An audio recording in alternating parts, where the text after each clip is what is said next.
Welcome to a debate edition of the Whatever podcast, coming to you live from Santa Barbara, California. I'm your host and moderator, Brian Atlas. A few quick announcements before the show begins. This podcast is viewer supported, so please consider donating through Streamlabs. That's streamlabs.com/whatever. TTS is going to be $199 and up. There will be no instant TTS. TTS will come in batches at various breaks throughout the debate. You can see the description for all triggers and full details. Without further ado, I'm joined today by Andrew Wilson, host of The Crucible. He is a blood sports debater and political commentator. Also joining us today is Kyla, or as she goes online, not so erudite. She has an undergraduate in psychology and a graduate diploma in psychometrics. She's a content creator, streamer, and is a political and social commentator. You each have about 3-minute opening statement each, and then straight into open conversation. I believe you're going first, Kyla. Sure. Do we have any prompts we want to read first? Do you want me to just jump into it? Oh yeah, sure. Well, I'll read the prompts then. So that we're going to cover 4 prompts, time permitting. There's Christian nationalism is un-American. That's prompt 1. Prompt 2, Christians should attempt to maintain political power in U.S. and rule through Christian ethics as it is the superior system. Prompt 3, secular states are destined to likely revert back to religiously informed governments because atheists have no moral basis for which to govern. Prompt 4, moderate liberal values are not compatible with Christianity. Modern liberal values. My mistake. Go ahead. America is not a church, and that is not a weakness. It is one of the greatest strengths of America. The American experiment was built on a bold idea. Faith must be freely chosen. Conscience must be protected. Political power must be limited. The founders, men of inquiry, men of science, men who built universities and ran experiments, drafted a constitution that banned religious tests for office. That was not hostility to Christianity. That was confidence in its integrity. Because when church and state merge, bias corrupts the state. But more importantly, to me, power corrupts the church. Separation does not weaken the church, it protects it. America's ethos is simple. We do what works. And how do we know what works? Science. We test, we measure, we build, we refine. If it fails, we discard it. If it succeeds, we scale it. That instinct, that relentless pursuit of truth through evidence is not anti-Christian. It is a reflection of intellectual humility. America is industry. America is laboratories and shipyards and production lines that outwork empires. America is the Manhattan Project, physicists racing equations against tyranny and winning. America is the P-51 Mustang, not sacred tradition, but engineering superiority screaming across the sky. That spirit defeated fascism. It destroyed communism. It mapped the atom. It put satellites in orbit. It built the medical systems, infrastructure, and technology that shape the modern world. My America fears no truth. It preserves through discovery. It does not shrink from paleontology, geology, or evolutionary biology. Truth is not an enemy of faith. If God is sovereign, then no discovery threatens him. Evolution and belief have coexisted for generations. Scientific advancement need not displace theological conviction. America did not fight a revolution to resurrect sacred hierarchy. It did not cast off empire to create another throne draped in religious conformity. It created a republic confident enough to protect the liberty of conscience for all people. Religious principles need no safeguarding anyway. Christianity survived the Roman Empire. It persisted despite Nero trying to kill them.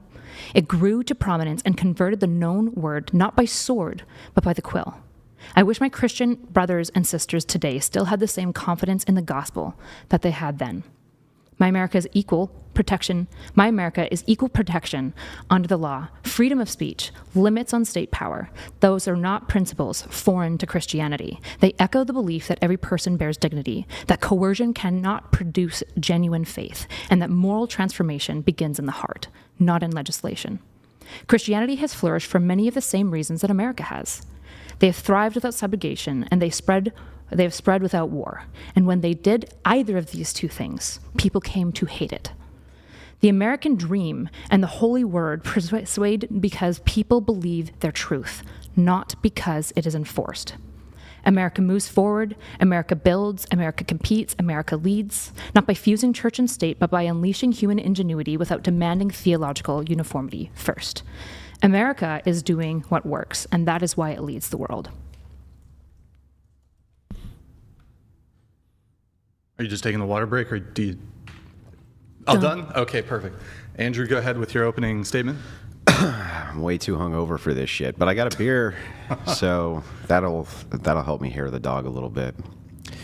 So just to be blunt, some of the reasons that I don't particularly enjoy debating with Erudite is because there's a specific style she has, which is called the pop quiz style. When Kyla gets in trouble around arguments and worldview, she drops a pop quiz. Do you know what X is? At X usually being a random obscure fact, which has little to nothing to do with the conversation. And your inability to answer it's met with smug delight and upspeak as she explains some random fact. The reason I bring this up is because I want the audience to be aware that I'm really just, I hate the pop quiz debates. It's an old Twitch take, and it's just, to me, it's cringe. It's not the Socratic method. It's just, I'm gonna introduce a pop quiz about some factoid that is completely irrelevant to the debate. But anyway, when leftists say anything is un-American, I'm forced to laugh about it. Progressives and liberals like Erudite here only have one single value structure ultimately, and it's loyalty to an amoral liberal system.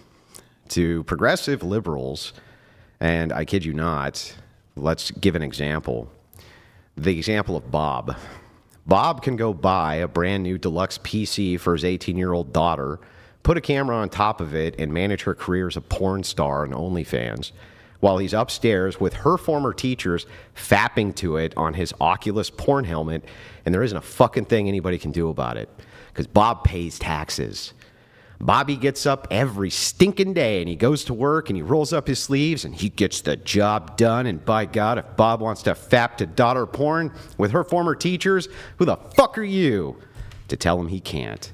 If Bob wants to loan his wife out to his friends for an all-night blitzed-up legal drug-fueled gangbang and then finish it off by snorting prescription painkillers so he doesn't come too early, then by God, that's his right as an American and a patriot.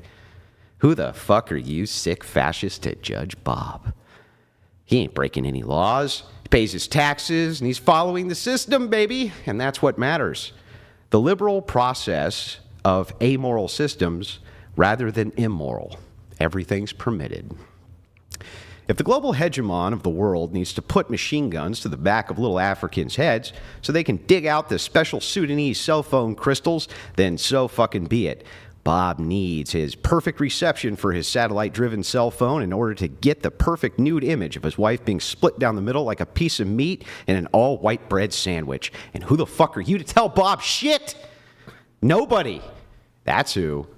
Just a judgmental little fascist trying to legislate morality in an amoral system which is oriented around a nonsense of a smorgasbord of moral buffets, which boils down to a choose-your-own degenerate adventure. Nothing short of that is un-American. Here's a bunch of un-American stuff, depending on when you were alive. Universal suffrage, pretty fucking un-American. Abolishing slavery was pretty fucking un-American. Homosexuality was definitely un-American. Age of consent laws were un-American. Incest laws were un-American. Income taxes were un-American. Sex outside of wedlock was un-American. Refusal to duel when being called out was un-American. Not being white was un-American. Co-ed schools were un-American. Black people in white schools, so un-American we needed the military involved. The list goes on and on. But according to Erudite, Christian nationalism is un-American because America basically begins in the early 20th century based on Lincoln models of federalism. That's what's American. Part of that, of course, should be not listening to a person who grew up under a king in a constitutional monarchy like she did. Gross. Bunch of fascist bootlickers over in Maple Land. That's pretty fucking un-American too. Christian nationalism is as compatible with Americanism as the liberal order of amoral systems allows, which means perfectly compatible because there isn't any ought to tell it no. The entire proposition from the liberal angle itself is self-refuting. It just goes like this. If people vote for Christian nationalists, what are they doing which is un-American? The answer? Fucking nothing. If they vote in a KKK, Nazi fascist, Hugo Boss, SS uniform wearing lunatic who packs the court, persecutes all non-whites, all within the whim and the confines of the amoral system, then what's un-American about that? And the answer, fucking nothing. Because the progressive liberal system is built on nothing. Just vague appeals to my rights and my freedoms and my own system, which allows you to get rid of the system. It's absurd and self-refuting. That's my opening. Cool. So I guess to clarify, maybe we should clarify Christian nationalism, because I feel like that's going to be a bit of the crux of the conversation. So how do you want to define it? To the definition of Christian nationalism would just be the proposition that Christians utilize influence and authority to stay in the moral majority, and that they adopt systems towards Christian ethics. When you say moral majority, what does that mean to you? It means that most laws and social systems confine around Christian ethics. Okay. So you would like to basically see a change of current statecraft to include more Christian policies? All Christian policies. Can I ask to what extent? Like, does this... To as much of an extent as liberalism allows, which is all extents. Okay, so when you advocate for Christian nationalism, though, I'm sure you and I would probably agree, probably if, say, the moral majority becomes Christian, particularly in the way that maybe you're advocating for, we would probably move in the direction of reducing constitutional policy and increasing Christian policy specifically, probably all the way up to including theocracy. No, they're not incompatible. So you don't think that constitutional policies, so under liberalism, this is a great thing about liberalism. So do you remember, like, you had this conversation with a guy the other day? I don't know how long ago it was, but he was like a fan of mine. He called in. It was about Christian nationalism. I think you got the clip on your channel. There was a point there where I started laughing because he said, basically what I did, he was like, my proposal is that I want all the systems and this and that to kind of reflect the image of my preferences. And you were like, fuck that. You're not allowed to bastardize my religion by implementing policies against, what my preferences are. And I thought, that's like the most American thing I can think of. The most American thing I can think of is that a Canadian immigrant is like, you know what? This is my country now. And you're not going to fucking bastardize it with whatever your shit is, because I don't want you to. And the other guy's like, I don't give a shit what you want. We're going to do it anyway. And then it goes vice versa. And it's like, that is liberalism. Ultimately, if we want to get rid of alcohol via an amendment, we can. If we want to bring it back via an amendment, we can and have. If we want to get rid of guns, we can and have. We want to bring them back, we can and have. It's like everything is permitted. So by your logic then, Christian nationalists not only are trying to win the culture, they're trying to win the state, to impose Christian policy on the state. Well, they're through Congress. They're imposing liberalism on the state, actually. Well, in this case, I don't want to slip between words. I'm not going to equivocate. If Christian nationalists amend every single constitutional amendment within the confines of liberalism to reflect only Christian policy, by your metric, that's liberalism. So the issue is that I'm not like a democratic absolutist, right? I don't believe in democracy in the state. I believe in like some level of limited democracy. In fact, even now we have like electoral democracy. We have elected representatives. We don't have direct popular vote, which I think is good. I think that that's a better democratic system than, for example, pure absolute democracy, like popular vote. So there's always limits on democracy, right? So when you say liberalism, I think the issue is like liberalism to you just it seems like what it means to you is we can vote for stuff. No. Is that what it means? What does it mean to you? It's what you outlined in your opening. Liberalism is just a sequence of systems. It's science, man, and it's building shit, and it's industry, and it's all of these isms, which really are just confined to, I want a system. So liberalism is an amoral system. Do you think science is liberalism? No, but I think that liberals adopt science as part of their system. Well, yeah, they allow it. Do you think capitalism is liberalism? I think they adopt capitalism as part of their system. Could they adopt other things? Sure. Okay, so then what's liberalism? Liberalism is an adaptation of an amoral system. What is this? Sorry, at a statecraft level, what does this mean? That you have a system which is an amoral system. Why is the amoral piece essential to because the liberal piece? That's why you prefer secularism. You want a system which is amoral. So it's based on individualism, It's based on, Is individualism amoral? yeah, well, from the liberal view, it is, yeah. How is individualism amoral? Because there's no ought. There's no ought under a liberal system for you to do anything. Sure there is. There's oftentimes, right? Like a liberal system doesn't impose any certain moral. Well, the most common consensual Wait, form. what did you say? A liberal system doesn't impose any certain morals. That doesn't make it, like, so when you say That amoral. means amoral. Oh, so like they're agnostic. No, they're amoral. It's worse than agnostic. How is that? Because how are these? under- what's the difference between amoral and agnostic on morality? Yeah, so you can be agnostic about something which is moral or immoral, right? That's true. But that doesn't mean you're amoral. But what you're looking for is a system which is amoral. So you're saying, like, look, we're not going to make any moral prescriptions because that's not what the function of the state is. So do you think that what the founding fathers did was amoral? Like, it's not something to respect. It's not something valuable. What do you think about the founding fathers? What does that have to do with anything? The founding fathers created the American world. You're saying, it seems like you're saying America is liberalism and this liberalism is weak. Or do you think America is something else? It became liberalism when you destroyed the Republic with universal suffrage in the 14th Amendment.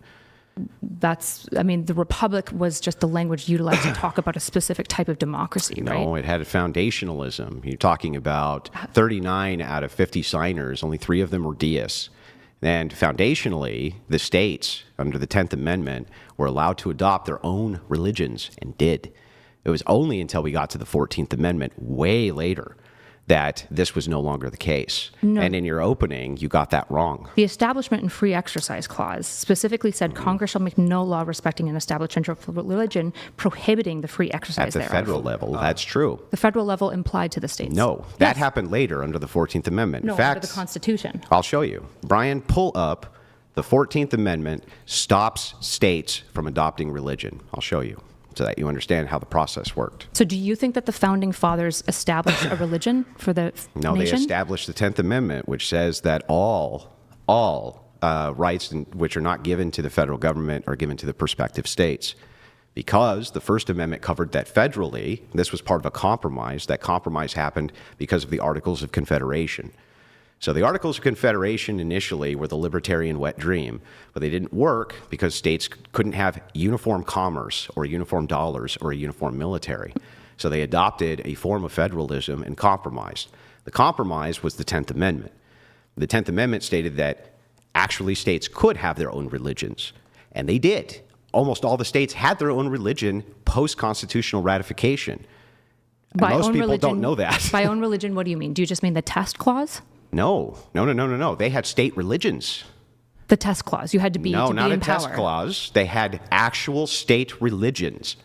Inside each independent state, they had their own religions minus, I think, 2 or 3. So why did the federal United States not have a religion? Why did it allow the states to make those choices? Because of the 10th Amendment.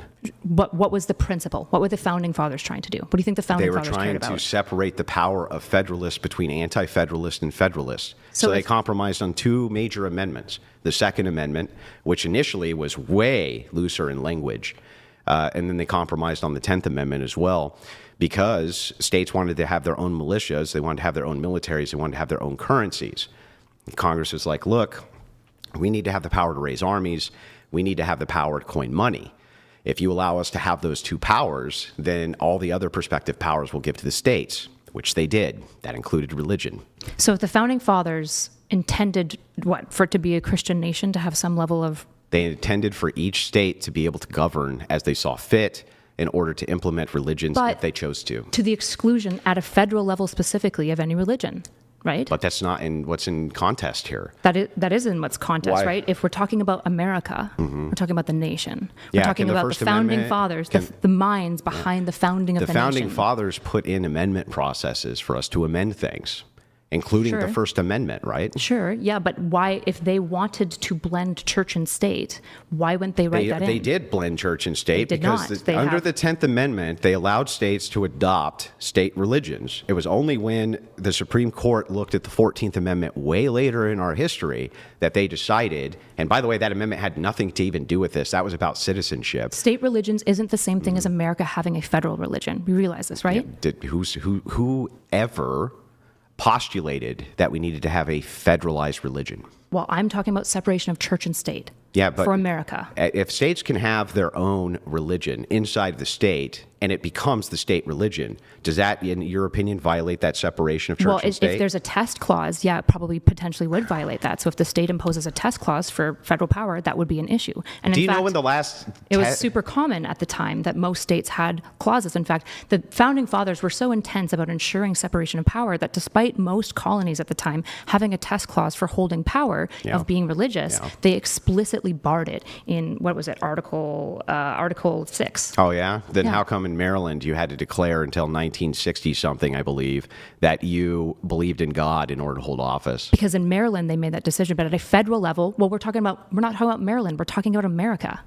Yeah, America... Is Maryland America? America is a coalition of states which have federalized. That's what's going on. But don't you think that the Constitution of America maybe matters when we're talking about the ethos of America? Sure. Okay, so when You mean the that founding amendable? fathers... You mean that completely amendable thing? Well, completely amendable makes it sound way looser than it is. Amending and adding amendments It is way incredibly looser. difficult. Look, what's un-American about amending the First Amendment? Nothing. Okay. So then, inside of your worldview, it's completely constitutional to amend the First Amendment to get rid of... Hang on. To get rid of the Establishment Clause, that would be totally appropriate under your worldview. I think that would be a violation of the American ethos. I think it's bad and... How? Because America's built on these things. I think that the founding fathers... You don't believe America... Okay. Does America have... Do I get to finish my thoughts or are you going to interrupt me? Go ahead. Okay. Right. I think what's really important here is that the founding fathers, I think, are essential to understanding the ethos of America. I don't think they're the only piece. But if we want to look at a litany of America over time, what we have, for example, is the founding fathers, despite the nation being dominantly Christian, despite the states having test religious clauses, the founding fathers looking at that going, no, we need a separation of church and state. That's it's not essential. what happened. That is absolutely what happened. Not only is it not what happened, but within the framework that you're talking about, you just said it's not un-American to amend. How did it not happen? Hang on. You just said it's not in any way un-American to amend the First Amendment. The First Amendment is... I should have clarified that, because when we say American, I'm meaning the ethos. What I should have said is it's not anti-constitutional. The Constitution would allow for it. Okay, then let's follow that line of logic and see if that's true. Does American have any sort of ethnic ethos? Yeah. What is it? Dominantly white culture, hegemonically. So that's part of the American ethos? Yeah, to some degree. Yeah, significantly, right? White Should it Protestant, stay that way? I like it, yeah. So America should stay a white Protestant nation? But that's not the central piece of the ethos. You said, does it have a cultural ethos? And I said, I'm asking white should it stay white? No, I don't care about the white piece. And that's not part of American ethos. How is that the case? Absolutely something that can be a part of the ethos and also change. Because the ethos here that's central isn't the whiteness that I was pointing to. It's some of the cultural values that come in. For example, Protestant work ethic, right? Taking value in the product in the product that you make as a company. And if America no longer had any of that and became completely atheistic, but still followed these constitutional amendments, that's still plenty American, right? As long as I hold to central ethos of what I think the American dream and vision is, which we outlined, for example, with the founding fathers at the Declaration of Independence. Well, then if it's not whiteness and it's not and it's not anything cultural. It is cultural. $69. Oh my God. It means that according to... No idea what happened there. I apologize. It's okay. If it's not, so here's what I'm asking. If it's not ethnic... What do you think American ethos is? Do you have any American ethos? And it's not cultural. I said it is cultural. It's cultural. Yeah. Okay, so what are the cultural things? What is American culture? Life, liberty, pursuit of happiness, doing things that work, ingenuity, discovery. Life, liberty, pursuit of happiness. Wait, what do you think American ethos is? Hang on, what was the other thing you said? I think ingenuity. Ingenuity. Those are some of them. So as long as... Do you reject these as part of the American ethos? I do. So as long as none of these, life, liberty, or pursuit of happiness, or ingenuity is violated, then it's in the spirit of America. Potentially. We would have to look at it in a relativistic, right? These ethos things, we have to understand what we're talking about. You'd have to give me an example. That's what I'm asking you about, is what we're talking about. So if any of these things... So what do you think is American? Well, so I think that what's core at the central kind of product of Americanism is this idea of systemic liberalism. The system itself is what American mean. What's that? What is systemic liberalism? Yeah, so it's just the idea that there's a secular separation, there's systems in place within the constitutional confines, there's things which we're appealing to in law. I don't think that liberalism and modernity is doing anything other than looking at those systems. I think that originally our founders wanted to have something which was much more akin to ethno-nationalism, for sure. I think that they wanted to have something that was much more akin to nobody voting in universal suffrage at all, because it didn't give anybody the right to vote. Why? So I don't think that those things were foundational to the American experience, because the founders didn't allow it. Why didn't they? Because they didn't want people to come over here who weren't Western English, basically. That's not why. Yeah, it is why. No, you can read it in Federalist Number 2. Like the argument for suffrage is very clear from Hamilton. Okay, wait. On suffrage. Have you read the Anti-Federalist Papers? No.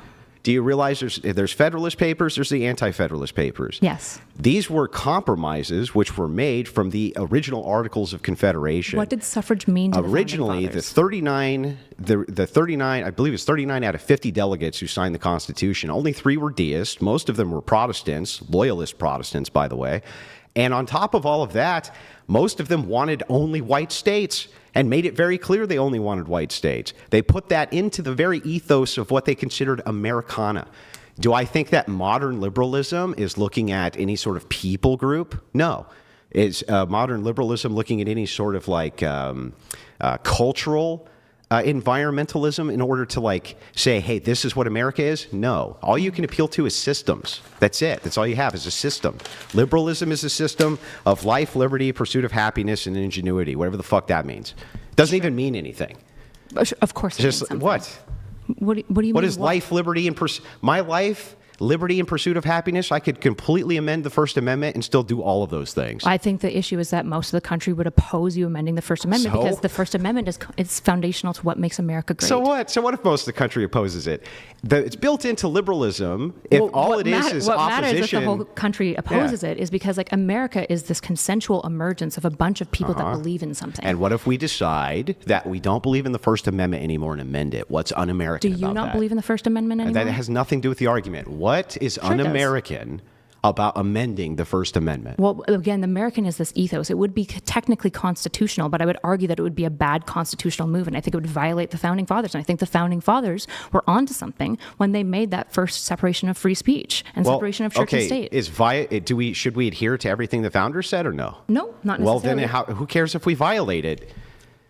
There's Who principles. cares? What do you mean, who cares? Yeah, if you're like, look, if you violate the things that the founders wanted, that's not un-American. But this is un-American because it might violate what the founders wanted. You're in contradictions. P These and are not not P. contradictions. Like pluralism allows for competing values, right? Obviously, right? And so what you're kind of doing right now is you're sitting here and you're being like, well, there's 2 children. They're your children one side and your husband's on the other side. Yeah. Who are you picking? And let's say I pick the 2 children. Yeah. You're going, why do you hate your husband? And I'm saying, that's not what's happening here I don't even at know all. that. First of all, that's not the analogy. The analogy would actually be this. You have your husband and your children on both sides. You pick both. This other guy has his husband and children, and he doesn't pick both. That's not how pluralism and monism work. Wait a second. As long as you're saying that both of these sets are both moral behaviors because you have an amoral system, meaning you wouldn't restrict either of these things. That's not necessary. We absolutely restrict people's behaviors, and we often restrict people's behaviors for the benefit of the state, right? Laws exist. And who makes them? The people that we vote, elect, Congress. I see. So if we elect people who vote in different laws, how's that un-American?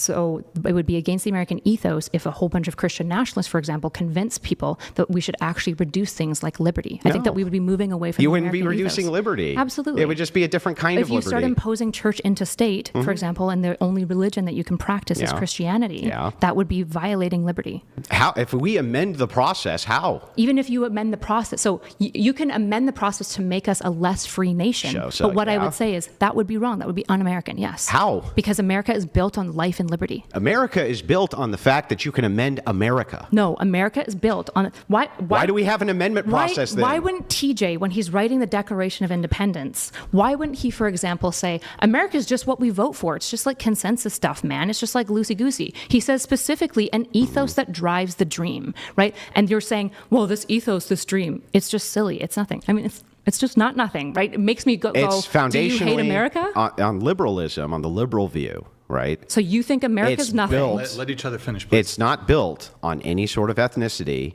It's not built on any sort of cultural union. Well, I did say culture. Well, but you just said life, liberty, and pursuit of happiness. Can that not be cultural values? Yeah, no. Why not? What's Because cultural values? what does it mean? What's an example of a cultural Well, what value? the fuck does it mean? Let's What's start an with that. example of a cultural value, if not something like life and A liberty? unison of cultural values are usually foundation to ethical systems. No, they're not. So Like what? What's a cultural value that you would say that's a cultural value? I just Give me an told example you of one.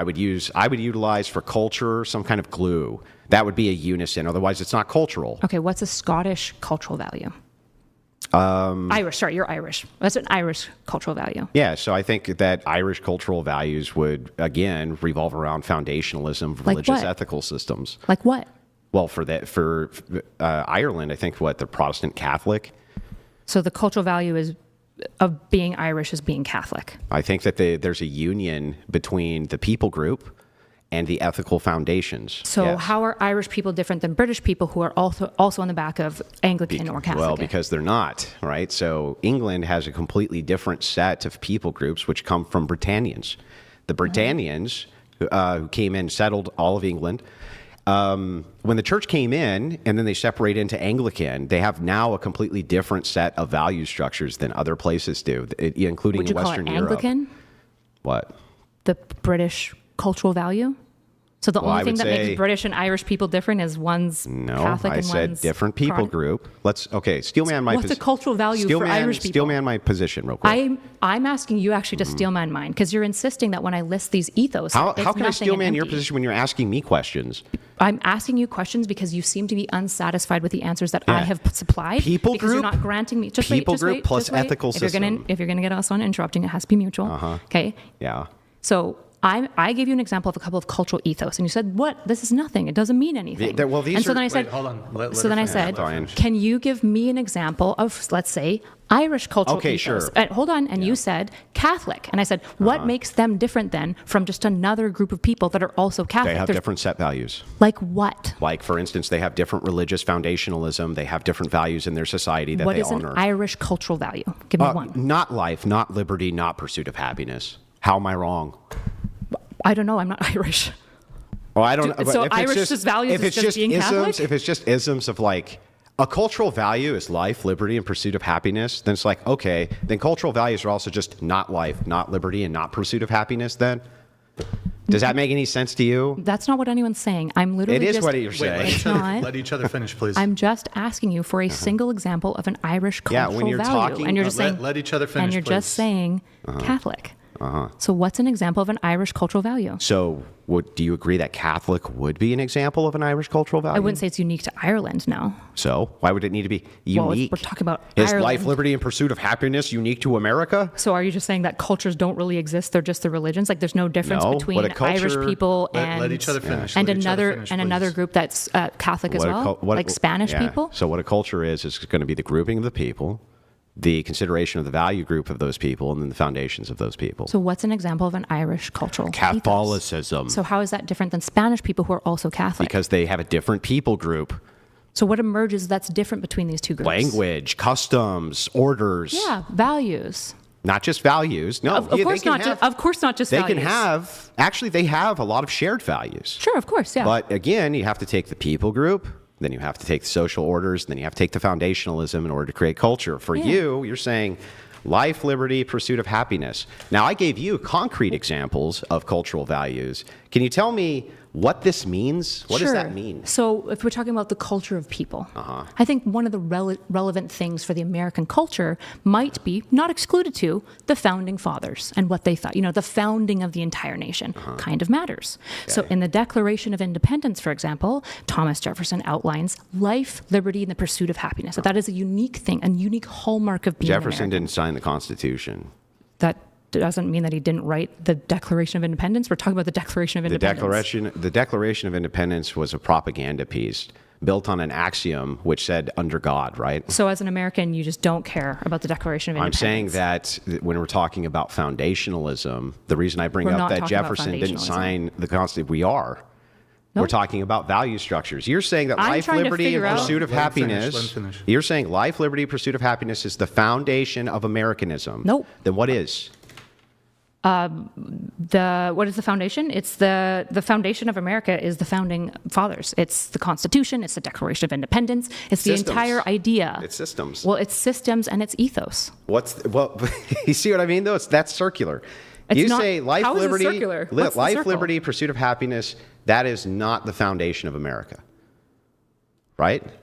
I suppose they can be foundations in that, like, they're irreducible. Life, liberty are kind of irreducible Why couldn't they be reduced? because it's going to become circular eventually. Like most things will become circular. Say you have a culture that values work ethic. Yeah. How do you reduce that? What does that mean? What, that people work really, really hard?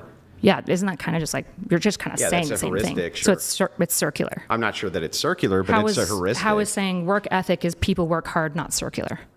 Well, you could give qualifiers for what hard work is. What you didn't. You just said I don't need hard to. work is. You just asked me how, and I explained it. Okay, so this is now, one of the when keys we're of- talking about foundationalism, you said life, liberty, and pursuit of happiness, but then said that that's not a foundation, and then only pointed to systems. I said it's no. I didn't say it's not foundation. I said it's Okay. not foundationalism. Because when I'm hearing that, and I could be wrong, when I hear foundationalism, I'm assuming that you mean the philosophical framework. Yeah. Yeah. So when I'm saying foundational, I So just what's mean the philosophical essential. framework of the United States, other than a system? I'm not. So when I'm saying the cultural ethos, Yeah. I'm not talking about the philosophical framework I'm necessarily. asking you, what is the philosophical framework of the United States other than a system? What? Well, it is a system. Yeah, exactly. So all you're appealing to in your liberal ethical system is just systems. It's an amoral system. That's it. So statecraft systems. Yes. Yeah. So here What's we happening can make this here? super easy. We can make this super easy then. Is changing the First Amendment immoral? No, but I think it would make No. the country worse. So it's an amoral system. I would argue like it's probably immoral because probably the people doing it, right? Like which people want to change free speech? Who cares? What would Me. make it immoral? Well, the context and the individual who's doing it might make it immoral or not. Yeah, but in and of itself, it's not.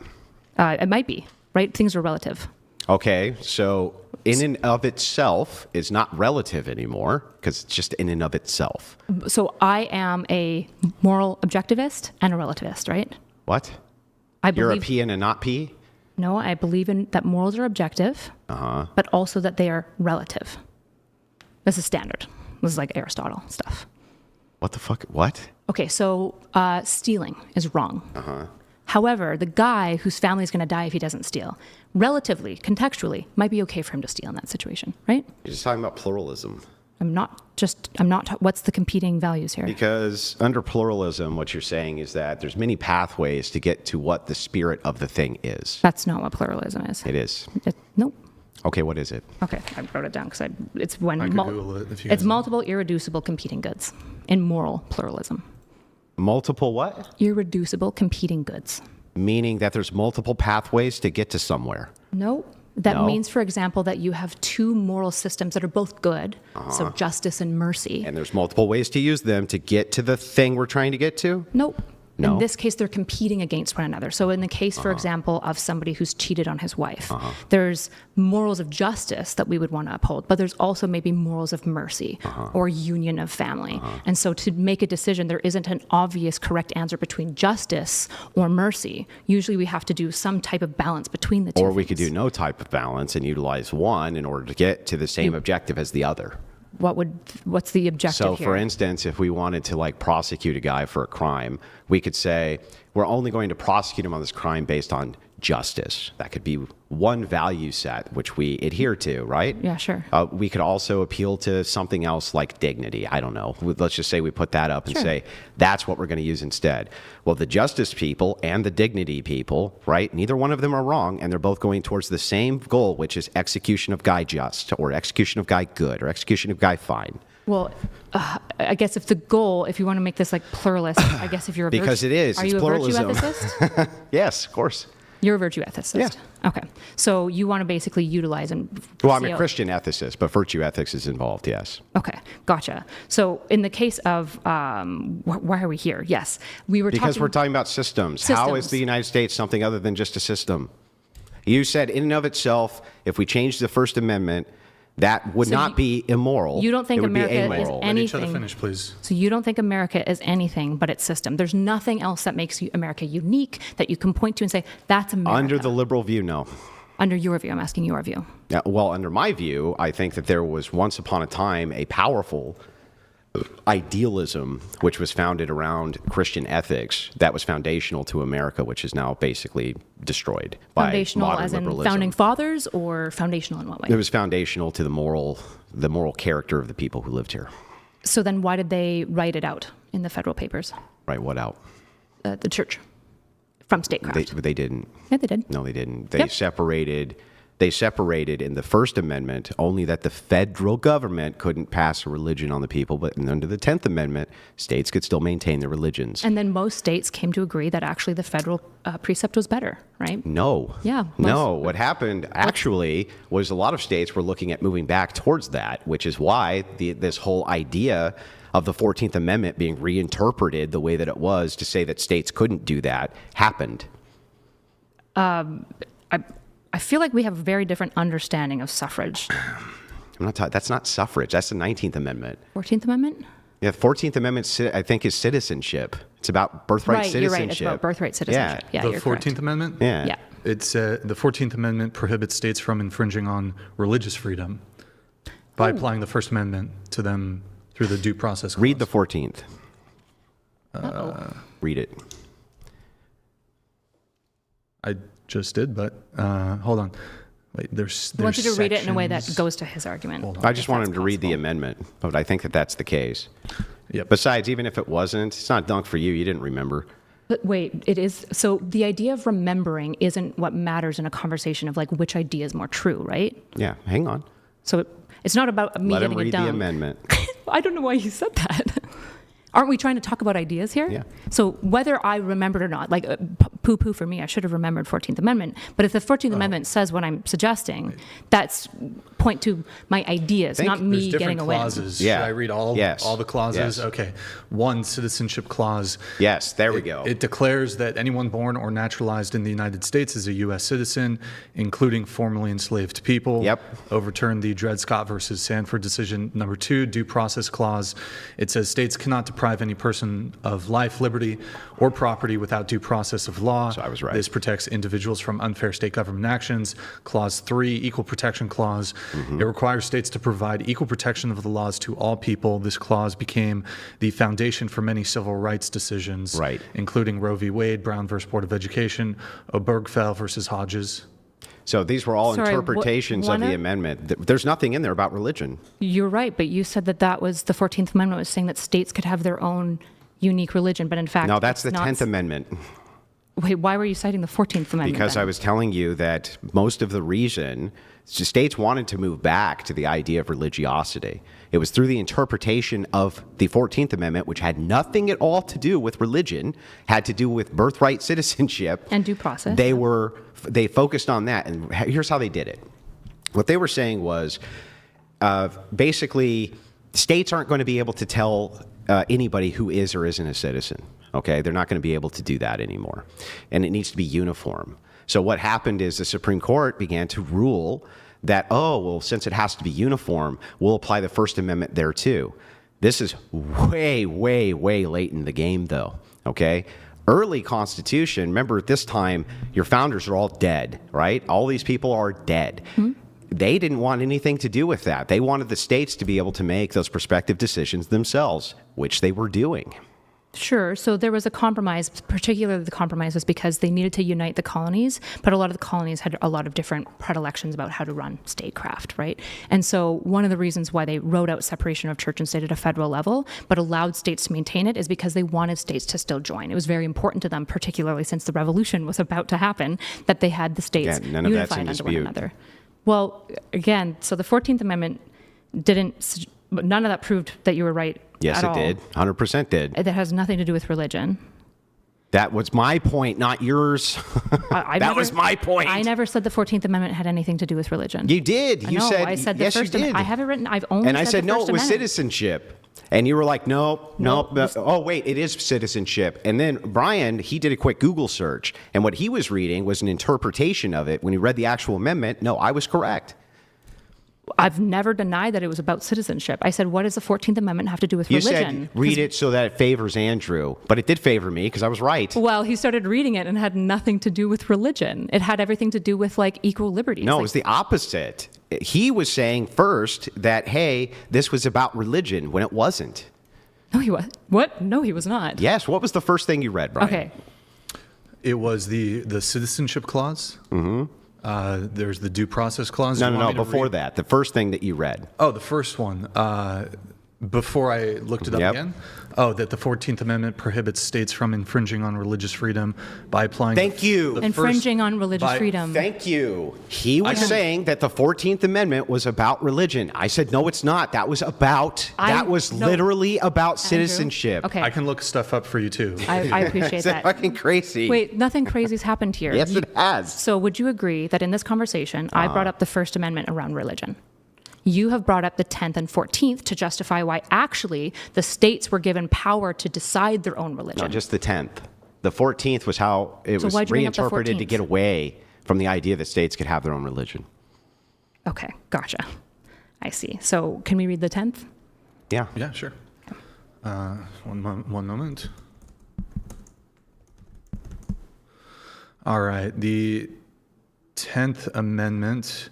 The powers not delegated to the United States by the Constitution, nor prohibited by it to the states, are reserved to the states respectively or to the people. Which is why, post-foundation... Just state power. So none of that is states establishing a religion.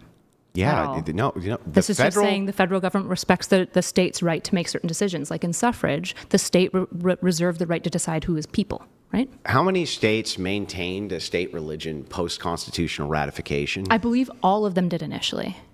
Then what is your argument? My argument is that the states are not America. The founding fathers Then what is are. America? Well, the founding fathers are probably a lot closer than what Maryland thought. That's right? not Maryland. The states. Yeah, well, Maryland, The states would be all. Is Maryland a state? But Yeah. all states is different than one state. Sure, and yet all states felt that religion and church should be unified, that they should have a state religion, that there should be a test for religion, and the founding fathers knew that, and despite that, wrote it in explicitly that Congress shall make no law respecting establishment of religion and prohibit the free exercise thereof. That way the states could do it, yes. They were not saying what the states were going to do. They were saying America, which is federal. Yeah, no, it's also state, which is why we have the 10th Amendment. America is the federal government. And state government. So Maryland is America. America's a state, or Maryland has a state government. I didn't say that it didn't. Great. And is that state government allowed to do all the things that the federal government can't do? That it's not in the powers of the federal government via the 10th Amendment? What matters more to what America Now, what matters is answering my question. Is What matters- Maryland I'm not allowed to do whatever Maryland wants to do under the 10th Amendment as long as that's not in the hands of the federal government? As long as those aren't things which are allocated to the federal government, can Maryland do what it wants? by and large, as long as it's not violating any of the Constitution. So then, Let each other finish, please. Great. So if that's the case, then there was actually no reason at all why states could not have their own state religions, and they did. So what do you think is more important for America? What a state did, like Pennsylvania, or what the founding fathers wrote into the founding documentation The of the founding entire country? fathers wrote the 10th Amendment into the founding documents. Yes, to respect the state's ability to make decisions. Like have a state religion. Sure, but also multiple things like commerce. And also state religion. Sure, but then they also explicitly prohibited at a federal level any involvement not in of dispute. Let her finish, any please. Let her involvement finish. of a state religion. There's no federal religion. And That's never been in dispute.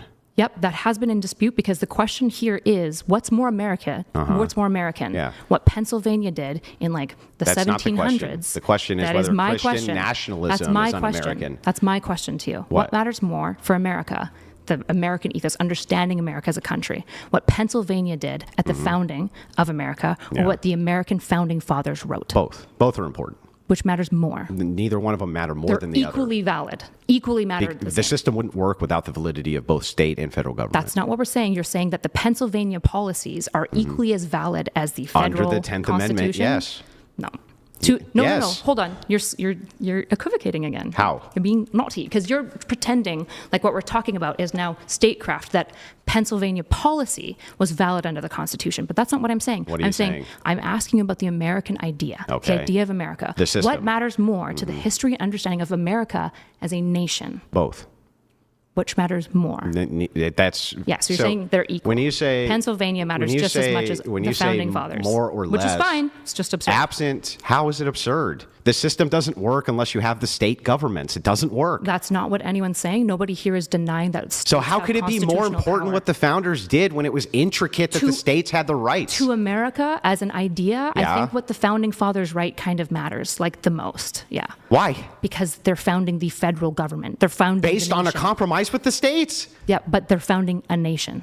Based on the states. But the nation is not Pennsylvania. The nation is The America. nation is a collection of states. So why is it the case that if all the states had all these religious practice and all Yeah. these religious law, Yeah. why didn't the federal government, if they wanted to unify them, why didn't they just write in, that America is a Christian nation? Why didn't they do that? Because you had what was called pan-Protestantism. Each one of these states had different religious organizations in them.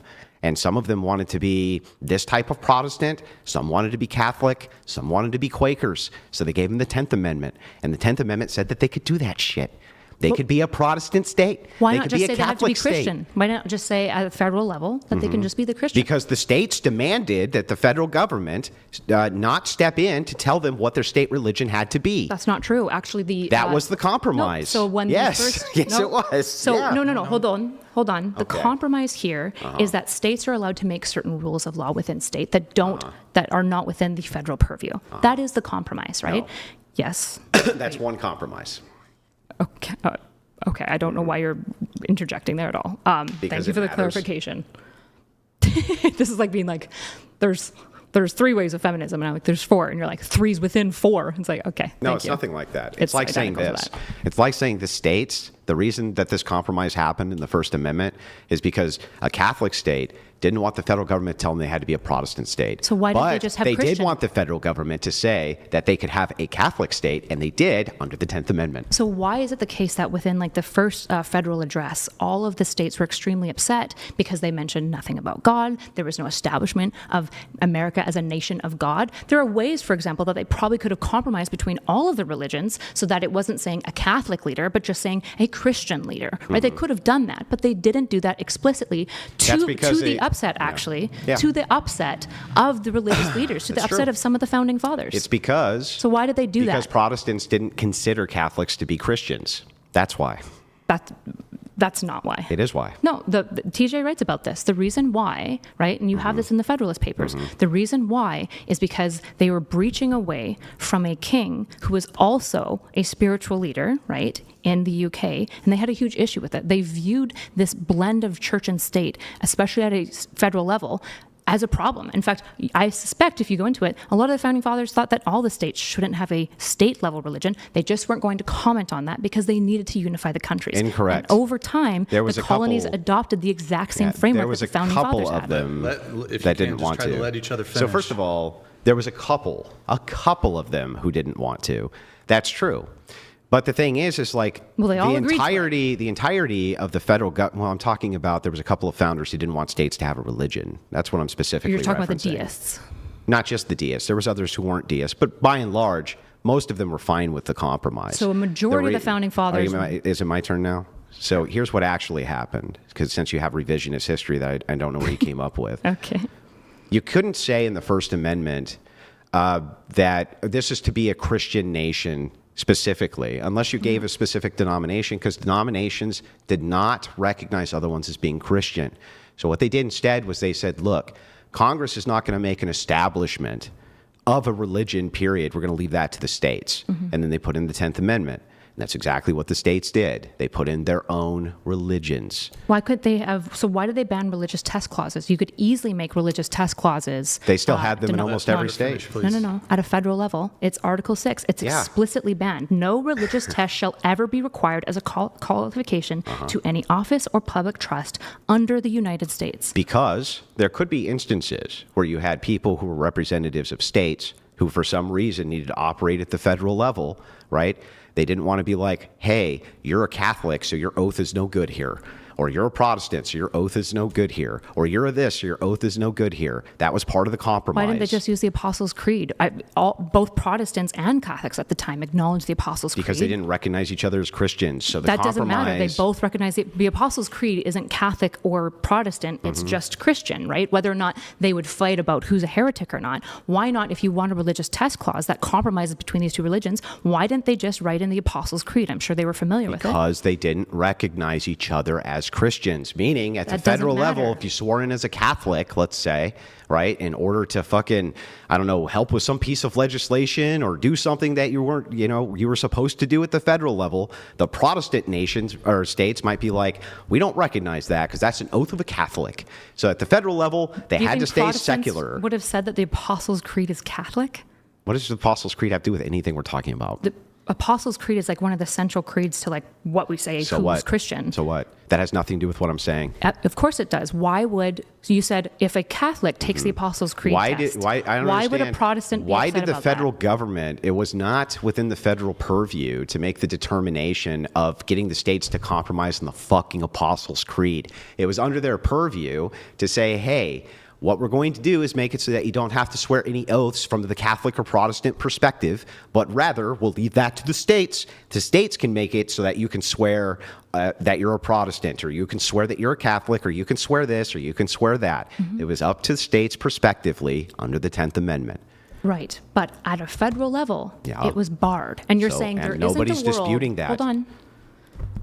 We just like going in a circle. We can keep going in the circle, but I'm not going to let this point go because I think that one of the issues is that what you're trying to do is say, well, because the states had this rule, that means that was the founding of America. And it's like, no, the founding fathers knew that this existed, knew, for example, the Apostles' Creed existed. And despite all of this, despite the standard of all of the states utilizing a religious test, they rejected. Not only did they reject it, they explicitly wrote it in Article 6 that no test can be utilized, despite the fact that the founding fathers were pretty smart. I imagine if they wanted a religious test in there that could satisfy both Protestants and Catholics, they probably could have found it, like the Apostles' Creed. So your whole position is, why didn't the founders try to find some way that all of the different religious denominations could agree to some creed and enshrine it in the First Amendment? That's your argument? My argument would be if they wanted a blending of church and state, they were pretty intentional to go out of their way to ensure there was no blending of church and state. Except they gave the states the 10th Amendment so that they could blend the church and the state. They can't tell the states what to do. That was part of the colony deal. No shit, that's my point. But at a federal level, they went above and beyond to explicitly bar this. They went above and beyond to make the compromise that each single state could have their own religion if they wanted it, and the federal government wasn't going to tell them what that had to be. Religious clause, would not. Yes. Would that not. way, that was the compromise. Federal government can't tell us what our religion's going to be. Why are you spurging out and like that? the feds were like, okay, we can do that. Do you think the founding fathers were like maybe a little bit thoughtful and intentional, that they like worked pretty hard to figure out the compromises? Some of them were lazy fucking womanizing pieces of shit. But what's the point? They could be womanizing, and also what is your point? My point would be that if they wanted a religious test clause that could unify the religions, they probably could have found one that would have worked, because they found a whole bunch of other compromises. What would it be? The Apostles' Creed is one good example. And, okay, did Quakers follow the Apostles' Creed? Yes, I believe the Quakers follow the Did Apostles' Mormons? Creed. I believe Mormons also follow the Apostles' Creed, yes. Really? Yes. Let's find out if Quakers follow the Apostles' Creed.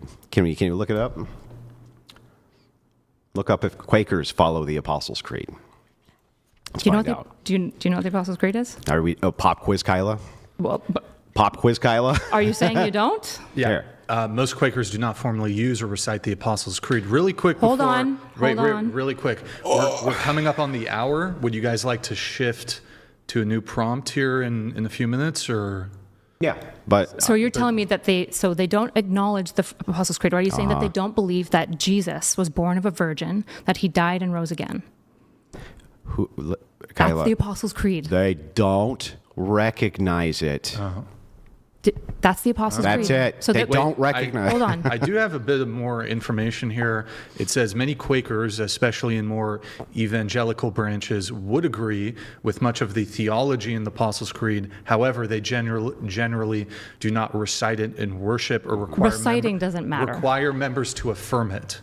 I don't know if that changes. So it. as long so that wouldn't have been a unifier. How would that not have been a unifier? Because even if they theologically think it's sound, they're not going to recite the Apostles' Creed. No. That's not what they said. They didn't say they won't say it. It said that they don't require people to say it, which is not the same thing. I'm not talking about a catechism. I'm talking about a Your theology. entire argument is why couldn't the founders find some compromise that every single independent Protestant, pan-Protestant religion could agree to for some kind of creed for oaths? My argument is that if That's the founding, the dumbest thing I've ever heard. Here's what they did instead. They went, we're just not going to legislate any sort of formal religion on your states, and you can do that instead. classic Andrew, it's just absurd. That is absurd. That's an actual absurd position. It's not absurd. The founding fathers were pretty smart guys. I think that they could think about things. They wrote a lot. I think if they wanted to blend church and state intentionally, they would have done Can so. you guarantee But instead, me? hold Yeah, on. But go ahead. instead, they explicitly wrote into the Constitution that they would not do so federally. And over time, all states agreed with that and wrote out religious clauses. What was the 10th Amendment for? I don't know. Okay. We just hit the hour mark. Shall we? Do you want to tell me? Shall we switch prompts? The thing we've been talking about for the Yeah. last... Well, I assumed that you were going to give me more information about it. What do I need to give you more information? You don't even know what it is. We do have a TTS coming in, so maybe. Can I we'll- just pause? I think Yeah. something. I don't know what you're doing right now, because I feel like we need to talk about these. Okay. No, continue. I'm gonna wait for his tantrum to be over, and then I'll go. Okay. Well, I'll let you know when it's over.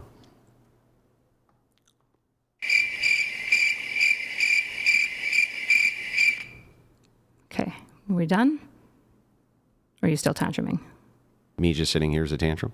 Well, you were throwing in, not willing to listen to me, I and just throwing your look hands back in the like air. this, that's all. I'm doing cross eyes and making fun of Well, me. that was silly. It's silly to say that you think that the founders should have found some way that every single independent pan-Protestant religion would find some kind of unifying creed they would all just suddenly agree to, rather than them just saying, we're just not going to impose any religious standards on states. You guys can do it yourself. Yeah, I think that if the founding fathers actually believed that the merging of church and state was important, they would have found a way to write it into the Constitution. They did via the 10th They Amendment. did not. They did. No, allowing states to have choice and purview is not the same thing as writing. Were states allowed to make their own religions or not? Yeah. Okay. That has nothing to do with, for example, saying that the church doesn't get a hand in statescraft, which is written exclusively into the Only at the 1A. federal level. Yes. Because they didn't have a unification for things like oaths and other things that all the pan-Protestants would agree They couldn't to think of one. at the federal They level. just couldn't think of any. They were like, man, we really. They argued Hold about on. it This is your nonstop. premise. This is your premise. The founding fathers actually really wanted to write in the merging of church and state. It was No, they something didn't. that they really cared about. At the but federal level, they couldn't- didn't. But they couldn't find a way to federally write is these she things in talking about? together. And so, don't interrupt me. And so instead, what they did is they wrote it out and they just let states do, so they could sneakily blend in their blurring of church and state. That's your argument. Truly, your Yes or no? intellect Is that your argument? is dizzying. No. My argument is that Are we getting personal? That the founding fathers... Are we getting personal? Because you said no personal when we started this. Do you want? Wait a second. You said my intellect you can call is me, dizzying. Yeah, you can call me stupid. So the thing is I am so curious about this. I actually don't even understand this I just want to be position clear now. that we're breaking the rules So of the decorum by federal your federal standards. government, was that really harsh? Like, truly your intellect is dizzying? That's harsh. I would say in that's general. a movie line, by the way. I would say in from the general Princess that if Bride. we want to have a good engagement back Yeah. and forth, we, for example, agreed to things like not getting personal. That's not personal. It's from the Princess Bride. It's a joke. So you only meant it as a joke. You weren't trying to call me stupid. Well, this position's stupid. Are you calling me stupid? Because when you say my intellect is dizzying, it feels like you're saying it is dizzying. So you think but I'm the stupid? thing is here, I don't get. I don't know why you wouldn't just is own like- that you're insulting me. is This like is so you crazy. you go, wait a second, Andrew. It would have been way better for the pan-Protestant and Catholics at the federal level for them to somehow agree on some kind of Didn't say unifying better. creed. Didn't say better. Or make more sense that they would agree to some sort of unifying creed, even though Protestantism can also change. You can have like a new denomination which pops up that doesn't agree with this. And so they're like, wait a second, instead of doing that, what we'll do instead is we'll leave it up to the prospective states, and then they can impose Because whatever we religion. Hang on, secretly Kyla, want calm the down, blending Kyla, of church calm and down, state. Kyla. I just want to finish. Okay. Okay. The states can blend and always were able to blend church and state. Yes. And yet the federal level can't and doesn't. That and was so, never in question. So what is in question here is, by your logic, the founding fathers Yeah. they actually secretly wanted the church and state to be blended, but they couldn't write it in because the Christians... Where did you get that? Your argument. I never argued that. This is the implication of It's your not argument. even the implication of course it is. of it. You're saying that actually the founding fathers, they did want the blend of church and state. Do you think that?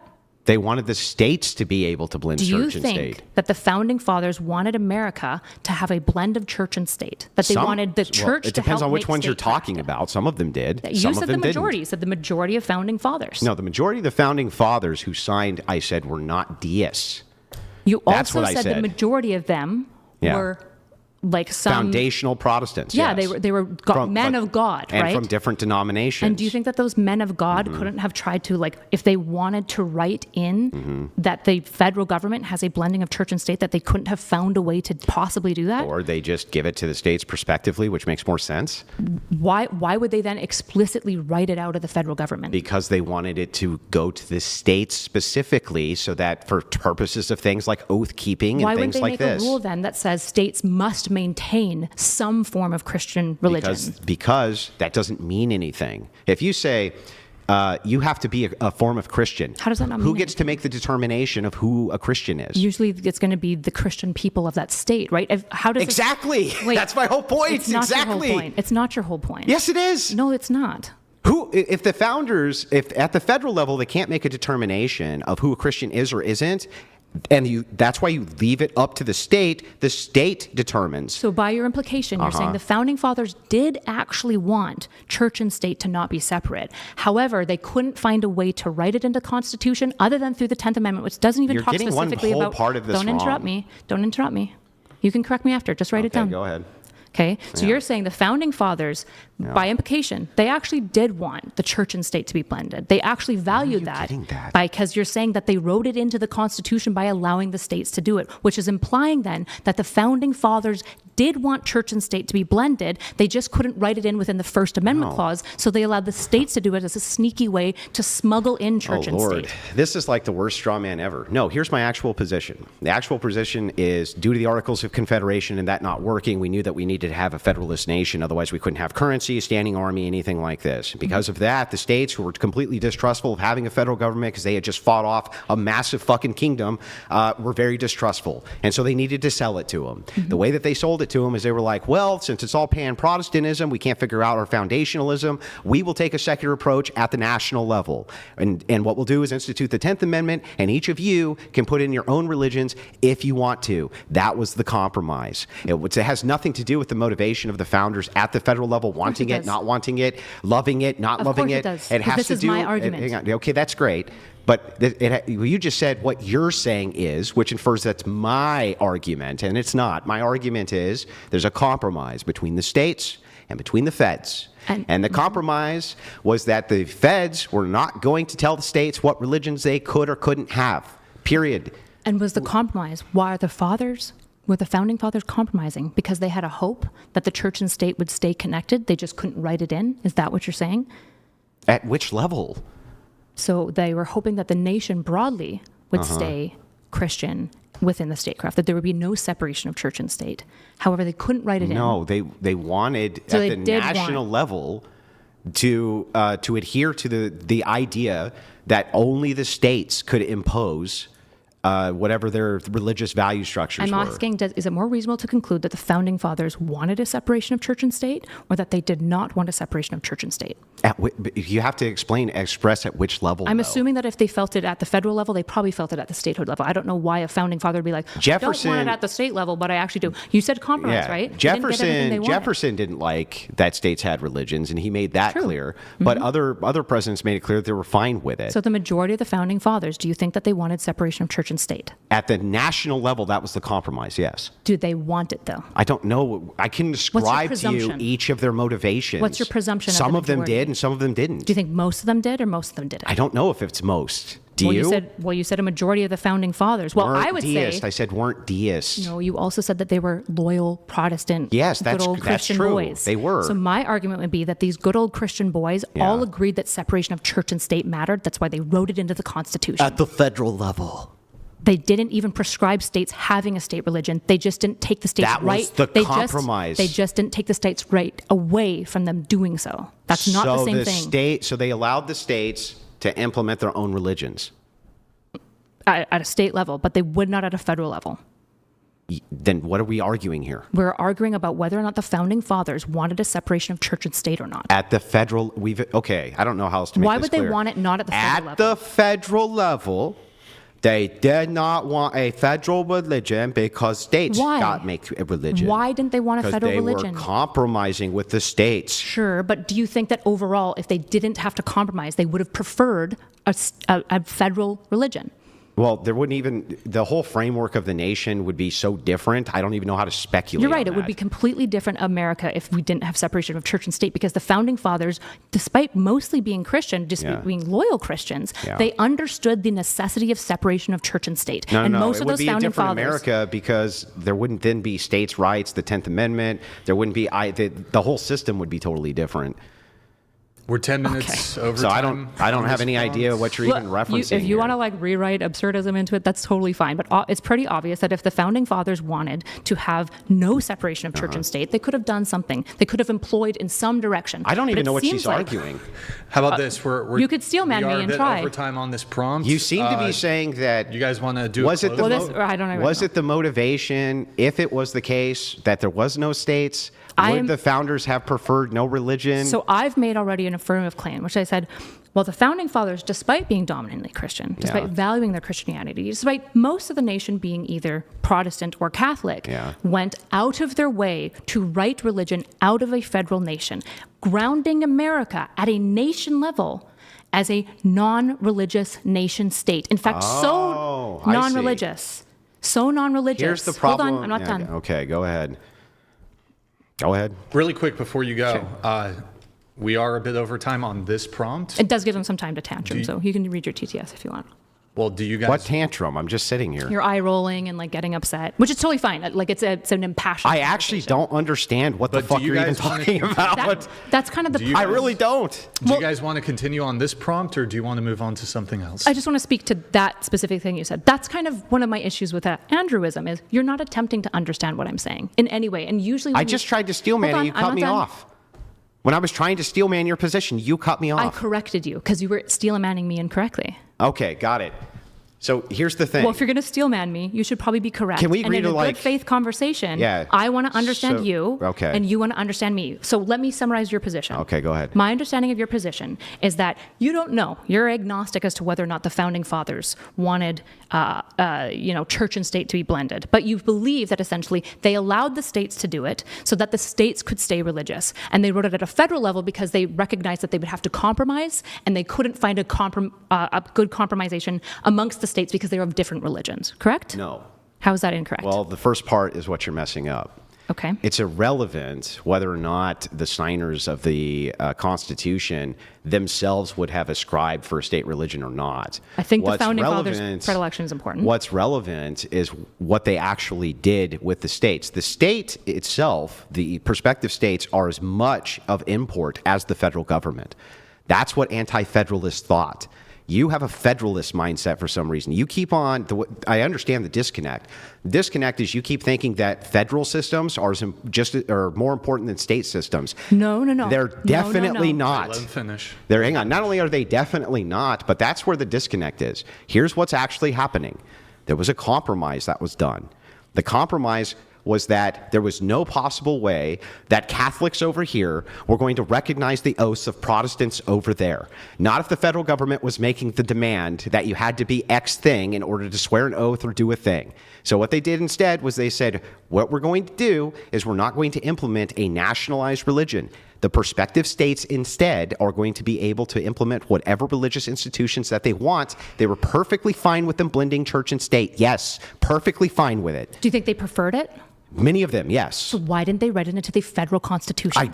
I don't know how else to explain it. Like I so actually you're just don't. saying I think the man. I don't even know how to explain it. Maybe any a better than prompt that. switch. Maybe a prompt switch. I think we should probably Well, do. I want to could I clarify ever two explain things. it better I want than to I just clarify. did? Maybe a prompt switch could be good. Well, Maybe sure. maybe The issue is, prompt switch. I don't know if you want to have a good faith conversation or not. It seems like the answer is no, because in a good faith conversation, we're both trying to understand the most coherent version of one another's opinions. We're trying to actually understand. Then what why the did you person just is ask saying. me explain it to me when I just explained it to you? What? You said then explain to me why they did that. And I'm like, I just explained to you why they did that. So again, then I was going to say my next argument against that. Yeah. Right? Which is that you're telling me that the founding fathers and all of their intelligence and all of their battling and their ability to do so much, like found America, they couldn't figure out a way to compromise amongst the religions if they actually all dominantly preferred a blending, a church and state blending. They just couldn't did figure find that a out. way to do that. So you're saying they actually did do that sneakily through the 10th Amendment. It wasn't sneakily, it was upfrontally. Why wouldn't they just write that in the First Amendment? Why would the First Amendment bar the union of church and state? Because okay. If they wanted at a federal level, they federal could've. level, what they did was they said, okay, we're not going to implement any religiosity on independent states. We're not going to do that ever. Why? Because each independent state gets to have their own religion as part of the compromise that they made with the federal government due to the Articles of Confederation. Or, and There's no here's- or. Yes, the There's or no here or. Well, the or here is the more reasonable assumption. The founding fathers wrote in an explicit separation of church and state at a federal level Yeah. because that's what they wanted. They understood that when you blend church and state, it corrupts not only the nation, which they had just separated from a corrupted nation that was utilizing statecraft and religion, and they recognized that it also corrupted the religion, which there was many issues with the corrupted religion of the Anglican and then Catholic and then Anglican British church. No, that's not what happened. Okay. What happened, first of all, they had not just done this, okay? Okay. They had the Articles of Confederation first. That happened first. And what happened is they were just not able to govern because each state was like a mini kingdom, and they wanted their own currency and their own militaries. Okay, and so for like the common defense, they wanted to have some sort of federalism in order to do this. Did they So unify under one currency? that was one of the primary reasons they wanted unification was because of a currency. So why couldn't they unify under one religion? Because what you wanted to have trade between each state. Yeah. But when you're talking about their religions, this was pan-Protestant. So there was no unification there. So they were willing to unify on a whole bunch of stuff, but they just couldn't, for the life of them, figure out a way to unify the religions because they actually did want the church and state to be blended. They wanted the church to have weight and say on statecraft. They just couldn't write it in at the federal level, so they just let states do it. Well, who's the church? The church would be the Christian church. Who? Christian church. Who's that? The Christian church. Who? There's multiple branches of it. Oh, there are. Yep. Okay, so because of that, were there multiple branches which had different states they were in? Probably to some degree, although I imagine a lot of states mostly had a lot of everything. I suspect that a No. lot of states had A lot of them had a lot Protestants. of one thing. Really? Really. Okay, so there was just like the Quaker state, I mean, it was mostly brought up like the that. Mormon yeah. state, but it didn't. There was some. Was there a Mormon some state? delineation, but no. So Was the there a thing Mormon is, state? no. So the thing is like, look, when you look at it, because of pan-Protestantism, each state independently is going to have their own religion. That had nothing to do with them being able to coordinate trade under one currency. So say if one of those states happened to be Muslim, do you think that they would have been like, woo, they get to have their own religion? Do you think that would have been okay? Or? No, I don't think so. No. So they did want a Christian nation. Well, no, I think that they were banking on white immigrants not being Muslim. Sure, but they probably did want a Christian nation, and they had some feelings about the Catholics. Well, they and the really- I Protestants, think that but they- they recognized that they were more united I than think say that they pagan just thought religions. that most of the immigrants coming in would be Western Europeans, and so not Muslims. Gotcha. So they had no. So, but say the founding fathers did have an expectation that a branch or a sect of paganism was about to be popularized in America. They'd be okay with the state just being some pagan religion, some Nordic pagan religion that a bunch of these white Europeans were appealing to. There wasn't. I don't even think that at that time they could have even Sure. envisioned that. Hypothetically, though, if there was, would they have been okay with that? I think that I don't think there would have been a state-federal compromise if that was the case. Oh, interesting. Why? Because I think that the states would have been like, we're not going to allow a Muslim state. So the federal government would have imposed a religion on them, except They wouldn't have imposed a religion necessarily. wait, they didn't do that. In fact, the federal government explicitly wrote that out. That would make my point. That would make my point. How would it make your point? Because if the federal government wouldn't be okay with a Muslim government, then Yeah. they probably should have written in that you have to be a Christian government in some way. They probably could have found something connected amongst all the Christians to ensure They just did that it the through states could be racialism. Okay. if that's what you want to Were they importing a bunch of brown people from Muslim countries when I wasn't looking, or They're something? importing a bunch of black people for slaves. Yeah. And You they mean the had- Christians? The ones that they turned into Christians? A lot of them had pagan religions and African religions that actually a lot of people. So, and then they put them all in churches and made them convert. Yeah, forced them to convert. Yeah. That worked super great. That's Yeah, awesome. well, whether it worked or not, they still were banking on Christian, yes. Yeah, they were forcing them in. But And by the way, they didn't By even the see way- blacks as being a people at the time. You're right. So one of the issues is, for example, they write about this. They don't want, for example, black people voting because some of the states were worried about other religions getting in. Yeah, because a lot of the black people held to pagan religions. Wait, okay, who wrote about this? I believe this would have been in like Connecticut. There was a bunch of issues specifically in Connecticut around suffrage of women and suffrage of black people. When? I think like 1818. I don't have it on the top of my head. So long after what we're talking about? Like 30 years after what we're talking So about. long after what we're talking about? Not real. I don't know Yeah, why. really Wait, long why would you after. think that that's not relevant? Because how would that have any relevancy? Because the founding fathers at the time obviously would have known that the black slaves had their own pagan religion. Wouldn't they be worried, You for mean example, that the about pagan the religion slaves? spread? Why would they be worried about the slaves? They were constantly worried about tyranny of any form. They were constantly worried about select interest groups rising up and taking away power from other people. And that's why they put in the 3/5 clause. Okay. Wait. Sorry. What are the 3/5 clause? Why don't you tell me? Or is that a pop quiz? That black people only count as 3/5 of the vote? Right. Oh, 3/5. I heard a different word. I heard I didn't hear 3/5. Yeah, problem solved. And they Okay. were banking on whites coming in from basically Western European nations. Right. So they actually were a little bit worried about black pagan tyranny. They just wrote it out of the Constitution. Well, they were worried about southern states being able to outvote northern states. They were worried in general. So goes back to suffrage, right? If you look, for example, at Hamilton's writing of suffrage, which is really important, it's one of the founding documents. I don't know what the fuck this has to do with what we're talking about. Voting? Yeah, what does this have to do with the fact that you still haven't acknowledged that the whole reason that there was this compromise which happened and that the federal government said, from our perspective, we're going to leave this up to the states via the 10th Amendment, is literally because they wanted to allow the states to put in whatever religious institutions But they also wanted. theoretically, no religious institutions, right? The Federalists. No, they weren't. They So the didn't federal have the government- purview to tell the states that. Yeah, so the federal government would have been opposed. Is that what you're saying? They would have actually been opposed to a secular state. Like if a state just got rid of all of the religious clauses that it had, would that be okay?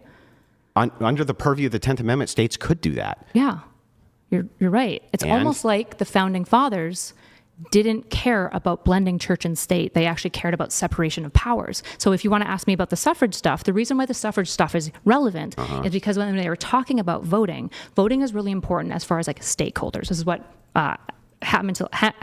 Hamilton and Madison talk a lot about, right? The voter Okay. has to be somebody with a high stakeholder in the country. And they were constantly afraid that votes could get utilized in such a way that select interest groups could tyrannize other interest groups, right? Which is why they had lots of separations of power, like the separation of church and state. At the federal level. Which they cared a lot about. At the federal level. You're right. The thing not in dispute. Yeah, so when we're talking, so the thing that's in dispute here is I'm saying America and the founding fathers wanted a separation of church and state. At the federal level. Yep. So what? I think the federal level This is was pretty never important. in Is dispute. America important? Is America federal? It's both. So what matters more when we're talking There about is like no federal more. policy? The system completely doesn't work unless you have both state Does and the federal government have hierarchy over the state?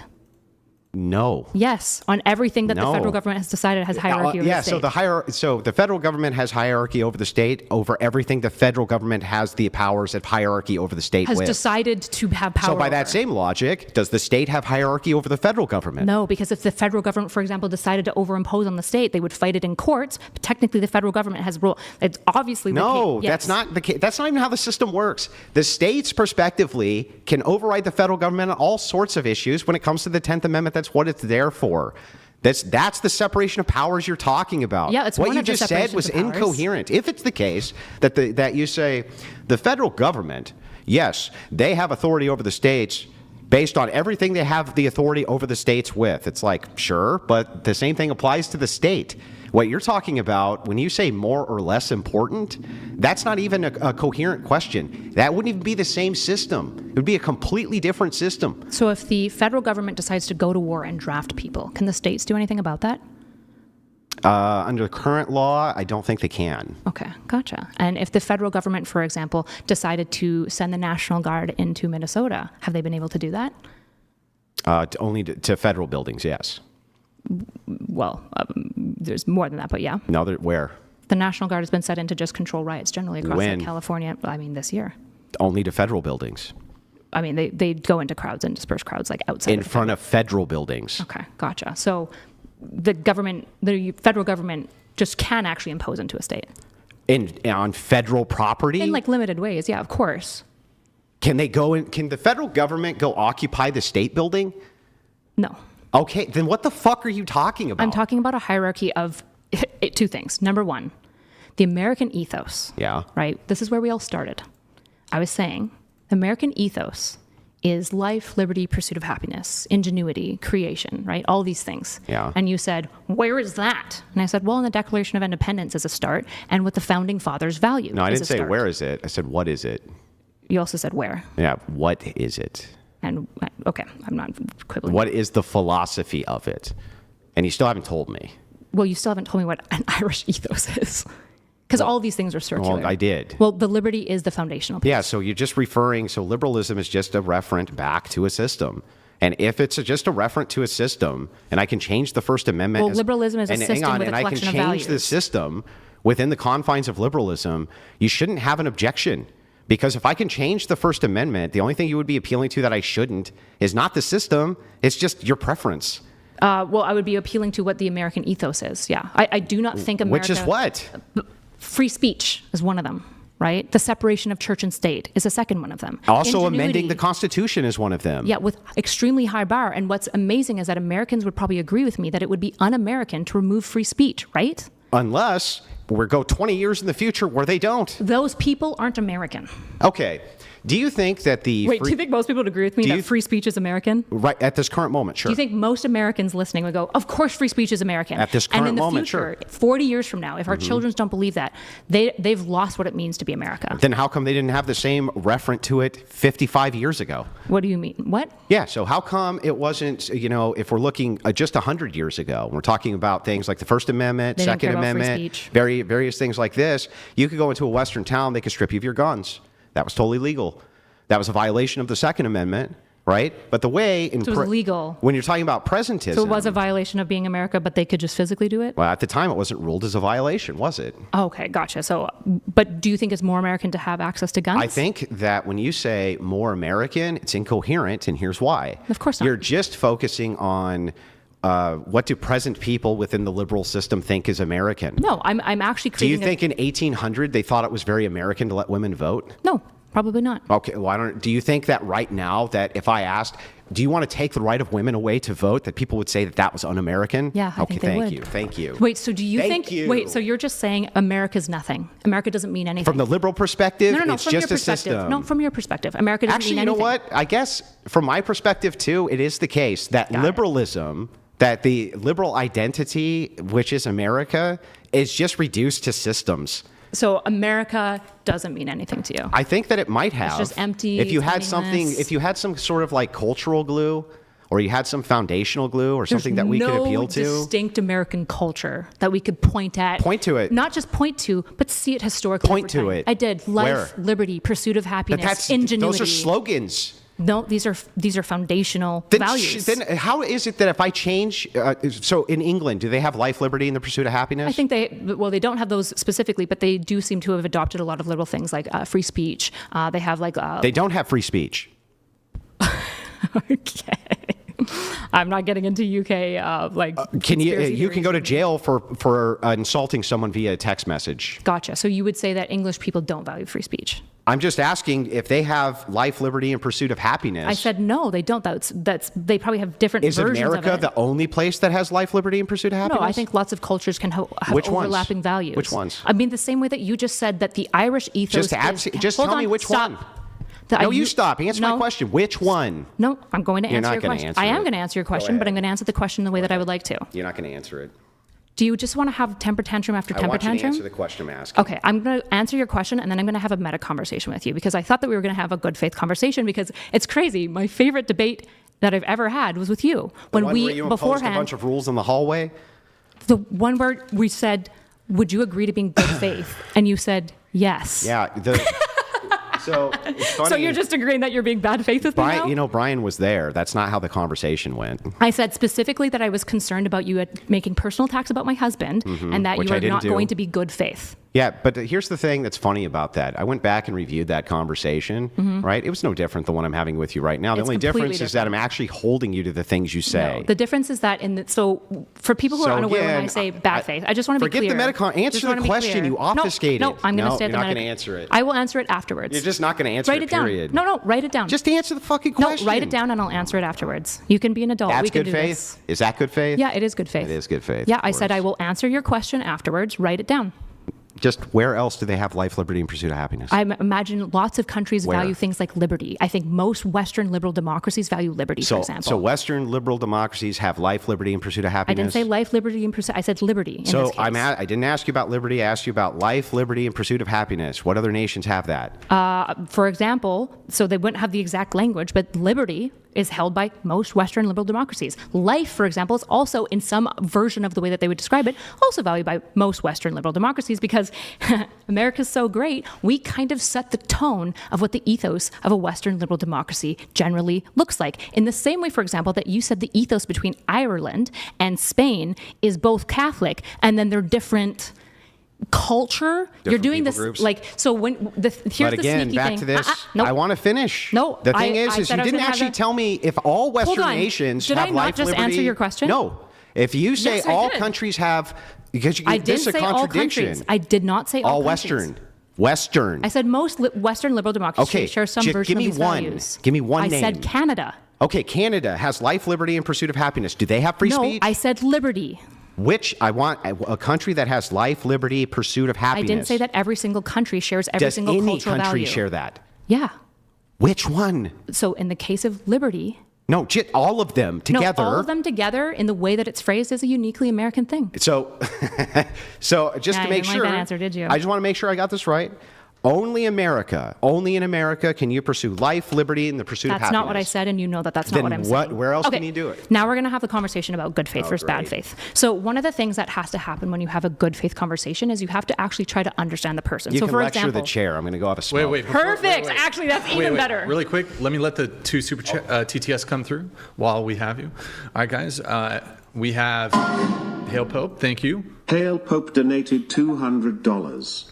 It's Lent, so I'll be nice. She's confusing the Apostles' Creed and the Nicene Creed, which would also be wrong. Neither of those were unanimously accepted by the founders or their states' populations. Me when I make things up, I guess. Good job, Hail Pope. I hope the Hail $200 Pope, thank you is for the worth it. message. We have one more coming through here. Give me just one moment. Guys, if you want to get a TTS in, that's streamlabs.com/. Oh, it triggered Hail Pope donate. a second time. He's going to pay double for that. You got to send in another one, Hail Pope. Thank you. You're welcome. Thank you, Kyla. We have one coming in from Not Professor Dave. There's a bit of a delay now because the Hail Pope one caught up our system. Hail Pope. Hail Pope. He's raking in all those dollars. There it is. But if you guys do want to get a TTS message in, you can do so. Streamlabs.com/whatever. $199 TTS. There it is. Thank you. Not Professor Dave donated $200. Two truths. Oh, that's one an lie. attack of God is Rachel. a social construct with an That's an attack of unverifiable Rachel. existence. Ran through Rachel Wilson. Has a double-digit body count. See? Smoking increases the risk of lung disease and premature death. I did not. That's just a Rachel attack. Guys, Rude, don't be Professor rude to Rachel Dave. Wilson, okay? Rude, Professor Dave. I'm sorry. I didn't read it first. That's Sorry. between you and him. Can I have a smoke now? Yeah, of course. Okay, Of course. we can talk a little bit about good faith versus bad faith. Are you done your TTS? You want? Yeah, we're all done. I'm going to talk to the crowd. I mean, I can talk to you too. So one of the things that you're seeing me get frustrated by is that typically when you have good faith engagement, which the previous debate that we had with Andrew, that was one of the requirements that I talked about. Specifically, I was like, I don't really want to just do a debate with somebody who's just bad faith for like 6 hours straight. It's not super enjoyable.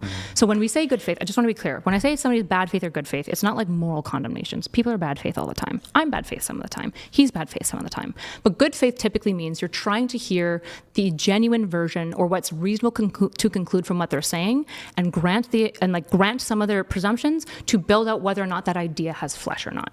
So what happens, though, is that Andrew Wilson will often do this technique where he'll kind of strawman and pillory over like a couple of unique words and then refuse to actually understand what I'm saying, right? So the obvious argument that I'm saying is, wouldn't it make more sense? It seems a little funny that I don't know if it's fair. He can't respond. He said I got to do it when I want. He said I don't want to do this. I'm going to walk away. I guess he did grant it, but. Right. So when I say, for example, in the case of states versus federal, he's saying, well, the federal government did want church and state to be united. They just couldn't write it in because they couldn't find a unifying clause of faith. That's what he's saying, and therefore they allowed it in through allowing states to make decisions. But the 10th Amendment doesn't say states should make a religion. It just allowed them to because at the time that the Constitution was written, almost all states had a religious clause for holding office. The issue is that if the federal government wanted, which is absolutely America, wanted to establish some sort of, you don't want to be on screen when I say this, right? I said, you don't want to be on screen when I say this, hey? What do you mean? Oh, you just swapped it over to It's just just me. a better angle. Okay. When there's a reasonable argument here to be made of what did the founding fathers intend? What was their actual vision and principle? Because I think it's a pretty good principle. And if their principle was they actually wanted no separation of church and state, they would have found a way to write it into the original Constitution, even at a federal level. But they didn't. In fact, not only did they not, they explicitly wrote it out. So just because they allowed states to continue the practice that they rejected at a federal level is not them saying, we want church and state to be united.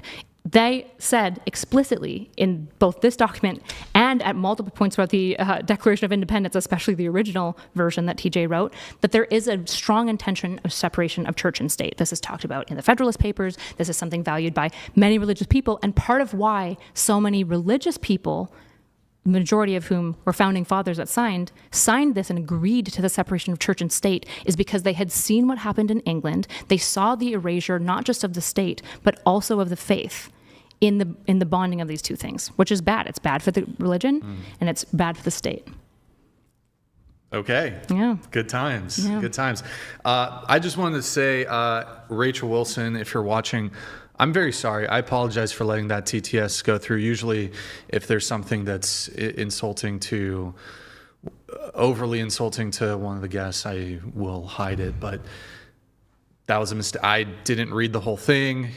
I got baited. Fucking, I read the first sentence. I was like, oh, it's probably pertinent to the discussion. Rachel, if you're watching, sorry I let that one come through. I'll have to. Andrew is back. Andrew's back.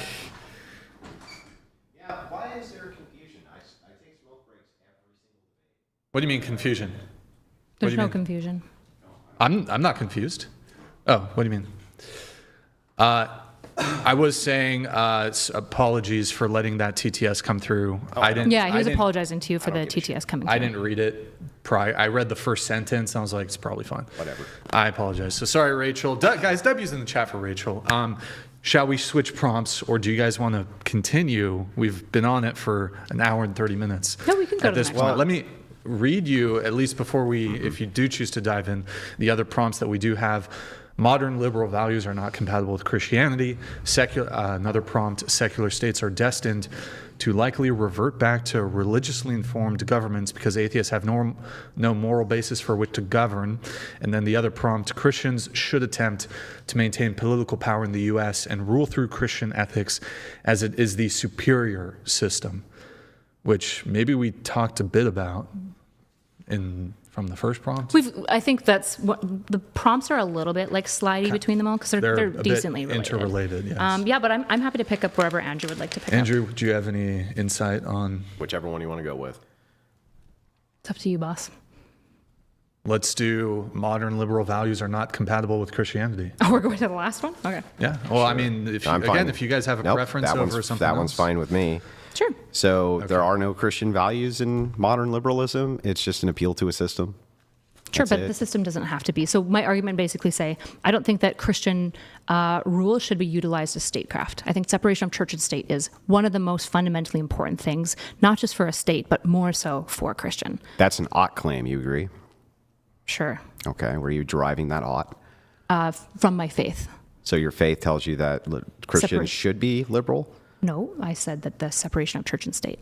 So your Christian values tell you that Christians should not be in charge of states? Yeah. Okay. And do you think that Christians who were in charge of states before were wrong? Yeah. You do? Mm-hmm. Okay. Which I think. ones? All of the ones that came after Jesus and did it. So you think that historically they just got it all wrong? Yeah, I think that, like, if you look, for example, at, like, I mean, we can get into the typological argument here, but if you look at, like, all of the history of the Bible, for example, Okay. What we see over time is when we go from the Old Testament to a New Testament, and for those, because I'm not trying to do a pop quiz, just for those who are listening that don't know what a typological, it's just like a type. We're looking at types typically from Old Testament to New Testament. It's a pretty standard, like, apologetics or a theological argument that gets made. So when you look, for example, through the Old Testament, we have multiple periods that I'm sure you would agree to. Judges, kings, priests. Agreed? Mm-hmm. Okay. So what we see is basically a high blending of statecraft and faith that gets reduced over time with the final answer of Jesus, who actually actively and aggressively rejects statehood, rejects politics, and rejects any kingmanship. In fact, that's a large reason, not the only reason, but a large reason why the Jews felt that he was not the Messiah, is because they didn't see a physical, political kingdom unifying the northern and southern kingdoms. Okay. So back to the ought claim. Christians ought not be in charge of governments and government systems? It depends on what you mean when you're saying that. Well, you said that that Christians ought not do that, right? I don't think that Christians should try to push for a blending of church and state. Okay. And does state need to be a nation? When I say state, I mean a nation. So how come it's only at the national level? Well, I would be at this, I guess, when I say nation, I guess I should say governmental level. I don't want, and when I say this, I don't mean that Christians can't be a government official. Christians should not impose Christian ethics What about into tribes? rule of law. I haven't thought about tribes. But there's governments, right? Not really. Not like meaningful. Why is that not meaningful? I would not say that anyone who's like a political philosopher would look at a tribe and call that a government. Usually when we mean government, we mean post the invention of the nation state. What about a nation city? Yeah, nation state. That's not, well, a nation city, let's say. The city itself If there's considers a itself formalized the entirety of the Roman, nation. like to some degree, like if there's a formalized actual government, not just like a tribe, then sure, potentially. But again, I would need to know what we're talking about here. I need like more specific examples. Like you have a city that has 100,000 people in it, and they have a government there, right? That government should not mix church and state. Yeah, they shouldn't rule with Christian ethics as the thing that makes laws. Okay, what should they rule with? Consensus, because I like democracy. Consensus. Yeah. Okay. And more importantly, laws have to be what works. And what happens when the consensus says kill babies? Well, that would be against like what works, right? No. Yeah, a nation is not going to work very well if they kill all their babies. A nation would work just fine if they kill other people's babies. No, because that nation would be then a target for probably war, not just from that nation, but probably neighboring nations, because it seems like in general, most people have this emergent value of not killing babies. Okay, I don't understand. Let's say that for like 100 years, a nation kills every third baby that comes up in the nation. It's like overpopulated, so they just take a rock and bash its fucking brains in. I don't. Sure, we have China as an example. How's that not working? It seems like it was really, really bad for China. It seems like it was really bad for the fact that people don't like seeing dead babies skewered everywhere. It seems like it crushed their population. As long as the nation, though, consents to that. Well, it's not just about what the nation consents to. Like, Yes, you said, and your exact words, I wrote them down, they should rule via consent because I like consent because I like democracy. Yeah. So when I say rule by consent, that doesn't mean that states' craftsmen aren't imposing laws that are reasonable and work, right? The law is about like what makes a state work. Yeah, but there's no contradiction in how the state would not work if they killed every third child. How would that state logistically work? I feel like that state It would work become fine. problematic. They used to do it all the time. They used to sacrifice children all the time inside of Rome, inside of many states. Sure, but and it worked just fine. Well, not really. Like I would Yes, argue, really. Well, I would argue a lot of where are those nation states? They lasted a lot longer than America, some of them. Where are they? Well, They wait, died. are you saying that? So that's a fallacious argument. It's not You fallacious. saying because this didn't continue in perpetuity, that means it didn't work? That I could just say, well, don't you agree that America as it exists right now is not going to exist in perpetuity? Therefore, it doesn't Yeah, work? probably because there are theoretically and hopefully there'll be better systems that emerge. Okay, so then it doesn't work? By and large, no, not by what I'm meaning. What? Okay, so I just want to make sure. What? So Rome didn't fall, right, just because of one thing. But when we look at, for example, a nation that kills every third Can you baby, grab me another beer while you're up? this probably wouldn't work for a number of reasons. Number one, citizens don't like killing their babies. But if they did. They don't. Yeah, but if they did. They don't. But if they did. What person enjoys killing their Like babies? a pagan nation, let's say. I would basically argue that they don't enjoy killing their babies either. Usually, like even when you look at pagan nations where babies are killed, right? Oftentimes, when you can find evidence for it, the mother of that child, for example, or the father of that child are completely opposed to it. It's usually forced upon them, right? They don't enjoy it necessarily. And usually the child sacrifice was occurring But if because there's of some pagan belief. consensus, what grounds would you oppose the consensus? What makes the state work best for most of the people? Yeah, That's and most of typically the how we make people laws. have now given you consensus that this is working best for us. You can't give consensus that this is working for us. We actually have to look at like material like outcomes, right? So for example, how we know that America's law system works pretty well, although there are problems, is the fact that our military is the strongest. We have the most amount of scientific output, which is awesome, right? That we are the number one currency in the world, the largest like thing. So we know, okay, the system that we consensually kind of erected around, for the most part, works pretty well. It's a pretty competitive system. Okay, but that's post hoc. Do you agree with me that it takes time for you to gather data on a system which is implemented? Yeah. Okay, great. So for That's why we've seen over for history 5 things look years, different, so for right? 5 years, we have a consensus that we kill every third baby, and the people go along with it, and they adore it. They think it's great. We don't have the data to show them how wrong-headed they are yet. I don't think that would emerge. So, okay, but it has emerged. I think it's... But it has. No, it has not. Yes, it definitely has. There's definitely been many nations where they kill their children, including China. So I don't know what you're talking about. But it didn't work. What? In fact, one of the... Yeah, that's post hoc. That's you post hoc saying that's it didn't typically- work after the fact. We're talking about in the That's fact. how you develop statecraft. In the fact, though, when it's happening, Yeah. what are you appealing to oppose it? Me personally? Yeah. Oh, me personally, well, I'm a defined command theorist. I would say that murdering babies is wrong. Okay, gotcha. Yeah. So the consensus would be wrong. Against my morals, yeah. Okay, so you hold a form of dualism. No, it would be relativism. Well, not really. Not relativism. It's relativistic. It's probably the better word. Relativistic, perhaps, but this sounds like dual ethics. No, it's just relative. Why? It's just relativistic. Well, why is consensus good? It's not ontologically good. Okay, good. I think it makes the most. I think for the most Okay. part. Well, I can answer you. All right. Breathe. You're going to be okay. So for the most part, I think that, for example, consensus is good because it's worked. I think it's worked insofar as America mostly has a democratic consensus type system, which has worked pretty damn well. I think the world outside is pretty good. There are a lot of problems that people will point to, but I think America overall is a pretty good nation. I think most Western liberal democracies are better than we've ever developed at any time in history. So the grounds that you would oppose a consensus of killing every third baby would be Christian ethics, right? Well, it would probably be multiple things, yeah, that I would appeal to. Like I would use multiple evidences for it. Well, The reason I personally wouldn't kill babies is because I think it's wrong to murder babies. okay, gotcha. Do you think it's wrong to But murder if babies? there was a consensus, well, yeah, of course. But if there was a consensus, you said that's the thing that we should run things by is by consensus. That might become state law, but I'm saying to you, I think that would fall out of state law very quickly, and I would probably be a person who would advocate strongly against that state law, because not all state laws are moral. Based on your morality. To some degree, but I wouldn't be imposing my morality on What other if the people. consensus is that you're not allowed to oppose the consensus? Like an authoritarian regime? Well, no, that wouldn't be authoritarian. That would be democratic. How so? Because you can democratically vote in laws which are oppressive. Sorry, so I feel like you're just making something into democracy that doesn't exist. Could you explain it more? to me? Yeah. If everybody votes tomorrow in a democracy that Kyla can never say another fucking word or else, I don't know, she gets beat to death with a rock. I would right? have due process.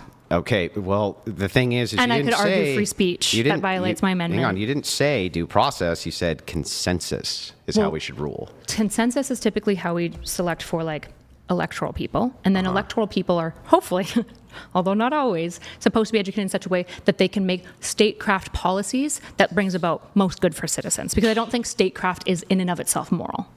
Okay, so we're not actually appealing to consensus for how we should run things then? Well, to some degree, because the stakeholder is the voter. So to some degree, you have to appeal to what stakeholders believe. So what's which is the preventing voters. what's preventing voters in a liberal democracy from voting in laws which go against your morals? Well, I would argue that God puts like a sense of conscience within each of us. And I don't think that almost anyone actually emerges in such a way that they say it's good to kill babies. I think, for example, pagan institutions did erect very historically, and you will notice that they don't exist anymore because they don't work very well and people don't like them. And I also would argue that they were moral at the time, right? And so in the case of statecraft, we would use consensus to vote in elected representatives, and these elected representatives would impose laws. But if we don't agree with those laws, then we can oust that person. Yeah, we have but federal that's courts. not my question. My question is, what actually prevents inside of a liberal society from people utilizing consensus in order to pass laws which are immoral,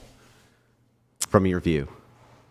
Immoral from my view? Yeah. Nothing, but I don't think that Nothing. I don't think that all of my moral system should be rule of law. I understand. Do you think that? All I'm doing is making ask you sure that back? I get it right. Can I ask you a question? Yes. Do you think that But before you do, I'm going to interrogate the position, then you can interrogate mine. I would just like to have some back and forth. That's the fair way to do it. Well, but the problem is no. you just divert. Wait, no, that's Yeah, not it true. is. The first conversation we had, the first segment, I don't was care about the meta. Christian- Just let me finish the I'm not interrogation of dropping the the meta position. because you're doing You you're doing like the refuse sneaky to allow. bad faith I thing. want. How's it bad faith to want to interrogate Because your I haven't said you can interrogate my position. I said, can you wait for a second so I can ask you some questions? Because in the case After I'm where done I with was mine. interrogating your worldview with the first prompt, Yeah. I also allowed you to interrogate Great. my worldview Great. in return. Let me do the So I'm interrogation asking for the first, same and then in you can do response. yours second. Okay, so do you think that we should No, rule? no. I said let me do my interrogation first. You can do yours second. I'm saying I would like a back and forth. But all that does is derail from the questions I have. Derails from the dunk that you're trying to lead me into. How I is it a understand that dunk? it does that. Well, because what you're trying to do is to get to some foundational thing of being like, see, it's born on nothing. And it's like, okay, Andrew, do That's you what's wanna, bad faith. Do you want to Not just go to allowing Agrippa's trilemma? Not allowing your position. Everyone knows that this is what's happening. Wait, you're saying that your position, when it's interrogated, its foundation is going to be incoherent? I would say every single foundation of any worldview, normative, or meta-ethics is unjustifiable. Yes, this is what axioms are. Oh, really? They all fail Agrippa's trilemma. Yes. Oh, How do because you of not Agrippa's fail it? trilemma. How do you not fail Agrippa's trilemma? Oh man, that's really weird. What? Tell me again. What does Agrippa's trilemma say? It's dogmatism. All justification systems fail at a foundational level because they will fail in one of three ways, or all of three ways. Dogmatism, Yeah. infinite regression, and circular reasoning. Is that position justified? No. Okay. So anyway, back to this. Wait, so you run away from Agrippa's trilemma? Okay, but you know what? I ran Sure. away from it. Yeah. You just said that Agrippa's trilemma is not a justified position. What do you mean by justified?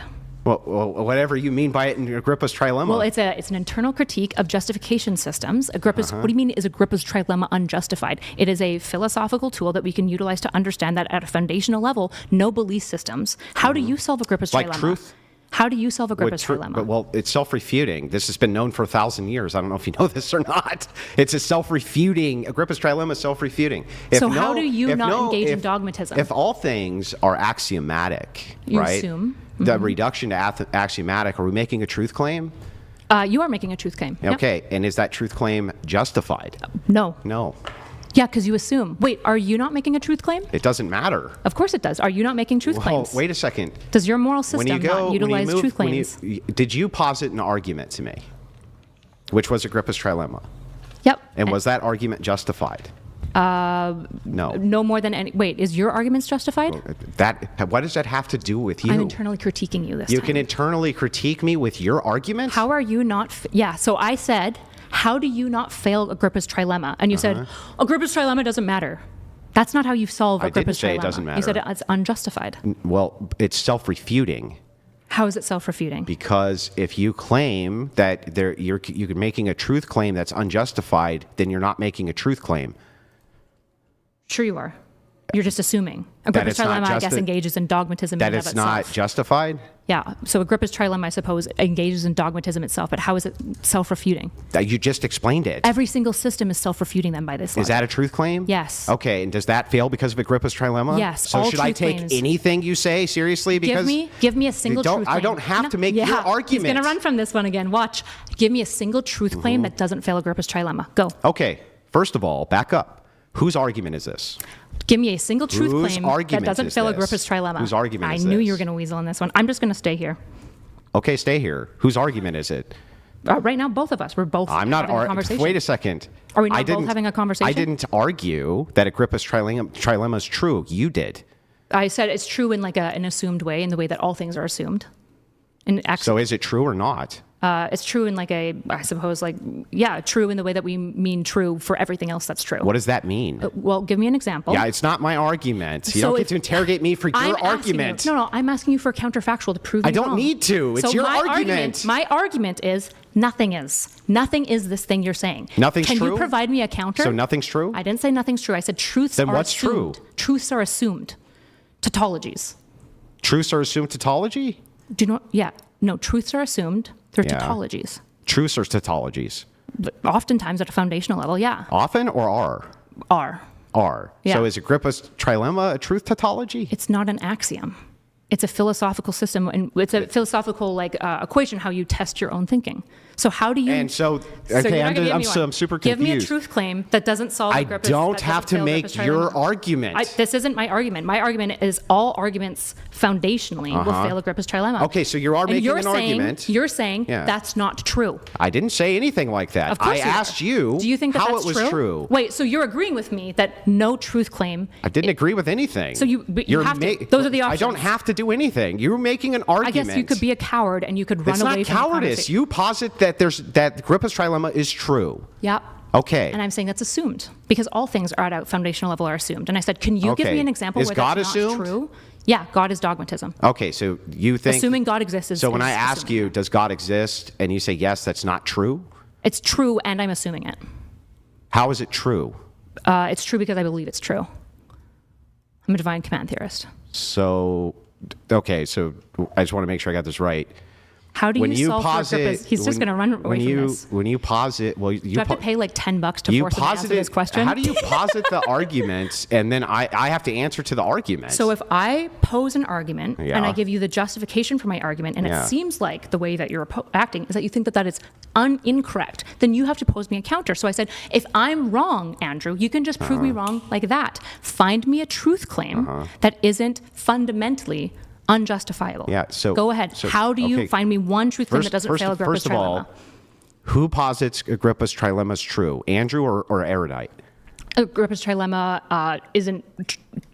This is like saying Euthyphro's dilemma is true. Is Euthyphro's dilemma true? Okay, again, why are you asking me questions about your argument? Because what you're doing, I think I can't tell. I can't tell if you genuinely don't understand Agrippa's trilemma, maybe, or if you're being bad faith. Those are the only two How options. am I being bad faith when you posit an No, argument and I hold ask on, you about relax, Andrew. I said there's two options. You genuinely don't understand, or you're being bad faith. Or But there's a third option, which is maybe you don't understand? I do understand how dilemmas work in Okay, philosophy. then let's... Are trolley problems true? If Agrippa's trilemma... Is like a trolley problem. Yeah, I just want to make sure. It's Agrippa's... a philosophical test of logic. Okay, I got it. Yeah. So when you're talking about Agrippa's trilemma, would you have any criticisms for this argument that you're making? I can't solve it. That's the point of the dilemma. Okay, so when you say that when I ask you, is Agrippa's trilemma true?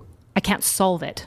Is it true though? Is a trolley problem true? Is Euthyphro's dilemma true? What are we doing right now? Yeah, I think philosophically you can say that the Euthyphro's conclusion dilemma. is true or false. No. Agrippa's trilemma isn't a conclusion. Agrippa's trilemma is a problem. It's a philosophical problem. Is Euthyphro's dilemma true? Wait. I'm not talking about them. I'm talking about Agrippa's trilemma. Yeah, it's a problem in the same way that Euthyphro's dilemma is. Okay, so Is walk trolley me through problems it. true? Walk me through Agrippa's dilemma. I'll make sure I understand it. Okay, Agrippa's trilemma posits that no beliefs are justifiable foundationally because they will fail one of three ways: dogmatism, infinite regression, or circularity. And I'm saying, Can you find me an example of a So truth then claim that doesn't fail Agrippa's trilemma? Well, that sounds to me like you're positing propositions in a conclusion. I'm giving you something similar to like a Euthyphro dilemma or a trolley problem to Yeah. see if you can solve it logically. Yeah, but that has nothing to do with Agrippa's trilemma, which we're talking about. It has everything to do with what Agrippa's is trilemma the- because you're asking if it's what is true, the which is pro- like asking me if trolley problems are true. No, it's not. Are trolley problems true? If it's propositional, this sounds like propositional logic to me. You're actually giving me premises and a conclusion.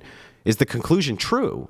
This is not what's happening. It's a dilemma. Is the Euthyphro dilemma true? Well, that's a whole different thing. These I'm talking are about one-to-one comparison. This is Okay. the comparison I'm trying to make because I feel like you're not understanding what a dilemma is. Write it out for me. I don't need to. How do you solve Euthyphro dilemma? Or do you think Right now, I just want it written out so I can see if this is a non-propositional problem. Okay, I'm just going to write out what I've said. Okay. Okay. All foundational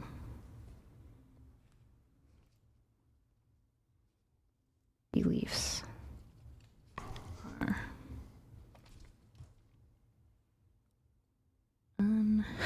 Private chat, Nathan, if you want to pull it up. unjustifiable. Yeah, get the TTS in here. Make Brian some money, okay? Oh, no, I was going to pull up Agrippa's trilemma. Oh, so it's on So screen? people know what the heck you guys are talking about. Go F11 with it, Nathan. Do you have it? Okay, it also goes by Munchausen trilemma, I guess. I would just Scroll look down. up specific Agrippa's trilemma. Well, scroll down. This Anyway, is- just finish it writing. I want to see if it's Scroll down. propositional. Yeah, continue on, though. Go ahead, scroll down. Keep going. It says the name. Scroll down. It says, so Munchausen trilemma is also known as Agrippa's trilemma. So I guess it's just a different name for it. Scroll back up. Yeah, so Okay, see so the I'll three read this. there? Here, Yeah. keep working on this. But the circular argument in which the proof of some proposition presupposes the truth of that very proposition, the regressive argument in which each proof requires a further proof ad infinitum, the dogmatic argument which rests on accepted precepts which are merely see if I asserted can proposition rather this out. than defended. The trilemma then is having to choose one of the three equally unsatisfying options. Okay. Hopefully you can read that. Sorry if you can't. Just tell me if you need me to rewrite something. Circular argument, infinite regression, or dogmatism. So then, you believe in objective truth, right? I believe in objective morals, yeah. And like Objective- scientific realism. Are they objectively true? Morals? Yeah. Well, objectively, and like they exist outside of me. Is that true? Yeah, Okay, what makes it true? I'm assuming. So, is everything you assume true? No, but everything I assume is true because I'm really good at philosophy. How do you solve? All I'm it has asking. nothing to do with me. It does. You don't believe. So here's what's it happening. doesn't. How do you solve Euthyphro's dilemma? Why do I need to solve your problem? Because if I'm posing you Euthyphro's dilemma, a philosophical problem, you can't go, is the problem true? That's I'm not even asking about That's that. like I'm sidestepping asking the if conversation. If you believe that this is correct, and you also believe that objective morality is correct. Correct in the way that we're assuming Agrippa's trilemma. Correct in the way that like trolley problems are good at testing So logic. we're just both making assumptions about everything? Everyone is, well, that or you're infinitely regressing. Those are your two. Well, there's your circular reasoning, which is just tautologies. So everyone's kind of doing tautologies. So we're just assuming God. Yeah, of course. Okay. How are you not? So all of these things in philosophy are just going down to these three categories for you? No, not these. These aren't categories. These are ways in which you're fallacious. Your thinking is fallacious. So it's saying all beliefs, all meta-ethics, normative frameworks are fundamentally unjustifiable because they can't solve for one of these three things. Thank you. I see. And I'm asking you, how do you solve I for it? can't. I'm going to adopt it. He's like, Euthyphro's dilemma. I don't know. Hey. Can't find an answer to it. No. I'm going to adopt it. You're right. Okay. I'm just going to assume everything's true because I assume it. That's fine, but now That's what you said. now you're in line with like, so this is one of your issues. That's what you said. Yeah, no, that's fine. Welcome to my world, okay? I'm in your world. We're based over here, Yeah. okay? The issue is that I wouldn't go to secular people and be like, you don't have a moral ethical system because it's unjustifiable, because I already know that mine's unjustifiable. I'm assuming I'm doing dogmatism, and they're doing usually infinite regression. So then or they're being cowards and they're being like, oh, I don't know. So then you can't make a justification for why I shouldn't like pull out a machine gun and kill everybody. These are not the same thing. You understand? not? what I mean. Yeah, so when I'm talking about foundational beliefs, Yeah. pop quiz, what's foundational? Do you know what foundationalism is? Yeah. It's going to be the pillar in which the belief stands on. Yeah, okay. So not all statements or beliefs Thanks for the are pop quiz, by the foundational. way. You're welcome. Well, I don't actually do pop quizzes. I usually That's ask your questions. whole debate style, but go ahead. It's not. Me knowing more information than you is not like some crazy like maniacal tactic. Well, and in fact, when we get to the point where you do, well, we know. this is the issue, Andrew, is it speaks to your insecurity that when I ask you questions about whether or not you know something, I'm asking in genuine good faith because they're like Of course. esoteric and I don't expect people to know them. But you take it as an insult to like your pride or something like that. Of course, because you think I'm doing something like maniacal when it's like me asking you, do you know what Agrippa's trilemma is? Isn't to say, idiot, you don't know anything about Agrippa's trilemma? Why are you even talking about philosophy? It's for me to go, okay, if you don't, let me explain it to you, and then I'm curious how you would reason through it. Yeah, Right? I would just reason that I'll adopt it, and anybody that I decide to impose my will on can't actually say that I'm unjustified. Of course you can. How? Well, you wouldn't say that your foundations are unjustified, but they would say, for example, here's a list of evidences and arguments as to why I don't think Yeah, you but should none do of those this. are justified. They're Well, all you going to would be build circular. it off of tautologies. So what? Everything's built off of Then tautologies. there's no justification. Tell me I can't do anything. Wait, do you think math doesn't exist because... What does that have to do with what we're talking about? Math is tautological. Oh my God. Wait, do you not know that? What is the justification? Pop quiz time. Do you know that math is So how can you tautological? tell me? You see what I mean? Pop quiz. Well, Can you I'm tell doing it me- now because you're just being ridiculous. Yeah. Squirrel brain. Can you tell me? I'm pretty focused, Can you tell laser me? focused, Tell actually. me how it is Powerful. then that you can create any justifications that anybody's ever doing anything wrong? Logic and reason. You build on top of like tautological axioms that seem reasonable based on kind of assumptions, but they seem reasonable, and you build upon an entire structure of world belief, which is But what none of divine- them are justified. At a foundational level, no. All No. beliefs are unjustifiable. Well, then you don't. How do you solve dogmatism? When you just told me then that I can't go to secular people and tell them that their beliefs are unjustified, You can't and be consistent. so then we should just throw philosophy out. No, Why not? It's not Because- justified. At a because lots foundational of level, it's because- just a tautology that we make up, because right? people accept tautologies because that's how you think about the world, right? Okay. Like math, we just accept tautologies in math. We have to because you have no starting point if you don't. So we assume these things and then we build on top of them. And then the beauty of things like math and science, in the case of like science realism, is you can use math and these things to observe and test and see if you're actually mapping onto the correctness of the world. I see. Yeah. So then, if Using I inductive and deductive so then if I logic. utilize the assumption that God is real, this That's would dogmatism. Yeah. this would satisfy you because you also use the assumption that God is real. I'll just grant it, of course. Okay. I always So grant then, if axioms. that's the case, and we assume that God's real, and then we assume God's commands, and then we build our case off of that, Yeah. that's justified. As justified as something can be. Yeah. Okay. Well, then I don't know what we're arguing about. We'll just do that. Well, we were arguing because you wouldn't answer Agrippa's trilemma and saying that it wasn't true and coping No, super I was hard about asking it. you if it was true. Well, we're arguing this because you were walking me along this thing and being like, secular Yeah, people have but no I'm still justifications gonna get- for their worldview. I'm And I s- went, well, we yeah. can go there, Andrew, but I'm just going to like jump ahead to Agrippa's Great, trilemma. but I still want to get back to the interrogation. Okay, but now. your line of argumentation is going to fall apart because when you go, well, why are you assuming that this is good? I'll go, we're assuming it. Okay, that's fine. But anyway, back to can we Based. get back to this now? Sure. Okay, so when we're talking about the issue of secularism, Yeah. or not secularism, I'm sorry, liberalism. Wait. Liberalism is what we're discussing here. So okay. we'll pull back up on the note since we went down that whole train of nonsense. It's not nonsense. It's like foundational philosophy. Phil okay. 101, You're- really. It's kind of important. you're right. And you You're- like to weaponize it for your dumb audience against mean people to like innocent Mm-hmm. OnlyFans girls to be like, see, their belief system isn't justified. And it's like, no one says Name it a single time when I've done that. that. Every time you were on the show. Yeah, so give me. Do you have one? Yeah, when you debate any secular person, when you debated Charlie, when you debate Destiny, when you debated Naima, when you debated Xena, when you debated like et cetera, No, et cetera. no, my argument is you actually usually go, that your if belief you're- system's unjustifiable.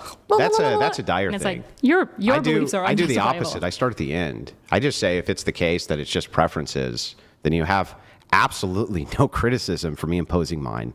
Well, most secular people, if they're good on philosophy, wouldn't say, well, it's not just preferences, right? It's some mixture of like we use, if they're utilitarian, they would use utiles. These are all if they're- preferences. Not really. These Yeah, are like, really. there's no more preferences than you preferring God. That's my point. But then all of this is empty. That's right. So your So then arguments you are, would have- wait, but then you have to grant that your arguments are just as empty as theirs. If that's the case, then you would have no room to criticize me for imposing my preferences. Sure, we could, because then we could just use reason and logic and evidence of what seems to Preferences? benefit people. Your preferences yeah, versus my I think preferences? it's reasonable to assume that I prefer that like people are like people experience less harm, right? I think that's a reasonable preference Why? to have because I want it. Then it's perfectly reasonable for me to say no. I didn't say it's unreasonable. Then there's nothing to argue there. Because you're insisting that they're unjustifiable while you are. And I'm saying, no, you're all unjustifiable, but both are actually reasonable. You can have your Christian preferences, but as a Christian, I'm fighting you and saying, actually, your preferences are icky and bad for the faith. Don't do it. Also, Jesus wasn't political, so you're kind of going against what Jesus taught. So, it's also bad to do. Okay, so then back to this. When we're talking about liberalism and the system of liberalism, and you're appealing to consensus, right? If the consensus is that they want to kill every third baby, which is just part of their preferences, man, and they assume that it's fine, you can't actually critique that. Of course you can. We do it all the time. With what? You could use utilitarianism, and you could say actually killing babies is bad because it makes a worse world. It harms that specific baby. It probably also harms the mother, which would actually decrease the amount of flourishing and increase the amount of harm, which is why I think it would be bad to do. That's what a utilitarian could say. And then say, but you would say that God doesn't like it when you kill babies unless he orders you to do it, like in the Amalekites. And which one of you is right? Well, we would have to fight. I mean, the issue is we have to assume at the end of the level. Fight, right? Yeah, and I would go, I think my argument's more reasonable. I wouldn't say my argument's more justifiable at a foundational level. This is what you do. You try to say, my beliefs are foundationally justified and yours are not, which is why I'm reasonable and you're not. It's that's not true. Actually, I do the opposite. No, you I start at definitely the don't end do the of the opposite. argument and say, I agree with you. It's all preferences. Just because the chronology of how you get there is different, it doesn't change that this is the tactic that you typically utilize when you debate people. No, listen, I'm doing the same thing with you. We're at the end now. Yeah, you're I start at the end and I walk people all the way back to their foundational axioms. I'm just asking and you then I go, see how silly this is? I'm not silly. And I'm saying you're just as unjustified. I'm just asking you a single question here. Yeah, which you would is use that reason and logic. Is consensus, when you're talking about consensus, that's how you want things to be, right? Well, no, this is not an ought. A consensus isn't an ought. I think it's the best system that's arrived so far. So when I if asked you can make up a better one, so when I asked you earlier, this is an ought, and you said yes, that's not the case? Well, there's a second part to what I was saying, I believe, at the time. No, I asked you, is consensus how Christians ought do things? You said yes. No, I didn't. Yes, you did. No. I specifically wrote it down. If I did, I didn't mean it. You didn't? No, I should have clarified. What do you actually want to ask here? Yeah, so I want to just ask you about consensus. So if they want to kill every third baby, okay? I would oppose this. Yeah, but why would they be actually wrong? I would, for example, in the case of a pagan, I would probably appeal to their own moral system. I think that most people, for example, I believe, you probably believe this too, that God gives us conscience, right? He puts a spirit inside of us, that God's meta-ethical system emerges naturally out of us, right? So what I would do, for example, is I would probably, first of all, try to examine that pagan's belief system. And I would be do you actually think killing babies is okay? Right? I would actually morally question them. And one of the issues is that this is unobservable. We can't truly know whether somebody thinks something is wrong or right. But I think the knowledge of wrong or right is really important, kind of biblical, one might even say.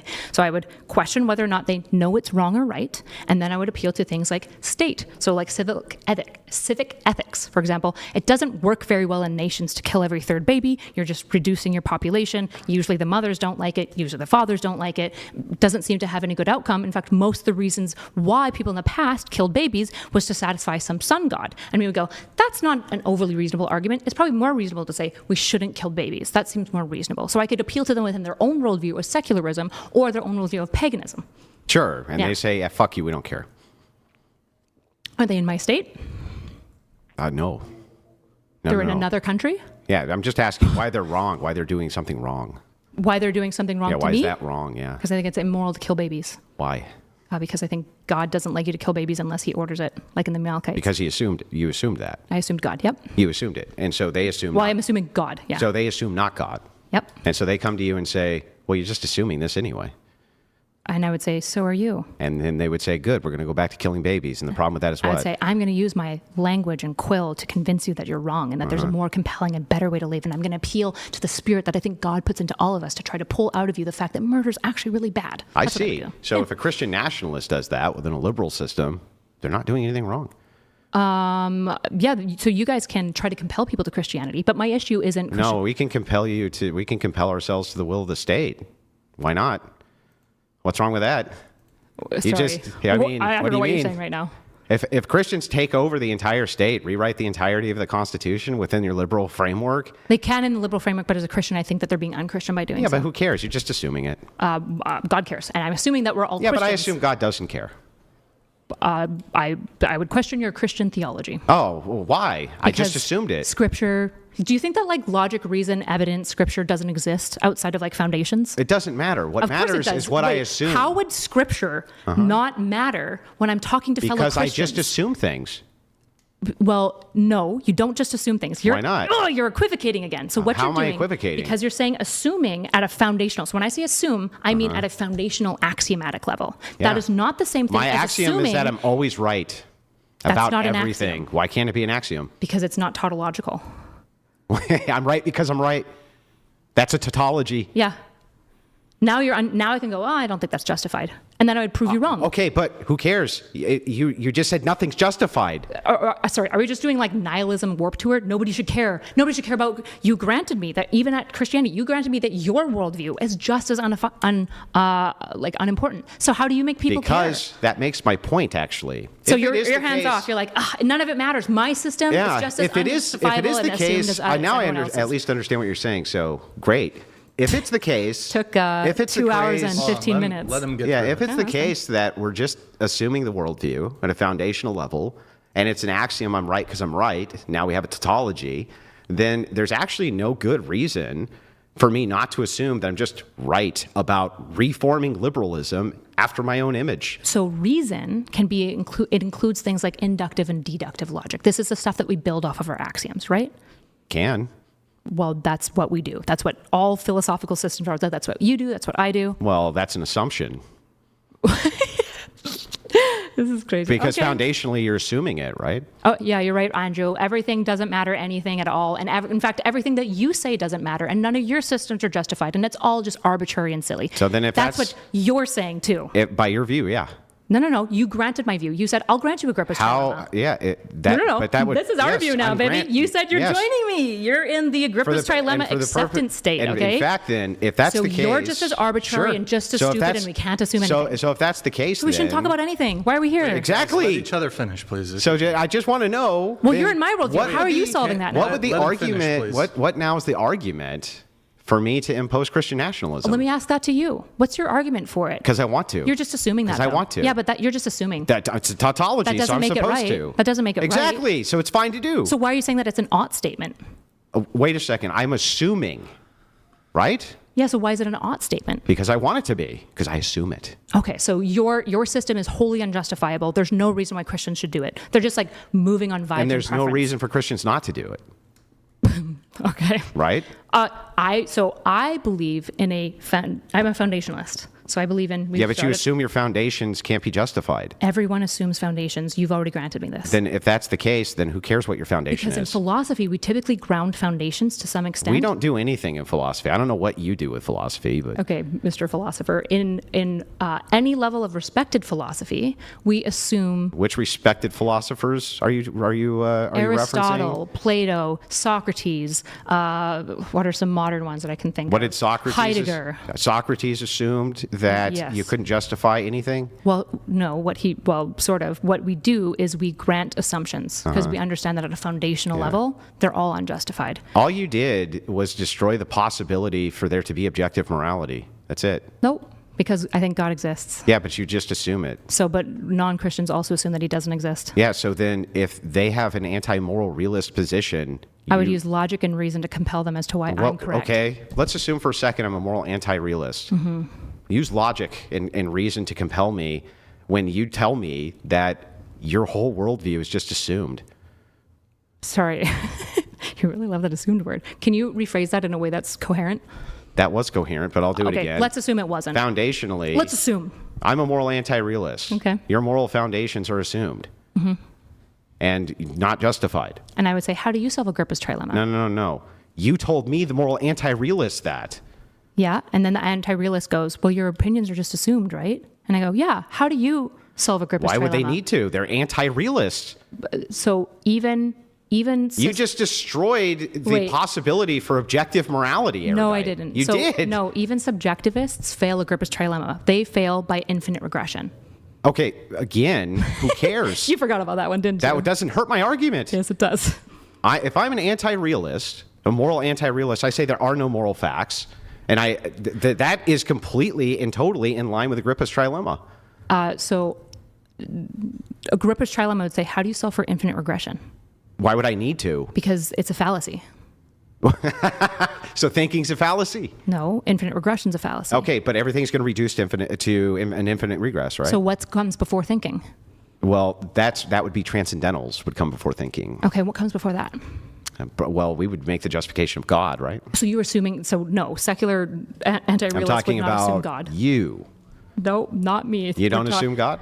I do assume God, So but then we were all talking the about moral transcendentals come from anti-realists. him? Andrew, respectfully, we should Yeah. probably, I don't think you're ready for this conversation. I Oh, don't think. no, I'm having a good time with this one. Okay. I just want to make sure that me, the moral anti-realist, right, that you are telling me that objective morality is real, right?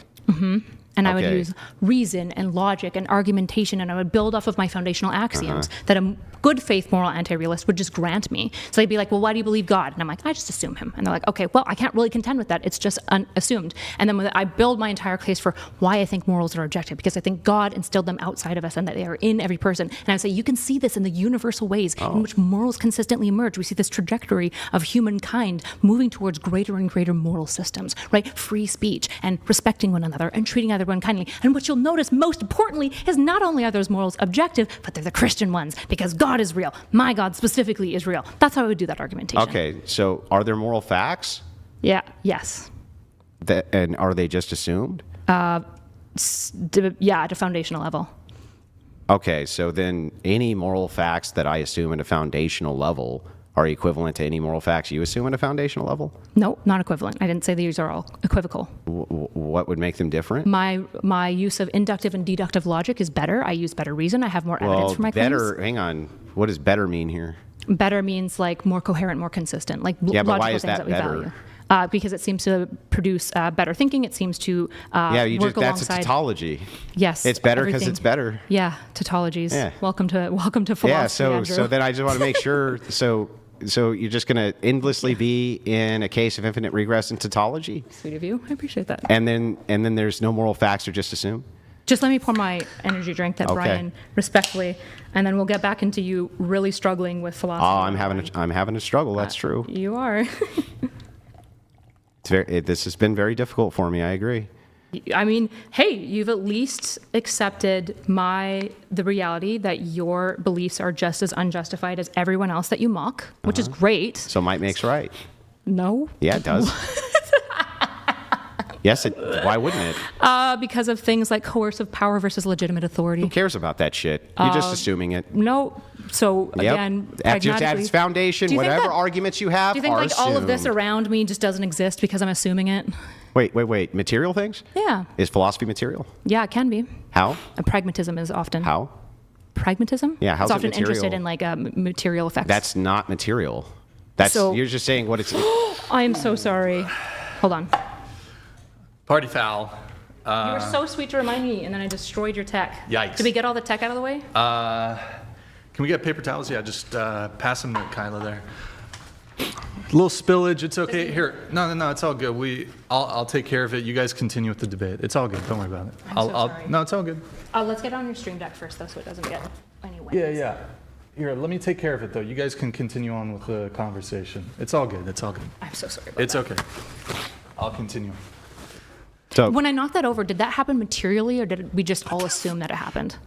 well, I would say that happened in material reality. Oh, and so how do we think about that? Like, how do we decide that actually it fell because of gravity versus like God trying to push it down? We would probably run an experiment or something like Yeah, this. we would use like reason and logic to build up a belief system. Well, the thing is, though, is like You that really wouldn't don't make like that that you're wouldn't feeling make this. philosophy material. So not all of philosophy, like the art of loving wisdom, isn't material, but it commentates on materialism Yeah, all the but you time. just said it was material. Well, parts of it can be material. Yeah. Which parts? The part that is your brain thinking about things. So, Is your brain not material? okay, so is the Could I have this philosophy- conversation if I is didn't the have a brain? philosophy itself material, or is no. the brain material? The brain's material. Okay, so then not the philosophy again. I don't know why you think that this is a dunk. I'm Saying that not philosophy, trying to dunk. I said philosophy can engage in the material, of course. But you said. And then I said, for you said it example, was one of the material. schools is pragmatism. Yeah, but that's not material. Sure, okay. Okay. You win. That's all. You're so smart, Andrew. You got me. I don't know. No, hey, you're way better at this than me. Help me out though. I'm actually fine kind of staying right here. So you accept that your belief system is just as unjustifiable? Oh, sure. Especially for the purpose of this Do you conversation. actually? No, not for the purpose of this conversation. Don't be like bad faith and That's not presume bad faith. It is bad faith to presume things that you don't actually believe. That's don't not bad faith. Do not purport to me that you believe in things that you don't believe. That is definitionally bad faith. How? By self-delusion or self-deception, or in this case, explicit deception, saying, yeah, I believe this. And it's like, no, you don't. Yeah. You literally don't. Got it. Or do you? Do I what? Do you believe that Agrippa's trilemma means that all... You convinced me.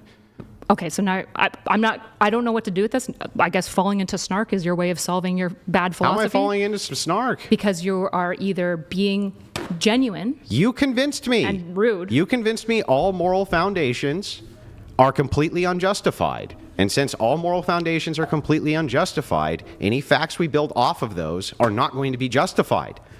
Well, they're not going to be axiomatically justified, but they can be reasonable and coherent. So they're still unjustified. Yeah, but we seem to value these things that seems to produce good outcomes. Yeah, but you could never society. say we seem. It seems to me like that men could collectivize and just beat shit out of women, stuff them in cages too. That seems to me like a possibility. Sure, the issue is that other men wouldn't like that because men aren't a class. A lot of men would love it. They did it for years. Half the world enslaves half the women. What do you mean? Okay, men also freed a lot of women, right? And they also enslave them. Okay. And so who cares? It's like, if that's the case, if all it is a reduction to the idea that there are no moral facts. Things that are unjustifiable does not mean that things don't matter. Well, it means that there's no moral facts. No, it doesn't. Yes, it does. No, because you have to assume. You're assuming there's moral facts. Yep. Do you know what a fact is? Yeah. What is it? A fact is something that is real and true. Okay, so you're making a truth claim. Yeah, I'm making a truth claim that God exists and that he has made a real objective world with real objective moral systems. Are you not doing the same thing? And you're assuming it. Are you not doing the same thing? I am. I'm here, baby. I'm right here with you. So what, do you think that you can't state moral facts now? I think that anything that I would state as being a moral fact now becomes unjustified. And since it's unjustified, I can do whatever the fuck I want. Okay. And there can be no actual objection to that now. We've destroyed all possibility for objective morality now. No, because people have accepted that Agrippa's trilemma exists for a long time, and we still object one another. Because or not, so you and I assume the same things. Those aren't moral facts anymore. You don't have moral facts. You just have assumptions. Sure you do, because God exists. We're assuming that God exists. No. That's an assumption. It has to be. Then if it is and has to be, there are no moral facts. Nope, that's incorrect because we're assuming moral objectivity. Okay, give me a stance independent reason for the existence of God. Sorry, a stance independent of reason? Stance independent reason, sir. I don't know what that means, sorry. So give me, other than because Erudite believes it, God is real. Yeah, so I'm kind of a Thomist in this way. I think that God demonstrates and shows himself in every part of the world. I think that he is in the design of the trees and That's the ducks. A stance. Yeah. Yeah, I need a stance independent reason. Sorry, so you want me to not use any logic or reason for just something outside of you, which would demonstrate this. The Cambrian explosion. Okay, and that demonstrates God? I think it does, yeah. Okay, and that's a stance independent reason. Yeah, because the Cambrian explosion literally happened. So therefore it's a stance independent reason? Yeah. Are you sure? Sure. Okay, I just want to make sure. So your stance independent reason is there's an explosion and that proves God? I think that's one of the proofs, yeah. Okay, got it. And that's not your stance of that? You're just doing word games now. No. You are. Nope. I'm just asking for a stance independent reason. So how do you? It has nothing to do with me. We get to do I'm with you. There are no stance independent reasons for God. Okay, so what you're doing, I guess I need to just be meta again because we can't engage in any fucking substance in this conversation. This is the most substantive it's been. It's literally not substance for you to go, I guess I'm assuming the same thing as you. So you're just assuming and you're just assuming and you're just assuming and reason and logic don't exist. It's like, no, of course reason and logic exists. I would make an objective. Where do they exist? Out there. You can. Where? Math tautologies. Humans don't create math tautologies. They exist regardless of whether or not I want to engage with them. Where? 2 + 2 = 4, always. Where? Out there. Where's there? 2 ducks and 2 ducks = 4 ducks. Yeah, but where's that? The material world. And the material This is world? what I mean, by the way, when I say that he's just trying to do word games now. Because How is it a word game? it's necessarily a word game because everything that I am saying is completely reasonable, coherent. You're just trying to make it seem absurd. That's what you're attempting to do. How am I making anything seem absurd? This is obviously what you're attempting to do because you, A, will not allow me to internally critique you in return and show the audience, for example. You've convinced me. What do you mean? No, I have not convinced you. And I'll just take it. I'll just grant that I've convinced you. You've convinced me. But you're not letting me internally critique you now. Go ahead, internally critique me. Okay, so how do you believe, like, why do you believe in God? What do you think is good? Because I assume him. Okay, but why do you assume that it's good? Because I assume it. So you just assume it? Yeah. So it's just preference? Yes. So there's no moral objective fact? Correct. So you don't believe in any moral objectivity? Yeah. Okay, so when other Christians insist that there's moral objectivity, what would you say to those Christians? I would say that they're wrong. Oh, okay. Is that what you're actually going to say to people going Yeah, forward? of course. Okay, so you're looking at the camera right now and you're telling all of your Christian followers that when they Erudite believe... has convinced me that the Christian position is that there are no moral facts. Yes. Okay, wow. I don't believe that there's no moral facts, but that's fine that you You don't? Yeah, I assume that there are. Oh, and you assume that there's moral facts. Yeah. So therefore there are? By the word games that you're playing now, sure. So you assume that there's moral facts, so therefore there's moral facts. I believe that God is real. I assume God is real, and I don't think that God lies So to us. you believe that there's moral facts because you believe there's moral facts. And I have evidence for that. What? Math, Math is an evidence of a moral fact? How? because it exists outside of us. Well, how would that be evidence of a moral fact? Because something that's objective has to occur outside of my mind. So regardless How of would whether I'm that observing show or a engaging moral it. fact, though? Even if you could demonstrate math occurred outside of the human minds. We were just talking about facts, but sure, in the case of like a moral fact, I would point to, say, for example, emergent universal values. It seems like over time, universally, what has emerged is people valuing sanctity of life. And I think that comes from God, because I think God is good. Okay, got it. But that's just an assumption, right? That one. Thank you so much. How would that be a moral fact if the foundation's assumed? Because you can build on top of your axioms. Yeah, sure, but they're just assumed. So how could it be a fact? Because I think that God objectively exists. Yeah, but that's just assumed. Again. How do you solve this? How could that be a moral? I just told you I'm a Christian, now a Christian moral anti-realist. You convinced me of that through your argumentation. So I think facts exist, and I can point to evidences like math, like tautologies. Yeah, but that doesn't prove that there's moral facts. So I think there are also moral facts like kindness is good. How's that a moral fact? Because I think that no matter where you look, kindness is viewed as good. We appreciate kindness. I think that it is something that God decrees. If everywhere you looked, people were like molesting children, would that then be a moral fact that you should do that? No, Andrew. Are you tracking this conversation? I'm trying to. Why would you ask that question? Because when you just say, I observe that some people reciprocate kindness, that doesn't demonstrate how kindness is a moral fact. I didn't say that some people reciprocate kindness. I said that kindness seems to emerge as a value overall. And I think that God specifically likes things like kindness. So kindness is an emergent property? Of God's will, yeah. Okay. How is kindness a moral fact? You ought be kind. Because God decrees it. But you just said God's assumed. Yeah, you have to assume God at some point. But I think that he's objective. So then if you assume God... Look, you're the Christian anti-realist. I'm not. Yeah, but you haven't told me why I'm wrong. Yeah, so I believe in God because of a process mostly of like personal experience, right? He has shown himself to me, which is why I assume this preference of God is a fact. You're saying, well, if I can't prove God, I guess, what? Do you think he doesn't exist? Well, no, I just don't think that there's any moral facts because if you we're assume operating that God on an exists, assumption. that could be a moral fact, right? No, that wouldn't be a fact. So you don't think God exists? Those would be, when you're talking about universals like moral facts, right? You're saying that this is indeed universally always true. No, that's no, that's not the same thing as a moral fact. Okay, what's a moral fact? So a moral fact would be something like justice exists, and we can. That would be a universal claim. Outside of us, yes. That's a universal claim. No, that's not an absolute claim. That's a. I didn't say claim. absolute; it said universal. Yeah, universal is the same thing as absolute, Well, right? So the way, Wait, hold on, what? the way that justice looks in different contexts are different, right? Justice in the case of somebody. Different contexts are different. Yeah. Okay. Yeah, I was a little like redundant when I said that, but yes, the point still stands. Okay, so I'm confused. Do you need another beer When to you say relax? justice exists, are you saying that justice? so sorry. You're saying that's not a universal claim? I'm going to put this as far away from my pen as possible. Keep it far away. Keep it far away. Say that Because again. a moral fact would be universal, wouldn't it? No, Then how would it be a fact? because something can be objective and relative. Welcome to Aristotle. Okay, so help me out here. When you say something's a moral fact, what does that mean? What I mean is that God created it, and it exists outside of us. And ought God people exists. adhere to what God says? And ought people adhere to what God says? Ideally, yeah, I would like that, but they don't all agree with God. Okay. But my preference is God, obviously. Okay, but it is a moral fact that they ought to, Yeah. based on your assumption of God. Okay. So I still don't understand how we got to. I know you don't understand. How we get to. You're making that very clear that you. How don't do we get to understand. moral realism from this? Okay, because I think God is true. Do you think Yeah. God is true? Sure. Do you think God exists outside of you? Sure. If you didn't exist, God would still exist. I think that. Yeah. Yeah, me too. Great. There's your first. But that basis. doesn't. That's your axiom. I don't understand though how we get to moral realism. Well, because if God then says love exists, Yeah.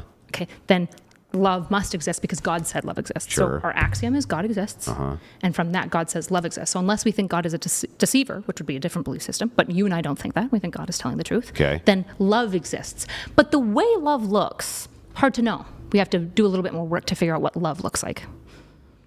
Okay. Yeah, like what does loving How your do we wife get look to like? how are we getting to moral facts though? Love is the moral fact How? because God says that love is good. Okay, so the thing that you assume becomes a fact because you assume it. Well, it's a fact because part of the assumption is that God exists outside of me. So you assume God, and so therefore, because you assume God, now we have actual moral realism. I assume the existence of God. Correct. Yes. So if somebody assumes not God, then I would fight with them. yeah, I get that you would oppose that, but how do you do that with an unjustified axiom? Reason. Yeah, reason. Yeah. Why, if reason reduces? Do you think reason just stops existing because Agrippa's trilemma exists? If reason reduces down to cannot be justified, then why do I care if when we get to your pillar, you just say, because I assumed it? I'd say, it's obvious that you care, man. Look in your soul. God put it there. You do care. You do care. Gotcha. That's why we're all here. That's why we're talking about what's right or wrong, is every human has this universal predilection to seek right and wrongness. And in fact, even when moral anti-realists insist that there's no such thing as truly right or wrong, and they insist on these things, the moment that you put them in a pragmatic situation where they have to act as though that's true, they don't. They act as though moral facts exist. And that would be my evidence of saying, see, moral facts do exist. I'm more right than you are. I'm more reasonable than you are. My argument is more compelling than yours. So it just comes down to what most people would do. No. Well, if it's a moral fact and you say most people would just do this thing, and so it seems like an emergent property, aren't Well, we I just think back that God to put consensus? do you think that God put his spirit in us? Well, it's your view. I'm asking, do you agree? Why does it have to do with me? Because I'm assuming that we both agree to this. I'm saying there's no moral facts at all. There can't be. Because any pillar I have to base them on is So you think God completely doesn't exist? unjustified. So you don't think God exists? No, if I assume that God exists, right? And then I assume that assumptions cannot be justified. Well, one of your prompts. What is one of your prompts here? Christian ethics is superior. How is it superior? Oh, well, I just think it's better because it's better. How though? Yeah, because it's better. Can you make an argument for Sure, it? because it's better. In what ways? The ways in which it's better. What do you mean by better? The same thing you meant by better. No, not necessarily. Can you Whatever point that out? is. What do you mean by better? I don't know. I think outcomes for people, they like it better. Okay, well then why did Christians like power get shirked off by the people? It didn't. What do you mean? Well, most Right of the now, there's a bunch of people who are proposing that Christians retake power. What are you talking about? Yeah, and there's not a lot of political will, thank goodness, behind them, right? But if there was, I still the haven't Western actually liberal heard an democracy. objection for it. Yeah, I would say that people did want to shirk it because of Western liberal democracy. But Western liberal democracy allows the conditionals for Christians to do it. Yeah, then Christians still So shouldn't. then I still don't. I've never. It would be more ethical for a and this is Christian the thing, to not do it. I guess back to the heart of it. Now yeah, that we're we gotta tying it run all away. back in, what is the objection to Christians utilizing the framework It's of the unchristian. Constitution to take over and amend the Constitution? It's unchristian. I've already said this. Oh, why is it unchristian? Because I think that the faith itself, Jesus is not political. I think there is a typological argument for over time we see a complete reduction of statehood and priesthood, and it separates entirely to the point that in the typology of Jesus, we see him rejecting being a king, rejecting statesmanship, and refusing to make a physical kingdom on earth. And we have it through multiple verses, which we can get to if you want. Okay, well let's get to them. Okay, so John 18 is a good example. My kingdom is not of this world. If it was, my servants would be fighting. And this is when he's talking to Pontius Pilate. Okay, so that's a good example of him saying, I'm not a politician. I'm not a king. And if I was, there'd be civil war but I'm not this thing. So Jesus says, I am not a political figure. Is Jesus God? Yeah. Okay, so when God You just assume that? when God anointed kings, was he doing something wrong? No. I'm super confused. Why would Jesus anoint kings? Jesus didn't. Jesus is God. So why did he? Because I don't think humans were ready for a secular state, a state where Christianity is separated from church and state. I think it took us a long time to get there.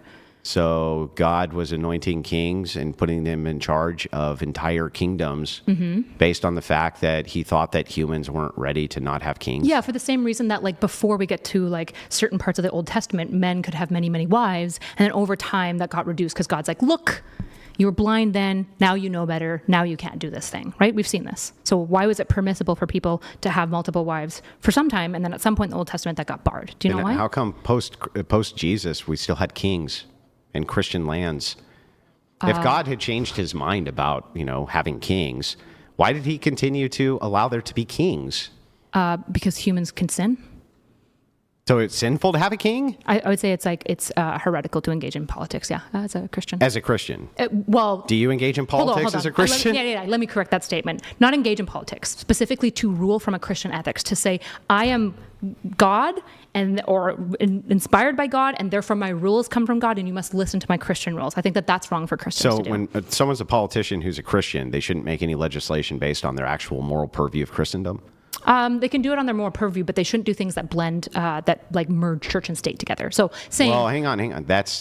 Now you've just made a different statement. You just before said that it's sinful to rule from Christian ethics. Yeah, in specific ways, yeah.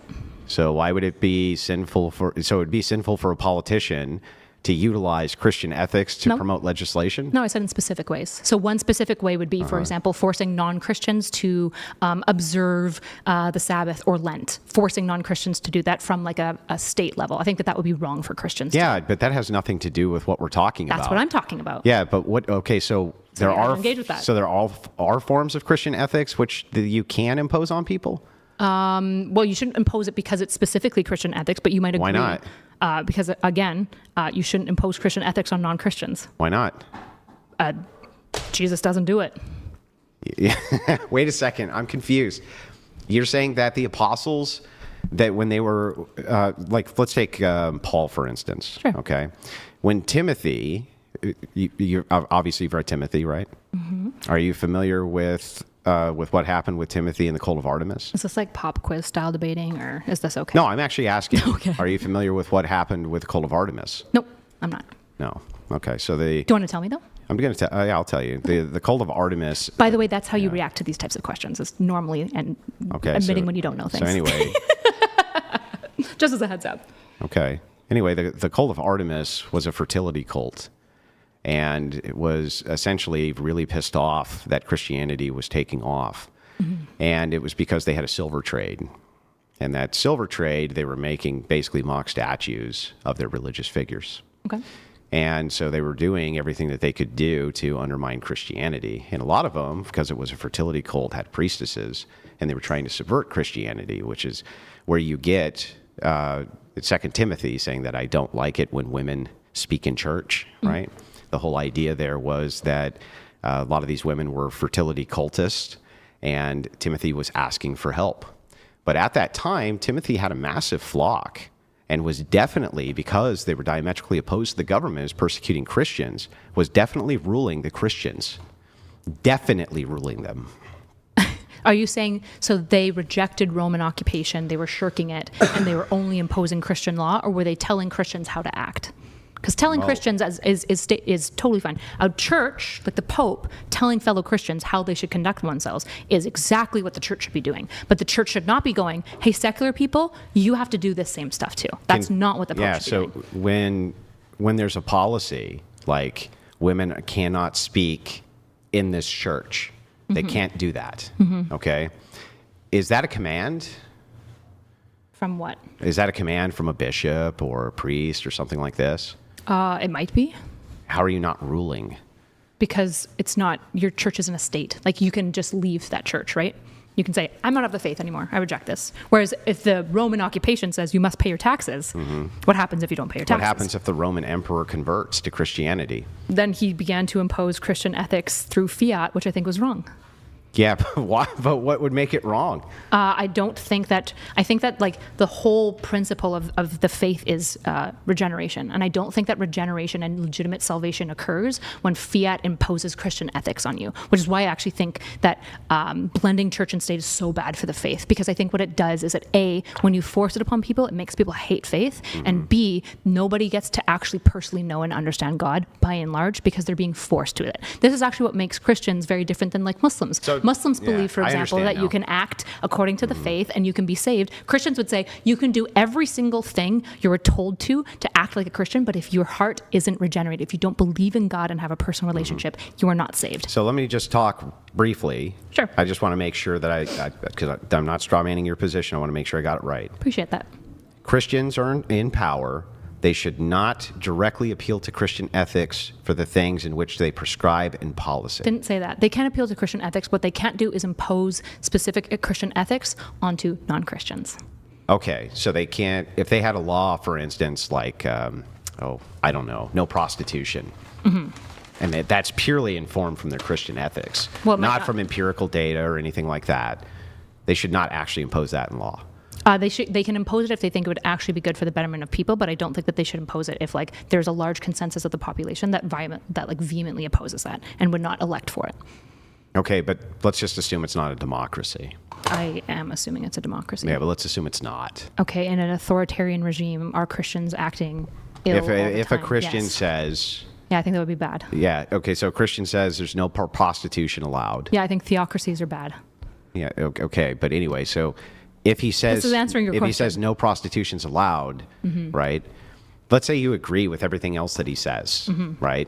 What would make you specifically disagree with him appealing to Christian ethics for the imposition of no prostitution? Well, as a Christian, I probably wouldn't disagree with him, right? Because we share the same Christian ethics. The issue is that there may be a non-Christian in that state that does disagree and is now being forced to do it only and exclusively because of Christian ethics. Now, if the Christian found like statescraft argumentation for why we shouldn't have prostitution, like for example, it leads to high levels of STIs and the abuse of women, then that might be something that could be, in my case, collectivized and work towards to oust. But again, I don't really believe in authoritarian governments. I think that they're very bad, just generally. Yeah. So do you agree that fathers and mothers have rule of their household? Yes. Yeah. Would you advise then that a father who had no empirical data to tell his daughter not to be a prostitute, but only relied specifically on Christian ethics to say that to her, and then impose that as a rule, is doing something wrong? What's the difference between a father and a state? Yeah, I'm gonna. No, I'm asking you. That's my response. Oh my God! Your response is a question. My response is this is disanalogous. What's disanalogous between these two things? Well, because I asked you about politicians, you said no. Sure, I'll say fathers aren't statesmen. So that's okay for them to do it? Potentially, yeah, within their household, yeah. As Within long as it's their not household. abusive. Yeah, as Okay. long as they're not being abusive. Why is it wrong for them to do it at the state level? Because at the state level, that's not what the church is for. Statescraftmen is for politicians, and church things The is for... state is also there, or the church is also there to help with It's moral funny. information. The Eastern Orthodox agrees with me, right? Symphonia. Yeah, Symphonia is a blending, actually. It's a blending of church and state. Okay, so you're saying they don't disagree with me, which would probably explain why, like, the Russian Orthodox Church is such a bastardization of the faith. The Russian Orthodox Church? Yeah, I mean, we know, for example, what Kirill is not excommunication, but he's basically just not talking to the church because they allowed Ukrainians to have their own Orthodox church, the ecumenical patriarch, right? And the reason that they did this is because Kirill, who's just an ex-KGB agent, is insisting that the Russian war is a holy war, right? So, yeah, if it's the case that Eastern Orthodox actually is for this and they want to go back to the Byzantine, I'd say, well, it makes sense why Eastern Orthodox is such a weak branch of Christianity. Okay, but I don't. And know Russian what Orthodox is the worst I version. don't know of it. what this has to do with the view. Exactly. Okay, Russian Orthodox is a great example of why church and state shouldn't be blended, right? So what happened to the Russian Orthodox Church? When the Tsar was there, he was good about respecting the church. And then He let them communists exist. killed him.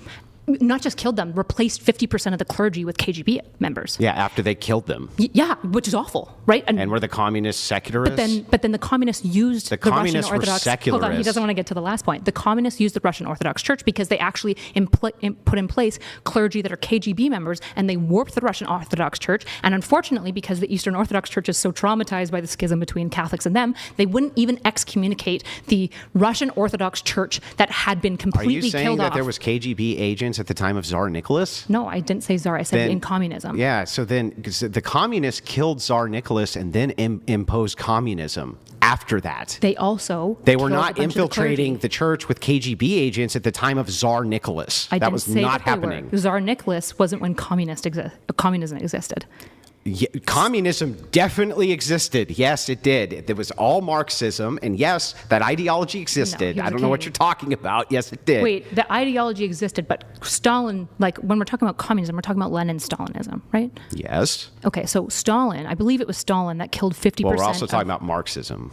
Well, when I'm talking about Marxism as like a state, I'm talking about this specific state. Yeah, but we're talking about the ideology of Marxism. No, I'm talking about the Russian state that... Yeah, the Russian state, which was secular, came from communists, killed Tsar Nicholas. Killed 50% of the clergy, and then replaced that clergy with their own people because they recognized that the After they killed them. Secularists killed the Christians, not the other way around. But then they used the church and implanted their own state members into the church to weaponize. That's a good example of how the state corrupts churches. The reason that would be the opposite. What happened is that the church was doing what it was supposed to do, and they fucking killed them, and then replaced the people within that structure. True, and they're still replaced to this day because Kirill was found to be an ex-KGB agent. First of all, he was. He absolutely was. No, the Eastern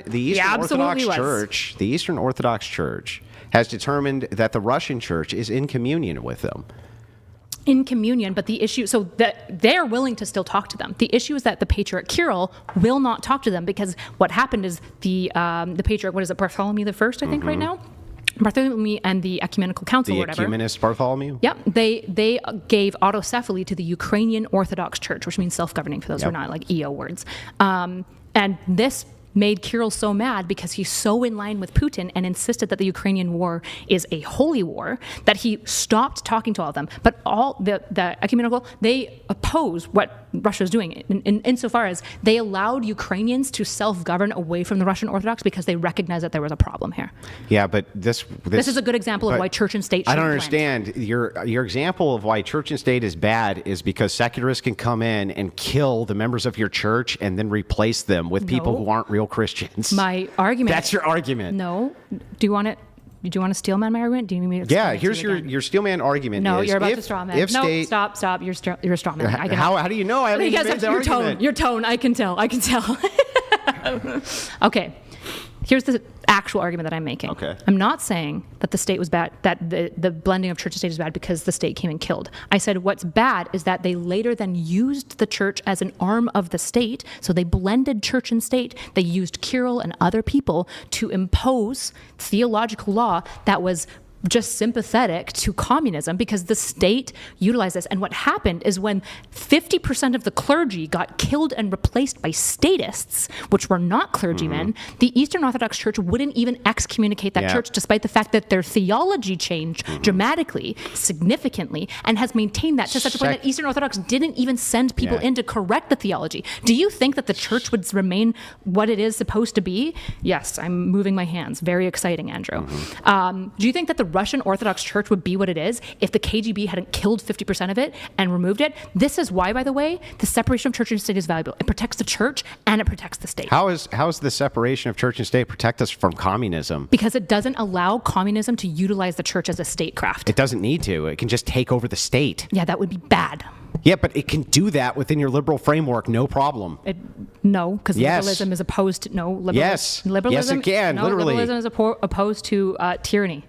Okay. Inherently. First of all, particularly of monarchs. Your and liberal autocrats. framework has amendments in it, and these amendments can be at any time changed by consensus. Is my liberal framework the Constitution, or is it a framework of no? It's political philosophy. The Constitution isn't my liberal framework. Now we're to political philosophy. Yeah, if we're talking about liberalism. Wait, what would we be using if? And I want to make sure that think political philosophy isn't kind of important when we're talking about liberalism? Sure, but I thought your political philosophy was just life, liberty, pursuit of happiness. No. Oh. That was something I pointed to as like a essential American ethos. So that what people is the care about. liberal foundational philosophy then? Typically, it's going to be maximizing like freedoms and rights of people. So giving people both rights and what's the other one when it's not rights? It's like privileges. I forget the word. I'm blanking right now. It gives them access to rights. It has strong institutions, and in more modern forms of liberalism, which I like, by the way, it believes in a social safety net. That's liberalism. Entitlements? Entitlements. No, there's like there's a political fill word where it's like you have both rights and, I don't know why I can't think of this word right now. My brain is like, you could probably look it up. Rights and liberties. Okay. And liberties are the things that you get that aren't your right. yeah, but you the have problem access you to. have here is that your foundation here is democracy, right? Well, a liberal system, I think, works best with a democracy. I think a liberal democracy is So great. within the confines of a democracy, as long as people vote out the liberal system literally lets them do that, right? Yeah, I agree, but this is why I think that the founding fathers did a really good job of setting up like girding principles against this, right? I'm not maximal for democracy. I actually like liberalism more than I like democracy, I right? see. So I want my democracy to stay within the confines of liberal values. That's nice. So let's make sure. It is nice. Yeah. True. It's made all of this. Let's it's made make- the best countries on the earth. America, the country you hate, apparently, and don't think hate it. stands for anything. Yeah. You must. You want to go back to a time before America existed. You want to go back to the Byzantine Empire. When did I say You've any said of this that? multiple times. I've listened to you you've say just this. literally I've made known all you of for that up. 3 years. I've known you since the big Would you like to public put fascist days. $1,000 on the fact I've never said anything like going back to the Byzantine Empire? I'll You bet you said that the $1,000 Byzantine bucks. Empire was great. Never even said that. Really? You don't like the Byzantine Empire? Whether I do or don't doesn't mean I ever said that we should go back to it, does it? Wait, do you believe this is... Wait. Does it I'm mean not that doing or it. not? No, I'm not doing a bet with you. No, of course not. Yeah, you know because you're I'm lying. having a wait. Well, first of all, I'm poor, so if I lose, I literally can't pay you. So there's no point. But second of all, 500? I probably literally don't have 500. to spend. 250? I could maybe spend 100, but I'm not interested in making a bet with Okay. you. Well, now I Well, understand. this is the reason why I'm rejecting the bet. Is because you're doing the thing again where you're trying to catch me on like a couple of keywords when I'm trying to talk about an idea. And so it's like if I say a few keywords that like you don't like, we can correct them. But I would ask you, do you think the Byzantine Empire was good? Do you like it? Do you think that there's some level of what that empire was that we should try to adopt? I think all into- systems have things which are valuable. Do you think that we should try to adopt it into the American system? No, not the Byzantine Empire. No, of course not. What empire would you like to see? Well, I don't see. You see how you just loaded that? Why would I Sorry, need? what, Why would I want to see an empire? I can unload it. Yeah. What statescraft would you like to see? Yeah. So I'm glad that you asked. Now that we understand, I feel like after letting you talk here for a while, I actually understand a much broader base for your position. Took 3 hours for you to get there. Congrats. Well, you don't stop talking. I made it. I stopped talking lots, and I've made it So pretty I've- simple. You just didn't I've like been it. I've been letting you go and go and go. So now we can get to the. I've been letting you go and go and go. I just Same. asked you a few questions. Ditto. Right. I mean, I've tried to internally critique you, Now, but you don't really Christian- want it. now, You keep running away from it, Christian. and then being bad faith and being like, "Oh yeah, I know. actually don't think God okay, exists. Anyway, it's all assumed." I know I'm terrible, but Well, I don't think you're terrible. so I think now that- now we've gotten to Christian. just so it's clear, I just want to be clear. I don't Oh think my Andrew God. Wilson's Can terrible. I say a word? Well, I don't want people rocking around thinking. Can I that say think that you're terrible. anything in this debate? Do you think that I think you're terrible? No, Erudite. Who cares? You said it. Oh my God. Can we get back to the debate? You said it. Okay, can we get back to the debate? Well, do you think that I think you're terrible? Oh my God, who cares? You said it. Yeah, I do. I think you think Smokey Man bad. Yes. Okay, I don't. Okay, great. So anyway, back to the debate. I just want to make sure, because you haven't actually answered this question. If Christian nationalists change the amendments of the Constitution, they change them. So now Christian nationalists go, First Amendment, that's gone, right? Gotcha. What the fuck is wrong with doing that if it's actually in the confines of the American system to do that? So as a Christian, I say it's unchristian to do. That's nice. I'm asking about the political philosophy, remember? So, sure, within the political philosophy, I would say I don't believe in absolute democracy. I believe in democracy that serves liberalism values because I think liberalism is the best political philosophy we received. So, if a nation state would vote in an authoritarian, which has actually happened many times, I think that's bad. And I think the nation state has failed in that case. And I think that we should do our best with democracies to prevent the overtaking of radical that doesn't extremist actually views. answer my question. Sure, it does. Yeah, if Liberalism provides girds against that. I'm not for absolute democracy. So, Yeah. in my liberal system, I would say. So who shouldn't vote? What? Who shouldn't vote?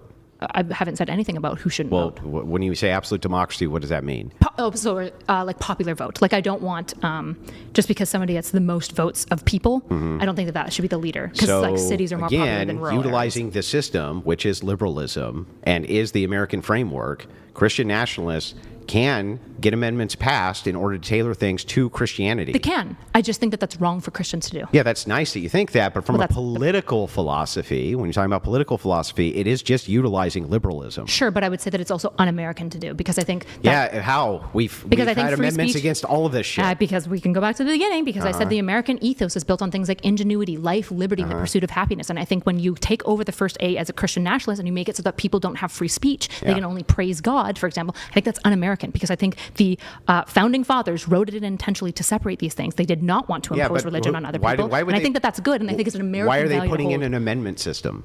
Because they recognize that over time, they're like technology and development occurs, so there are things that they haven't even thought of that might be relevant. For example, stakeholdership. They recognize Or like, for example, people are rejecting the status quo and they want to move outside of the idea of liberalism. I think the founding fathers probably thought that democracy was good no matter what, and that we should definitely try to stay with That's it. really funny because they basically let nobody vote. Well, why? If you want Because to go they back didn't here. trust the electorate.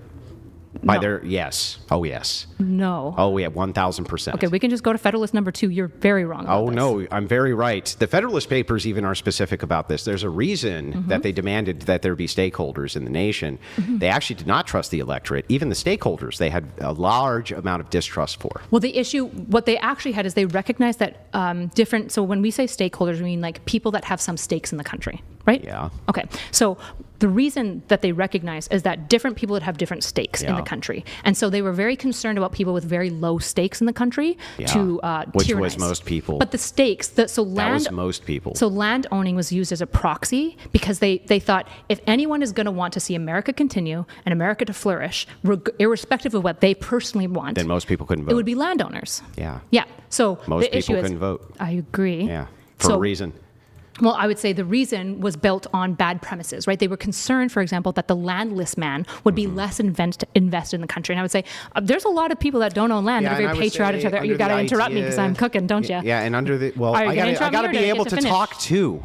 You have talked I lots. barely said a word. Do you feel for like an it- hour? I've just let you prattle. It's my turn too. Wait, first of all, for the last hour, you've insisted on internally critiquing only me. And you wouldn't let me internally No, critique you can internally critique. Second of all- you can internally critique. But here's my question to you. I'm just curious because I still don't understand why it would be that if we changed an amendment, that's anti-democratic or I didn't anti-liberal. say it's anti-democratic. I said that it would be un-American. It's not un-American. Yes, it is, because the first... We've changed how many amendments we've added a number of amendments, yeah. and changed them? Sure, that's fine. Yeah, but Like the for issue is- instance, we added women's suffrage. Yep, we had an we amendment did. for prohibition, and then we got rid of the amendment for prohibition. We've added and taken away many amendments. Sure, yeah, and I the think that- American system's actually a hodgepodge, isn't it? Yeah, and I think that's one of the beauties of it. But I think like one of the things that are central to the American dream, the thing that makes America stick out, which makes it the unique country that it was, so unique actually, that when other monarchies fell, they adopted similar structures to us, is things like free speech, like life, liberty, and the pursuit of happiness. So that's that Thomas foundationalism Jefferson again. and the founding fathers looked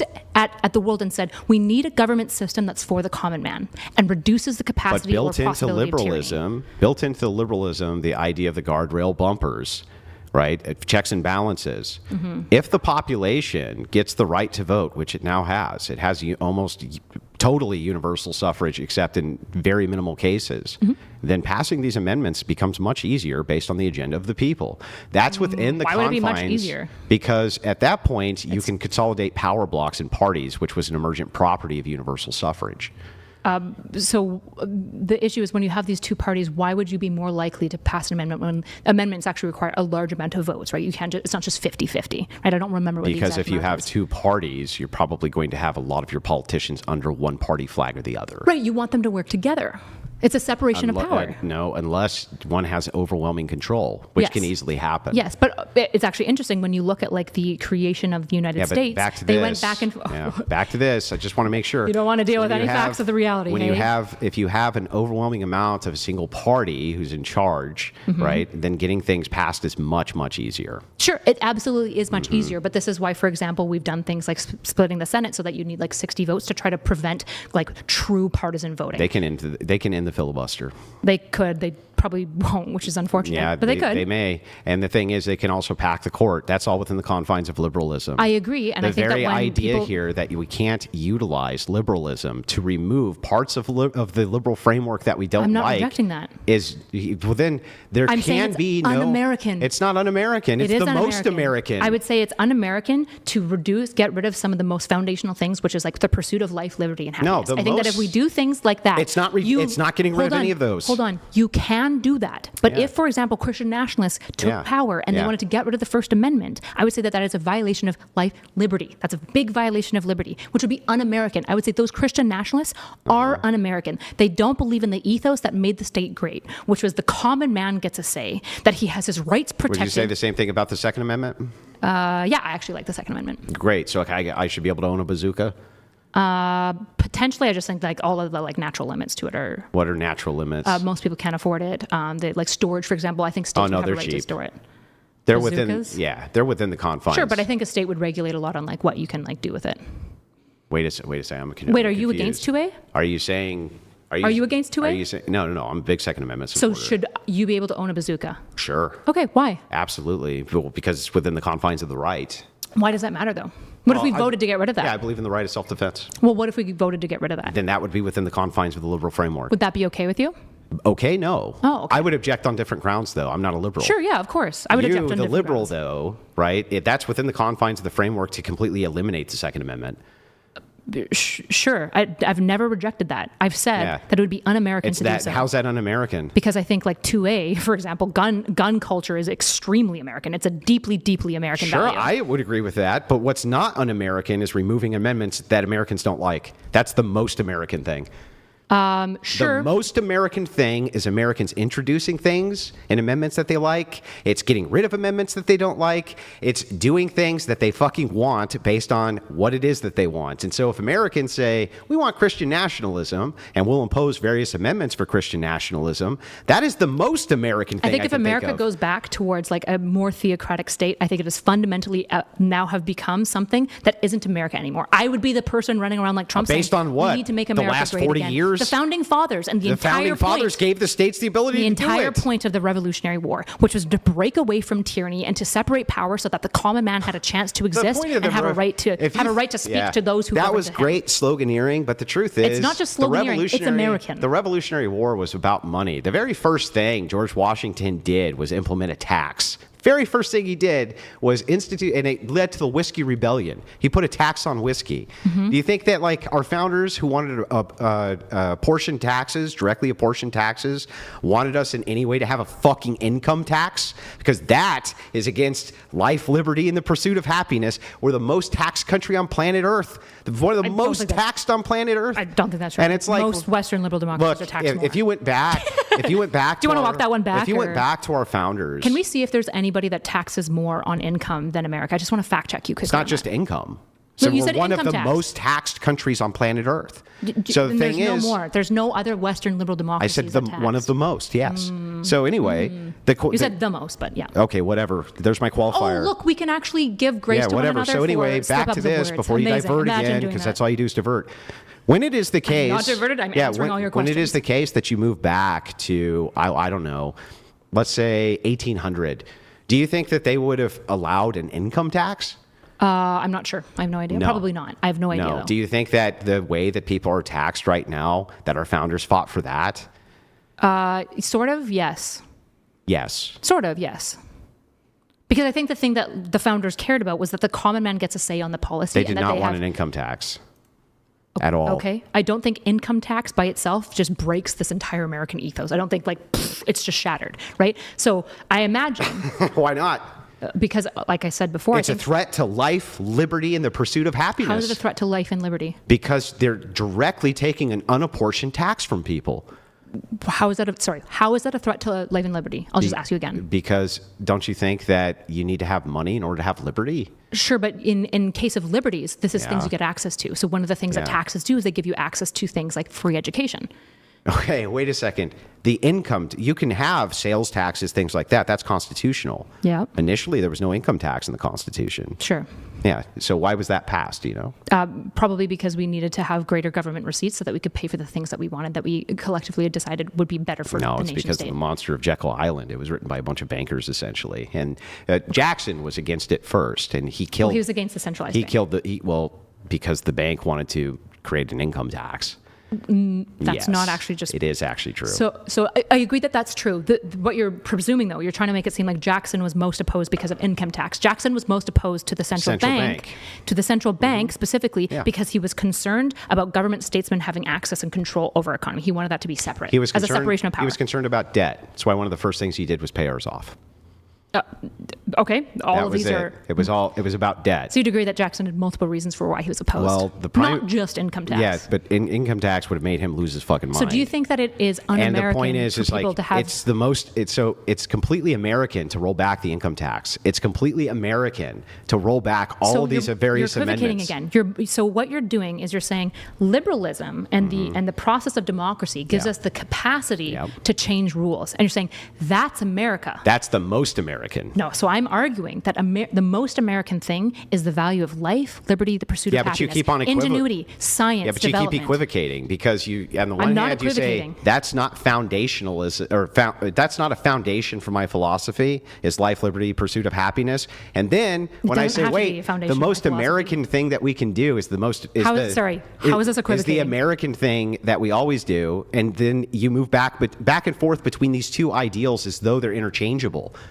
My foundation's actually political ideology. No, my foundation's actually life, liberty, and pursuit of happiness. I've never said... Both, hold on, Andrew. So Kyla. You're being bad faith again. No, you're being bad faith, Kyla, by saying I'm bad faith. Good job. Yeah. So I have Great never job. said that my moral system is life, liberty, and pursuit of happiness. I didn't say moral system. You did. I'm talking about foundational system for liberalism. For the American ethos. Yeah. Not for liberalism. Whatever that is. No, I said the foundation for liberalism is something of balance of state power, right? There is strong institutions, protections of human rights and liberties, and in modern liberalism especially, some form of like welfare state or caretaking. Got it. Now, so hold on. Can we just acknowledge right now that you are the one equivocating because you slipped between I'm going to make sure that we have it. Hold on, just let me finish my thoughts. Go ahead. You were saying that my moral system is this life, liberty, and pursuit of happiness, but I've never said that. Not and then that. You said, The foundation of America. The foundation of America. And I said, yeah, that's the American ethos. And they said, yeah, liberalism. And I said, no, liberalism's foundation is these other things. So you're the one equivocating. You're trying to let's make sure I'm not equivocating. When we reduce it down, the thing that makes Christian nationalism un-American is that it's a threat to life, liberty, and the pursuit of happiness. That Christian nationalists, if they had their way, would impose Christian ethics and restrictions on people that they wouldn't accept. And I think, realistically, Christian nationalists, if they had their full way, would usher in a theocracy. And a theocracy is fundamentally un-American. Got it. Now, let's say Christian nationalists are able to take power, okay, through their, machinations, running for political office. Guys like Fuentes, super popular. Many people like this. They sway the electorate. The electorate puts them in office under the promise that they're going to change many of these things, right? I'd say those American people are not American. I get it. They're not. And bad Christians. They're very un-American. And bad Christians. These Americans are very un-American and bad Christians. I get it. These guys get in office, and all they do is this. They just immediately legislate that you can't be prostitutes, no prostitution, no pimping, no gay marriage, right? That's all they do. They keep everything else equal, right? Can you tell me why it would be that you would oppose that? Typically in the criminalization of prostitution, we typically see that women are disproportionately abused as a result. Well, how would it be un-American, I guess? I didn't say it would be un-American. Okay, but it's definitely in direct violation of this whole liberty thing, right? Not necessarily, right? Like prostitutes specifically are usually but women homosexuals, for instance. So are you also wanting to impose a law that homosexuals can't get married? Yeah. Okay, then I would oppose that, yeah. Yeah, because it's a threat to liberty? Yeah. Okay, so how come 3 people can't get married? Mostly, I think right now it's taxation. But I mean, if we can if we can make it happen legally, sure. Yeah. I don't have a problem with it legally because legality is not my moral system. 17 people? Sure. Hold on. What reasonable world exists where 17 people are getting legally married? Well, right now we just recently had 3 people who got married. I don't see why you couldn't add a 4th or a 5th. I'm saying, do you think it's reasonable to presume that 17 people are going to get married? Yes. Really? Yes. Okay. I think you're absurd. I at least think it's reasonable to assume 4 or 5 would. So the thing is, Okay. well, if it's 3, why can't it be 4? I've spent time with people, but maybe you haven't. I don't That's know. fine. If 3 people just got married, why couldn't it be 4? Well, I would argue, for example, in the case of polycules, even a lot of these relationships tend to fall apart because I don't. Yeah, think but that they can still get married. legally. Yeah. Yeah. Okay. So anyway, So again, yes, if So we could that's create a a threat. taxation system that could manage Yeah. 17 people getting married legally, Yeah. I don't have an issue with it necessarily. got it. Now, But that's not moral. hang on. Let's say that we allow for, we pass an amendment, liberals pass an amendment, and it says 3 people can get married, okay? And this is now part of a new constitutional amendment. Christian nationalists get power. They remove that constitutional amendment. That is now violating the idea of liberty. I don't think Now that- you're violating the very ideal of liberty. So that would be un-American for those Christian nationalists to get rid of 3 people getting married if there was an amendment. So right? this is where pluralism comes in. You're making it seem as though like I'm a liberty extremist, right? I think that there are some liberties that can be like girded, right? I don't want people running around maximally doing anything they want at any given time, and neither does liberalism typically, because liberalism is also. Well, where do we pluralist, draw the typically. threshold then? Because your whole objection to Christian nationalists At a with gay legal marriage, level, with probably gay marriage 3, is because I don't liberty. think taxation would ever be functional for 17 Okay, so they people. passed an amendment, 3 people can get married. That's what I said. Sure. And then Christian nationalists take control, and the only thing that they remove is that amendment. I probably personally wouldn't have an issue with it. But that's a threat to liberty. That's hurting people's liberty. I don't think necessarily, How is it not necessarily hurting their liberty? because I'm not a liberty maximalist, which is what you're trying to. So paint me as. what? What do you It would mean? So still, what? it would still be hurting their liberty, whether you're a maximalist or not. So, for example, the reason why we might not allow 3 people to get married Mm-hmm. legally is because it may create situations where people, like divorce situations, can't be like easily solved. It makes divorce is extremely messy, particularly because Let's state say we manages solved the it. divorce. Yeah. So the issue is now your hypothetical is going. Imagine we exist in a world that is fundamentally not in any way like the world that we exist. No, in. it's like now this what you world would do, now. and I'm like, I don't know. In this fundamental world where like human beings don't 3 breathe people just oxygen, got married. I'm not really sure. If 3 people can get married, then those 3 people can already get divorced. And if they have children, How would we those resolve 3 that? people can already have some kind of custodial fucking problem We with the already state. have major custodial issues within divorce court. Yeah. It is incredibly Agreed. messy. Alimony So is a how huge would that problem. not be a threat to liberty? Well, we might not allow this liberty because it actually, the divorce courts and the way that the system works, it limits people in such a way that we can't actually So functionally then roll Christian out it. nationalists going in and limiting liberty is not really a problem. To some extent, yeah. To some extent. So them outlawing gay marriage, that's a problem, but not 3 people getting married. Why? Because I would say consensually as a society, we've agreed that gay people can get legally So married. no, we never did. There was no vote on that. We voted for the electorate that did this. So, Okay, and yes. you're voting for the electorate who goes in and undoes it. So what? I would say that oppose it. That in this case, the only reason that you're doing that is because you think being gay is evil. Mm-hmm. So? I think that that's wrong to police. That's nice you think that, but they were elected. It's not nice They that I got think in. that. They got Hold into on. office. It's not nice that I think that. It right? is nice I you would say think that. Thank you. I would say that it's fundamentally unchristian for them to do because now So at this what? point they are not imposing something. Yeah, like but your that- liberalism can't actually stop at one. and doesn't 2, matter it to has any nothing, argument. It is not un-American for them to go in and change amendments. That's the most American. We're just back here again. So Yeah. what I would say is that there are some things that are central to the American ethos, right? But these things are not maximalist. So what you're trying to do is you're trying to say, well, you're for liberty, you're for maximal liberty, and I'm like, no, I'm for some limitations on maximal liberty. Of course you are, because you're going. just saying well, what a about liberty. 17 people? And I'm like, I don't know. I don't live in a world where that's even like kind of functionally reasonable. I don't know what I think about 17 people getting married at a legal level. just 3. Sure.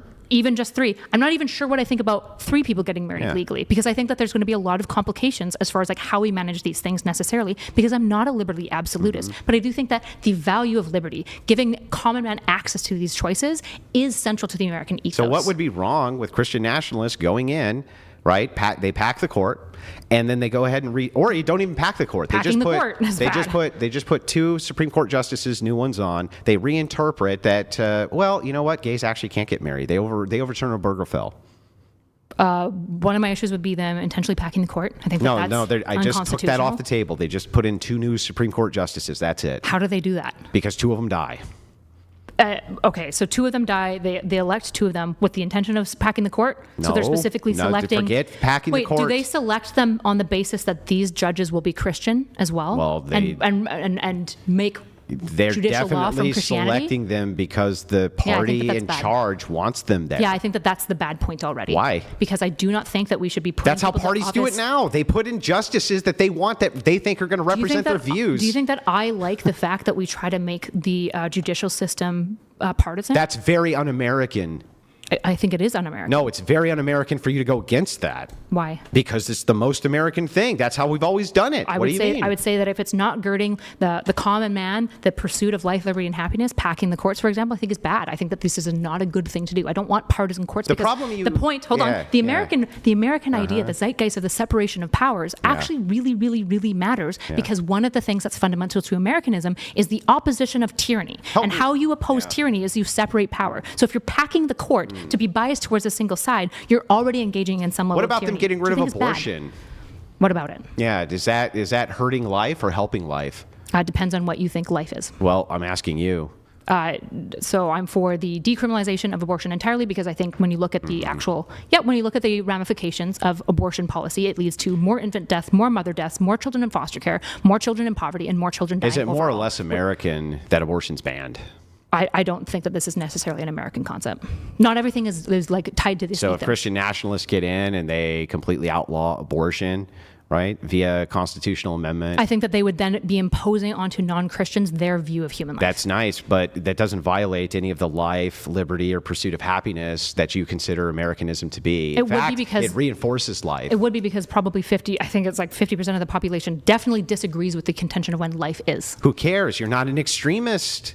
The, What do you mean, The who main cares? thing is that if it's the case, What do you mean, who cares? well, first of all, Probably the voting electorate. yeah, sure, the cares. ones who elected the Christian nationalists. More so in this case, the ones who didn't. Yeah, So now the Christian so what? It's the most American thing possible when Christian tyrannize? nationalists get in. How's that tyranny? By trying to impose only Christian ethics on other people, knowing for a fact that 50% of the population would not want to adhere to these 50% of the population doesn't want to adhere to abortion. They think that abortion's They evil. don't have to get abortions. Isn't that crazy? They don't need, they think you're murdering people. Sure, but they don't have to get an abortion. They don't- Isn't it that doesn't crazy? matter. You're not allowed to murder Wait, does people. the state compel anyone to get an abortion? Why would that matter? Because it kind of matters if you're talking about the Christian ethos of what you're Is it concerned the about. case that if the state said that you could like murder random people, that you could object to that in a democracy?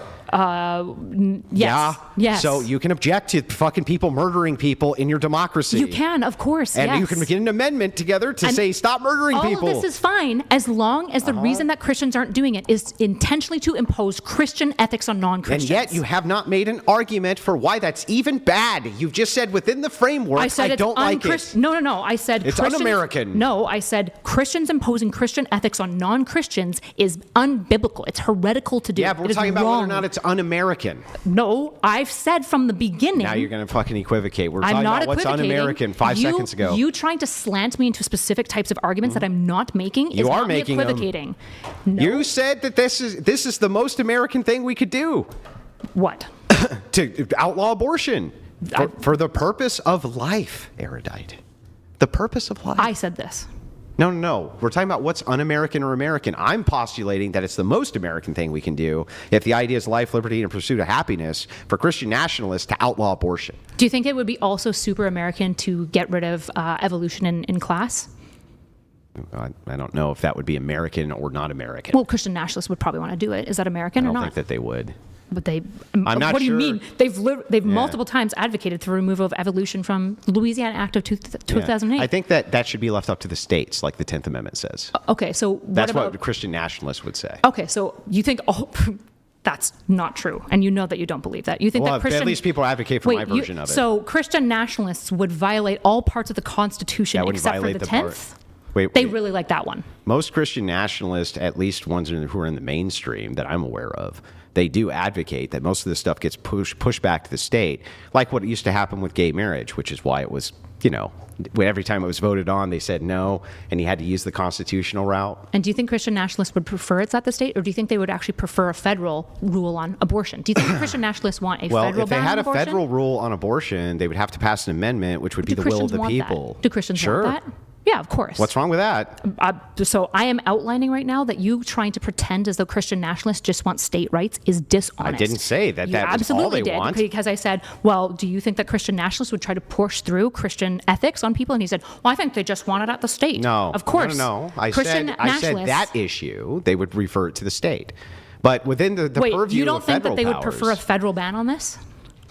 I don't even think that would be possible unless you amended it. But even if they did, that would Wouldn't be fine. they want that? Yeah, if they amended it, that's within the Right, confines so I of. don't know why the fuck you're bringing up states at all. You're just running away. Because that's what they would say. They would say defer to the state, unless if you could pass an And I amendment. said, maybe. why? Because they don't think that they can do it through federal powers. But if Christian nationalists could do it through federal powers, they would, right? But This is that the would same be thing. totally constitutional and very American. It does. I don't think it would be. It would be the most American. But it would be within their constitutional capacity. Not to only do. their constitutional capacity, they would be following Americana, baby. No, I would say, for example, that 100% Americana. No, absolutely not. Absolutely, yes. So America is just a Christian theocracy, secretly waiting to be discovered. America is just a fucking secular fucking nonsense machine. Do you What? think What? America just? What is America to you?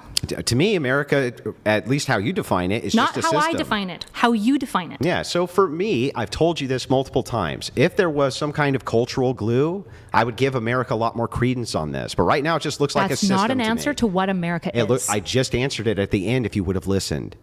I think right now America's just a system, yes. So you don't believe in America. You don't have any pride in America. You don't think there's a central American ethos. Like America is a state. I think there used to be.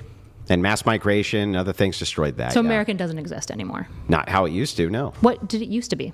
What was some of the central ethos? What made something American? Yeah, so I would largely agree that if you have a population center or a population group, it would be the people plus the values. So I would say that what was fundamentally American once upon a time was what would be called pan-Protestantism, and that would be combined with the ethno group and then the cultural glue. Okay, so what was American was being Christian, white, what else? Well, I'm just saying if you wanted to have something which was foundational, that's what we had at the time of our founders, yes. Well, I'm asking you what American ethos is to you because you think it's dead now. So what was it? That's what it was. So Christianity, whiteness. Pan-Protestantism. Sure. Not just Christianity. Sure, but we can probably... Pan-Protestantism was what it was. Okay, pan-Protestantism. So you think that it is a religious endeavor and it's an ethnic... I think that without the religion, that whole idea of a moral people doesn't exist. So you believe America is white? I think foundationally it was, yes. No, but is that central to the American identity? I think it Ethos. was, yes. Okay, and you think that we've lost that? Yeah, of course. And that's a bad thing? Well, I don't think it's an American thing. So it's un-American to have people of color? I think by this standard, the idea of what America is, when I say it's now just a system, then I'm saying what it used to be were these things. Do you agree it used to be these things? An idea. Yeah, an experiment. Yeah. Great. Yeah. And within the confines of this experiment, it's perfectly acceptable for us to change the parameters, So right? so to bring America back to what America was, is that something you would care about doing? Do you love America? Like at least when I say America, I mean your version of America. Would you like to bring America back there? No. Why not? Because I think that there's a better way, which is Christian nationalism. Okay, and what's the conclusion of Christian nationalism? The conclusion of Christian nationalism is to move Christian ethics into the mainstream, utilizing legislation within the liberal confines of the machine that you've built. Why didn't the founding fathers do that then? Didn't we just go over this? We They did. left it up to the states. And why didn't they write it into some federal capacity for the states to We've override already it? been over that twice. So the thing is like, what am I? Hang on. Any pan-Christianism? First, So let's you see if want we can Mormons? let's see if we can find some agreement. Yeah, sure. Sure. Let's see if we can find some agreement. Do you agree with me that foundationally this was a white nation? No, I don't think whiteness is central to American ethos. Okay, Western European. I don't think the color of your skin is central to an idea at all. You don't think that foundationally though that was a part of the cultural glue that kept things together? No. Not at all. Well, what do you mean by foundationally? Like they really just wanted white people here? Did that exist at the time? Yeah, but I don't think that that's what makes the American ethos, is a preoccupation with whiteness. Okay, no, I'm not saying that. I'm just saying that foundationally definitely was a white nation. When you say foundationally, you just mean there was lots of white people in America? That they only wanted white people in America. Well, the issue is they didn't even have a good conception of white at the time that you're talking about, right? Because they didn't. Western European. Well, they didn't like Irish that much. In True. fact, there was a whole bunch of issues But they definitely with Irish. wanted Western Europeans. I don't know if that's true. They explicitly Like they wanted the English, They wanted the basically French. only wanted the English. Yeah, They didn't really True. want the French. True, I'm even willing to concede that. Right. So, But they wanted something that was not what we have now, which sure, is but I like don't South think America pouring in. the immigration preference is a central thing to the American ethos. Because I think that if it was, the founding fathers probably would have written it into like at least the Declaration of Independence. They did. would have done somewhere to say the white man. Yeah, early laws, they did say that, actually. I don't know if you knew that or not. The Declaration of Independence has nothing to do with white man. No, the Declaration doesn't. Yeah. But early laws is what I said. Early laws did regard people of good character who are white, yes. Sure, but I don't think that that's central to being American. Okay. Because I don't think the founding fathers are the only thing that makes something American. Okay, I agree. I'm Okay. just saying that when we're talking about a culture, the culture of the time, right, it was white and pan-Protestant. Sure, and I just, if I found out the founding fathers sat me down, they're like, and that's really central to being America, I'd be like, I think you guys Then are if wrong. all that is central to being America is this experiment, and the experiment is just the idea of we have checks and balances and a system, No, it's more than that. what is it? Ingenuity, yes. How much Christian longer do you wanna nationalists, hang on, I'm almost done. just- Christian nationalists have ingenuity. go? No, they don't. Of They're course. opposed to science fundamentally. They don't want kids to go to Wait a university. second. They think evolution's not true. They think the Earth is 10,000 what? years old. They deny vaccines. So what? This is fundamentally opposed to the American ethos of science. America. What are you talking about? What do you think makes America so great? What Christian nationalists are opposed to science? Most What science? evolution. That's it? Not just Are evolution. they opposed to like rocket ships? Are they opposed to fucking machinery? Are They they don't opposed to want- firearms? they Are they often- opposed to strong militaries? Are they opposed to any of that? Not all of that is science. A lot of that is engineering, right? But what they're opposed Engineering's a science. they're opposed to multiple In fact, brackets. it's the science. Okay. Yes, the science is engineering. How is that the science? Because Thank what you. what you're talking about when you're talking about anthropology, or you're talking I'm not about, talking about anthropology. you're talking about even evolution, right? Biology, chemistry, physics. When we're talking about American ingenuity and industrialization, things like this, we're talking about automobiles, trains, rocket ships, machine guns, bazookas, fucking Development of hand grenades. vaccines, development Sure. of Medical? modern monetary Christians aren't against theory. medical. Christian nationalists, especially, are not against medical They're science. pretty opposed to vaccines. Well, wait a second. RFK is pretty opposed to vaccines. A lot of Christian. So you think that if I pulled Christian nationalists, that most of them would be for vaccines? They love vaccines, actually. Do they think that their kids should go to university and study science? Yeah, I mean, some of them, sure. How many? I don't know. Take a Neither do guess. you.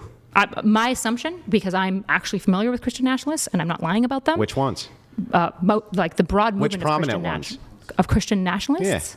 You're a prominent one. Uh-huh. I think that Kirk, before he passed away, was a prominent one. Yeah.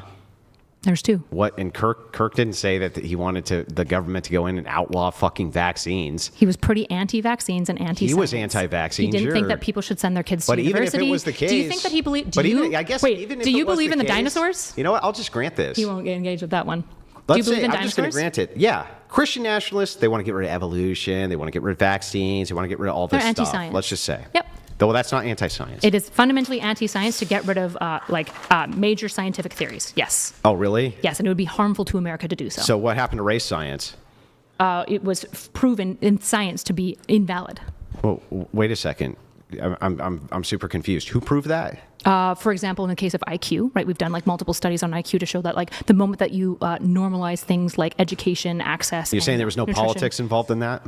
I didn't say that, but I said that what solved it dominantly, what made it a weaker argument. Is eugenics a valid form of science? But what do you mean a valid form of science? What's wrong with eugenics? Don't be anti-science. What's wrong with eugenics? What's wrong with eugenics is that it typically violates certain major ethical principles. Got it. So you're diverting to ethics over science. Not exclusively. Yeah, but if you're going to divert to ethics from science, then Christian nationalists have every grounds to do the same thing. Not so. The difference between eugenics, the reason why we would be opposed to it, is that it did things like forced sterilizations and reduced people to like breeding Not stock disputing that. capability. What the Christian But you're nationalists, diverting to hold on. ethics. What the Christian Diverting to nationalists, ethics. but the issue is the reason why we're rejecting eugenics isn't because we're saying you can't. It's not scientific to even possibly do that. We're saying that's too far. What the Christian nationalists are saying is evolution's not real. Don't go to university. Vaccines are actually So bad. what? The Earth might be flat. So what? The Earth is 10,000 If years they old. are inside of a democracy, I'm just going Hold to on. grant it all. If they're What- so inside what? of a Okay. democracy and they can amend all of these things, and that's the will of the people, Yeah. right? Then guess what? The people before were like, no booze. They were like, nope, can't do this, can't do that. Homosexuality is illegal, right? Up until the 60s, all 50 states had anti-sodomy laws. Okay, so like the thing is it seems like it's the most Christian thing to me, or not the most American thing to me to say. To be anti-science? To utilize the system in order to implement. Andrew. I don't know if you remember that, Yeah. but we were talking about the American predilection towards science, and I said one of the issues I have with Christian nationalism, for example, is its complete rejection of science, which I think is integral to the ingenuity and development of America. It's rejection of some sciences. I would say most major sciences. Some sciences, because you want some sciences rejected too. You want racial science rejected. You want I don't want racial science rejected. I want it properly studied.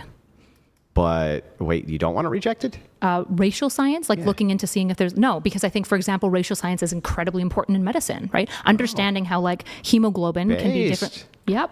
So just. But what I don't want. What I don't want What? is when we utilize science to abuse other people. Oh, but this see. isn't being anti-scientific at all. So Because in this case, I'm not saying eugenics can't work. Yeah. It's untrue. Yeah. I'm saying it's wrong to do. Christian nationalists are saying evolution is false. It's not true. It's not proven. So what? They can. It's anti-science to That's say that. not anti-science. It is anti-science. No, it's not. Yes, if you believe that evolution isn't true. Are you saying that Christian nationalists are going to say you can no longer study evolution? I didn't say that. No, they just say you can't teach it in school. That's not anti-science. That is anti-science. No, it's not. Why would you don't how have a is- right to learn evolution in school? How is not the right to learn evolution shall not be infringed? I would say that when we're publicly educating our children, we should teach them on the most empirically supported evidence. That's nice that you say that. Well, that's what public education's for. Public education is to teach you reading, writing, arithmetic, not Math, science. Well, wait. Oh. I'm sorry. We forgot about those two, hey? I'm confused. Reading, writing, and arithmetic. What does arithmetic mean? Math? Why did you say math, science? Because you didn't include science in your list. Oh, my Lord. Do you include science in the list? Sure. Okay, so people should learn science. Sure. Do you think it's important to engineering that? What's wrong with them learning science and learning about God? I don't have a problem with them learning about God necessarily if they're in a private institution that wants to impose it. Well, they can do it in public. But when a state forces you to teach children about God in a public institution, I do have a problem with that. That's nice that you have a problem with that. But within the confines of your moral framework of liberalism, that's not my there's moral framework. Nothing. Andrew, stop saying that my moral framework is liberalism. Foundationalism for liberalism. Life, liberty, pursuit of happiness. Is not my moral framework. No, I'm sorry. Your foundationalism for liberalism. Is not life, liberty. Oh my God. It's not life, liberty. That's the foundation of the American ethos. Okay. Liberalism. So what is the foundation of liberalism? I'll go over it again. Okay. You should write this one down. I'm going to write it down. Go ahead. Do you need a pen? I'll write it down. Just tell me. Strong institutions, separation of powers, welfare, and protection of rights and liberties of people. And you agree Christian nationalists can do all of that? Yeah, of course they can, but I don't think that they can do so if they are imposing Christian ethics onto people. Okay, so then the only thing that you would say is it's the life, liberty, pursuit of happiness thing. I would say like forcing... That's what makes it an American, I mean. Yeah, forcing people to, for example, learn and like pray to Mary in public schools. Yeah, my counter is that it's the most American thing. The most American thing because, well, we've amended the Constitution I don't know how many times. It's American because the democratic system allows it. That's not what American is. It's American because even though foundationally we didn't have any of these fucking laws, we've only had them since 40 years, and you violate any of them, now it's the most American thing. Well, you've already granted me that. Americanism is just what's happening now. No, Americanism is like an ethos that emerges over time, right? So when you look at like America over You've rejected American identity. All you say is it's like it's fucking ingenuity or something. How have I rejected It's ingenuity and life, liberty, and the pursuit of happiness. It's the opposition of tyranny. It's giving people the capacity to speak. It's advocating and... It's not oppositional to tyranny because of course it is. What do you define tyranny as? Tyranny as... Is Donald Trump a tyrant? In some ways, sure. Yeah, so it's like, so for you... Wait, I think that's un-American of him to do. Yeah, it's un-American. Yes. I think it's the most American thing. To be a tyrant? No, was Jackson a tyrant? I don't know all the details of Jackson. I'm not sure. Was the Trail of Tears tyranny? I think it was murder, I think is the word we use Tyranny? for that. Tyranny doesn't equal If murder. presidents ignore the Do you courts... think tyranny just equals murder?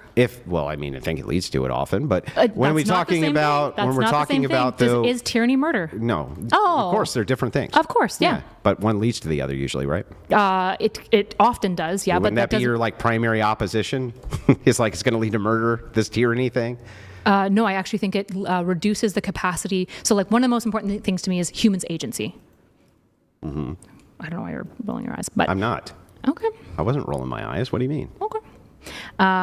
What I care most about is human agency. I think it's extremely important for people to have a capacity to choose so that the noble thing that they do isn't just impressed upon them, but it's actually nobility itself. Because if all you do is you force the right choices on people through law and legislation, then all that means is that goodness is a necessity of survival. And I don't think that that's good. That's nice. You keep saying I don't think that that's good. You keep saying that's nice. I'm talking about what's American. We're talking about what's American right now. Yes, you like to slip back and forth between all these things. I'm just trying to focus on what's that. about liberalism? Do you know what my foundations of liberalism are yet? Yeah, you said something about ingenuity and opposition to tyranny. Again, that's the American ethos. Oh, sorry, American ethos. Do you need a pen? No. You can't Just tell me. keep Just up. tell me one more time with liberalism. What was it again? I'm not going to tell you again unless you actually You don't write it remember, down. do you? Yes, What- I do. what I've is said it? it like 4 Yeah, times. say it one more time. The foundations of liberalism, Yeah. strong institutions, balance of power, protection of rights and liberties, and a welfare state. And you admitted Christian nationalists can do all of those things. They can, but not because they're ruling from fiat. But Power of Christian ethics. And what Christian nationalists are proposing that no longer be the system. But you've already granted to me that Christian nationalists would change central parts of the American Constitution and the American ethos that I have a problem with, like being hang on. anti-science. It's fine for them to change the Constitution. That's part of the liberal system that you just outlined. I don't think the liberal system is necessarily a moral system. I think it's the best philosophy guiding statesmanship. And they're just using that system. Oh, okay, and I think it would be wrong for them to do so. Yeah, but it doesn't. It's not nice. It doesn't That's not nice. violate anything. Well, I would argue it violates their Christian moral ethos to do so. Christian nationalists. Yes, because Christians aren't allowed to rule from their moral position. They should not be trying to blend church and state power and rule from a state of statesmanship. No, I don't think. I think Jesus is obviously and fundamentally opposed But they're to not this. doing that. What they're doing is changing amendments. You've already granted me They're that changing that's the direction that they would go. They're changing amendments. Increasingly so that they can limit people's choice to be aligned with what Christians ought to do, not what secular people may They want can to do. do that. I would- That's within the confines of the American ethos. It's not within the confines It of is. It's a violation of the American ethos. No, it but isn't. it is within the confines of liberalism. You're really struggling with this. Both. Did you write down It's actually both. Did you write down my It's values of liberalism both. yet? Yeah, sure. You're saying separation of power, strong institutions, right? They would impose strong institutions. There would still be a separation of power. Strong institutions doesn't mean rigid You've admitted that institutions. Christian nationalists can take control, and all of those institutions are there. So we're back to just this one position, and the one position is that it's going to violate the ethos. Yeah, because But it doesn't violate the ethos. Of course though. it does. No, it because doesn't. If Christian If they nationalists, outlaw abortion, that is good for your ethos of life. No, I would say that what it does is it imposes on non-Christians who don't even believe in ensoulment a law of Christian policy. So fuck them. Why is it? What do you mean, fuck 'em? Why are we supposed to make law towards the minority? We don't have to do It's that. not about the minority. It's about the fact that Christians should not be imposing onto secular people Christian policy. I think not only does it just create worse states, as evidenced by, what states aren't awesome? Theocracies. Oh, secularists though can impose that.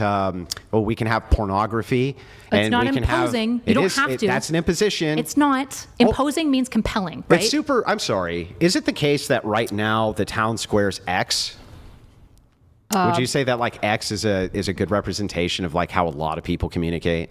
X, probably not, but I'll grant you social media. Yeah, it's very difficult to avoid porn, isn't it? Sure. Yeah. So the thing is like, Do you have to be on social media? The idea of the imposition here is like, if they go in and they outlawed it, if they outlawed pornography, right? So what? Isn't it difficult to be an OnlyFans model? You can't have a hard time signing up with banks, all these sort of things. So you have the liberty to do these things. You have the liberty to get rid of all porn on your social media. There's means, right? It's harder. And you can take those things away. That's part of the American. That is part of Americanism. So none of that has to do with states compelling, right? A secular state isn't forcing people to look at porn. Wait, but a secular state is allowing for it. Doesn't need to. Yeah, they are allowing. Yeah, and we don't need to allow a secular state to do this. It's not necessary. Sure, you could try to collectivize and convince both Christians and non-Christians to make laws on porn. And that would be the proposition of Christian nationalism. And then I would go to those people and say, how effective is that at actually reduce? If the goal of the Christian nationalists and of the secular people is to have people consume porn less, right, overall, because I think it's better than them, and say, how well has abolition laws worked for getting rid of a behavior? Well, I mean, by that metric, why do we abolish murder? Why do we have a law against murder? Because I think it's way more possible to use deterrence on murder. And I think the state It's is possible worse. to use deterrence on everything. Porn is going to be significantly more difficult to prove, but also on top of that, I don't think it leads to a better... Consumption necessarily is going to decrease. Well, again, statescraftman is about making what makes for like a better society to live in. That would be a better society. No, it would be a more moral society by your standards. It would be empirically better too. People having to do black trade porn, which is what would happen. I'm sorry. Black How are market they being porn trade. forced to do blackmail porn? I didn't say that they're being Right. forced. I'm saying they're not being forced. that would be the natural conclusion. They're not being forced. They're being forced to not do porn. That's it. Sure, but what I'm saying is that statescraft isn't about like anything that you're talking about. It's about whether or not these policy would lead to like a better outcome for society, And right?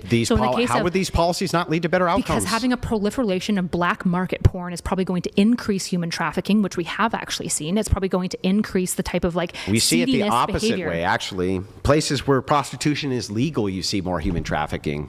Do you know why? Why? Because they're prostitutes, and so they become far easier to exploit because they're in sex work. So You'll find this, by the way, across the board. That's been one of the most comprehensive studies. You can find it on Rachel's Substack, in fact. And the truth is like science. There's right a ton. Well, it's a meta-analysis. It's not like she didn't just make it up. She wasn't that like, science is oh. okay. She wasn't like, oh. Is it replicated? But though? anyway, it was replicated. But the thing is like this is what's interesting.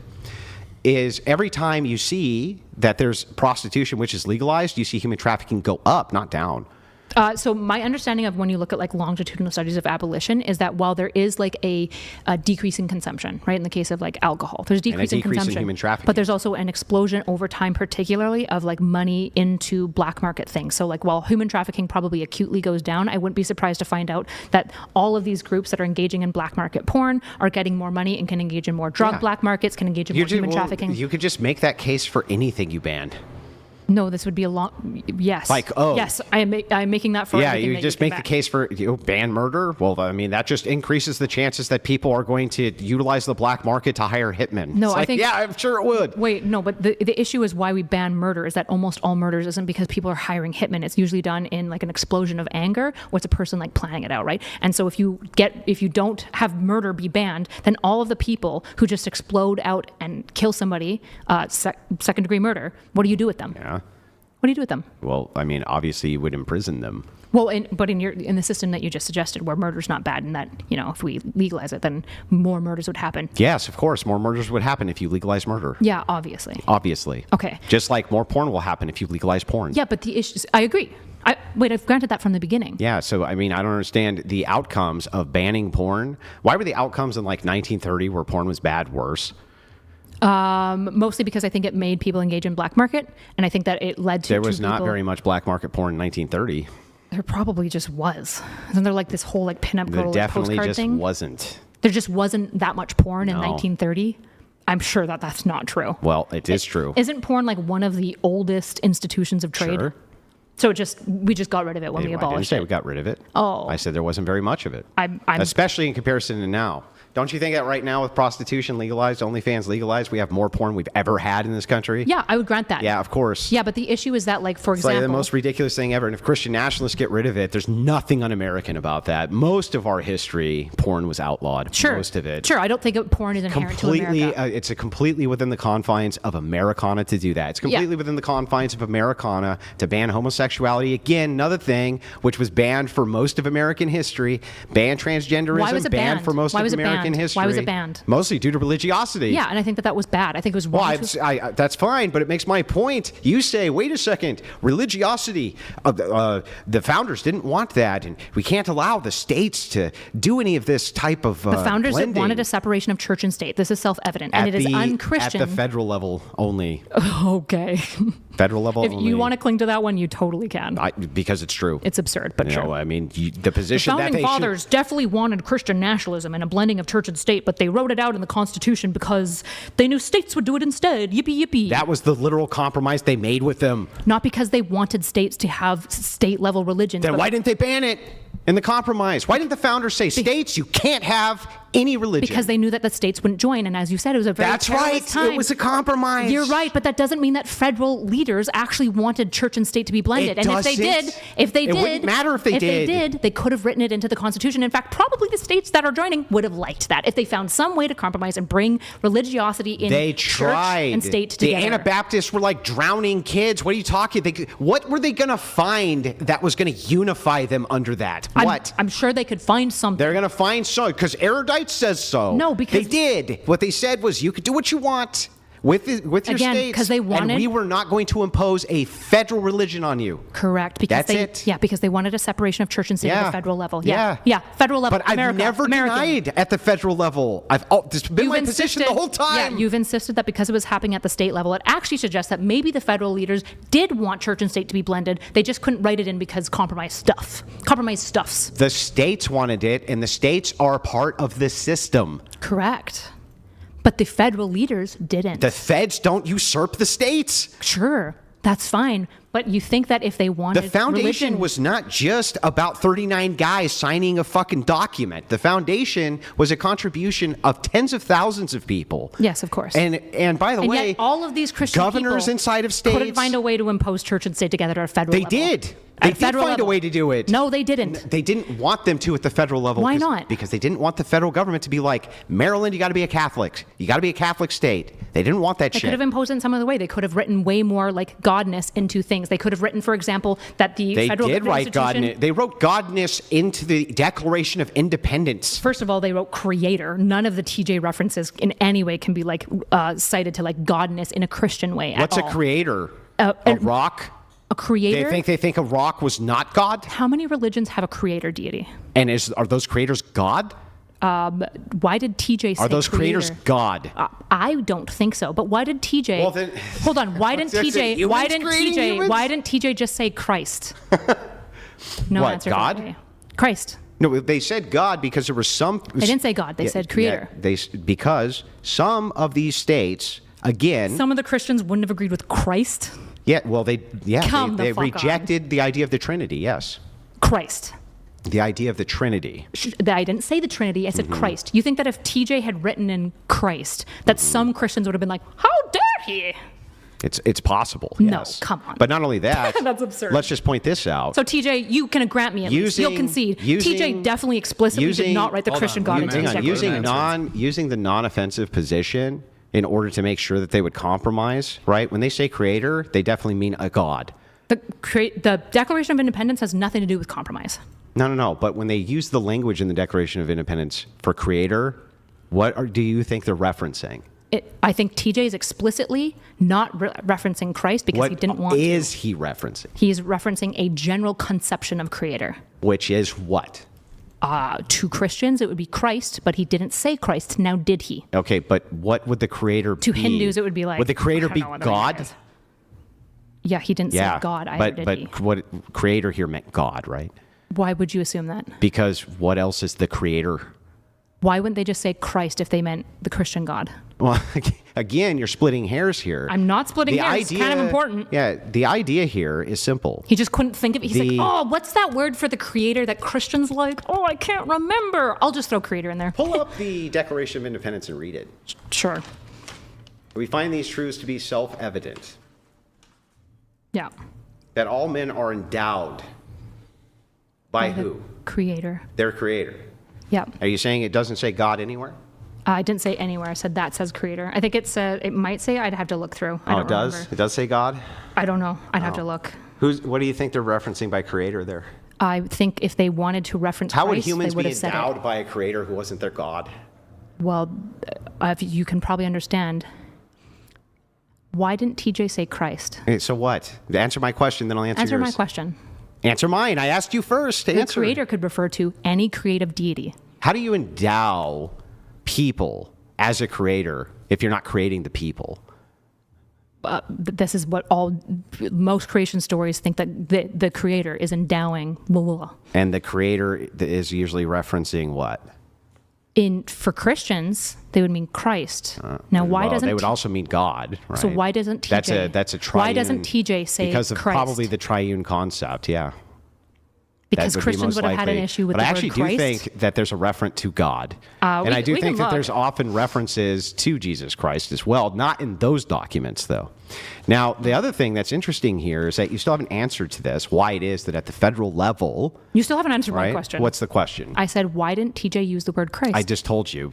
I literally and so then my did follow-up answer was, that. so he said, because so of I the said, triune nature, yes. So the Christians, any form of Christian, pan-Protestantism, I think is what the word you're using, Protestantism, yeah. they would be opposed to the word Christ? Yeah, probably deist and others would, yeah. Come on.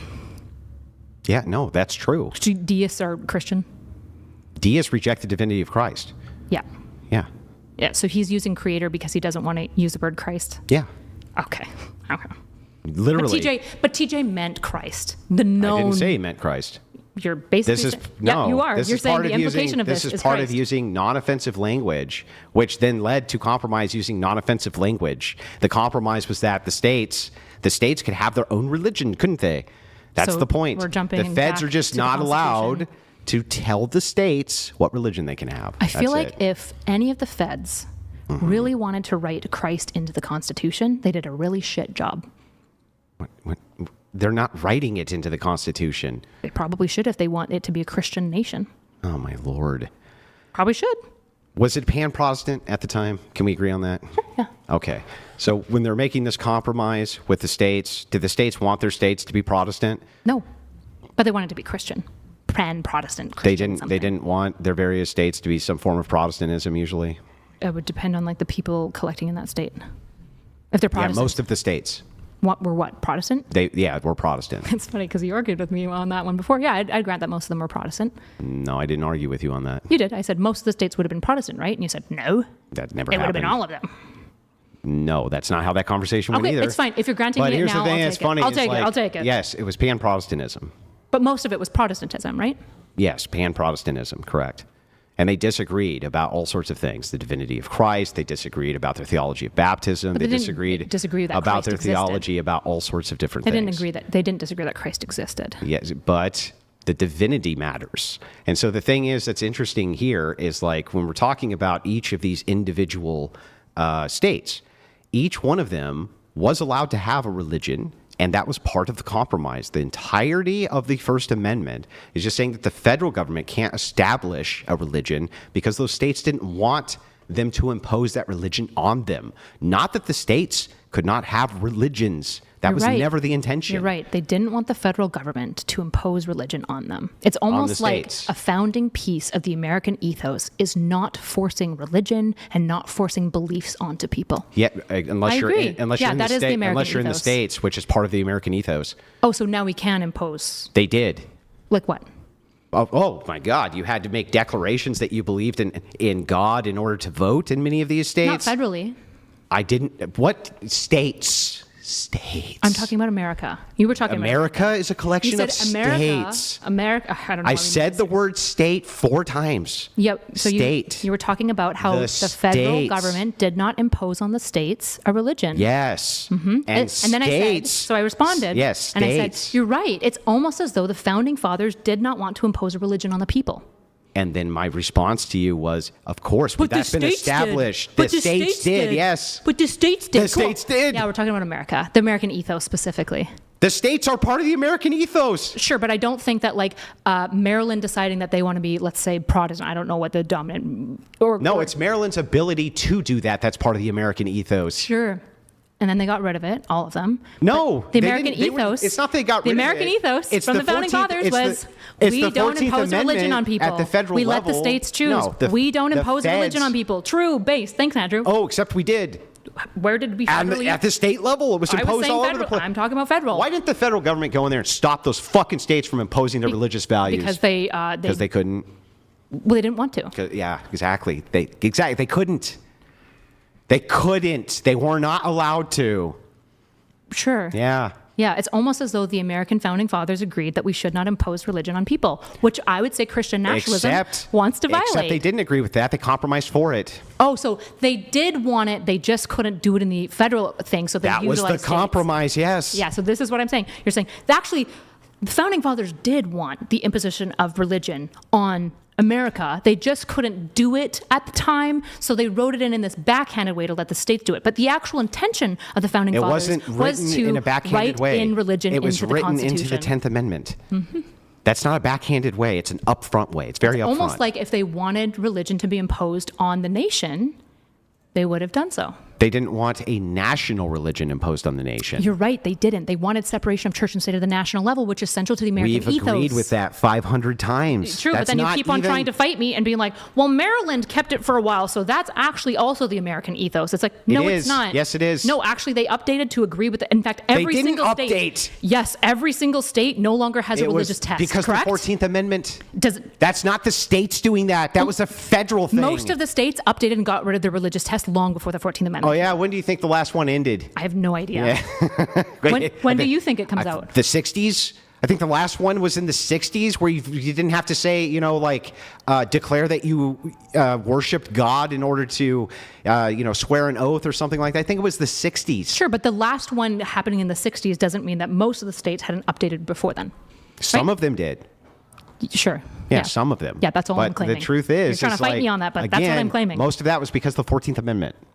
Do you think most of the states got rid of the religious clause when the 14th Amendment came out, or do you think most states had already adopted the federal landscape, and then some places had it kind of what was imposed going them? on was that a lot of the states wanted to return, actually, to the idea of having state religion. A lot and of this them? was challenged in courts. And so what happened is, yes, this was a national conversation. Challenged in court, and then it was challenged in court. They said, well, based on the 14th Amendment, which is about fucking citizenship, states can't do that anymore because of the fucking uniformity clause or whatever it is. It's like, what the fuck are you talking about? Cool. So the federal government of America, in line with the federal government initially, doesn't want to impose religion. And then when it became a big question of whether or not states could continue to do so, the same American government over time also agreed that it was un-American to do so. Cool. Well, they didn't Thank agree you. it's My point. un-American.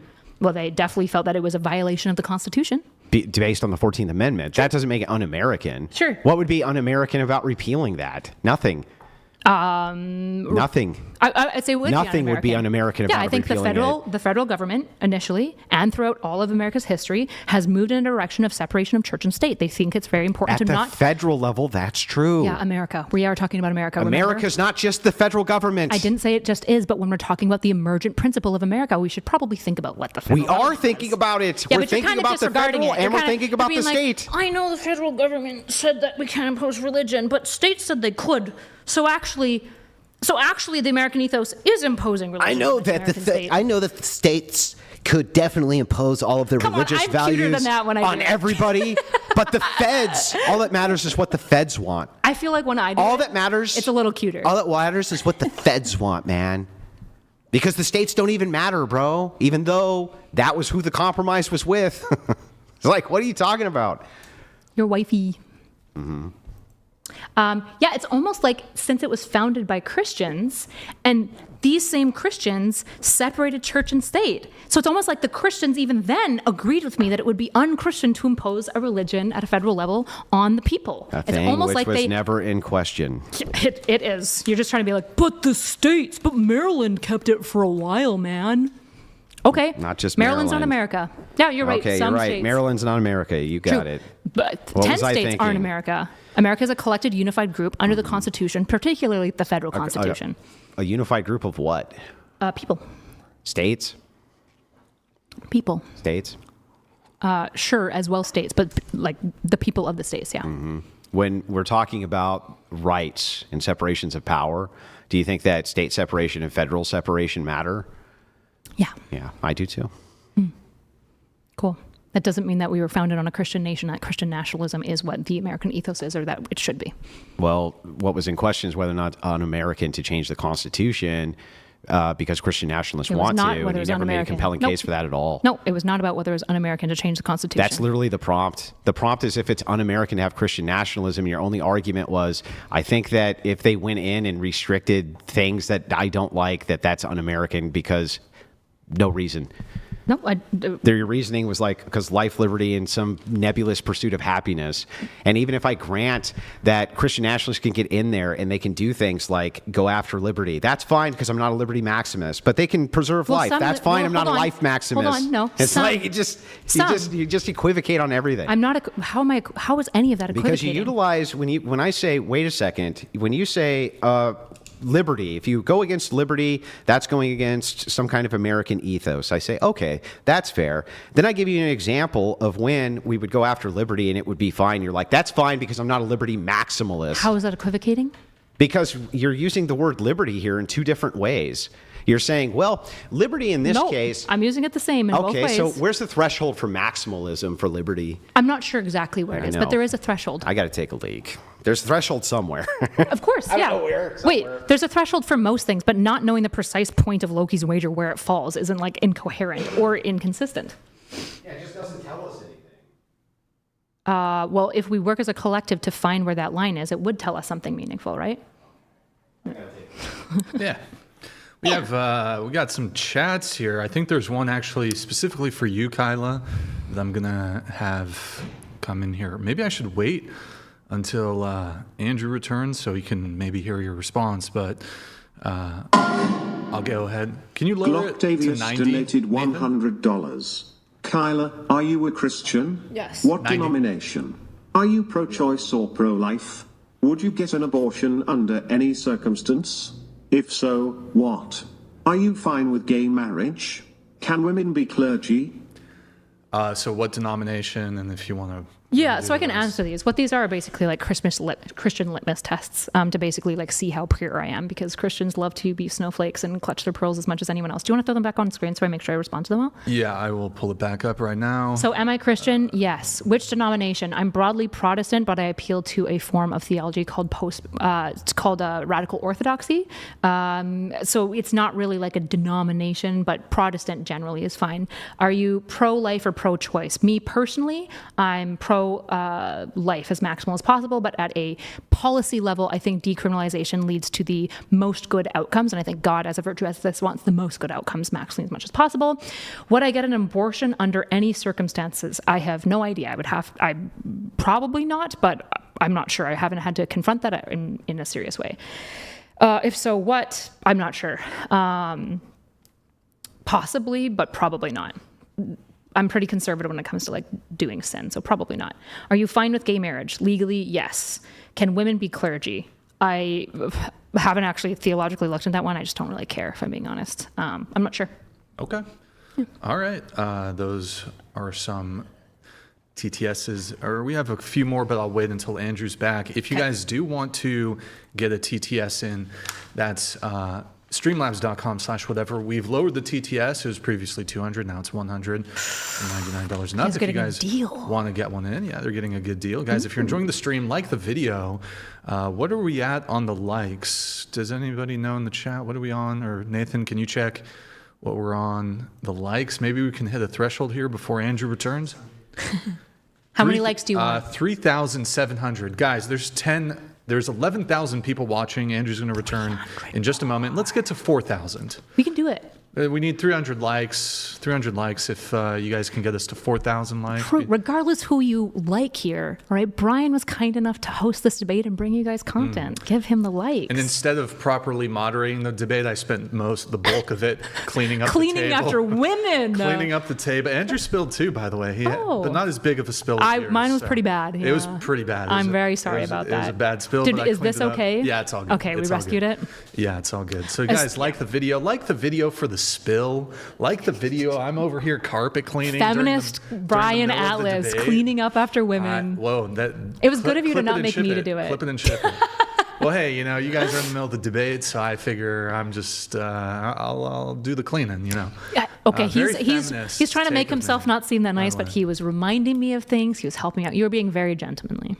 Well, I try to be fair to both participants in the debate. Egalitarian, that's fair. Feminist-like. Nathan, can you pull up Twitch for us? Guys, if you're watching over there on Twitch, we have, I think, about 1,000 viewers over there on Twitch. If you can pull up, Nathan, the Twitch on Windows. Perfect. Guys, 1,300 over there on Twitch.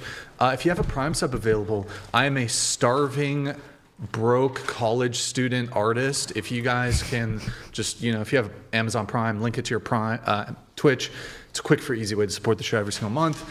If you guys could support the show, very much appreciate it. Also, drop us a follow if you guys would like to see more debates. Appreciate it, guys. Like the video again. Get us to over 4,000. I'm going to read the super chat here. Texas Red, thank you very much for the super chat. Very kind of you. This is getting annoying. SCOTUS gets to determine what the Constitution says based on the power grab of Marbury v. Madison power grab. No state agreed to the loss of their ability to determine a state religion. The 14th says that entirely from the bench of SCOTUS. Totally un-American, by the way. Texas Red, thank you for the super chat. Did you want to respond further, or was that kind of... Yeah, he's right. It's totally un-American. The whole idea here, we're asking about whether or not Christian nationalism is American or not. She's appealing to ideals which are not even... Like, for instance, I don't even think the word secularism existed at that time. True. Okay? Like, you're appealing to ideals in the presentism form that When are did silly. I say secular? It's like an ideal of America. Yeah, the ideal of America, when you're talking about pursuit of happiness, it's ingenuity, it's all about science, it's about these things. It's like, Is this it was secular? also about states' rights. States' yeah. rights was fundamentally an American core value. Mm-hmm. The idea that Christian nationalists would give it back to the states, give gay marriage back to the states, give abortion back to the states, that is fundamental to that ideal, and it's very, very much an American ideal. Right, but there's obviously going to be times where federal policy imposes over top of states. Not if Christian nationalists are in power. Then they can change They would- federal policy. Wait, so if Christian nationalists are in power Yeah. and they want to cede power, would they accept California allowing the transing of kids and for gay marriage and for all of the liberal porn, the liberal degeneracy? Christian it's the- nationalists would go, "You If know it's what? the case, That's okay. If it's the case that inside of a democracy, Christian nationalists are elected to these high offices and can pass legislation which then stops California from doing that, you could not have a single objection to that. Sure, I could. I would say probably those Californians don't want that, and that would be a pretty major the violation of Californians state don't want rights. it. But under the current framework, you're calling it un-American if we don't adhere to the 14th Amendment, and the SCOTUS ruling of the 14th Amendment. It's fundamentally un-American because the founders didn't want states to have religions or some I shit. said that what's un-American is imposing federal religions onto others, imposing religion generally. Yeah, but that was onto never others. in question, whether or not the feds were supposed to impose a religion. Well, the question is it American ethos to impose religion on others? And I'm saying no. No, that's not true. It is the American ethos there to impose religion. You equivocate again between, you say, the federal government's not allowed to impose religion. I say, yeah, that's true. And you say, well, so then America's not supposed to impose religion. No, that doesn't follow. One thing doesn't follow from the other. America's not just the federal government. America's not just federal amendments. America's not just this. America's also states rights, what the states want, what states are. And by the way, the most key American thing, the states used to be the ones who sent up Congress. You didn't get to vote on that shit. The states were the ones who did that.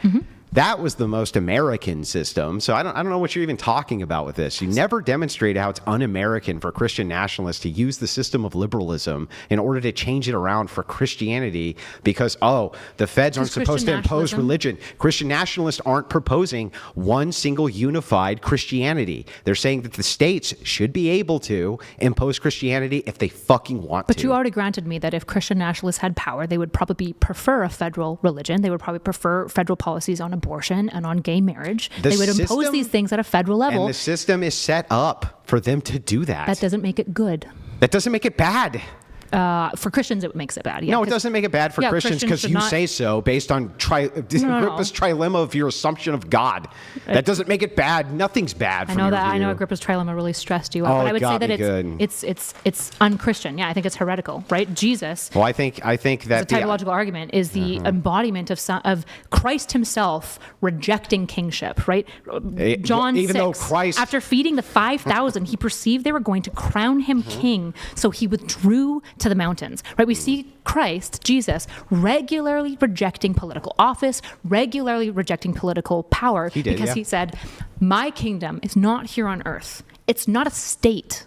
It's a heart condition. It is a kingdom of heaven. But you also said on the other side of your mouth that the reason that God anointed kings and Jesus Christ is God is because we just weren't ready for liberal values yet. Yeah, in the same way that I don't think that we... Yeah, where does not it say liberal that in the hold Bible? on, not liberal values, God's values. Yeah, where does it say that? Anywhere in the Bible, that the reason that God anointed kings, he only did that because, well, we didn't have a better system yet. Why? So why? No, no, answer my question. Don't ask me one. Where in the Bible can I find anywhere in the New Testament? I don't care if it's Matthew. I don't care if it's Mark. I don't care if it's Luke. I don't care if it's John. I don't care who you want to reference. Yeah. Show me anywhere in the New Testament where it says that God stopped anointing kings because we just weren't ready yet for democracy. I'm not throwing memory verses at you like I'm some scholar kid. When we actually engage in theology, right? We look at chapters. We look at typo. Can you answer my question? Yeah, I said I'm not throwing memory verses at you like a child. So there's nowhere in the Bible that says that? No, I would say that there was a strong theological, typological argument. Would you reject typological arguments as a sound form of theology? No. Oh, okay. I'm just cool. saying that here, when we're talking about typology. I didn't say that there's a specific verse that says Jesus went and he said, you guys, democracy is actually the best thing. But I you're never going to said cite that. a verse where he decides he's not going to be king as proof that he doesn't want any more kings. As evidence that, like, in my typological argument, which looks at the transition over time of Let's look at the increasingly- transition over time. Sure, yeah. So in the case of Moses, we have like extreme statecraft and Christian law. The judges, King right? We David. have tribes. Let's King talk David's about King later. David. That's- Yeah, also King David. Let's talk was about anointed the kings. by the prophets, right? So now we have one step of separation between the king and God. So in the case of judges, they were both kind of acting as statesmen and as like spiritual leaders-ish. Whereas by the time we get to David, we have Samuel anointing the king. But Samuel's actually the prophet. He's the word of God. And the kings are supposed to honor that. Then by the time we get to the priests, That now sounds there's an no awful lot. statecraft at all. The priests are existing under Roman occupation. And then we get to Jesus, the final typological fulfillment of this. And it is a complete and utter rejection on Christ's part of politics. That's what we see over time. Then how come the apostles engaged in politics, including Paul? I don't. Paul. When did Paul ever say that we should like usurp? Didn't he say render unto Caesar Paul what is Caesar's? literally went to Corinth in order to battle for the position of authority because the super apostles came in and usurped his position. Not And yes, for state power. Yes, that was part of statecraft in Corinth. Yes, it was. No. Yes, it was. You're incorrect here. No, was Corinth run by Romans or by the Christians? Well, that's not relevant here. It's kind of important to statecraft under the Roman Empire. But do you realize that inside of many of these Roman places, while they were under Roman occupation, they were still allowed to govern within the cities, as long as they didn't violate Roman rules. As long as they didn't violate Roman rules. But that doesn't mean that they couldn't impose, and they did all the time, their own cultural, spiritual, various and things spiritual. like this. Yeah, they didn't engage in statecraft. That is statecraft. No, so If you can could you pass laws inside of Corinth as a spiritual leader? Because the answer is yes, you could. So if that's the case, as long as you didn't violate Roman law, you could do that. How is that fill in with your typography or your typographic, whatever it is? How? Because Show me. at no point is Paul going there and saying that we should impose Christian laws and all these things. He's saying this is what good Christians should do. This is how we should must and ought conduct ourselves. When he's Then asked why is he about removing these statesmen- people? What? Why is he removing the super apostles? Why is he there to remove the super apostles? Probably because he found them unbiblical, not because he thought they were bad statesmen. He said both. He said Both. He said the where's informing. The verse? Where's the verse? Give me a verse. Yeah, let's go into Timothy. Let's go into Timothy, and we can go to Ephesus. What was going on in Ephesus, especially when it came to the ideas of the cult of Artemis. This was purely political. The fact of the matter was, Worshipping the cult of Artemis is only political? It was economic. It was economic and political. It had no bearing on your spiritual condition if you were engaging with the... It was both. It was both together. What do you think actually mattered here to Paul? Both. No, both did. And I'll tell you why. He constantly talks about what was going on with the cult of Artemis. The reason they were so fucking pissed off is because the entire economic model of Ephesus revolved around the fact that they were making these silver statues.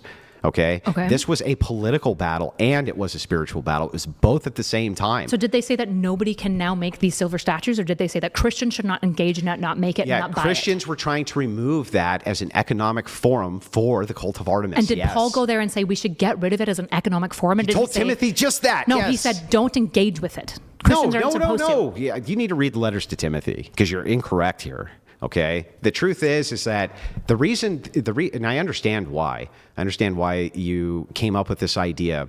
The anointing of kings happened. God put kings in place, but it was just because they weren't ready for another system that didn't have kings. Does that mean right this second, anywhere that there's a king, that king's sinning? No, but it depends on what the king is. What do you mean? Like in your country, is it sinful to be a king in your country?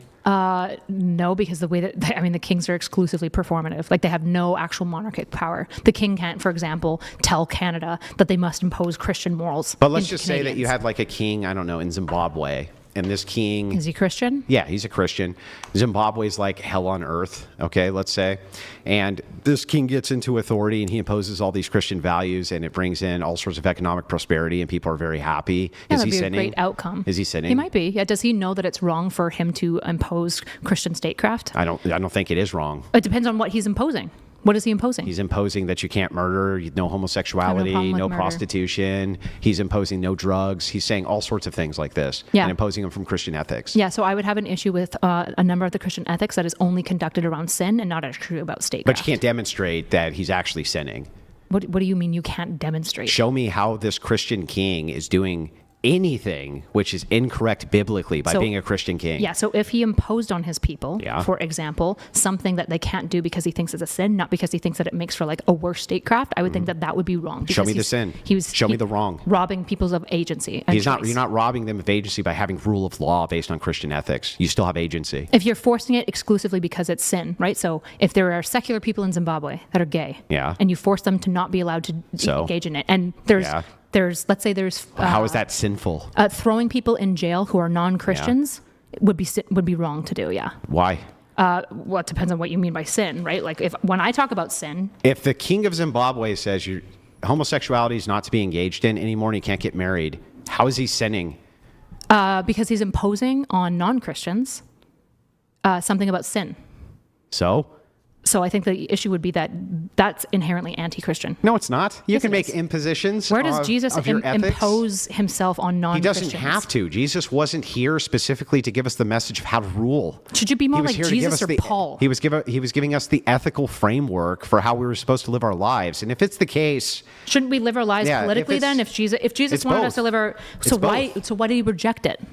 Reject what? Politics. Because that wasn't what Jesus was here to do.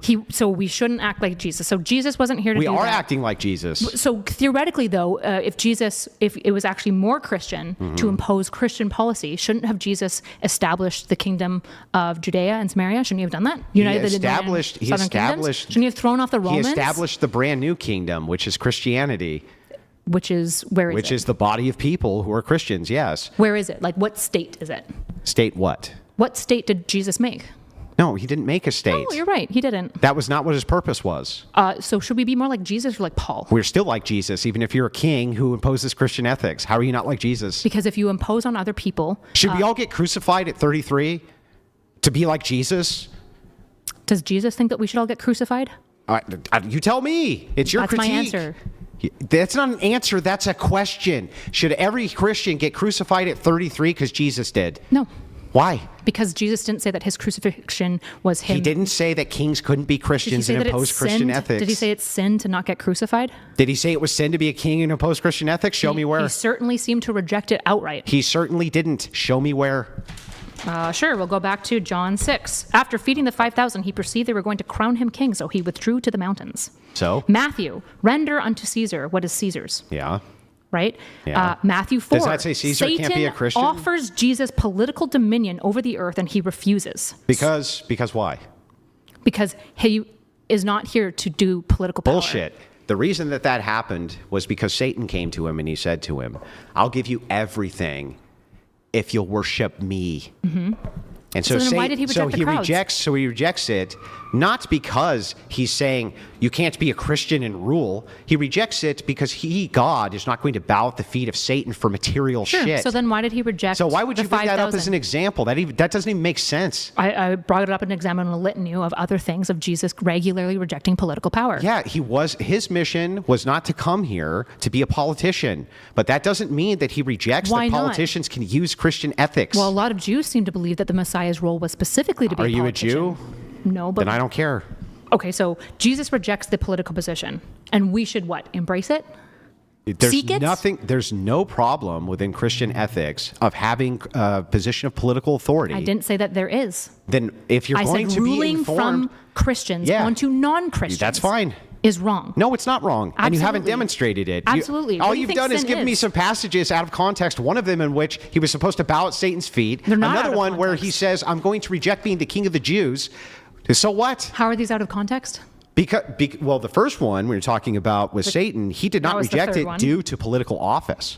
He rejected it because Satan said, "You got to bow down to me in order to get material shit." I could grant you that one, yeah. Yeah. What about the other two? When it comes to the kingdom, that did not serve his mission. His mission was to come here and How give would us that the not good serve news. his mission? He was to give us the good news that his kingdom has come to earth. His kingdom is here. How would reestablishing Israel not help him with showing that the kingdom is here, that we're here to bring the good news? Ask him. Why are you asking me that? Because you're the one who You're has to asking me about theologically the guys of God. His entire mission here was just give you the good news. That was his mission. So we shouldn't be like Jesus. How are you not like Jesus because you rule with Christian ethics? Because he regularly pushed off imposing himself politically on He other did people. not anywhere ever show us where secular governance was supposed to be the order of the day and Christians were supposed to only follow secularism. He never showed us this. So then why does he say render unto Caesar, right? Even Paul, in the case of Paul, Because they you're were saying- talking about taxes. Okay, so Paul, for example, So what was happening is existed under Nero, Do you right? want the answer? Do you want the answer to why he said render under Caesar? Yeah. Okay, so here's what happened. He was dealing all the time with lawyers, and lawyers would come up with Pharisees. these, well, not just Pharisees, but yes, also Pharisees, and they would come over to him and ask him, oftentimes hypothetically loaded questions. In this particular case, we're talking about taxes, right? So he gives a parable, and then he says, render unto Caesar what is his. Right? Honor the yes, government. you can render unto Caesar what is Caesar's. Yeah. That in no way says that Caesar shouldn't be a Christian or use Christian ethics. okay, There's I would like, argue. nothing there for that. Sure, at all. I would argue that alone wouldn't substantiate this. None but this of that isn't- substantiates I would this. say the consistent pattern of Jesus rejecting political power over and over. His mission wasn't to come here to be a politician. It You're was right. to die for mankind. You're right. In fact, not a single Christian's is your mission is to be a die for politician. mankind, or do you have a different mission? No, my mission is to represent Christ as best as possible. Okay, got it. So it's not to die for mankind. You have a different mission than Jesus Christ did? Got it. So Well, what's different between where me am and I going to Christ? find that Christians must live in only secular countries? I didn't say that that's where you would find. Okay, then why should I assume that Christians should only be able to rule in a secular way? I didn't say that they should only be able to rule in a secular Well, way. then what is the I said that problem they here? should not impose onto Christians Christian moral law that that it only exists. We do it because all of the existence time. Of sin. Most of the common law that you're referencing is imposed from Christian ethics. It's not imposed from it; it's informed by it. Yeah, and it's, by the way, You might notice when I they never said I push- had an issue with being informed Yeah, by but it. when I said they imposed push, by it. yeah, but why is it that Christians can't impose that, but secularists can impose that? Because secular people aren't Christian. So they can just rule over Christians, but Christians can't rule over them. Yeah, What? Why not? because they're not Christian. So what? So Christians shouldn't be imposing tyranny on other people. That's not tyranny. Yeah, imposing your religious utilize- predilection onto others Yeah. when it's against their interests and not their religion is kind of tyrannical. Yeah. No, that's not tyrannical. How not? It's not then all laws would be tyrannical if it's an imposition on somebody's values that they don't like. It would be if it's compelled. Yeah. Compelled speech, for example, is Is that so? So, when you're talking about compelling a person to do a thing, are you saying that secularists don't compel people to do things? Nope. What about the draft? yeah, that's not moral necessarily. It's not. States can compel. Christians should not compel. I don't understand. The draft is it compelling people to do a thing, right? I don't have a problem with states compelling. I have a problem with Christians compelling. Yeah, but I don't understand. The difference here would I don't be understand. Christians versus What states. you said was that secularists should be able to, unless it's the case that they're pushing some value. Yes. So not secularists, states. Yeah. States shouldn't be able to compel people to do things that they would be a violation of some of the fundamental rights and liberties. They shouldn't do that. Those rights and liberties are informed literally by the perspective of the person. So if people are like, hey, we want to be able to watch porn if we want, and you're like, no, you can't. You can't do that.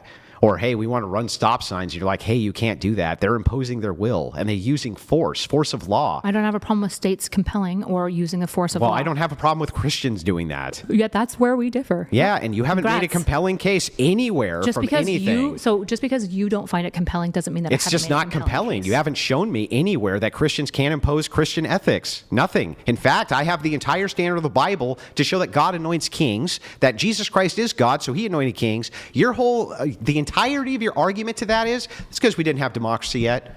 No, it's because we weren't ready for not kings yet. No, it's yep. So yeah, show me where notice, that's the case. Yeah, so show me where's the case that God said. Jesus did not say we were not ever going to have moral kings again, ever. You're right, but if we look at the type, I never said that he did. What I said is a typological argument. In the same way, for example, the typology makes no sense. Do we just do everything that the Old Testament says? No, of course not. Why not? not? Because of Acts. Go through it. Why don't we? Okay, well, not a pop quiz. I just want to make sure, though. Mm-hmm. Are you familiar with Acts? Yeah.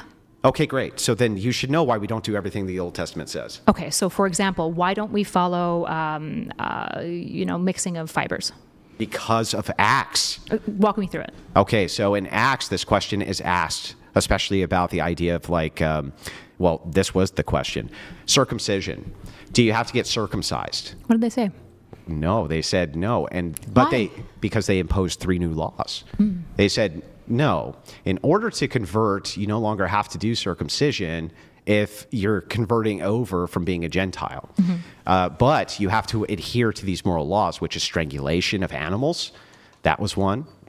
I think it was strangulation of animals, and then there was 2 other ones. We can pull them up real quick, though. These weren't laws, right? These were like precepts for Christians to do. Yes. Which are not laws. Well, wait a second. They're laws within Christianity. That's not the same thing as state laws. Right? Yeah, but I think that's equivocation. We were specifically discussing Acts.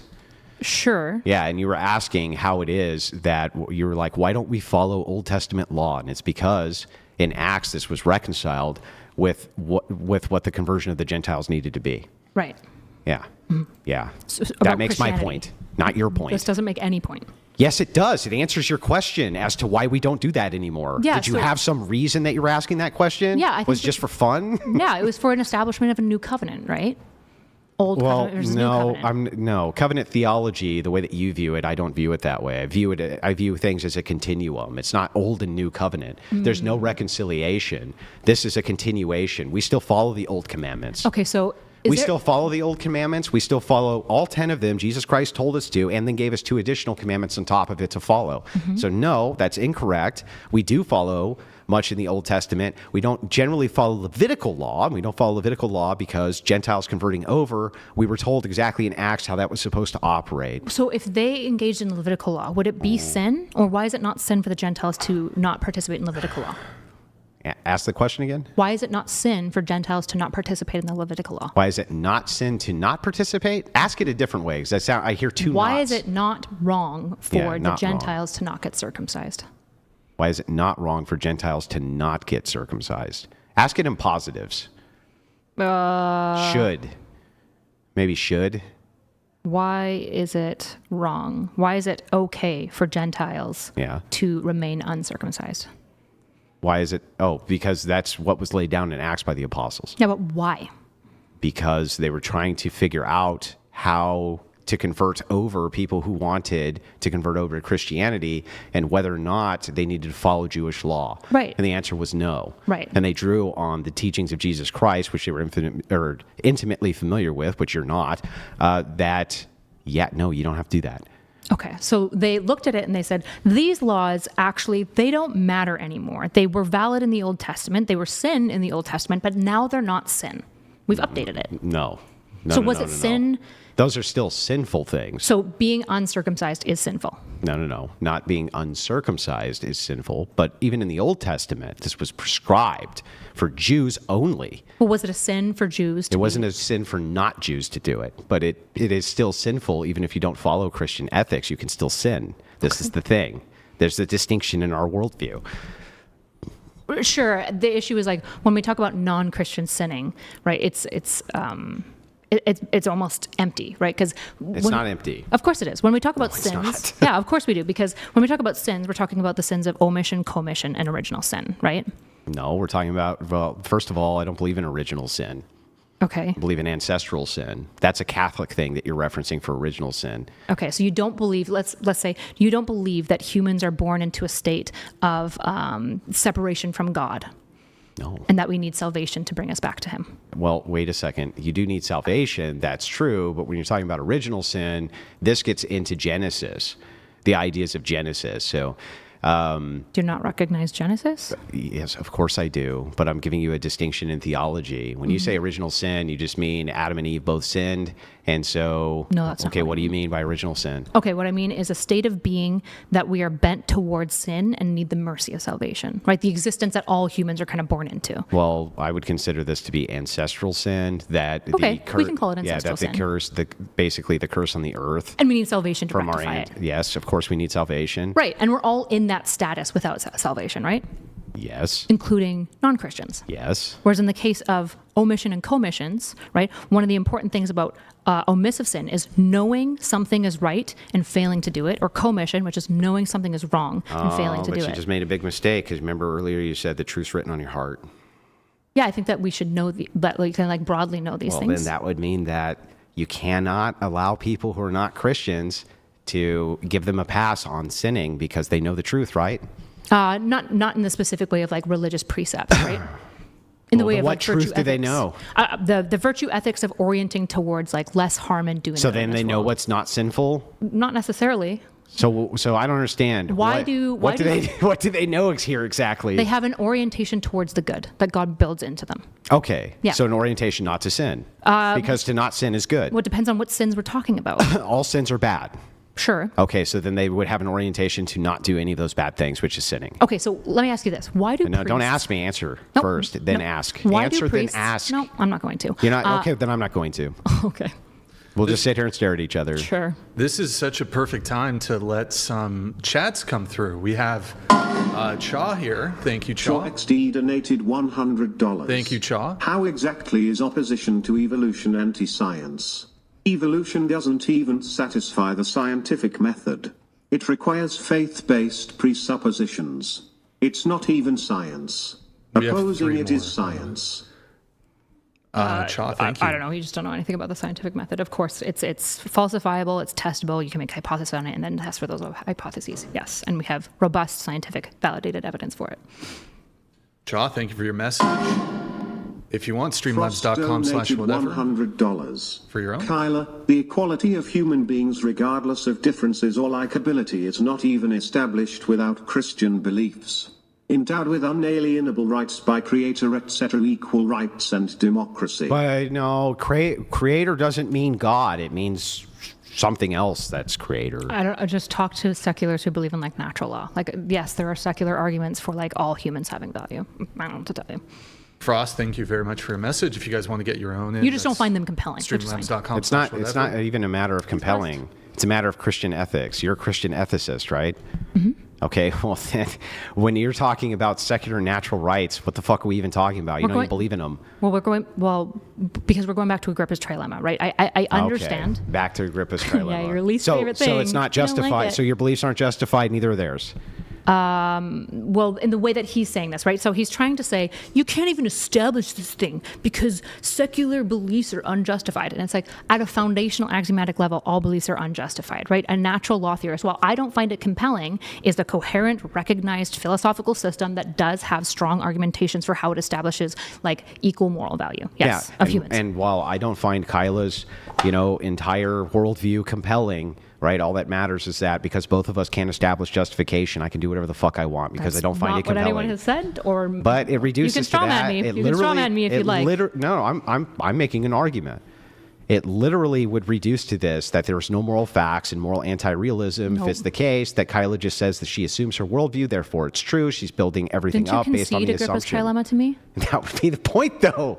If neither of us can justify, we have no moral So facts. you were lying before when you said that I you were didn't lie. conceding these to I me. just said I adopted the entire worldview. So you believe that? Well, then of course you. There's no moral facts. So when you say I didn't say there's no when moral facts. And Nope. by the way, even when it's the case, when he says secular ethics, If it's the case that you're like, oh, okay, well, the thing is like, I don't find that compelling. The secularist says, oh, okay, that's nice. I don't find your shit compelling. Yep. How do we determine who's right? Reason and logic. We argue it out, right? We grant each other's assumptions. I grant infinite regression. Why They should we grant follow dogmatism. reason and logic? Why? I think it's led to the best outcomes, and I think it's the only sense data that we can possibly Yeah, but when you utilize say to find best truth. outcomes, right? When I you mean say in a virtue ethicist way and a pragmatic way. right within the way that you think that they're the best. No, I think the way that God thinks it's the best. Right, the way that you think God thinks it's the best. Yeah, of course, the same as you. Right. So if you think it's the way that God thinks it's the best, and somebody else says, I think that that's the way that God thinks it's the best, how do we draw the delineation between the two to determine you're right? Usually we use reason and logic to make argumentations. We've used reason and logic, and they disagree from with a you. Yeah, so at Now a what? foundation. Well, the problem is that some reasonable beliefs are fundamentally unresolvable. That like there are reasonable conclusions that we can hold that are built on a foundationally unjustifiable system where we have to go, I think that's a reasonable conclusion, but I think you're wrong because I prefer dogmatism. And they go, well, I think what you're saying is kind of reasonable, but I think you're wrong because I prefer infinite regression. And I utilize infinite regression in this case to make natural law. Okay, so then if that's the case, then if all of us are just going off of like vibes, bro, because It's that's not what we're just doing. vibes. It Don't is. reduce philosophy to just vibes. Well, in your case, Nope. I'm sorry, in Our this case, remember? In our case, Oh. it's just vibes, man. See, if I don't agree with this is Kyla bad and we faith. get through logic, it's the most good faith. If we get through logic, we get through reason, we get through all these things, we have fundamental disagreements still, we don't agree on any of this, it's just like, that's fine. Okay, how do you great. solve- It's fine. I'm agreeing. It's No, fine. you're not So agreeing. if we agree, So this is the issue. I You're not literally agreeing. just agreed. You And just I don't want to agree, solve it's Agrippa's totally trilemma. fine. You believe that there's objective moral fact, right? Literally, wait, we believe it. Well, you do as well. Don't we believe there's Sure, but objective you moral? do as well, Okay, correct? how do we believe that there's objective moral facts, though? I'm asking you. I don't know, because I don't believe in objective moral facts, because I'm an Agrippa trilemmist. What are you, a trolleyist? What does this even mean? It It just means I don't philosophical understand. problem. So I'm asking you I don't if- believe in moral facts. I'm a moral anti-realist, and I Well, have this to is be. obviously not true. It's obviously true. So I'm asking you, how do you solve Agrippa's trilemma? Why would I solve a thing I conceded is true? Because you don't actually believe it's true. Prove it. Based on everything that you've said, hence we talked about Agrippa's trilemma, right? You keep on insisting that I don't believe in moral fact, but you present it in such a way as saying, this No, is I'm so sorry. absurd We and silly. don't believe in moral facts. I believe in moral facts. Maybe you don't. Oh, but you can't figure out how you get there without. I already my told you, justification. foundationalist lens, you can use, so moral objectivity can exist in a foundationalist lens, right? So you build some axiom. God is real, okay? God is my axiom. God's your my axiom. tautology, yeah. And God can make real moral facts. And then you can build off of that. That's how you do it. Okay, I believe. That's how you do it too, yeah, by the way. But I have an axiom for more powerful God than your God who negates your moral facts. That's not an axiom. Why is that not an axiom? How is my God's more powerful a tautology or an axiom? My How is God's it more foundational? powerful because he's more powerful. What do you mean by powerful?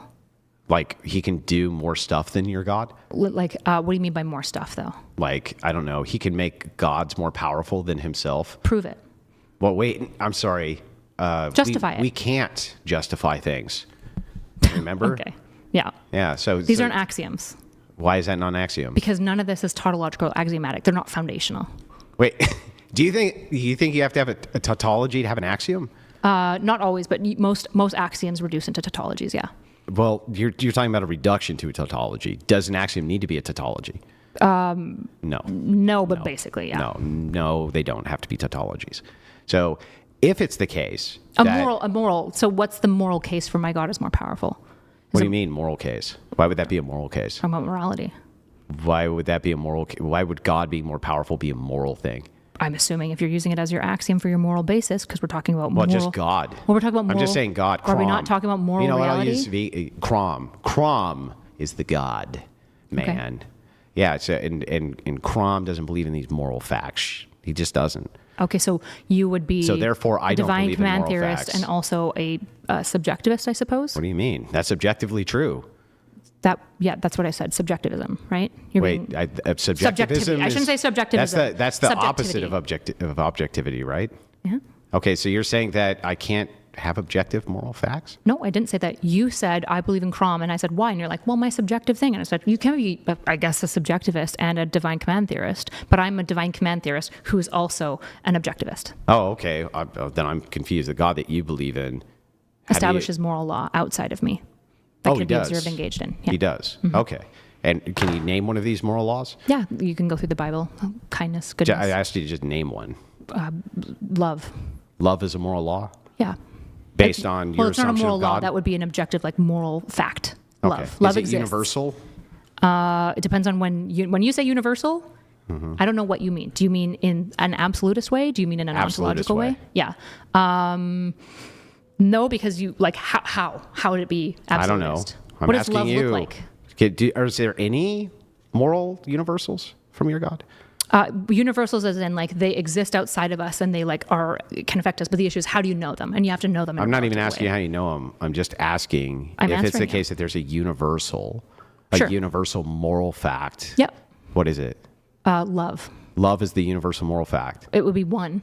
So everybody ought love. Kindness, Okay, justice. Everyone ought love. Everyone ought be kind. Everyone ought seek justice. Yeah, okay. Everyone ought And if do mercy. those people don't do that, they're sinning.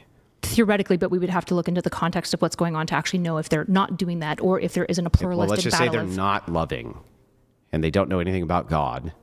Well, if they don't know anything about God, right, it's hard to do sins, because when we're talking about sins, we're talking about sins of omission and commission, mostly, and action. If you don't know They something... don't know anything about God. Are they sinning? No, wait, if they're not... I don't know. What are we don't know. talking about? Yeah, exactly. Wait, no, hold You on. don't know. You're being like, if they don't act in love, what does that mean? Whatever you mean by it.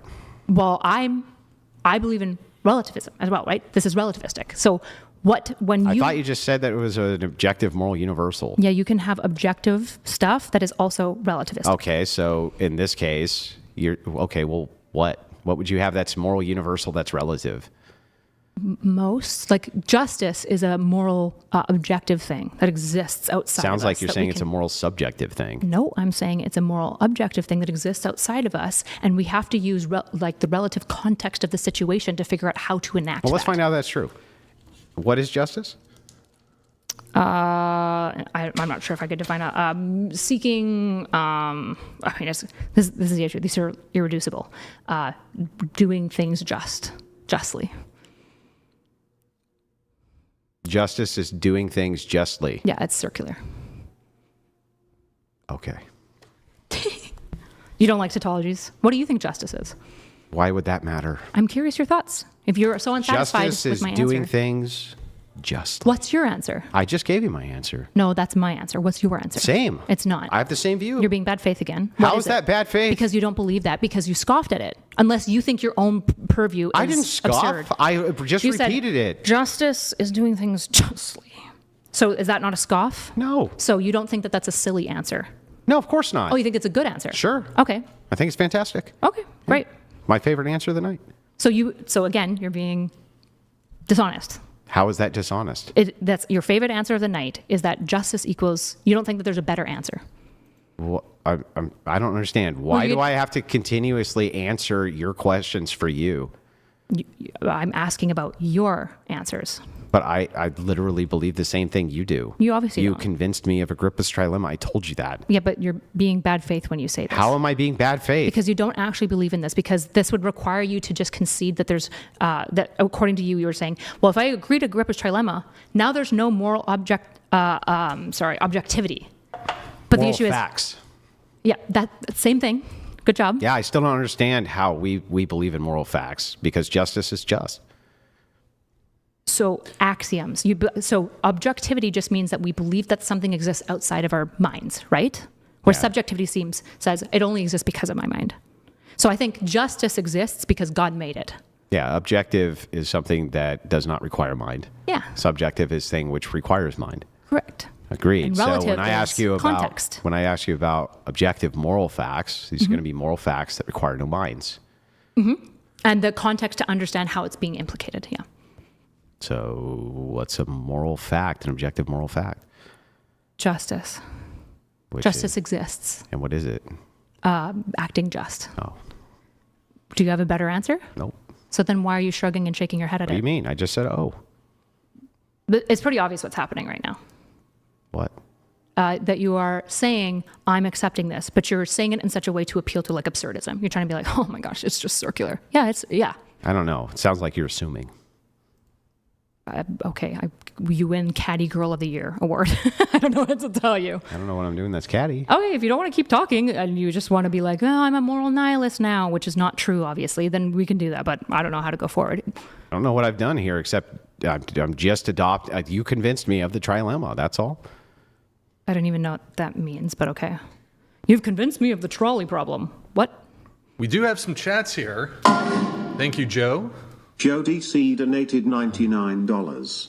To the pro-choice chick, why do you get upset at the point of the founding fathers deferring religion to the states? I don't understand it either. You can't separate federal from state because the 10th Amendment Why doesn't- combines ideas. Man, it's Right, crazy they're that both my the same audience thing. agrees with me. So That's strange. not my audience. Of course it is. Most of the whatever audiences don't. in the Most of audience my at this point. audience is on the Crucible watching.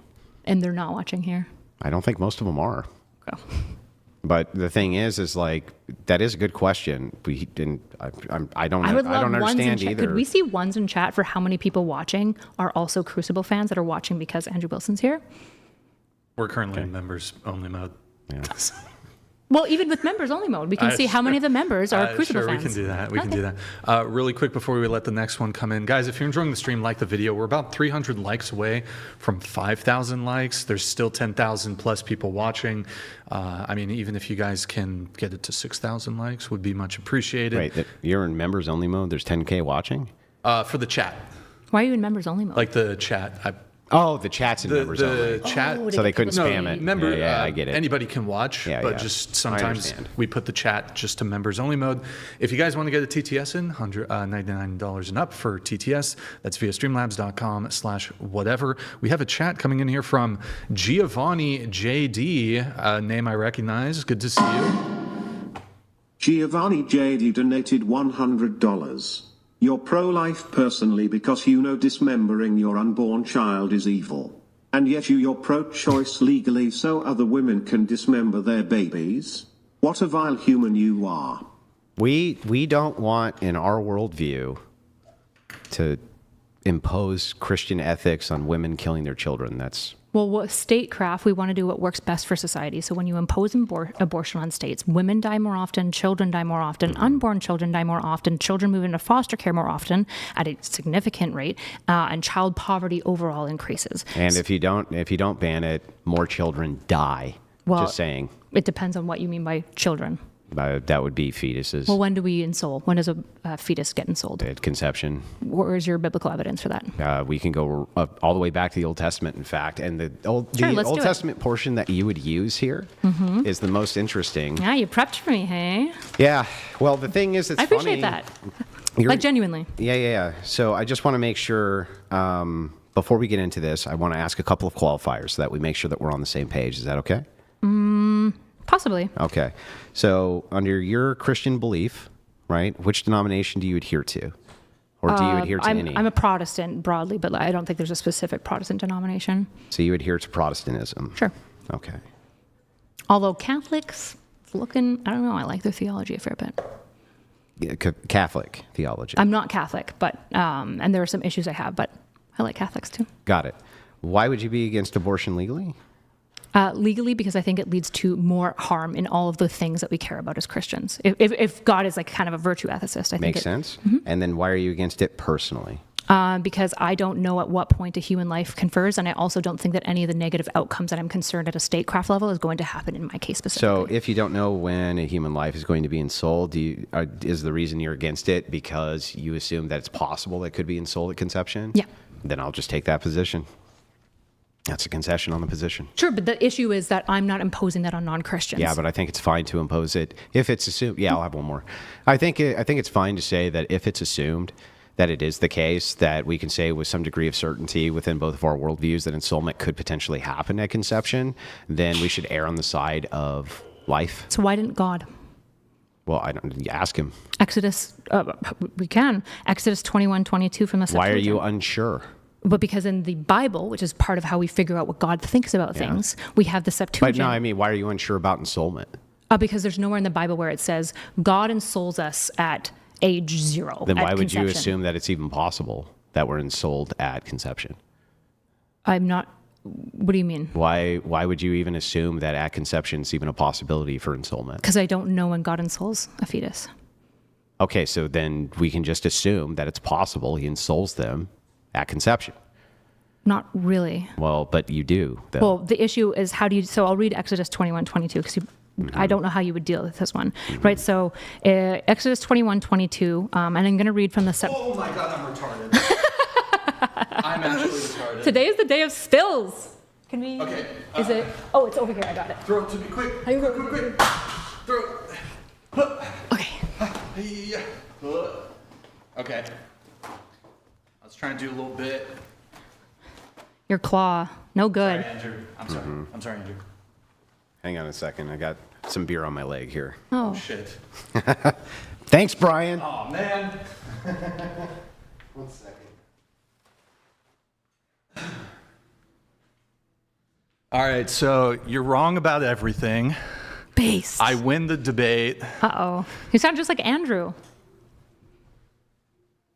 Uh-oh. You didn't mean to do that. You're like, wait, fuck. I should have you clean this up. I don't know. Sorry, chat. I think as the man of the Sorry, house, Andrew. it's up to you. Very unfortunate situation.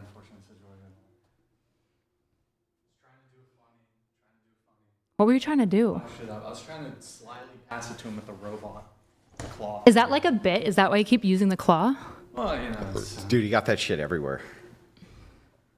Wait, is that worse than my spill now? Is this the number one nah, spill? your spill was worse. Ah, come on. Anyways, continue on. Well, I'm going to have a smoke real quick, and then we'll come back and do this. Can you wait just 2 Hey, minutes? I'll wait 2 minutes. Well, I just... 2 minutes. Can I have more water? Yeah. You got one in. Oh, you guys continue on with the convo. I'll take care of the clean. Yeah, I don't want to get in the combo before I have a smoke. Oh, okay. Because otherwise it'll be like 30 minutes. I got it. Do you think fundamentalism, I'm just curious, this is a broad thing. Are you a fundamentalist? Like you think that Genesis is a literal story of how God made earth and a genealogy is like an actual legitimate timeline? Like, are you a fundamentalist? I don't actually know. I don't think Eastern Orthodox is usually fundamentalist, but I'm not sure. Well, that's not what I would consider fundamentalism to be. It's taking all of the Bible as like literal. No, it's taking the Bible as being literal, allegorical, and spiritual. So is the Genesis story allegorical? Like it didn't literally It's happen? allegorical, spiritual, and literal. So it literally happened or it did not happen? All of those things. Okay, so you are a fundamentalist. No, because there's some things there which could be specifically allegorical, but also literal. So when we use fundamentalist, we're usually meaning like the Genesis story is a good case test of fundamentalism. Yeah, I because- understand what you're saying. But I'm you just think telling you Adam why and it's- Eve literally existed in... Yeah, I do think Adam and Eve literally existed, but Do you understand that you can have something which is a literal and allegorical interpretation? sort like there's a mythologized history, but the issue is that the mythologized part is kind of important, right? So like Can be. in the case of the Battle of like Troy, we don't even know if it really happened, but That's true. battles do happen. It probably obviously. happened, though. It probably happened, but probably not in the way. I don't think Achilles was like running around doing Achilles stuff. I think and there was an whatnot. Achilles, likely. Yeah, And I but he think that there probably was an wasn't blessed by the Agamemnon. gods with a heel. And I think I think Agamemnon probably did get pissed off that what happened with yeah, Helen. but for the example, point is, the holding of the heel didn't happen. The dipping in he the, might have got shot in the heel. That may have been where Achilles' Is that heel what came killed from. him because the gods dipped him in like a pool of god No, water, that god part's juices? probably mythologized, Oh, okay. yes, So of what part of course. Genesis is mythologized? Well, I think Genesis is literally true and allegorically true. How is it both? Well, because What part is the allegory? Thank you. well, some of the parts that are allegorical are also literal, but that doesn't mean it gives us the full picture. So Okay. remember that there's canons outside of Genesis about Genesis, which are still considered inside the Catholic and Orthodox Church to be true. But that doesn't mean that we thought Adam and Eve literally lived in a Garden of Eden and that they're the beginning of human creation and that all of human life descended down from there, right? Yeah, we do believe that. Okay. So do you think that Samson killed 1,000 soldiers with a donkey bone? I What actually do you don't think recall that that was story. mythological? Samson, I'm sure you're familiar with the Samson story, but he's killing. It was used to like describe how strong he was, right? He's killing 1,000 people with a donkey bone. Because of his He hair. takes foxes and ties their tail together and releases them into a field with their tails lit on fire. Do you think he literally took 2 foxes, tied their tail together, and then released them into the wild? Yeah. Okay. Do you How did they literally- run? Do you literally believe that a donkey talked? Probably. I don't really care. Okay. Maybe not. I could be moved either way. Okay. Yeah. But How you did believe they it- run with their But you tails believe broken? they could? How did they run with their tails Well, broken? if God could make donkey talk, Okay, so we just made them run around? if God can make a donkey talk, Okay. I mean, Well, I said, I don't know I'm what not else you sure. need from Well, that. I said, Like, I'm not sure. If God can make a donkey talk. Sure, yeah, but I don't think that like Genesis is literal fact. No. You don't think there's anything literal, or just some things aren't literal? Some things aren't literal. This Which is like thing? pretty Do you don't classic. think that there was an Adam and Eve? I think anything that's, for example, written in like pretty like prototypical orally translated Hebrew poetry is literally true, right? For example, if we look at Egypt, Do you believe that there was a literal Adam and Eve or not? not in the way that the Bible describes. No, Okay, so what do you think happened in Genesis? I think it's an allegory of a creation story. I see. So how many people do you think God created? All of us. From how many different people, though? I don't know, thousands. I don't know the evolutionary numbers of like when that. And where are you transition getting that happened. information? Both from science and the creation story allegory. What part of the creation story allegorically would lead you to believe that thousands of people?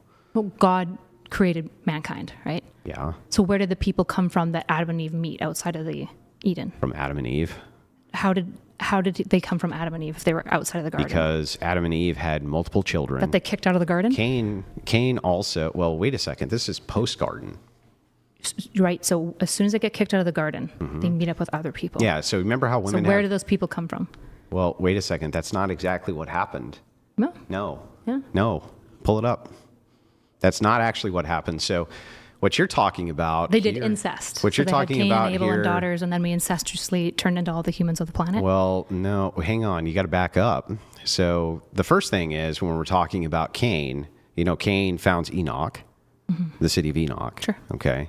And yes, that early on, that was how it went. It all came from two people, but the Because these two genetic people line lived was much more thousands pure. of years, or at least 1,000 years. I think Yeah. was around it. Yeah, that's correct. Okay, yeah, I don't believe in that. Okay. Can you show me the source in the Bible which would negate that? It would. Like all of the Old Testament I'm prophets. not a biblical deconstructionist. All of the Old Testament prophets that you would defer to who heralded Jesus Christ coming pointed to the Genesis and would literally say that that was true, that these people lived for hundreds and hundreds of years, thousands of years. Sure, but that doesn't mean Why that they were were those actually prophets who were getting prophecy from God not know that that wasn't true? Because they didn't have the invention of modern science, for example. Why would they need the invention of modern science for God to tell them, hey, we know how long people live, man? About 86 years I don't in think your like life. God is specifically predisposed towards concerns about Where science do you within the get Bible. the information, the extra biblical information to negate Genesis? From what? I'm not negating Genesis. I'm saying it's allegory. When you say that, though, where are you deriving that information from biblically? You're a Christian. Where are you deriving the information that Genesis is incorrect? It didn't say incorrect. Stop Or doing that it's this. not literally true? Yeah, it's an allegory, right? But the principles that emerge out of Genesis Where are you meaningful. getting the information? It's allegorical from the Bible. Exegetically. You exegeted that it's allegorical? Yeah, part of exegesis is looking into like history and like how these things came to be written, how the saints understood. Show these me certain how things. give me the process for how you exegeted that Genesis is allegorical and not literal. So we know at the time that like when writing was first coming into the ancient Hebrew people, that the main tradition of conferring stories was through the oral tradition, often through poetry, which is why a lot of the original allegory in Genesis is actually written originally in ancient Hebrew Where's the poetic exegesis styles. come in? The exegetical would be the research that we've done into the people groups at the time. Yeah, where's the exegesis from the Bible here? Exegesis doesn't just mean only literally. It doesn't just mean Bible verses. But you are going to exegete the Bible Do here you at think some that point. it's exegesis? No, don't for ask me what I example? think. No, you no. are I get to exegeting ask the you. Bible. I get to ask you questions You're too. going to exegete the Bible at some point here? What do you think exegetical means? I think that means that you're deriving meaning from the things that you're reading. How do you derive meaning if you don't, for example, look into the culture at the time to understand what they I think that's, thought and felt I think about that these is things? necessary. Yeah, so that's part of how we do it. But as that's a conditional, I'm granting the conditional, I'm asking when we get to the Bible. Yeah, so for example, in the case of Genesis, we know that most of the early fathers didn't think about history in the way that we think about history. They engaged in mythologized history. So it didn't matter that Jews literally weren't probably slaves ever in Egypt. That doesn't matter because Egypt was the largest nation that people had heard of. And when these priests are telling that's allegory too? the slavery part, seems to Do be you think mythologized. that Moses is allegory? There was probably a literal person named Moses who was a tribe leader, or it might have been a collection of tribe leaders. So you think that all of the early parts of Genesis are just total allegory. If we have evidence for being allegorical, yeah. Which there's lots of Genesis that we have evidence for being allegorical. When does the Bible stop being allegorical? It varies on different books. Like I think there are I'm some. asking you when. I'm not. I don't have it on the top of my head. All right. I don't think there's like this hard. Wait, do you think Job is did allegorical? Andrew, you did want to take a little smoke break. Yeah. So we'll do that. We have The some answer chats, is he does think Job is allegorical. We'll do. But that one's okay. Let some actually. chats come through. Not allegorical. You don't think Job is allegorical? Come back and Let the man smoke. Go smoke. Let the man. It's important that you do your sins, Andrew. Go, hurry, smoke. It's important. Smoke and drink. Come on, Andrew. That's a sin. Drinking's a sin. Oh boy. Being drunk is, yeah. Let the man. Aren't have, you hungover from being Let the man have drunk? some peace. Let him have some peace. Let the man smoke. He's welcome to smoke. Guys, if you're enjoying the stream, you want to see more debates, we're going to have Kyla back. We're going to have her. Who We are? do you want to debate? Who do you want to debate? Tell me who you want to debate. Who do you want to debate? You had told me about one of the politicians, a Republican politician who's got the eye patch. Oh, yes. What's his name? I don't know why it's actually not coming to blanking mind. on me. I know. Nathan, do you know who? You can look it up. Look up Republican. Crenshaw. Crenshaw. Den Crenshaw. That'd be great. Yeah. What about Trent Horn? Would you square up with him? Yeah, but we've already got plans to talk. Oh, really? Yeah. Okay. Yeah, he reached out. Well, guys, we have the likes at about 5,100. Guys, if you want to see more debates, get us to 6,000. There's still 10,000 people watching. Get us to 6,000 likes. We have also, if you're enjoying the stream, like the video, you want to see more debates. Guys, if you want to get a TTS in, $99 and up via Streamlabs. Prove me wrong. $100 to destroy this stupid feminist liberal. We do have some TTS. Did you do the ones in the chat, by the way? What was the answer? I wasn't paying attention. What do you suspect? You can do it again. What do you suspect? What was the question? What percentage of the people who watch your show are probably also major Crucible fans? Have huge. Wait, what? Sorry. Have huge dongs and are Crucible fans. And Those Crucible two things fans? are ontologically tied. Of the current viewers, I want to say it's probably like 60%. Okay. I think 50-60% of the viewers. Yeah. Me too. Yeah, at least. Maybe even more, to be honest. Yeah. Speaking of which, I'm going to let the chat, I don't think they're, I'll let the... They can be fans of both, right? But when people are sending in clearly religious chats that are shitting on me, it's not overly surprising you're that they a happen to be Christian Andrew too, right? fans. Sure, but I don't think that my fans are sending in dollars. Not at all. Wait, hold on. Andrew's a Don't do Raka. Well, she says she's Christian. Don't do Raka. Don't insist that I'm Raka. Raka means like Raka. fool. So it's You don't think questioning that- other Christians' faith. Yeah, I am. You don't. I Think, would not do that. Well, I don't care. I'm doing it. Okay. Do you don't think that Job literally happened? No, it's very obviously poetry. Very obviously. Yeah, I don't think that Job Was Ecclesiastes poetry? I'm not sure. I haven't looked into Ecclesiastes. Proverbs? Proverbs is literally just poet. What do you mean? What do you even mean something literally happened in Proverbs? Proverbs isn't literal. What's literal? None of Proverbs is literal either. Let me, it's mostly like ideas and poems about how to conduct oneself, right? Do you think Songs of Solomon is literally true? Well, some of it, yeah. But the thing is, it's funny. That's not. There is allegory there, yeah. Yeah, true. The thing is Job is trying to reconcile two positions. Do you know what the two positions are from the wisdom books? I don't know. No, I'm not sure. No. There's Ecclesiastes was interesting because Are we going to talk about Job or? this is Job. I'm telling you what happened with Job. Can we pause it super quick just to let some of the chats come in? I'm going to Money. write down Job. Yeah. Is that Job. J-O-B? J-O-B. J-O-B. Is it Job?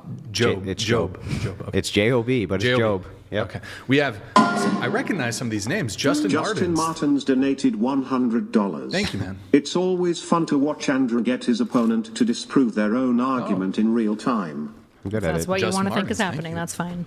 Thank you for your message. Definitely not biased, there, by the way. Justin. Appreciate it.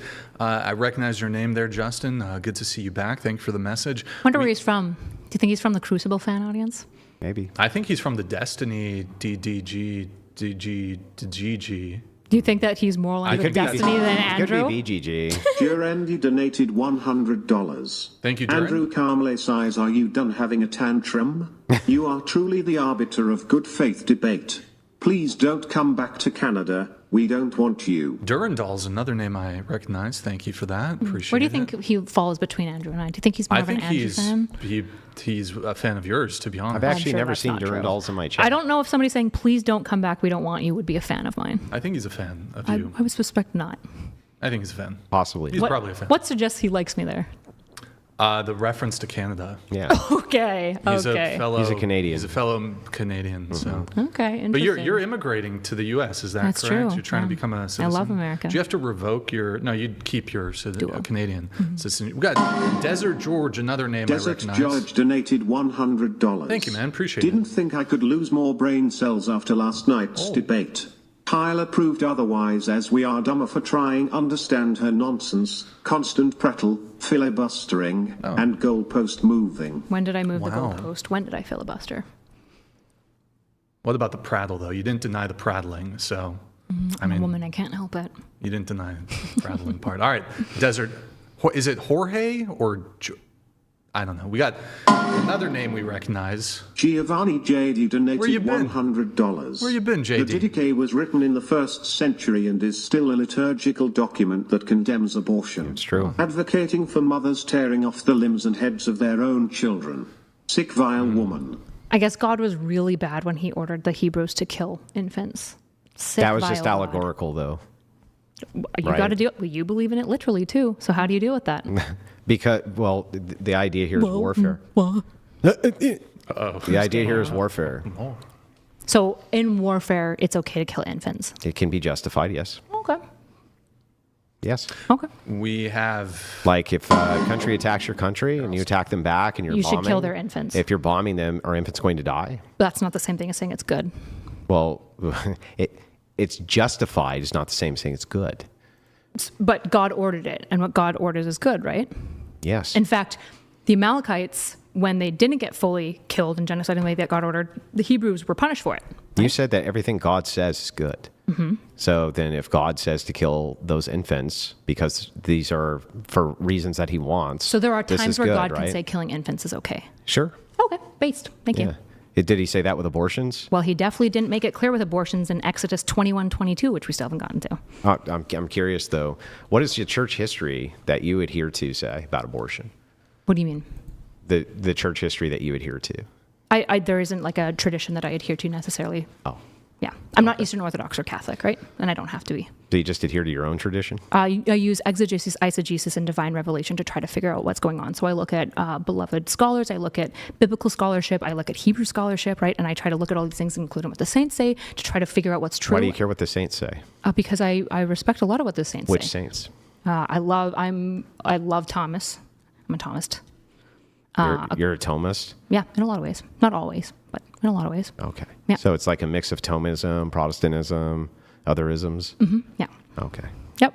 And then use divine revelation. And what's interesting actually is on the basis of this Protestantism that you're mocking is how didn't most mock of America anything. got converted. Well, of course you are, because you're being like, oh, there's just no tradition, but that's a Protestant thing, right? I didn't say, there's no tradition. I just Do you said think that just it's adhere bad to that your own Protestants don't tradition. have? Well, why did you ask me that if you weren't slightly condemning Because I'm just curious about your worldview. it?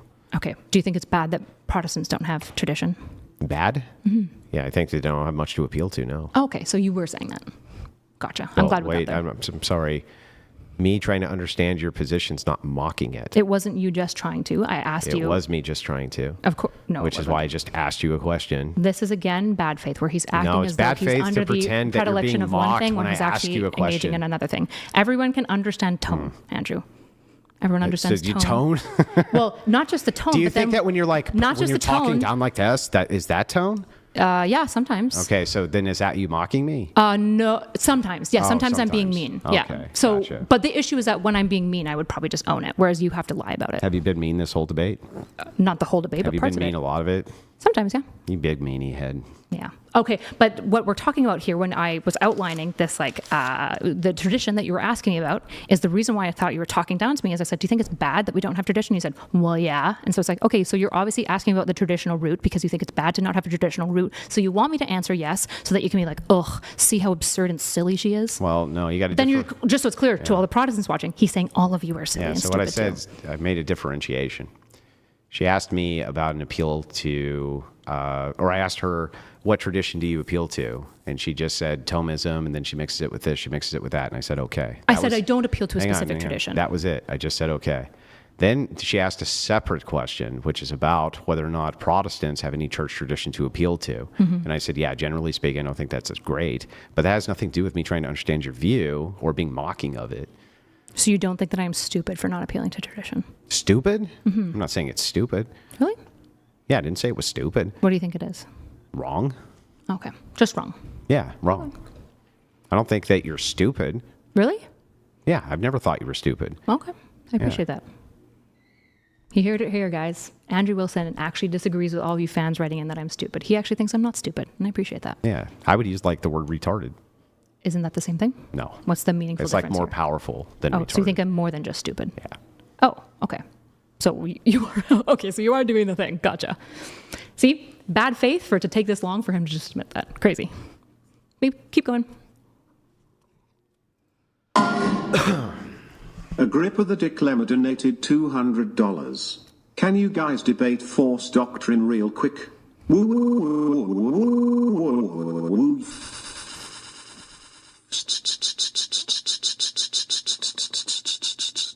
He fully utilized that $200. Oh, yeah. Do you think that's the max characters he could submit? Probably.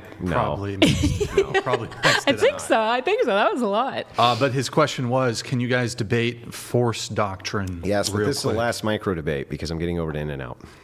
Sure. Well, what I was going to propose. I'd prefer not to, unless this guy pays. And if this guy pays another $200, then I'll do it. What I was going to propose, But I came is, prepped for other things. At the end here, we could. You guys probably both want a closing statement. I was going to order pizza for us, and we could let some roasts come in at a. Okay. Well, if So order the some issue, pizza. we can bring in the and- roast. You But guys if eat- all the roasts are at Do you me, like pizza? Are you vegan or anything? I'm not a vegan. No. Just good. Okay. Pizza often just makes me sick. I have health Yeah, I was issues. going to get some pizza. Okay. I'll stick around for pizza. Did you? Okay. So I'm getting In-N-Out though, so don't order me any. what's that? I'm getting In-N-Out tonight. Oh yeah. Get some. Well, in why there. don't we do In-N-Out? Oh yeah. There's plenty of time. They don't deliver. I was going to bring it in here. So. Yeah, they don't, the Uber won't go. Wait, really? Yeah. Okay, sorry. This is not important. Sorry. So I'll do these two chats. I'll read these two chats, and then if you guys want to bite briefly on the force doctrine, 5 minutes. If somebody donates another $200, but I didn't come to talk about force doctrine today, and I think it's Okay. not going to be a micro debate. I think it's All a right. long debate. So Abe, thank you for your super chat. Agrippa assumes justify equals derive, yet derivation requires hinge certainties plus norms. Those aren't conclusions, they're prerequisites. So the trilemma attacks a straw epistemology. So prerequisites or dogmatism? Prerequisites is just dogmatism. I don't know why he thinks that this did anything. Okay, A Abe, waste. thank you for your super chat, Abe. And then we have from Canada, your homeland, JP Belly, Kyla, I rooted for you before you met Destiny. Please let some of your ego / utilitarianism down and listen to Andrew. I do no harm to nobody, so I can do it. But what about the harm I do to society as a whole? So JP Belly, I am married. I appeal to my husband long before I'm going to appeal to Andrew. Most of my theological stuff, because I'm not a preacher, I don't think anyone should look to me as a spiritual leader. Most of the theology that I have is somewhat downstream of Nick, and I honor my husband, and we talk about this and listen to it. So unfortunately for you, I am married, and I honor my husband. Okay. I don't think he was looking for a date. Sure. We have two more He chats. literally just he would okay, whatever. We have two more chats here coming in. We have Dr. Pierce. Dr_Pierce_Aft donated $100. Appreciate that. Tyler has a Lincoln view of federal dominance over the states, where in their writings the founders were statesmen first, Virginian, etc., and then American. Kentucky Resolutions, 1878. Thomas Jeff. Almost Jeff. I'm ordering pizza for everybody. Hold on, that's okay. Done. Dr. Pierce, thank you very much for your TTS. I do appreciate it. And we have You Can Do X coming in here. He has two coming in, actually. I'll do those back to back. Docs donated $100. That's Great work, Brian. You can docs. I don't know either of these people debating, but the guy on the left is winning because he does not take one steps back. Sure. I'm sure you don't know either of us. Very believable. That was the joke. Change your name to not so erudite subscriber. So, Please do. you know, just to clarify that you're not a I need some Crucible friends. crew member. Thank you. You have another one coming in here right now. Thank you. Can ma'am. Docs donated $100. Another one? Don't know either of these people debating, but the guy on the left is winning because he does not take one steps back. Also, I don't like Canada. Fair. Cool. Okay. All right, thank you, man. Appreciate it. So we're going to have a pizza party. I'll lower the TTS to 69 if they want to send in like a, kind of a final cherry on top If they message. send in $200, can they watch you eat a piece of pizza slowly? Well, you guys can eat the pizza on stream. That's why I'm ordering the pizza. So we can have a we're pizza having party. the pizza party We're having on a stream? post-debate, during debate, maybe even pizza party. I feel like in the Andrew and I should podcast. charge you to give the fans that pizza eating ASMR. Only if we had pineapple on the pizza for Andrew. So, okay. Right, you're not having pizza. I don't know if you guys wanted to close any threads or if you want to give your closing statements, or I'll leave it up to you guys. You want an energy drink, Andrew? I have applesauce. Do you want apple? I've got applesauce. I have more energy drinks. I think you I'm can't good. spill it though. Don't spill it. I want to sleep tonight, so no more energy drinks. Okay. All right. Closing statement from both of you? I think he goes first because I started, right? Yes, go for it. So yeah, just incoherent nonsense. Kyla's position is that the feds, if it was the case that they wanted states to be able to implement religion, would have come up with some kind of bizarre compromise where the entire pan-Protestant who lived inside of the United States would have all agreed to adhere to. It's bizarre. It makes no sense. It ignores the historic context of all forms of the compromise which happened due to the Articles of Confederation. She didn't know anything about the very amendments she was talking about. She doesn't understand the government structure whatsoever. Anytime we got into these various dilemmas when it came to what is un-American, what is not, she just appealed to vagaries. When it came to the various ideas of what it was that we were even discussing, when it came to, this whole thing's un-American. This is what's American. This is what isn't. The entire appeal, even for how it wasn't Christian, didn't actually make any sense. The idea was just, you can't rule with Christian ethics because Kyla says that you can't because I exegeted it that way because of Agrippa's trilemma. It's bizarre. Not only that, that's true. The entire thing you claimed was, why are you going out of your way to interrupt my closing statement? I wouldn't do that to you. So anyway, You're welcome. the whole point here is like she said that she just exegeted it to mean that Christians can't rule their ethics. She literally said she could not point to anything in the Bible except even the passages she pointed out. The one she points out, she concedes immediately, yeah, you're right, that's because he's bowing to Satan. The next thing is she couldn't point out the contradiction of Kings except to say, well, the entire reason for that is because God wasn't ready to cede that people didn't need a king yet. And the second we came up with the new idea of democracy in America, or Western nations or the nation state, now we're prepared to not have kings anymore, and that's what God prefers. It's the most bizarre shit that I've ever heard. Not only that, the entire idea that we could have moral facts within the idea of Agrippa's trilemma is fucking absurd. It literally is a reduction to that. So the whole thing to me was incoherent, but I guess the most incoherent part was I still don't understand how it's un-American for Christian nationalists to take office using the confines of liberalism in order to impose laws that they want. That's literally what America is. It's designed for this. It's just a system at this point. And it's not even a coherent position because she concedes that all the states were able to make laws which regarded the ideas of the institutions of religion inside of the states. She even ceded that it was mostly due to the 14th Amendment. States did not give up this right. Rather, the feds took it from them. She also continuously not equivocates, but in this case makes a conflation that federal power is somehow less important than state powers. That was a bizarre part too, which I still don't understand.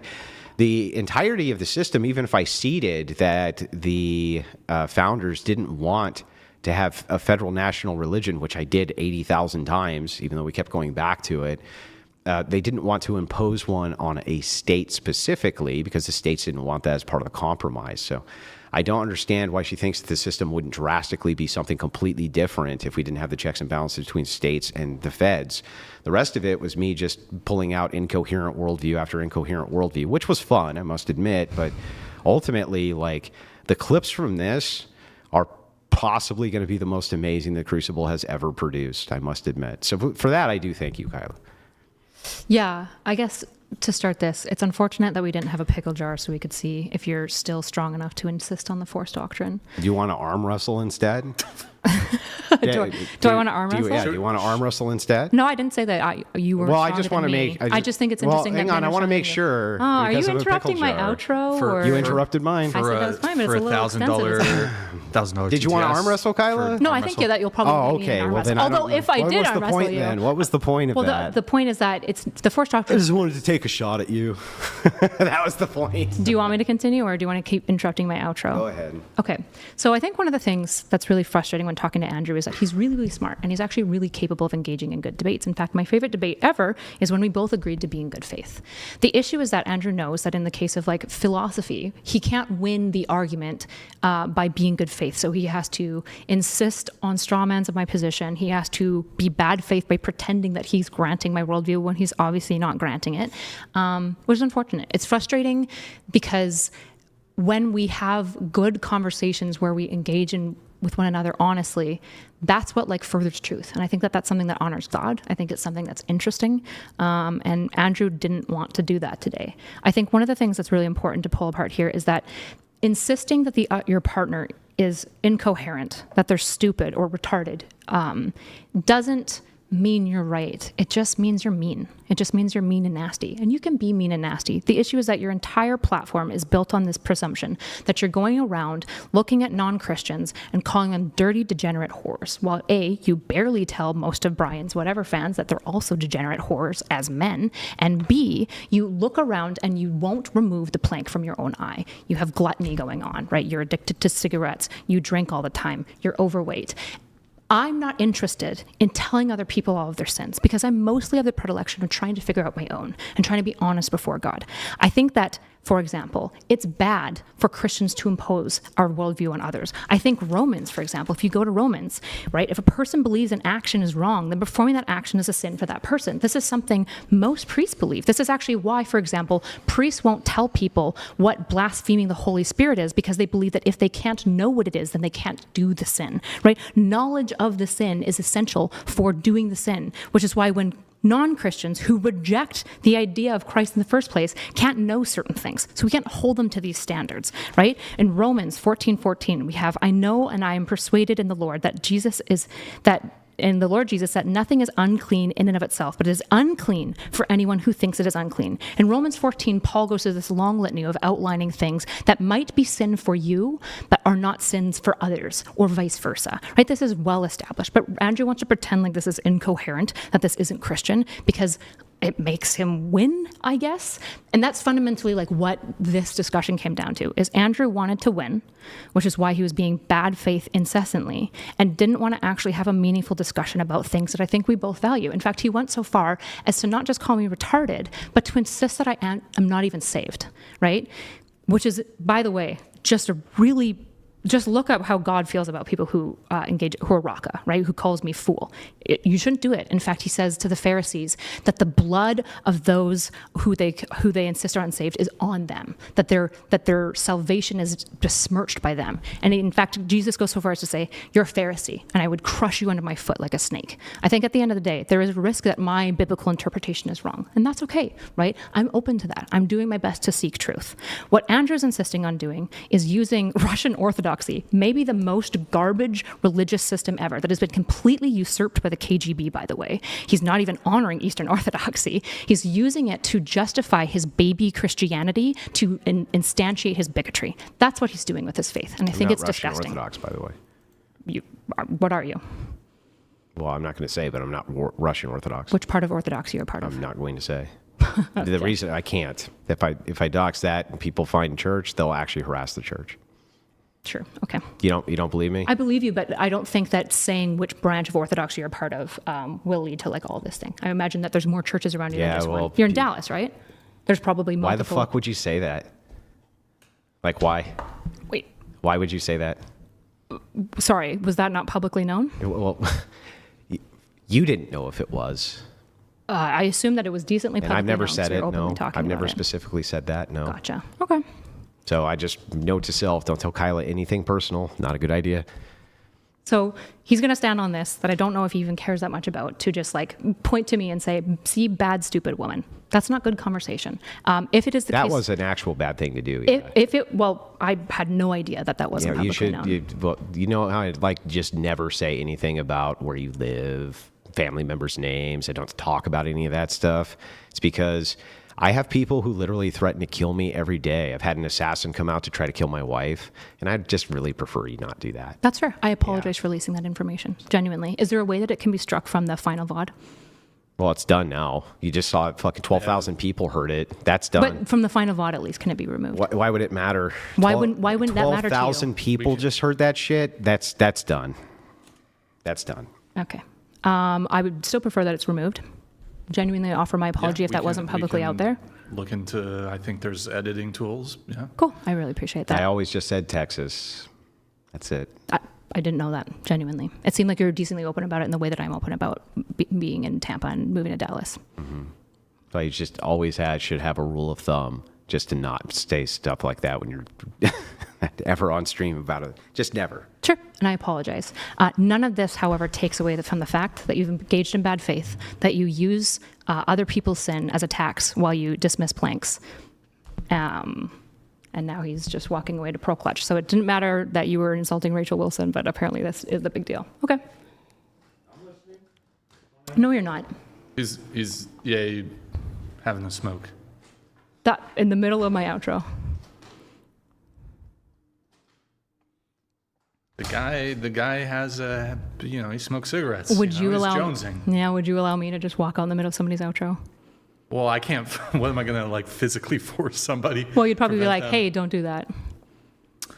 No, I mean we've had Andrew on for debates, and women will have walked off. Is that good? And, of course, you won't force me, but you don't like that, right?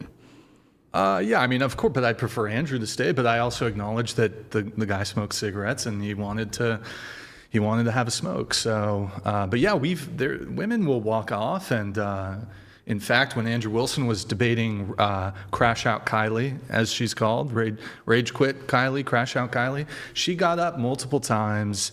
And of course, it's our preference for her to stay there, but that's all I'm asking. I'd be like, okay, she'd be a little frustrated or flustered, and I'd be like, okay, you need a few minutes to cool off. So yeah, I'm not going to lose my mind if a woman, hey, you're trying to make it like a sexist thing here. Like I don't think it's a sexist gendered thing. Favoritism. Did thing. I say sexist? You didn't say sexism, but you were. I think Andrew's your friend, and so you give him extra stretches because you understand that he's been good to you and you want to be loyal to him. But you wouldn't give to me. I agree, but you did allow him to walk out in the middle of my outro and interrupt my outro significantly more than I've interrupted his. Well, there's some interruptions both ways, but also in terms of look.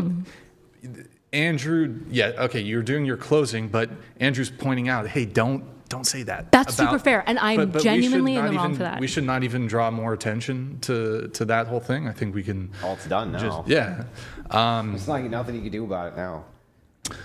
Did you have more? For your I don't know. statement, It seems like he doesn't want to engage with me. I'm Has listening been to what bad you're faith. saying. Well, you walked away in the middle of me talking, which is totally fine if you're upset. And like genuinely, Not upset. of course you are. You're I'm upset. listening to what you're saying. Cut the man some slack. Yeah, he has go an ahead. addiction. Oh, don't say that. That would be a sin. What? An addiction. Look, hey, Go ahead. Finish your closing. Enough The of man needs his smokes, Yeah. okay? I get up and smoke every debate multiple times. That's totally this fine. is not new. Give him I didn't say that that's new. Cut him some slack. I've cut him slack the whole Erudite. time. The issue is that he's called me retarded, right? He's called me multiple things. So if we You want to did have call equal him standards, a bit overweight, and At the end, hold on, out of after. Which is true. out of solidarity, as an overweight man, I took great offense. Sure, but it's You not a sin body to you because you're shamed- not a Christian. You body shamed Andrew Wilson. No, it's and not a shame. I think you owe the man an apology. To be honest, if he thinks that gluttony I is a think- sin, then he probably shouldn't do that thing. Look, Couldn't you- Yeah, I got a few pounds, but I don't think I'm a fucking glutton. I mean, Like, there's a different. Like, I've seen fat people, and I'm not one of them. I mean, you're. He's got I think you're obese. He's got a dad bod, okay? That's fine. What's my That's reason? fine. I The don't issue have is children. if The he's man has multiple children. If he's I going don't to have- obsess, what's my reason? about other people's sins, he should probably take the planks out of his own eye first. But it's or not sinning. My understanding, it's not sinning to smoke. It's not. it is No, a sin it's to be not. addicted. Is it sinning to No, eat it's a donut? not. Prove it. Not a sin to be addicted. Addiction itself, is it a sin? Okay. Okay, really? Is addiction itself a sin? Yeah, I would say so. Okay, so what if you're addicted to going to church? Is that sinful? How are you addicted to going to Because church? anything can be an addiction. Playing That's your not guitar true. too much can That's be an not true. addiction. Yes, it can. No. I'm sorry. If you go to church every single day and you're like, man, I just fiend for it. I just want to go all Part the of time. addiction is like a functional disability that happens, right? Like doing something a lot isn't inherently an addiction. Addiction has like specific Not inherently. stances. I didn't say. I just said, could you going to church be an addiction? Probably not, no. No. Okay. So could playing the guitar become an addiction? Again, probably not. So what things can't fit the category of what is an addiction? It requires mood modification. It has to have withdrawal symptoms associated with it. It needs to cause like significant impairment or dysfunction within your life. Those are Why gonna be couldn't like the church major fall ones. under all those things? How is church causing impairment in your life? Because without it, you experience withdrawals, and that impairs the way that Withdrawals you view the world. is not the impairment that we're talking about. We're meaning that like when you use heroin, you do drugs, you might do crimes, or you might end I up don't know. like Are you damaging your addicted to relationships. coffee? I don't drink coffee. If you did, would that be a sin? Potentially, yeah. Because it's a Potentially, substance. or it is. Yeah, I would say it is because it's a substance. So right? so people who drink coffee every single morning, and then they have caffeine Well, withdrawals. do they know that it's that they're addicted and that it's wrong to They be know addicted? that they're addicted to coffee. Yes. And do they think it's wrong? No. Oh, then no, it's fine. Oh. Yeah. Welcome to Romans 14. Okay. So Christians. Yeah, Christians. Yeah, Romans 14. Yep. So as long as Christians don't believe it's wrong, it's fine. To some extent, yeah. Oh, okay. Well, then I don't think smoking's wrong, so it's fine. Or drinking, or gluttony. None of it's wrong, so it's fine. Well, that's not the same thing. Thinking that it's not wrong isn't the same thing as not knowing it's wrong. Well, what if they just disagree with you?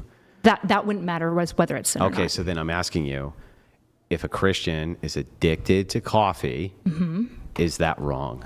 It depends on if they know that it's wrong to be addicted to coffee. Oh, and how would they know? Like if you told them, now they know? I would think that they would engage in exegetical eisegesis and divine revelation to figure out like what their sins are. I think that like parishioners and whatnot, yes, this is typically how we go about figuring out sin. Okay. Do you deny like prayer as a way of self-correction of sin? No. Oh, okay, great. What would that have to do with anything? Well, typically when you're trying to figure out whether or not your behavior is sin, specifically in sin that's not clear, the caffeine didn't exist at the Bible days, right? So we're trying to figure out when you're doing sin, usually you have to do it prayerfully. This is why, for example, things that could be sin for me might not be sin for you. Okay. Oh, okay, so I just want to make sure I got this right.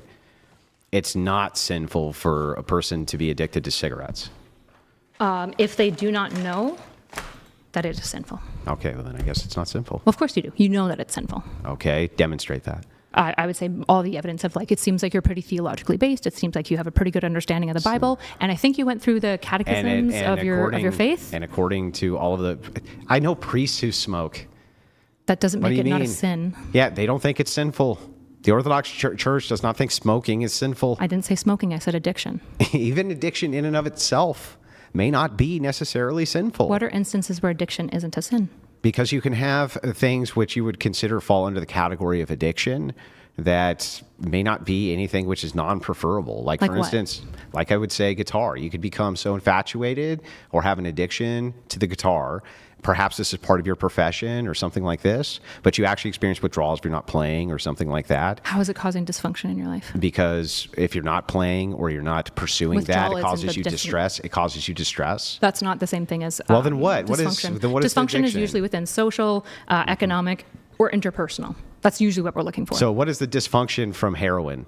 It typically has massive impacts on your relationship, your job, and your health. So if you were addicted to the guitar and it was having some kind of like negative effect where your wife is like, hey, I really would prefer that you didn't play guitar so much. I would really prefer that. That's creating dysfunction now, right? It depends on if like you guys negotiate and talk about it and you're just absolutely unwilling. But you being absolutely unwilling to stop playing the guitar isn't evidence of addiction necessarily. Might be evidence Well, I'm of you just not caring asking about your why wife's couldn't it preferences. fit all these criteria? But you haven't established that it does. I'm asking why it couldn't. You have to establish that it does. That's on you. I'm asking why it couldn't. Because the dysfunction of causing interpersonal preference issues isn't the necessity of dysfunction. We're looking at like So a then way you from could like normative. responsibly use heroin where it's not causing dysfunction in your life? No, not really. How Why would you do not? that? How? Well, I mean, if you just are living your life normally and then you also do heroin and then live it normally. How do you live it normally when you're doing heroin? Heroin will knock you out for like hours straight. Okay, well, let's say meth. But you just take Same like thing. a little. Wait, you even more so You the take same like a thing. little teeny tiny bit and that's it. How is that not leading to dysfunction in your life? Because it's not causing any sort of distress for the people around you, at least under the criteria that you gave. Well, it's because sleep dysfunction's at minimum. Doesn't even cause that. Meth is active in your system for about 14 to 24 hours. It's a little teeny tiny amount. No, the duration it's active is the same. It would just be the dosing. That doesn't mean it would affect your sleep. It would necessarily. When you take a stimulant, it does affect your sleep, especially long-standing. Unless it's the case that you're taking this stimulant all the time, and so your sleep is always on the same pattern. Then it's not affecting your sleep at all. It typically is, and you require the tolerance buildup specifically for. Okay, so now you have the tolerance buildup. Tolerance buildup is often part of specifically substance addictions. Okay, yeah. So you have all of that. The existence but of the tolerance, the dysfunction, though? The withdrawals. You're not having any withdrawals because you keep taking it. Well, if you stop taking it, you would have withdrawals. And if you stop playing the guitar, you have withdrawals. Okay, so then when it comes to dysfunction, if stopping the guitar is affecting your sleep because you just want to play the guitar? We would probably put that in the bracket of OCD before we would put in the bracket of dysfunction of addiction. Why? Because it's not using the same neurocognitive underpinnings. The neurocorrelates are usually going to be different. So you're saying you can't be addicted to behaviors? You can be addicted to behaviors, but just not the guitar behaviors. I don't think there's any evidence of guitar addiction. Really? I don't think so. Pull it up. Can you become addicted to guitar?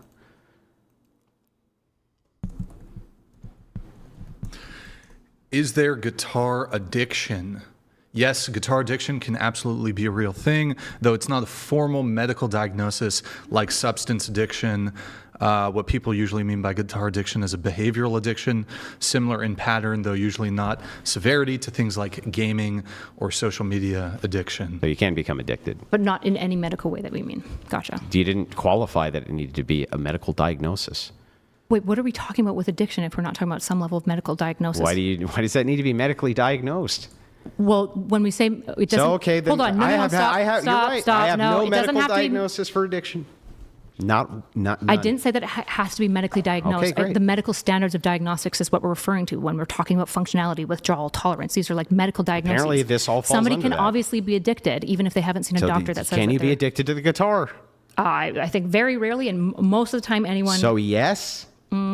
Sure, I would grant Okay, it. thank you. But the issue is, find me a single example of It's somebody like actually fucking addicted to pulling guitar. teeth to get the answers out of you. What do you mean? That's been your side as well. No, it's the opposite. Really? So the Agrippa's trilemma thing wasn't pulling teeth. Getting you to admit that you were being judgmental about my lack of traditionalism wasn't pulling teeth. No, I don't think it was. You're just the perpetual victim. Only you are suffering. No one suffers like Andrew suffers. That's true. At least not on this show. Nobody suffers like I do on this show. That's true. Well, you make a lot of money from it, so it's pretty good for you. Well, not on this show. But this show, dominantly led to a large portion of your success, so sort of. I would have still had, I think, the same amount of success without the show, honestly. Really? Without Yes. Brian? Yes. Crazy. Okay. You know who told me that? Brian. I'm sure he did, because he's your friend. And Wait, that's a did nice I? thing to say. You did. Well, I like to think I, had a bit of a guiding hand. I don't disagree. That was my position. Your extremely large I think platform what I maybe said, Andrew, contributed to it. is you're so talented. The cream rises to the top. The cream rises to the top. Very talented guy, Andrew. And yeah. And you gave him a platform for many months, which helped grow his platform. You know what? I'm not saying it's only Brian. I'm just kidding. I'm not saying it's only Brian. Of course you're talented, right? Of course he's important for your rise up. I thought so. Okay, then I don't know why you were fighting me. Because I told you what Brian said. Which didn't seem to disagree with me. No, well, Andrew has that's the sauce. What he said to me. Andrew has the sauce. You think he would have made it completely without you? Had no contribution to his career. Well, I like to think that I played a helping hand. Me too. Played a helping hand. I agree. You got an opportunity through Brian, and you're talented, so you maximize the opportunity. That's great. Okay. I could just take. Maybe I should just take more credit. I don't know. I think you could. More credit. Who just curious, for the Crucible, did you, some of you discover Andrew from whatever, Anyways, we have some super chats. Sure. Why don't we read the super chats? Portion. Of course. Maybe a good amount. And, but I do want to say, though, look, Andrew's trajectory has been stellar. I agree. Within 2 years of his, essentially 2 years, basically 2 years of his first appearance on the Whatever podcast, the man went on Joe Rogan. I know. He's been on a bunch of other, Steven Crowder. Absolutely. Patrick Bet-David. Yeah. He's got his own huge audience. Of course. And the thing you don't know about Andrew is he likes to do skits. His skits are very good. I actually do know this because I've known Andrew for 3 years. Oh, yeah? Yeah, I knew him in the Big Papa Fascist days. Oh, boy. So I remember he wrote me a song. He wrote me a song. No. It was a really... Actually, for those who don't know, Andrew is a good guitar player and a pretty decent singer. Did you know that? He is. Sometimes after the shows, he serenades me. In a Is that when you lint roll him? In a platonic kind of way. He just... Metallica is his go. What's your go-to when you do I've been listening to oldies a lot now. Yeah. Anyways, I don't know his go-to. Guys, get us to 7,000 likes. Like the video. We have some super chats we're gonna let through. Hold on one As second. an obese man. The pizza is, Which is fine. I just, pizza's almost here, by the way. concerned Okay, more we about my have plank singers. JP Belly. Thank you for the Canadian 100. How much is that? What's the conversion? I think it's like $2. I'm so It's sorry. $2. Yeah. This guy is scamming. He is. He's getting freebies. JP, you gotta step it up. Yeah. To Andrew, give this to her utilitarianism is if I do no harm, I can do it. But what if is, wow, the Canadian education system is, what if is hurting society as a whole? Utilitarianism fails. Thank you for the super chat. Appreciate it, brother. Just going to say she's not a utilitarian. Thank you for that, Mr. Canada. Abe, not dogma, preconditions, even skepticism presupposes logic, language, and meaning. Without those, you couldn't argue skepticism at all. You can argue all sorts of things and recognize that axioms at a foundational level are often unjustifiable. Always unjustifiable. Unless you can solve Agrippa's trilemma. No, from our view. Being bad faith again. How's that bad faith? Because you don't believe that. I just corrected it, the guy. I was like, it's always unjustifiable. I'm not doing this song and dance, by the way, anymore. Okay. By the way, we're 200 likes away from 6,000. If you guys can help us break the threshold. Okay, we have a bunch of chats coming in here. One moment here while I get these pulled up, if it will finally load. We have King Ryan with a message. Thank you, King. King Ryan donated $69. We do what works. Until a Christian majority does what they think works. Then suddenly the method is bad. Basically. Works isn't moral, right? Works is pragmatic. And if you'll notice, almost all theocracies got crushed under Western liberal democracies because they're better systems. They work better. Theocracies lasted longer than any Western democracy. Doesn't matter. They're still fallen, haven't they? Then all you're saying, that's the most fallacious argument you've made. No, it's not. Yes, the idea that because this thing failed after existing for 1,000 years, and thing hasn't failed, which has existed for a couple of hundred years, thing which has existed for a couple of hundred years is better than thing which existed for 1,000 years. It's better in a lot of ways. It's better in, for example, life expectancy. I believe under most theocracies, the average age was, I think, like 35, whereas now we've jumped all the way up to like 85 to 90. Because it was fucking 900 years ago. You're right. Technology What do you mean? changes, which makes certain systems obsolete, and better systems that work alongside that technology come around. And in fact, I'm sure you would agree with me, our society now is flourishing, not necessarily morally, but is flourishing more than any theocracy that exists now or in the past. Right? Yeah, because I think that if the United States was a theocracy, it would flourish just as much. The Absolutely, idea, absolutely. We would still be locked away from any of the enemies that could ever possibly harm us. How? We would have an ocean between us and them, like we do right this second. An ocean, which Yes. like ICBMs can An cross. ocean, yes. Planes Yes, can and cross. we have the largest, most resource-rich fucking area on planet Earth. How? Yes, are you? How do we utilize? Well, I don't know. I think Russia has a larger and We richer. utilize it for oil. We utilize it for all sorts of Isn't resources. Russia larger and more resource rich? Well, I think it's larger by land mass, but that's because you add Siberia to it. Sure, but isn't it more resource rich as well? No. I don't think it's No? more resource rich, no. Okay. Than the United States. The United States was completely untapped of resources, in fact. So what the American project is, it's not flourishing and successful and amazing because of Western liberal democracy. It's just like an inevitability of the resources It they have was available. it was flourishing under the 13 colonies in a monarchy too. Actually, it wasn't flourishing in the It way was that it is flourishing. now. No. Well, yeah, When did it become? based on the When did it become the technolo- superpower? Based on the technology that was available at the time, the 13 colonies, especially as an emergent, young, only just they fucking were flourishing. Hell, fuck yes, they were. Yes, they were flourishing. Are we flourishing now? Under a more? monarchy. And by the way, England was the most powerful military of the time, and it was under a monarch, and it was flourishing. And it still has a monarch, crushed. and it's still flourishing. I mean, nobody would look at England and actually say that it's a monarchy. It's obviously not a monarchy anymore. It's obviously a democracy. In England, the monarchs actually leased the land to the state. That's true, but Okay, that doesn't make it a monarchy. They actually do have more authority. They're not just figureheads. Does a in democracy England. exist in the UK? Of course, that was Okay. part of the way that they did the land structure. But the point is that for the time, the technology of the time, the monarchies were the most powerful technologically, and monarchy did not in any way, shape, or form stymie technology. In fact, it assisted with it due to all the mass warfare which was going on between nations. Sure, and then Western liberal nations and democracies came along within America, and it was even better at innovation and science and technology because it just allowed it. It was not any better at innovation and technology. You don't think that America is leading in science? Right this second? Yes. But it's the Since, like, hegemon at least the it's the 50s. hegemon of planet Earth. And when England was the Because of hegemon of planet science. Earth, when England was the hegemon of planet Earth, that was still the hegemon, also thanks to science, and it was a fucking monarchy.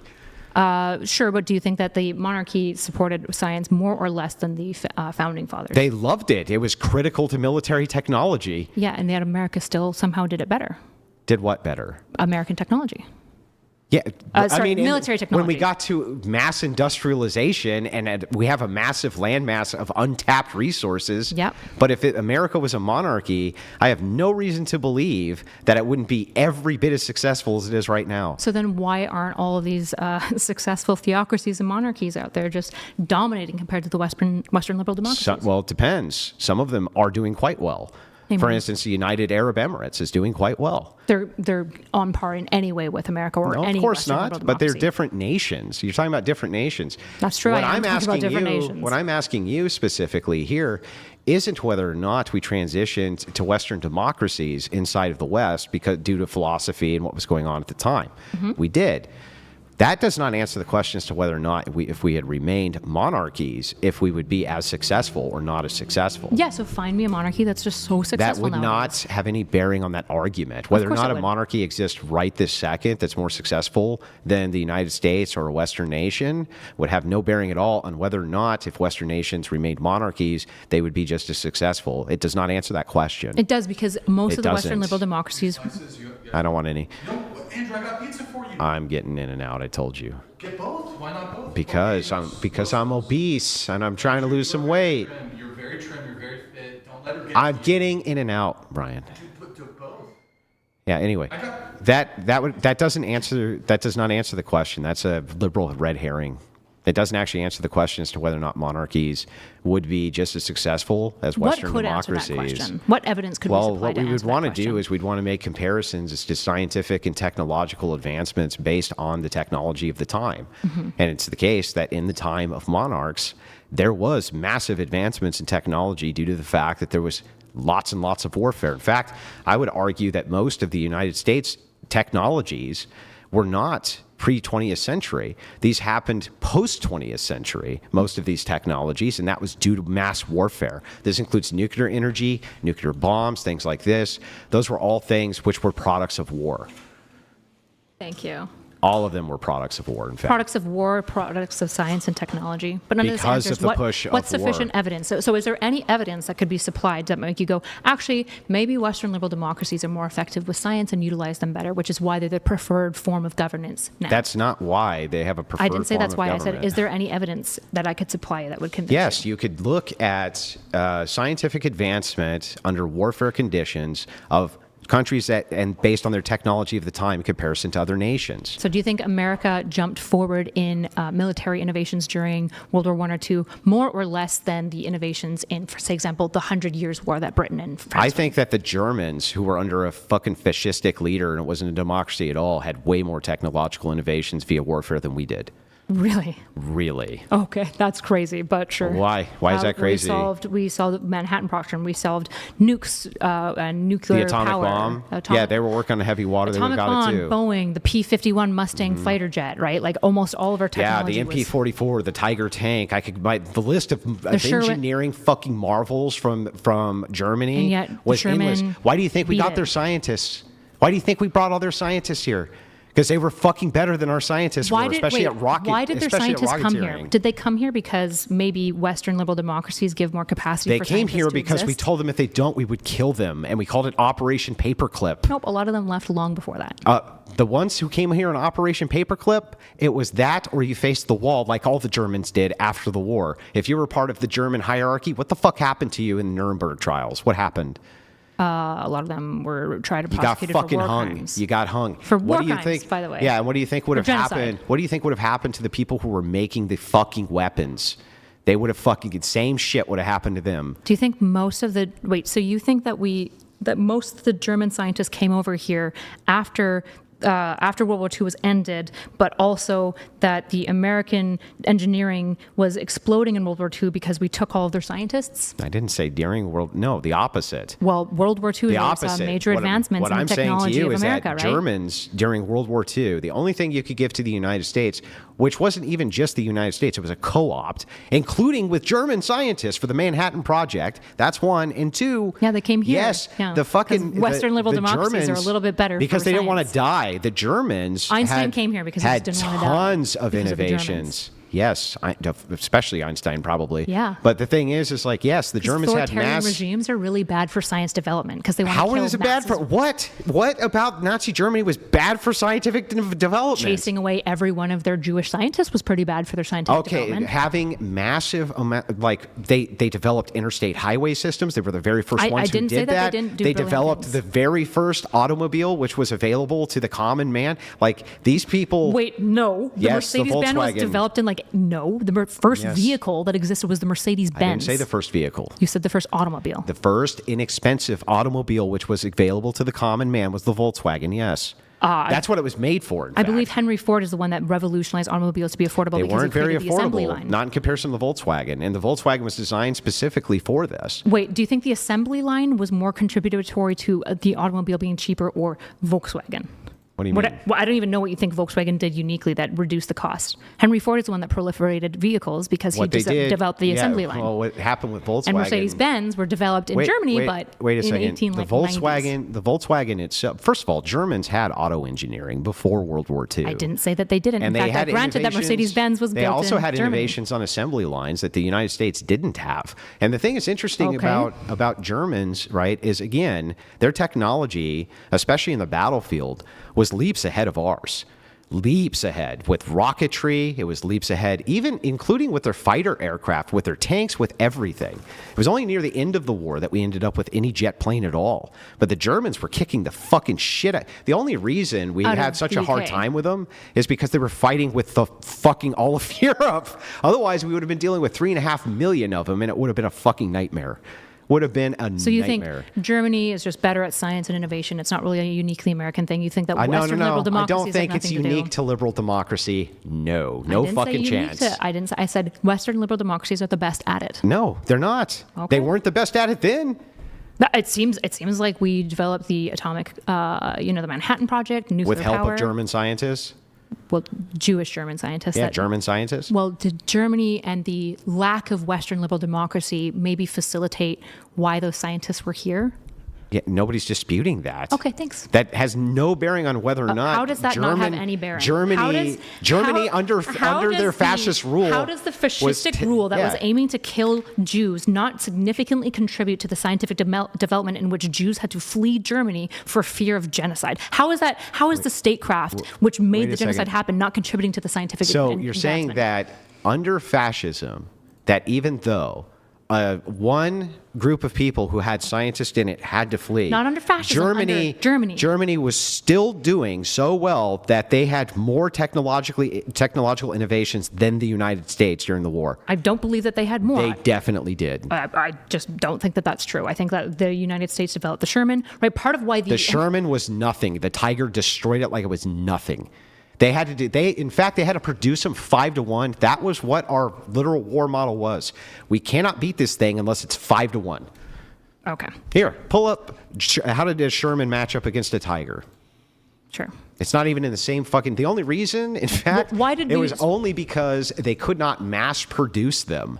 That Why? was it. You're right. And what system did we utilize to figure out a cheaper, more cost-effective way to make tanks? No, that had nothing to do with anything. That is a large part of it. Nope. So German engineering is like state of the art. nothing There's almost to do with nothing. that. There is nothing that competes with German engineering. One It of the had to do problems with the German fact of engineering. preparation. Are you going to let me speak? One of the problems with German engineering is that it's so complicated that typically the training required to fix the tigers. Are you going to let me talk? Yeah, but even the non-tigers you can't were stop better. interrupting me. God, it's so bad. So the issue- Panzers were better. All of them were better. Sure, but the issue is that they were harder to build, they were harder to maintain, and they required a higher level of expertise, which is why, despite the fact that maybe only it was 1 to 5, we could build 5. And they could only build 1 with the time and expertise. That's actually part of science, is making things more had the efficient resource- and easier to do, yeah. like Henry Ford did. That's We part had of the science. resource of not having our nation being fucking attacked.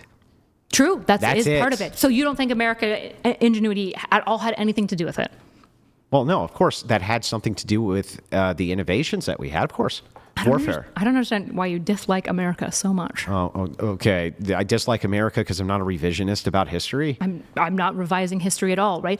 So was it the case that the Tiger was like one of the most effective tanks Panzer, for too. an individual? And the Panzer. Sure. Yes, because German engineering state of the art. The issue is that part of engineering and part of science isn't just making things at the state of the art, it's also making them cost effective and easy to utilize, right? So if you can have 5 tanks that you can build more quickly, you can man more quickly because less expertise is required, so you can use those 5 tanks to take out the 1. The 5 tanks is better in this situation. The problem you have with this logic is that if Germany was only going head to head with the United States, that would not have been an issue.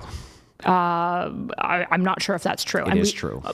Not only can you not say that that's true, there's no way that we can prove that that's true. Actually, we can. We can Okay. do a military matchup between what would happen if every single Panzer and Tiger was only fighting with the cross-continental United States only. No Britain, no Russian front, none of that, and we can match it up. And yes, the fucking German tanks would have blown our shit out of the fucking water. But the issue is that we could build 5 times So more than could them. they if they weren't fighting the whole world? No, the reason why they can't build 5 times more is because part of science is making things more efficient and easier to utilize, right? One of the most important things In internet that case, that development- wasn't the problem, though. The problem was they were getting fucking destroyed That's a because big they were part of it. fighting the world. That's a really big part of it, right? Part of science and engineering, part of the importance of science and engineering is making things more easily acceptable, right? So in the case of internet, it used to be the case that we needed huge buildings to house everything, and now we have it in our phones. That's science and technology. Science and technology doesn't just mean big and strong and fast. It means efficient. It means all of these things. And while German engineering was state of the art, the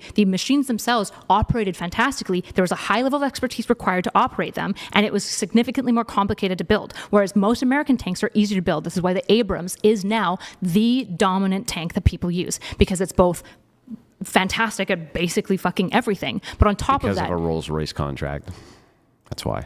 okay. Yeah, so the thing is, Smart it's of Americans to make this that contract, I guess. This doesn't do anything for your position. Of course it does. No, Is it not the it's Americans that built position. The position is whether or not I can name a nation that wasn't a Western democracy, Germany, World War II, that had as many technological innovations as the United States. The answer is definitely yes. I would say that you have not proven Definitely that. yes. And by the way, no, and saying their tank can was I make better my point is now? not the Can I same make thing my- as saying can that I they make had my more point now? advancements. It's my turn. I just let you prattle forever.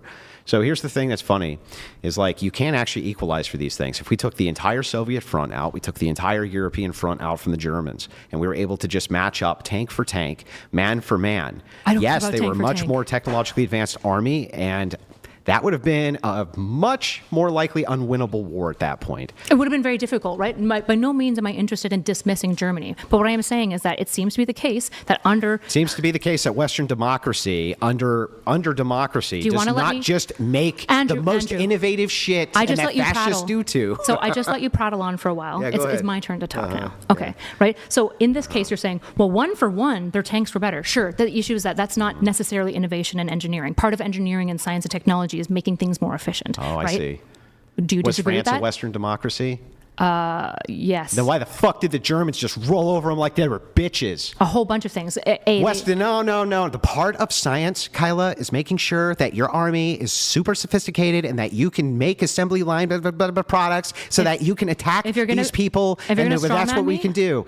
Why were the Germans able to literally walk in and make France surrender in 2 weeks? I believe that there was a significant amount of surprise. They invented a new technology called blitzkrieg. Oh. Yeah. How could they be surpassing these Western democracies? How? Multiple ways. I thought you couldn't surpass a Western democracy in science and technology. When did I say that? You said Western democracies are by far the best at science and innovation and this and that. That doesn't mean that how come all these Western democracies were getting blown to bits by the fascists? Because there are going to be Western democracies that are worse than fascism. That doesn't. Yeah. Wait, that doesn't change. Exactly. No, wait. This doesn't change what I'm saying, which is that broadly Western democracies are better at allowing like science and technology to flourish because of their free speech. I guess France should have done that better. I guess France and England should have done that better. I'm not sure how to engage if you're only going to strawman me. And that's my argument. It is. That's my argument to you. Is it can't strawman you with my argument. Let me guess. It's incoherent. I didn't say incoherent. I said I'm making an argument. Why would I? What are you even talking about? Mm-hmm. My argument is simple. If you have a Western democracy, you're saying Western democracies are the only ones that can make the. I didn't say only ones. They're the ones that make the most innovative. They make the most innovative technology that's based on the fact that they have various assembly lines. When you have those assembly lines, part of science is making sure that you can assemble these things as quickly as possible. Got it. The Nazis were fascist, and they took these Western democracies and took a giant shit on them. And they didn't give a fuck about them. So, they made them surrender in carriages within 2 fucking weeks. Are you done prattling? Occupied their entire nation. No, Western democracies do not, because they're Western democracies inherently, have better scientific methodology than other forms of government. No, it allows for more scientific and innovation and development because it doesn't do things like genocide a large portion of the population and chase them out because of their authoritarian processes. Yeah, but some of the things that it does is like it brings in a huge amount of people who are low skilled, oftentimes pricing people out who may have been able to go to like these higher end colleges, not based on DEI, things like this. Now? Yeah, Western democracy Western democracy can also provide barriers in which people don't have the access to the scientific pursuits because they're not going to them based on merit. They're going to them based on skin color. So that's a big problem, one. And the second problem that you have with this is Western democracy itself, because you're a democracy, does not mean that you in some way are more innovative, have better technology, that you're going to make better technology. Ontologically does. It seems to emerge consistently over time. That's not what you said. You said name. It's what I said. Name any nation that's not a Western democracy that was doing better than Western democracy. Well, Germany under fascists did a lot better, and they had way better technology than most of these Western democracies. But not America. No, even America they did. I don't think the difference is that they were fighting in a European theater. We could endlessly send troops because our shores couldn't get attacked. They were bogged down with other people. Okay, so if that was not the case and it was head to head with Germany, Germany, America would have been dumpstered. I'm not sure that they wouldn't have been invaded. Say they could evade them. I think that Germany may have been able to hold out. I'm not sure. That's a hard one to call. Okay. That it is. It's a hard one to call. The problem is that we have such vast manpower here. That has nothing to do with being a Western democracy. That has to do with landmass. Of course. Well, in this specific military tactic, yes. The issue is that it's tough. You don't want to actually engage in my argument. Engaging. You're not. You're strawmanning my argument and then attacking it and being like, see, this is an example. France got beaten. Therefore, erudite, dumb, actually, and Western liberal democracies don't create the conditions in which science It was, whether you believe it or not. It's that the Western liberal democracies seem to have over time created the conditions in which science does the best, right? This is why in Western liberal democracies... Except in places that they didn't. Except in places where other things that were not Western democracies did better. And until they didn't, right? Until they got crushed. For example, one of the benefits of Western liberal democracies is allyship. It's a lot easier to be allies with people that recognize each other's sovereignty, and they can do... Being a Western democracy didn't stop France from getting crushed. That's not how. Why do you think? It doesn't stop these nations from getting crushed. How do you think that that's a counter to anything I just said? Because you just got done saying, well, until they got crushed, as though getting crushed means somehow they were not innovative technologically. Yeah, I would say that like the innovations of respecting sovereignty, of the nuclear bomb, right, of the P-51 Mustang that's had massive air superiority, right, of having efficient, easy to make tanks that are still high quality and good, like the Sherman and then later the Sherman and then later nobody's saying that the United Abrams. States didn't make some good equipment. They did, and that they didn't have innovations during World War II. They Yeah, and definitely part did. of the innovations that they could do was the because it problem was that safe for comes people to up- move there, safe for people to develop, and that development wasn't just limited to what the government was organizing. And what Yes, Germany had was mass national patriotism and people moving in lockstep towards the war effort. They had massive technological Yeah, gains. fascism's great at military. They crushed tons of Western democracies under their boot. If the United States hadn't gotten involved, England would have fallen. In fact, they could have defeated England in a single battle, and Hitler let them go. So it's like, look, unfortunately for you, history does not show that Western democracies are the most cutting edge and most innovative. That is not actually the case, especially in the 20th century. I said they create the conditions in which science can flourish the most, which is why, for example, while you're right, a fascist government that's know. oriented, let me talk, towards war is going to have lots of military advancements, but things that they didn't have during that time would be advancements in other areas other than the eugenics and crazy shit that they did on hypothermia. Whereas in the cases of America, not only were they innovating in military, they were still innovating in other areas. Don't you think science progresses better when you eliminate ethics? Sure, but I don't think that we should do that. But they did. And so how could you say that that was somehow curtailing science? They literally eliminated ethics in science. So how did that not assist them with scientific pursuits as one of your fucking key barriers here? Because one of the things that happened is that because of the reduction of ethics, there was constant confounding factors of torture and stuff like that created issues. A lot of the there's a lot of Not human for science the not average German. In fact, the average German you're supported. right, not for the average German. Yeah, the average German actually supported, for instance, when Hitler went in and he literally did this, is the most monstrous thing ever, but he killed basically everybody who's mentally handicapped in the nation. He actually did that. And they did do all sorts. If you're in a nation like this, you eliminate scientific ethics, that's going to lead to more advanced scientific methodologies. It's going to, because ethics are gone. Oh, okay. That's one of the big confounding confines, right? Is scientific ethics. So you're just saying Western democracy lead to the best conditions for science? It's no. I would say that actually the best conditions for science would be if you eliminated all the ethics. But one of the issues with authoritarian states consistently over time is that they also impose arbitrary, often, rules on things like science because authoritarian regimes aren't for free speech. So there are always necessarily Western going to be things that they democracies impose arbitrary shit all the time, especially on Not science. on things like free speech and open science. Yes, no. free speech itself is arbitrary. What does that even mean? It means that there's no particular system that we're appealing to for free speech. Okay. That's what arbitrary is, without system. No, arbitrary means meaningless and random usually. Pull up the meaning of arbitrary, the definition, please. Sure. The definition of arbitrary: based on random choice or personal whim rather than any reason or system. You're the end of it is mine. Wait, but the beginning of that was to my point. It wasn't. It was Arbitrary. still my point. Arbitrary and random. Well, arbitrary doesn't mean random. True.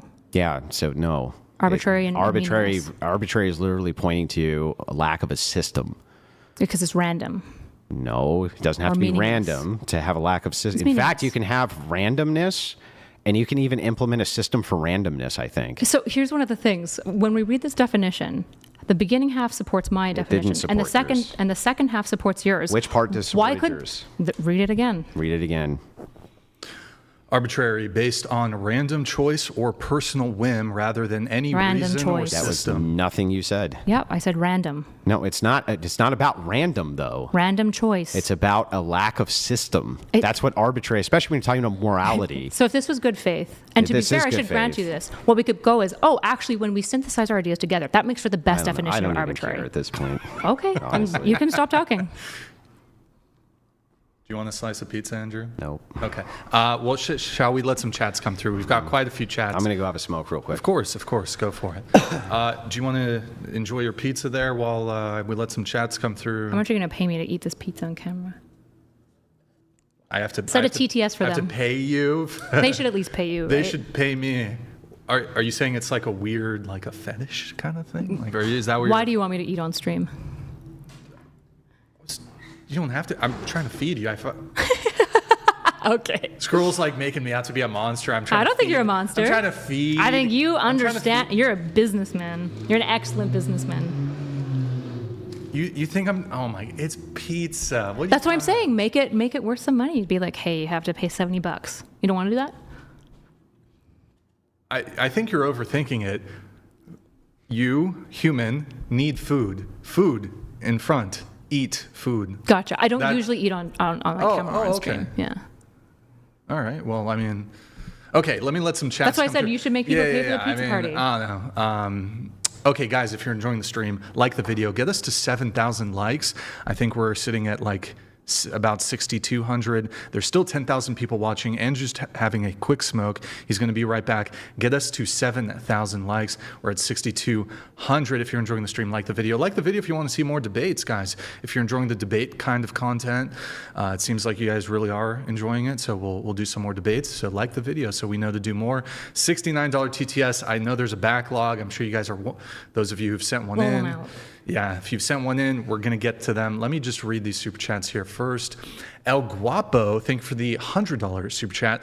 The woman is dishonoring her husband by dressing like a bathhouse worker from Kingdom Come, Deliverance. Good game, by the way. Let alone her heresies where she's inverting scripture. Quick response? My husband bought me this dress, and he told me that I should Nathan, wear can it. you grab waters for me? One water. So I guess you'll have to take it up with my husband. Never mind, Nathan. I'm good. Never mind. Okay, thank you, El Guapo. I like your avatar there. That looks cool. Abe Biscotti, thank you for your super chat. If unjustifiable means cannot be derived, sure, but that is the point. Derivation presupposes hinge norms. Calling hinges unjustified is a category error. They are conditions for justification, not items awaiting it. This is just like philosophy psychobabble, basically. He can try to attempt to tell me how presupposition doesn't fail at dogmatism, how it's not dogmatism. Presupposing is assuming, which is dogmatism. Abe, thank you very much for your super chat there. We have Anixian X. Anixian, that's like World of Warcraft player. Ooh. USA has 45 trillion in natural resources. Russia has 75 trillion. So I was right on that one. He said that America has more resources. And I said, probably Russia has like more like total resources. It was about natural resources? Yeah. Okay, gotcha.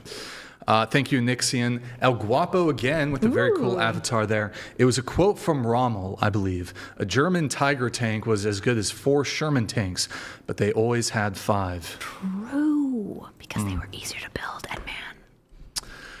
A member. There it is. Good job. Guys, I'm going to get into the TTSs now. $69 TTS. That's streamlabs.com/whatever. Reminder, guys, like the video really quick. Nathan, can you pull up Twitch? Let me do a quick Twitch announcement. When he guys, gets back, can I go? Do you want us to both leave right now? Or I suspect you want one of us, but right? if you want to... I'll go to the bathroom after him. Yeah. Guys, go to twitch.tv. Nathan, pull it up, please. Twitch.tv/whatever. Drop us a follow and a Prime sub if you have one. I'm a broke, starving college student artist, so if you want to show some support... Twitch.tv/whatever. Drop us a follow, drop us a Prime sub, like the video. $69 TTS. Andrew is returning from his smoke break. We're going to let the TTS roll through.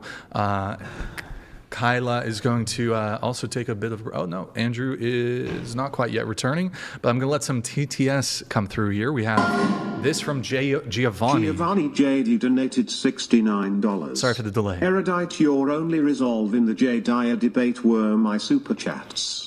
So much so you only clipped all of my super chats on your TikTok and nothing else. No mercy for baby murder apologists. W. Andrew. I'm very sorry, Giovanni JD, that you personally were bothered by my TikTok, I suppose. The reason why I didn't clip up the J. Dyer thing more was, frankly, I just didn't have the logistic backends. I now have like a much faster turnaround of clips. Well, you can still clip it if you That's wanted true. to. It always feels weird posting like year-and-a-half old clips. It's evergreen. I feel like it's evergreen, the content. Maybe I will. So. Maybe I should go back and clip it. Letomio donated $69. Is she evil? Of course not. Thank you. Is she wrong? Yes. No. She's not bad. She's pretty. We get it. But she needs to learn culture, not data, to understand Andrew properly. That's why she Take never... a shot. Skull. It's why she never got popular. Erudite never got popular because of this. That was always the reason. She always, like, I know you're sitting here, but she always could. She always had the potential to be very popular on Twitch. Like, she could have dominated that whole space. It was the fact that she was supremely unlikable. That's what always did it to her. You know what I think it is, Andrew? It's the whatever to the whatever podcast to the Joe Rogan pipeline. She just didn't come on. She didn't come on the whatever podcast enough. That's true. You did offer me a host position at the same time, actually, that you offered it to Andrew. I think you didn't. offered it to You me never first, offered and me a host I said position. no because I was doing Bridges at the time, which unfortunately blew up. I mean, part Wait, of the reason why my platform isn't not- as big is I've never prioritized it. Hold on. But yes, Andrew's I bigger. invited Big you flex. to come back on the show. It's not a flex. You definitely offered me offering a host. You did. You were like, think about it, and I was like, I don't want to fly to Santa Barbara all the time. Fake news. This is not fake Misinformation, news. You little skis-balls. misinformation, That's not disinformation, true. fake news. You were like looking at, CNN. I won't say names, but you're looking at one person. And you were talking a little bit to Andrew. You were talking to me, and then Andrew took it, which was awesome. I'm glad that Andrew took it. I think it was Wait, good for Andrew him. was there? No, not Andrew was there. We were talking about it. We went out for like tacos one night, and we were talking to girls and trying to maybe get them on the show and stuff. And you're like, you What? should, yeah. No. After the show, I think we went to get, like, a group of us all went to get food. Mm-hmm. And we were just talking after the show. That You guy did had a offer good me suggestion, a though. host position, Do but I you have said, I'm something sorry, we I can take can't. a shot of? What's that? Do you have anything we can take a shot Well, of? we got more beer. We have, you know those, like, that super high alcohol No. beer that I have? No, like no. The one that'll kill you? No. What is it, like absinthe? Hey, Nathan, in that cabinet right there, can you see at the very top? I think I just have, like, wine and champagne. I don't. Oh. Yeah, can you You see if could there's chug a liquor in beer. there? Yeah, I'll just have another beer. Forget it. Can you tequila? Yes, tequila. For the love of Do we God. actually have tequila? Oh, rip, Brian. Or yeah, Big L's on the alcohol content. tequila? Do you want tequila, Yeah. Andrew? Yeah. Do you want to? No, that was really it. It was always that. It was always that. It was always the supreme unlikability. No, I mean, Twitch? I don't know why you're like making these weird digs. So part of the reason why It's my not even channel a dig. Of course it is. No, it really isn't. How is saying I'm unlikable and that's why I'm not famous is not a dig? No. It's why you never did as well in Twitch and YouTube as you could have done. It Sorry, was what's always the due to difference between these likability. statements? It's I'm not a unlikable, dig. which is why I'm not more popular. Yeah, well, for How is that not a dig? that's not a know, dig. we do That's that. just a statement of fact. There's more TTS. like, Okay, if I a say- statement of fact cannot be a dig. If you said, Andrew, the reason nobody bought your book is because you're a bad writer, I don't think that's a dig. It might be depending on like the. Yeah, I'm reason not. why your I'm book not was even in trying to purchase. make a dig. I'm just saying that that's the reason. The super chatters one is like, that was. She always had the potential to be. I took 2 years off of content creation. Yeah. That's a really big contributor. In fact, when I started picking it back up in September, I've like grown pretty. You had pretty every consistently. advantage. You were there with Destiny. You had a complete access to DGG. At first, they loved you. At first, everything was going really good with that. What ended up happening ultimately was the unlikability. You had Bridges. Bridges was tuned into by tons of DGG. They ultimately just ended up not liking you. That was the problem. It was that was not particular the problem? audience just did not like you. That was not the problem. was the ever. problem. Okay. If you want to make, there's nothing I could say to this. Look, I've All been in of the this, space for just as years, it's I clear, know. is not true of my You can career. you can ask me the lore on basically any content creator from Twitch poll to YouTube, and I could fucking tell you the entire transition that they made, the entire lore behind them, because Sure. I study my opposition like no other. Did you know that I took basically 2 years off of Yes. content creation? Well, it wasn't 2 years. It was no. about 2 years, yeah. Nope, it wasn't. You still did content creation even in that 2 year span. I didn't grow any of my own personal platform or promote it. But you still did content creation within that span. Almost none. But you still did some. Sorry. If you want to grow, so here's a pro tip. If you want to go in content creation, consistency is a really big part of it, right? And I'm just so it's completely clear. inconsistent, by the way. Well, here's one of the Oh my issues. God, who the hell I care. cares? Because you're more famous. No. I'm just saying that I shirked all conventional wisdom. It's not about consistency. It never has been. It's never been about consistency. That's an old trope for content creators, but the ones who follow the consistency model are always the smallest ones. Yeah, Asmongold is popular not because he's consistent, but because It's of- not because he's consistent. It's for sure consistency is a large part of it. It's not the only part of it. It's not even a particularly large part. The largest part of What's your? I'm the- curious. The What's your largest part of purpose content. in trying to pillory me like this? I'm not even pillaring you. Of I'm course just pointing you are. it out. You're trying to say you're less famous because you're unlikable. It's not about less famous. Podcast. I didn't host it. It's That's not where I fucked about up. less Is that what famous. brought this on? Is that you feel? Oh Lord, I insecure, brought this upset? up before he said anything about that. Andrew, you do have Oh, a bigger Lord. platform than me. I'm and that's not. awesome. It's not a And matter that's amazing of why, for you. It's why do you think it's a dialectic of like. There's content creators who are much larger than me. That's all relative. I've never been Sure. a fucking egoist about that.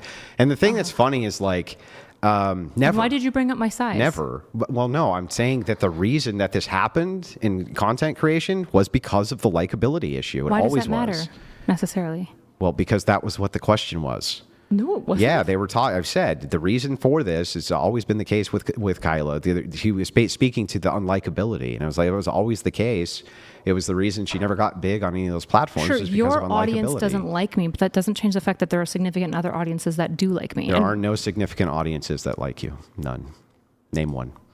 my own. That's you don't have a DGG likes you me. don't have no they don't. Yes, they do. And you don't have a significant audience, and DGG does not like you. I don't think I have a significant audience Then why would you say that? because you said who likes you, and I said my own audience.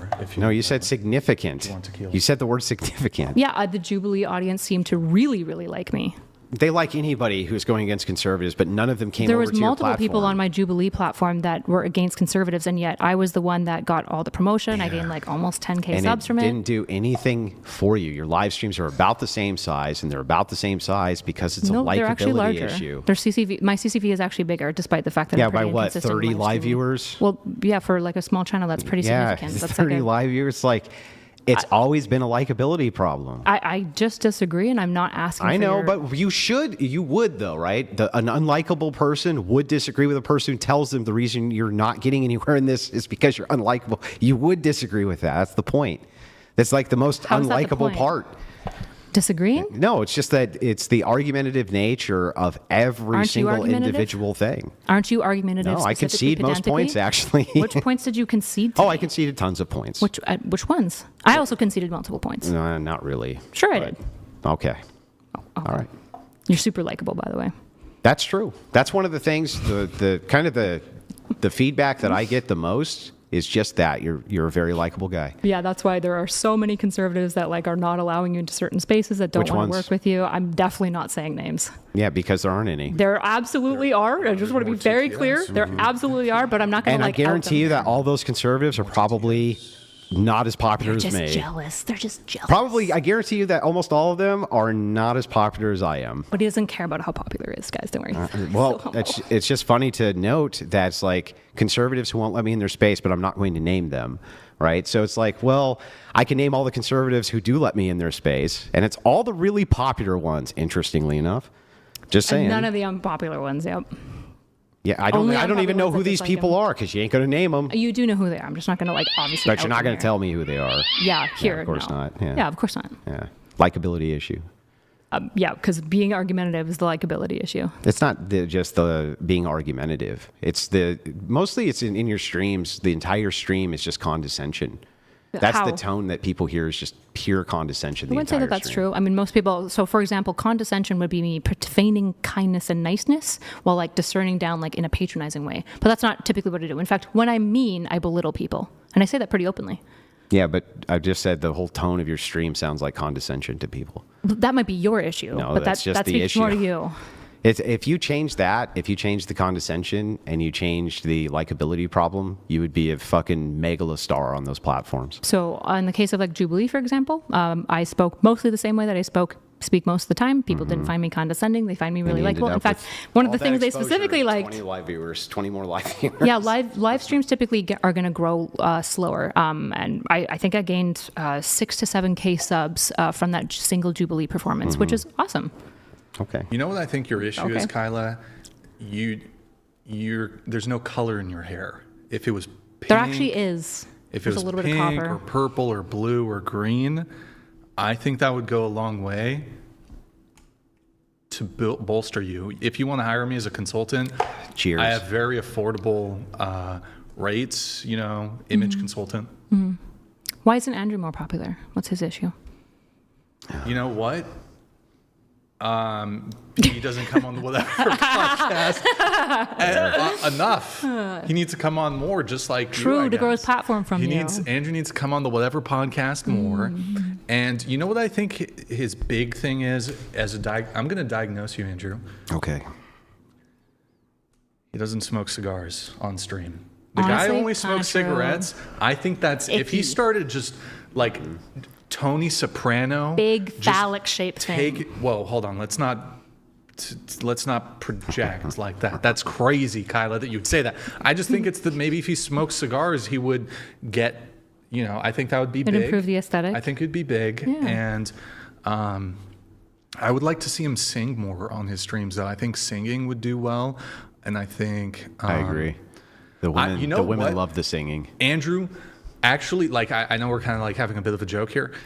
If Andrew did IRL, like table stuff in public, either men on the street or Change My Mind, Andrew would be the biggest fucking streamer, bigger than all even like the young guns that do the, I don't know. Probably not, right? Like a lot of people's issue with Andrew is like I don't know. You hypocritical guys lifestyle. have always doubted me, and I'm one of the largest conservative streamers. When did I ever Do doubt not you? sleep on Andrew. Also, he doesn't care about it though. When did I ever doubt you? No, I'm telling you. Oh my God, we can go back to the old boy. streams. This is why nobody likes Andrew. Nobody will debate with Andrew. Everyone hates Andrew. Andrew's bad. They had tons of streams like that. Destiny So, had Cope streams about that, and the thing I is remember like, I you beat having, all you fuckers. I beat you I all. remember you having roast streams where you would spend 3 to 4 hours insulting me, calling me a whore, insulting my never husband. called you a whore. You absolutely did. I've never used the word whore. That's incorrect. Slut? I don't even. Nope. I don't even. Strumpet? The only time I call women whores is if they're actual prostitutes. I've always made that clear. Now, slut, I don't usually use that language either. I get conflated a lot with red pillars who say that shit. I don't. I will say stupid bitch, but I don't call women whores unless they're actual whores. Yeah, so one of the issues is like you're saying like, oh, we were just talking about how negative Andrew is. Yeah, lots of people didn't like you in the Twitch poll space, obviously, because you're Yeah, kind of they're an all asshole. leftists. But yeah, and you're kind of an Because asshole. they were all leftists. That's why. Well, I like plenty of conservatives. I wanted all of the leftists hating me is good. That is my favorite part of the job. What about the conservatives disliking you? Who? The ones who shall not be named? Yes, I'm not going to like drop people that dislike you for Right, your audience to go exactly. and harass. Because for all I Yes. know, they don't even exist. How the fuck do I know? They do exist. I'm not going to drop them for your audience to go and harass them in the way that your audience Yeah. harasses most of the people that you talk about. Let For me ask you, example, can when I- you made multiple 3 to 4 hour roast sessions on me, I don't remember at any point spending 3 to 4 dedicated hours just talking shit about you, your life, your choices. I don't remember doing any of this. This was your style of content. Uh-huh. Yeah. And? So I don't know why you would begin to even point at me and say, you really dislike me. It's like, I didn't like that you talked nasty about me you all the were. time. If this was long before I ever did a trash talk extravaganza, you were talking Basically, shit. we had one interaction where you said, I'm going to interview you. And then it was a really obnoxious debate. And then after that, you just trash talk me. Basically all the time. No. Yes. That wasn't how that went. Absolutely. No, Why did you absolutely delete all those wasn't. roast sessions? Put them back up. I didn't. They're all behind a paywall right this second. You go watch them. Gotcha. Okay. And what you'll notice behind my paywall is there isn't a single time where I spend 3 to 4 hours Or anybody talking behind shit it. about not just not talking shit about you, but not talking shit about anyone. I don't spend like 3 to 4 hours. Yes. Do I like you that much? No, I don't like you. Right. The idea. But that's not the same Yeah, thing but as the like idea is- holding me to some standard it that has I talk nothing to negative do and that I with didn't It think has you were to do going to with go far. likability. That's it. You said that I didn't ever think you were going to go far and that I was questioning you. I'm completely agnostic on that. Especially at the time, I didn't know anything about social media. I had no opinion on who was going to be famous or not. Okay. Okay. We have more chats coming through. TTS chats. Okay. Very important. Very important TTS. $69 TTS, streamlabs.com/whatever. I'm waiting for it to load. One moment. We have Cha XD.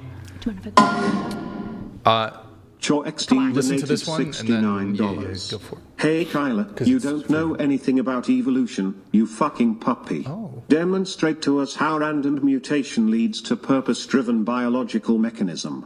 Go ahead and show us.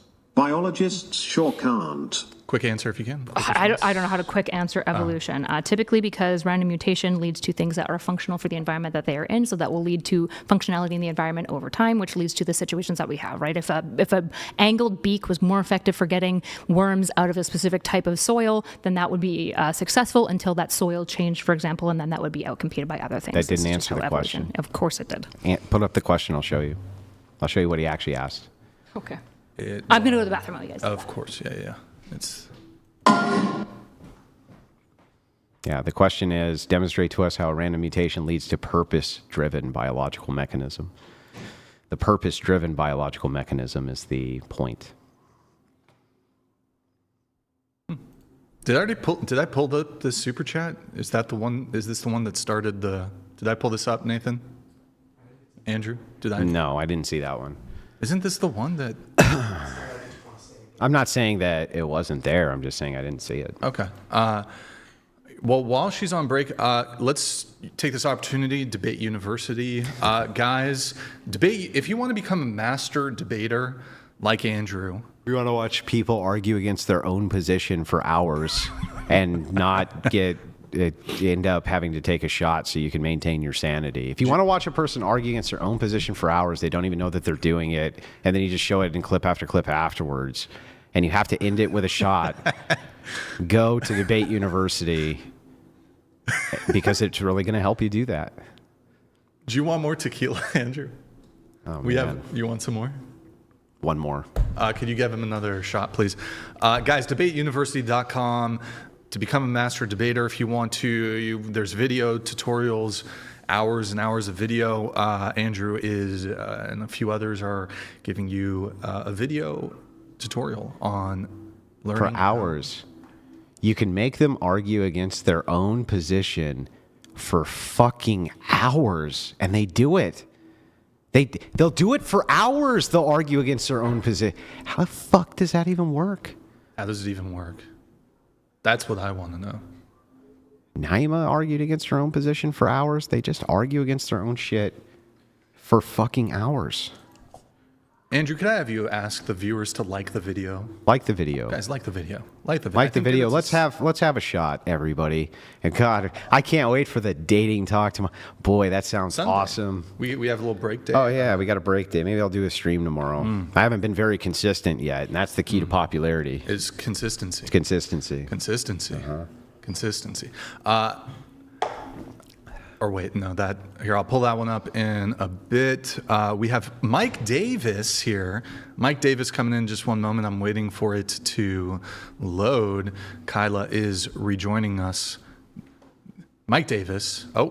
I don't know why it didn't play audio. I'll just read it. All jittery, won't stop yapping, trying too hard and cringy. What kind of autism is she? Are you The same kind this guy is. I don't know what it as is. Mike but Davis? Yeah, we have the same type. Okay. The thing is like they're all trained in Twitch poll. There used to be Trained. Yeah, they're all trained. Well, they're trained by each other. They don't like, you don't go to formal training sessions, but they were all trained by each other in the Twitch poll era, which is largely dead, by the way. Now it's largely doesn't even exist. But essentially, what they would do is they would use these long prattling word salads. And the second you could actually decode those, I always found that the method to decode them was you let them prattle, ask two questions, watch them contradict, and they would switch the position. The way that they got away with it for so long is people didn't clip them doing it. They didn't clip it. If they had clipped it, they would have put an end to Twitch poll way earlier, but it took a long time for that fucking whole thing to finally fall apart. All right. We have a message here from, let me make sure it's okay. I think it's all right. Oh. Erudite Sneaky Link donated $69. Good thing you only submit to your husband. He let you date and flirt with other men. Your Christian ethics are on point. Why don't you dox Brian next? You're a joke of Christian and decent human. Look, I don't think that she intended to be charitable. I don't think that she intended to dox. I'm not going to put that on her. I do think that it's just generally for streamers, it's just a good idea to never say a location, it's just generally a good idea. Okay, we have Dr. Peaceraft. Thank you. What Part of the reason, I apologize again. Wait. Dr. underscore Pierce underscore F donated $69. I'm glad the bunnies fathers of Papua New Guinea are showing love, kindness, guidance, charity, and patristic love to members of their society. Truly they shine with the light of God. True. The Seminole Warriors of Papua New Guinea. Yeah, so I was going to say again, I do apologize if that wasn't public. Part of the reason why I presume that it was is that I believe that both of us have always been aggressively and openly doxxed. I assume that you already had been. And I knew that in the past you were very open about being from I'll say vaguely, the previous state that you were in. I had seen multiple mentions of you publicly online, acknowledging which state you were from. And in fact, not just which state, but which kind of area. Did you ever notice I never told anybody where I was at in that state? Ever. For a reason. But the thing is like, look, I don't hold it against you. I get it. It's just bad etiquette for streamers generally to do that. That's all. Okay. We have Airborne Animal. Airborne Animal donated $69. This stupid BTCH. She thinks she dictates what is and is not true, moral and God's will. To her, smoking is bad, but abortion is good. Just a wannabe degen Destiny trying to fast talk her way to a win. Thank you for the insult. I don't think I dictate what is and is not true. Stuster donated $69. Azio, I struggle with smoking. Andrew, can you name a non-martyr that enjoyed such a hobby or dismissed its use? A non-martyr? Like, well, let's see. I want to make sure I get the question right. Maybe you can rephrase it. A non-martyr. When you say a non-martyr. Gotta send in more money. You can't answer the question. Well, I want to make sure I get the question right. Because I want to doing favors for you. I want to lean towards like Father Seraphim Rose, but I'm not sure if that would be a non-martyr. So I'm just trying to make sure I got it right. If you want to clarify, we've got Big Mike. Thank you, Big Mike. Big Mike donated $69. I'm Protestant. My father's a Baptist preacher. This is my primary concern with our faith. Women can derive heresies arbitrarily utilizing their own interpretation. What oldies do you listen to, Andrew? I've been listening to this one lately. It's called what is that oldies called? Oh yeah. It goes something. It's like this guy has this old school voice, and he's like, "Please kill yourself. You'd rather be anywhere but here right now. This is annoying. This sucks. They just want to fucking go eat a cheeseburger." It goes something like that. It's pretty good. Good one. It's pretty good. Saint Isaiah donated $69. NSE, if intelligence were measured by tone, you'd be a genius. Unfortunately, it's measured by substance. Too much equivocation, obfuscating and gaslighting for us to see any substance. Cue the cope. IQ is not measured by substance. IQ is measured by 5 primary factors. I'm sure you don't need me to go through them, but Okay. nice try. AJ Bombastic donated $69. Natural selection must have been on break while this woman's mother was pregnant with her. I don't even know what they think that means. Good one. Got him. We have Desert Jorge coming in here in just a sec. AJ Bombastic, thank you for your TTS. Thank you, Jorge. Desert. How do you say desert in Spanish? Desert Judge donated $69. Thank you. Operation Paperclip, secret US program that brought over 1,600 German scientists, engineers, and technicians to America after World War II to utilize their expertise for military and technological advancements. And they got us to the moon. After. Yeah, good job. Well, they were doing it during too. Okay, not to anyone's point, but Josh donated $70. The dox was likely on purpose. Don't do that. As a Christian, you say you respect and honor your husband, yet you sit there in a low-cut dress displaying your breasts for every man in the world. Why? was not on purpose, and this is a dress that my husband picked out and told me that I should wear to this show. So take it up with him. I don't think that she would try to dox on purpose. I don't think that. Okay. What the heck? Onus donated $69.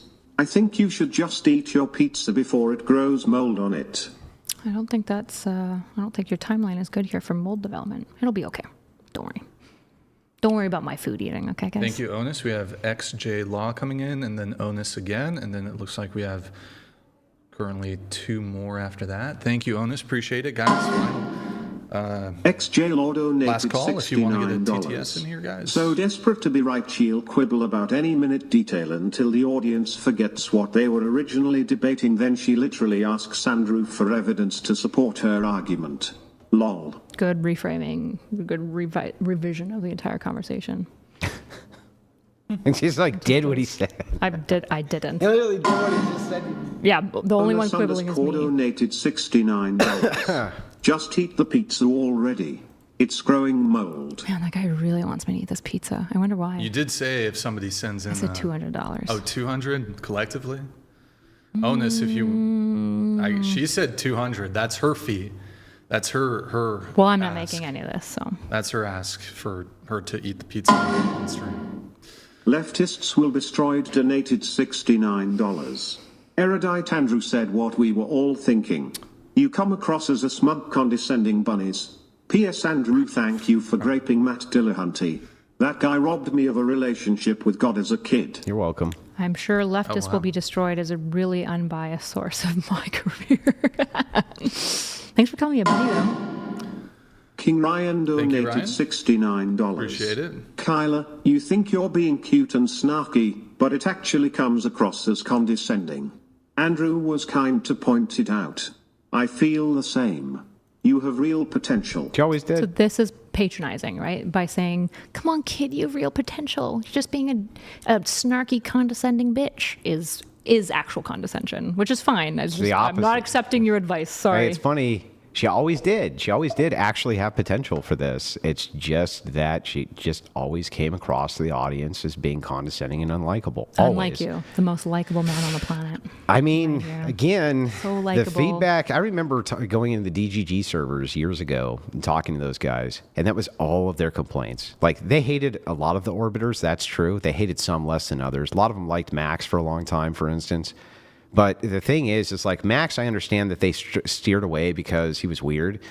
Destiny actually kept Erudite on for a long time. Like, she had a long time to develop that relationship with that audience, and they just never warmed up. They just always thought she was unlikable. How many times did it go on his stream? Destiny's? Mm-hmm. Oh, between Bridges? And Not Bridges. That's not his stream. Yes, Is that his it stream? is. No, it's Nobody tuned into fucking Bridges for you, Erudite. They Wait, didn't give a fuck what- about you. When did I say that? That's Destiny's stream, too. No, it's not Destiny's Yeah, it's stream. Destiny's Because a large stream. portion of his audience didn't transfer over to Bridges. Most of it did. All of the audience that did was his. I agree. Yeah, so then what are you arguing about? I'm saying how Bridges many was times was I on Destiny's his show. stream? You were on a show all the time, including Bridges. I was not on his stream most of the time because I am a baby bitch. Yeah, most of the time. Wait, both of those are his streams. Bridges is not his stream. Bridges was his stream. Okay. You were not the appeal for Bridges. I didn't say I was. But I mean, I'm just good. Then it was Destiny's stream, right? No, I would say it was dominantly his audience that pulled in. Why wasn't it dominantly your audience that left with you? I think he's like Because you 8 never times converted. my size. You never converted DGGers. You just didn't do it. You could never get them to really warm up to you. I mean, like day one of me attempting to stream, I had 3 viewers, like most people, and then I Sure. talked to Destiny, and I jumped immediately at like 200. So I converted. Yeah, some they of were the checking viewers. you out. I agree. So The you think it was problem, only the problem sexuality? was Well, they that- stayed. I maintained 200 for like ever. In fact, it's like most of my baseline. Yeah, when you I don't have finally the come same back to 200 streaming. you had originally. I didn't. Maybe say you that I have some did. of them, but the thing is, it's interesting. Is it's like I don't even What know. is me- I don't even why know is what that a rebuttal What to is me? there even to argue here? The truth is that was the most common complaint from DGG was that you're unlikable. It's the most common complaint about your stream is that you're a very unlikable person. I mean, the most common They all complaint say about she's your really stream hot. is that We you're lo- a we hypocrite love- who we doesn't love- live out any of his we love values watching because he like her, purports to be this some and like that. trad conservative You know man, what I mean? but he All of that. converted like 2 years ago. You have like a Okay. sordid history of the past, right? Why So, are like, you? Well, I don't even know why you're attacking me right now. what do you mean? I don't know. I'm not. This isn't even You an said attack. if you get personal, I get personal. If you get personal, I This get isn't even personal. Of I'm course just it telling is. you it's the most common complaint was. I'm telling you the most common These guys complaint are of yours. asking what they're wondering. Wait, I'm just telling you the most common complaint. It's not personal. I'm just saying this is the most common complaint of your channel. You know what's Is that you're dishonest, Yeah. bad faith, Yeah. and a hypocrite. sure from who? Multiple people that I Can you talked name to. anyone who's not a leftist? Can you name a specific individual that you've talked to about this? About you? me? Oh yeah, sure, Who? absolutely. Let's talk about Doobie. He's right there in the chat. Yeah, he doesn't like me. Well, it's not that he doesn't like you. He just knows that the problem with your stream is that you're unlikable. Yeah, that's what he said. Yeah, of course. I don't believe you. I don't care what you believe. Ask him. I will. And you know what he'll say? He'll be like, well, yeah, Andrew's right. Look, Erudite, you're a nice person. I like you. You're great, blah, blah, blah. But yeah, the reason that your streams really probably never took off is because you're just kind of supremely unlikable. I mean, going from 3 not to just Doobie, 200 though. viewers and then maintaining that despite basically never really streaming That already puts me in like the top 1%. And here's the issue. That's I true. don't think I'm a big streamer. I don't really care about any of these things. You're just saying, I'm not making it personal. These are just all the reasons why you It's just won't there's make only it. one reason. Unlike me, the famous conservative. This is the reason why you won't make it, silly woman. And this is why, you're kind of bad and trash. It's and not like, bad. Okay, I'm not being personal. I I'm don't just saying think you're bad. The reason that people don't like you, that you don't get badges to certain cons that you would like to go to, the reason why you're Which rejected, the cons. No, I don't. Yes, Which? you do. Yes, Name you one. do. TPUSA is a good I example. never wanted to go. Okay. Never. It was requested that I go. No, it was Yes, not. it was. No, You you want the asked proof? for a badge. You want the proof? Sure. Okay, here's the proof. Did they ask you and then not give you? Why didn't they give you a It badge? wasn't TPUSA who asked me. I was asked by a third party. So was that me asking? I didn't say it was you. I said they don't want you there. They didn't want you to give you a media pass. First of all, I don't think that TPUSA thinks I have any interest of wanting to go there. But if they let Myron course they Gaines want in, I don't think that I I don't would think have had that a they problem. rejected you because of standards They of can't Nazism. It's reject because a they don't like person you. who doesn't apply. You wanted to go and you couldn't I get a media never pass. wanted to go. I was requested of me by Uncensored America to go. That was it. When I found out that it was some like fucking bar across the street they wanted me to debate in, I was like, yeah, fucking right, I'm doing that shit. We have some super chats. 80 El Guapo, $100 super chat. Thank you. I just want to say again, since the man is back, the woman is dishonoring her husband by dressing like a bathhouse worker, let You've read alone this her one already. heresies where she's inverting scripture. Did I? Okay. Is there any way to like minimize how many people are paying money to just call me a dirty whore and like insulting my husband? Could I we don't minimize think that a YouTube little lets bit? you do that. Well, you could skip like the Rachel Wilson one in the same way that you could probably skip. He people didn't just skip calling it, me. though. He should have Accidentally. But he didn't. I did. I texted Rachel. So now he didn't. I'm sorry, Rachel. I fucked up. But he didn't. By the way, I fucked up That's a lot. I do think it's fine to skip those. I did spill Andrew's beer. That's true. That is The biggest fuck up. Doobie, I feel lucky to have met you both when you started this journey. Happy to see you both grow and hope you're doing well. Oh, Doing nice. well. Thank you for the nice message. Doobie, appreciate it. We have, she's trying to submit, I don't know what currency that is. What is that? Two Made up. million of, anybody, chat, what currency is that? She's trying to submit Christians. Nathan, can you figure out what currency that is? Tell me what the chat is saying. She's trying to submit Christians. Why would it be okay to rule Christians, but not for Christians to rule? Submit to your man, not only pretend to honor him, let the Christians rule. America got degenerated. She might be narcissistic, no long-term plan. How about truth and honesty for once? Okay. Okay. What is it, I'm not. Nathan? Are they saying? They probably aren't sure. It's very obscure. Maybe he can send in another 2 million, whatever that is, to Probably like $3. It's probably like $2.50. I was gonna say it's probably like They'll $2. send like I'll actually stop the chat and I'll look up the denomination. And if it's only like $3.50, I just kick the person from the channel. I'll get that from Argentina. They'll send like 5,000, but it's like $3. Yeah, or something. $3.50. It's Vietnamese dong. So this is the same one again. I just want to say again, since the man is back, he sent it again. Oh, he sent it just the woman multiple times? This is a subsequent one. Dishonoring her husband by dressing like, let alone her heresies where she's inverting scripture. From El Again, Guapo. husband bought me the dress, likes when I wear it, encouraged me to wear it here. I'll have to take that up with my husband. 2,000 Vietnamese dong to USD. $77. Actually, that's pretty good. Hey, we shouldn't, by the way, Respect. shout out Vietnam. W Vietnam. W Vietnam. W Vietnam. Love that place. W Vietnam. Okay, some TTS has come through. Mikey Mike donated $69. Kyla, the more you talk, the harder you make it to underestimate you. Wait, that would be a compliment. No, it's the opposite. The more you talk, it's harder to underestimate you. Yeah. Okay.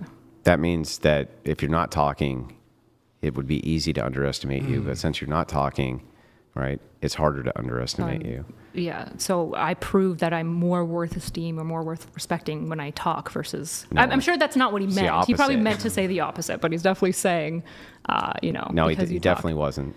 He was Okay. definitely saying that because you talk so much, I find it hard to underestimate you. Gotcha. That's what he's saying. Okay. We have Doobie here. Oh, he sent it. Doobie donated $69. He sent it as a TTS I too. feel lucky to have met you both when you started this journey.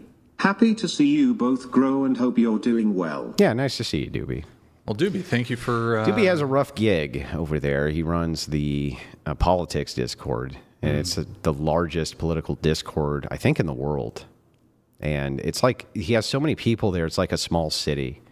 And so we have old man talks, literally old man talks. They're great talks. I like Doobie. Me too. All right, we have Christian Imperialist and then XJ Law. Christian Imperialist donated $69. Kayla Doxx says Andrew but won't Kyla. name names. You preach kindness, then make false accusations, feign outrage, and play victim. Calling you a joyful is an insult to whores. Whores are likable. You're a CT. Yikes. Good one. you Good, guys- good Christian values, by the way, You right guys there. insult me a little Amazing. bit. I feel like you guys should insult me. I feel like I haven't. I wonder- insulted I wonder you. whose For any audience is here. dunks she can claw at while taking offense point. to any valid criticism.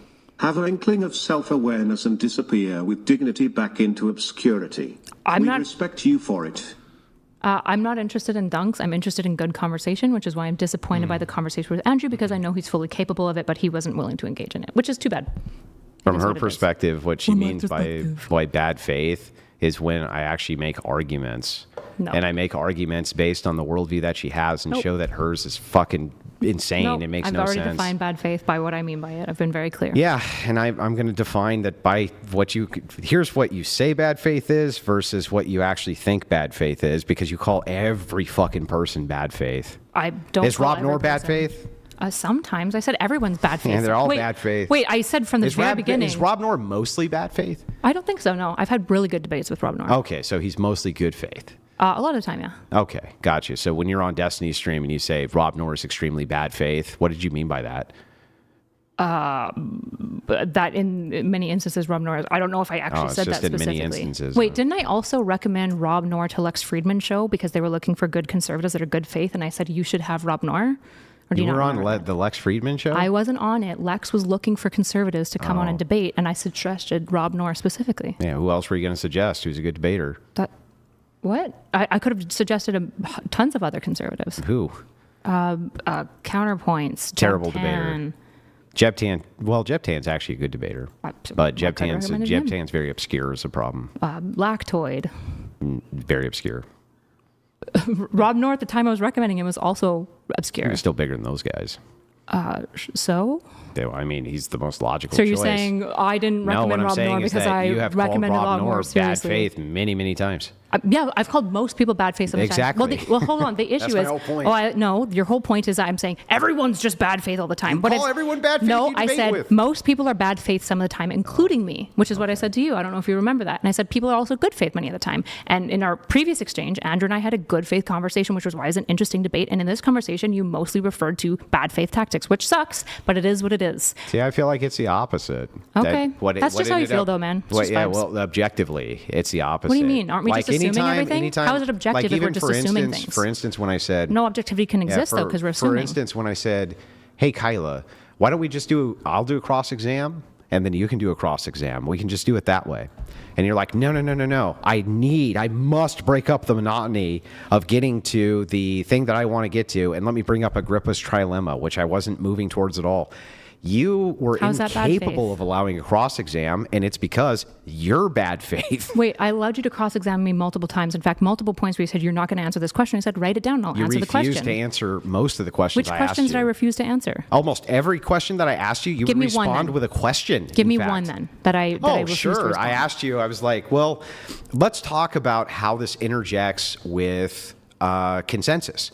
I said, when it comes to consensus, how do we get to the point where if the consensus is that we have Christianity, take up the mantle, why would that be in some way a bad thing? Do you think that Christianity taking that up would be a bad thing? Literally, stuff. It was like that And what the did I whole say? debate. I said I don't think Christianity taking out the mantle necessarily is bad. I think it is bad though if they impose No, what you Christian did was moral I ethics on answered other most people. of your questions with questions. That's bad faith. That's not true. I answered is most of your true. questions with answers, Wanna and bet? some of them with Do you questions. wanna bet? And you can also answer questions Would with you? questions. Okay, I'll tell you what. You're allowed. How you're allowed about to do this. $5? You can afford $5. How about $5? Most of the questions, no.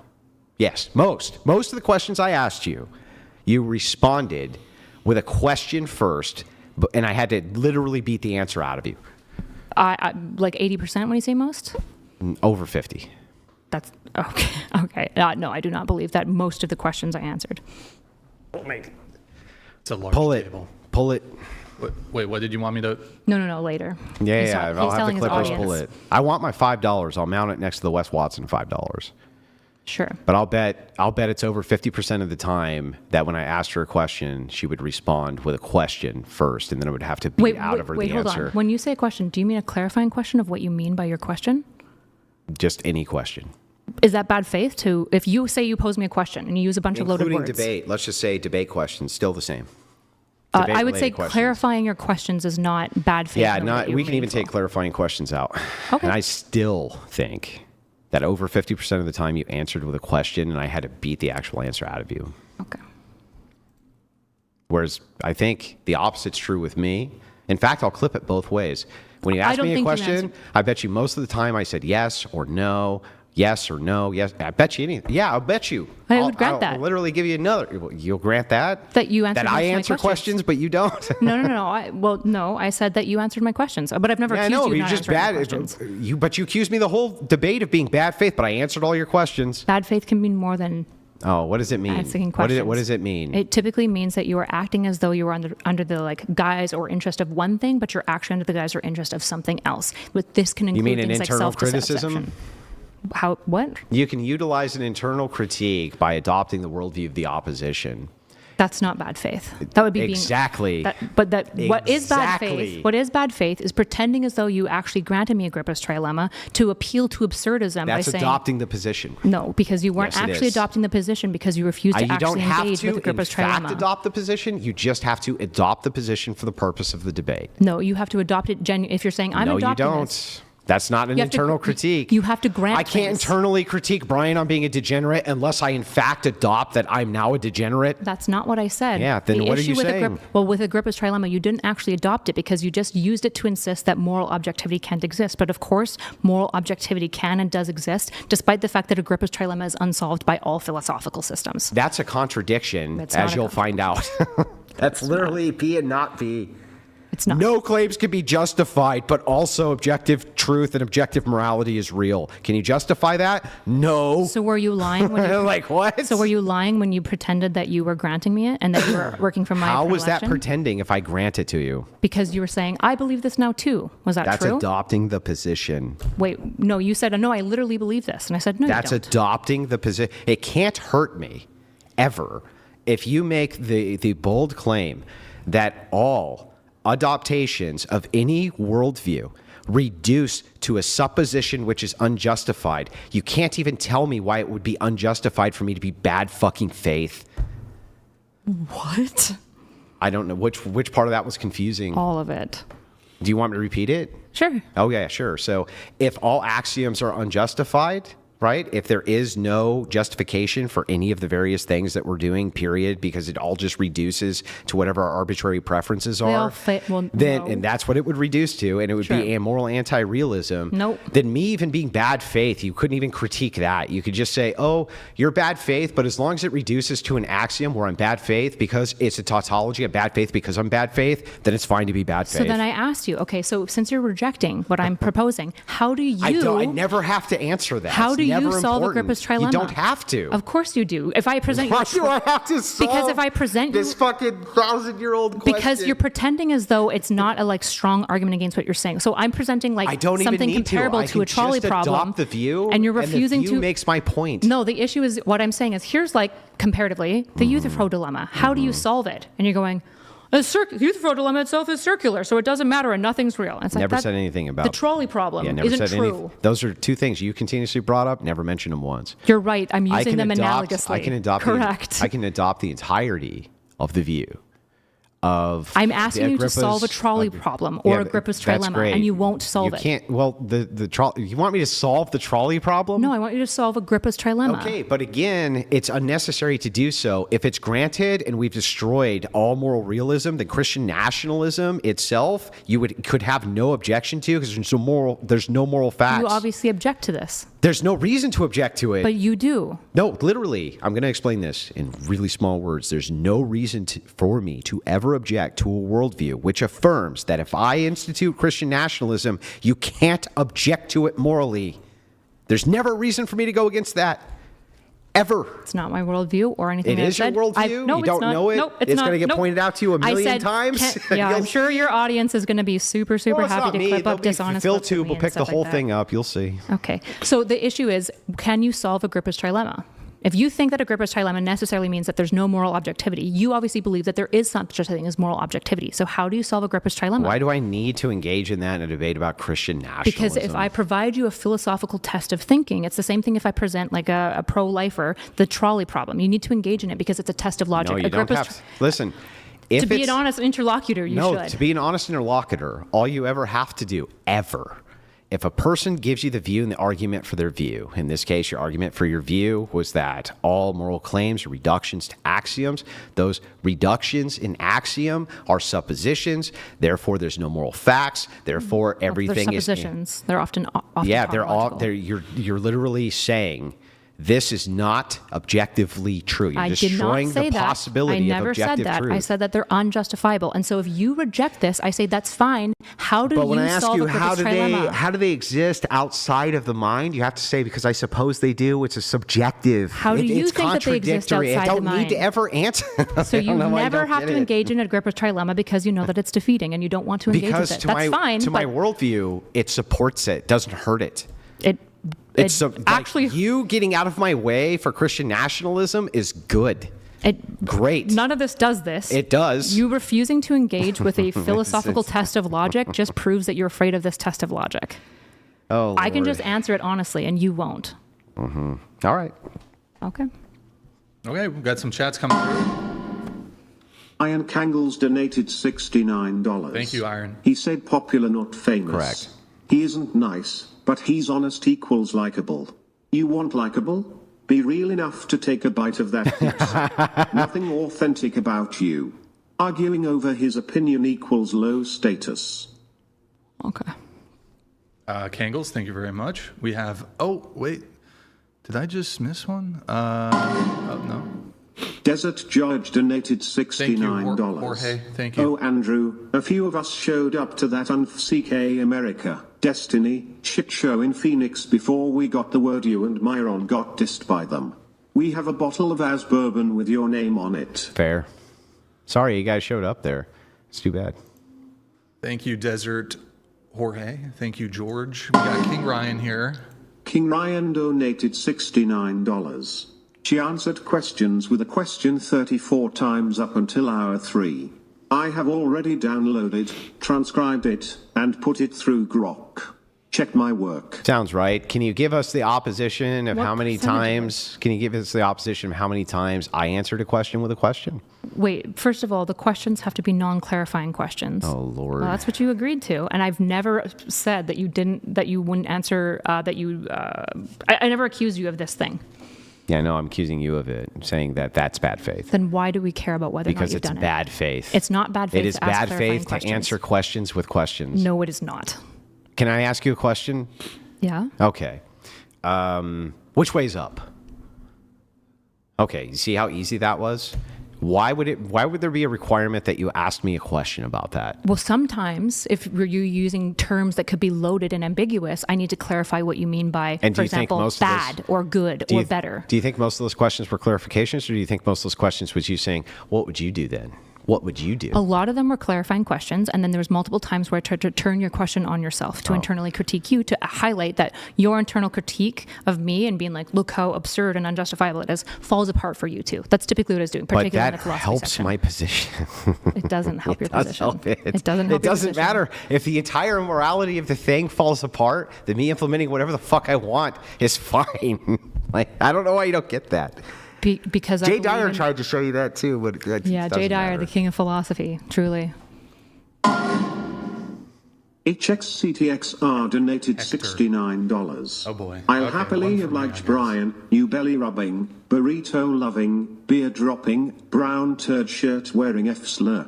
Also, kind of arrogance autumn and ignorance are never a good look and always a bad combo, Erudite. Probably learned to spell. Thank you, Heck. See? It's like, Why would I ever need to respond to this in a serious way? You don't. Okay, cool. it's just... Christian imperialist donated $69. Christian values like God's commandment thou shalt not suffer a witch to live or in hoc signo vinces. Tell me how women W/3 or more abortions don't meet the clinical criteria of a serial killer. What is in hoc signo vinces? What is that? Do you guys know? I do not know. I'm not Okay. familiar with it. I All also right. don't know if it's God's commandment that we should live. Well, thank you, Christian XJ Law imperialist. donated $69. Thank you, XJ. Bad faith is her crutch and her biggest projection. Deadly combination of ignorance and dishonesty because she can't bear to accept her fragile ego being destroyed. Nathan, can you lower the volume to 80 for us? Thank you, XJ. Appreciate it. I don't know if you wanted to respond to that. Volume to I don't know 80 why I would on the respond with. keyboard. Okay. We have Body IQ. Bodyick donated $69. Great performance, Kyla. Props on engaging for hours with painfully bad faith Andrew who can't open an olive jar and personally insults you while acting as though he said nothing offensive. I don't really think I said much offensive, no. Okay. Did I? Yeah. Well, I mean, you went like... You always go nuclear. You're like, you're fat and you're this, you're that. It's You like, said okay. I'm unsaved. That- Well, no, I that's didn't say that. You did. You No, said I that never I'm said that. Not a Christian. which Nope, would mean never that- said that either. I said you asked me, are you questioning my faith? I said, yes. I said, do you think I'm not a Christian? You said, well, actually, you came in and said, yeah, she's not a Christian. She's No, not a Christian. that never happened. Okay. Look, do you want to bet on that one too? Sure. Okay. I'm not giving- I'm not- 100? I don't have $100. Okay, No. you don't have $100. No, not for this. You might have $100 if you're more popular because you weren't so fucking unlikable. What do I just saying. Was that personal or was that not personal? I'm not sure. Are you going to run it's from just a that true one? statement. It's just true. That's not It's even- true, but I so don't it even can't know be an that's insult. personal. It's true, so it can't be an insult. Got it. Maybe that well, one it's was true kind that of you're insulting. overweight. It's true that you're a hypocrite. That's true. Yeah. Well, that's not true. It's definitely true. Oh, what's the hypocrisy? Your entire worldview versus like the way that you live. You offer like so much grace to yourself and almost no grace to others. Who do I not offer grace to? Me, most other people. What grace have I not offered you? You sit here and tell me that I'm not saved. I but didn't tell you. I would- never I would said never that. sit here and tell you that you're not saved. That never fucking happened. Yes, it did. No, it didn't. You made why, it up. Why then did I go on a long conversation about Raqqa? Because what happened was you said, "Are you going to question my faith?" And I You said, said, yeah. "Yes." That's not saying no, you're no, unsaved. my salvation. Yes, even if I said, You said, "Are you questioning I whether have I'm a Christian?" Yes, I'm questioning this. That's not saying you aren't the thing. You were not saying it in this, like, I'm just not Doesn't sure. matter. You were saying, yeah, I'm questioning whether or not you're ever saved. said you were unsaved. It never happened. You So made it up. You have no opinion on whether or not I have salvation. I'm not going to make a salvific claim, What? but I can definitely question a salvific claim. So do you think I'm a Christian? Well, based on what you said here, I would question the veracity of the Christianity, yes. Okay, so then why when I clarified before when you came in and said, yeah, she's not a Christian, I said, wait, are you saying that I'm not saved? I'm not a Christian? Well, You said, that's different Yeah, than making a salvific yeah, claim. I am saying that. And I said, well, I would be very cautious. That's I wouldn't engage in different than a Raqqa. salvific claim, which I did not make. Sure, you weren't commenting on my salvation I at would all when you say, called I me would not say, a Christian. I wouldn't even say Christian. I would say heresy. I think you're a heretic. Sure, that's fine that you think that. But when you say I'm not a Christian, you were obviously commenting Yeah. on my status of salvation. Obviously. No, that's not commenting on your salvation. Oh. I think that there's non-Christians who can be saved. Okay. Like one. Like what? Like how? Well, I don't know what the methodologies of God are. The How would a Orthodox non-Christian Church, be saved? The Orthodox Church would never make a salvific claim. So how can a non-Christian be saved? Well, because we don't know the dominion of God, and there could be instances Then why where why did you there question could be instances of people who we would consider to be heretics or something like this who could potentially be saved. We would not think that that's likely, but it's possible. So you think I'm not a Christian, but maybe I'm still saved. I would not make a salvific claim. Just saying if we're looking at likelihoods, if you're not a Christian, the likelihood of your salvation is much lower than your likelihood if you had salvation. I don't know why you're running from this so hard. There's but no it's okay. running. That's literally You a absolutely coherent said answer. I am not a Christian. You don't think I'm a Christian. That's not the same as saying you're unsaved. By and large, it does. No, by and large is not the same as saying it, though. You're right. It's implying it. No, it's not even implying it. It's just saying that your chances, if you were a Christian, of being saved are much higher than if they're not. That's all it's saying. So I'm asking for an example of a non-Christian who's saved. Again, how would I have access to that information? So you think that I might be one of those? The It's non-Christians who are possible. I just saved? think that the chances and likelihood of non-Christians being saved are very low. Gotcha. So then when I said you probably shouldn't comment on my salvation, you shouldn't call me you shouldn't say Raka. Why did you fight against me on that? What do you mean? I didn't say you were unsaved. Well, it was pretty clear that I was taking it to suggest that I'm not a It doesn't Christian. matter and I'm how not you're saved. taking it. I didn't say that. You did say that I'm not a Christian. I didn't say it. Well, I didn't say you were unsaved though. Oh, okay. Where's P and not P? Where's the contradiction? The contradiction here is that there are obvious implications when people that are sending in are saying that I'm not Christian, Implications that I'm are not saved. contradictions. You agree with the TTS that Implications comes through. And then when aren't I clarify and I say, contradictions. are you saying that I'm not saved, that I'm not Christian? You said, yes. Are implications contradictions? They can be. No, yeah. they can't. Of course they can. How can an implication be a contradiction? Because if I say, for example, I think feminists are just X, right? Yeah. But by all the ways that I engage around talking about feminists, it's clear that I say feminism is just about the equality of sexes. But the only way that I engage around feminism is talking poorly of men, being misandrist, Yeah. and trying to take away men's rights. Well, just because I say all these things doesn't mean that we would imply from that I believe that thing. Make an inference of hypocrisy or something like this, but it's not a propositional contradiction. Sure, it's not a propositional contradiction, It's not but a it would be a contradiction. contradiction of my worldview. No, it's not even contradicting your worldview. Sure, if I say that I'm for you equality- can hold the worldview that feminists are evil and yourself be a feminist. There's no fucking contradiction there. Okay. There's none. Okay. What's the contradiction? Where's P and not P? I would say that if you say, I believe in X, and then all of your actions, the way that you talk about it, suggest that you believe in Y, then yeah, we would go, maybe you don't actually believe in X. Implications aren't contradictions. Propositions have contradictions. You're pointing to maybe hypocrisy? Maybe? Yeah, maybe. That's not a contradiction, though. It could be. Could Your hypocrisy... life is contradictory of your worldview, Is right? it possible that hypocrisy can propositionally be a contradiction? Maybe, but hypocrisy is not contradiction. Contradictions are propositional. So there are things that exist outside of deductive logic, right? Inductive logic. Yeah, and so one of the things that we can utilize with inductive logic is what it implies. That's What are the that's conclusions of inductive it? reasoning. Yeah. That's not inductive logic. We use inductive logic for inductive reasoning, right? No, you don't need to use inductive logic for inductive reasoning either. Okay.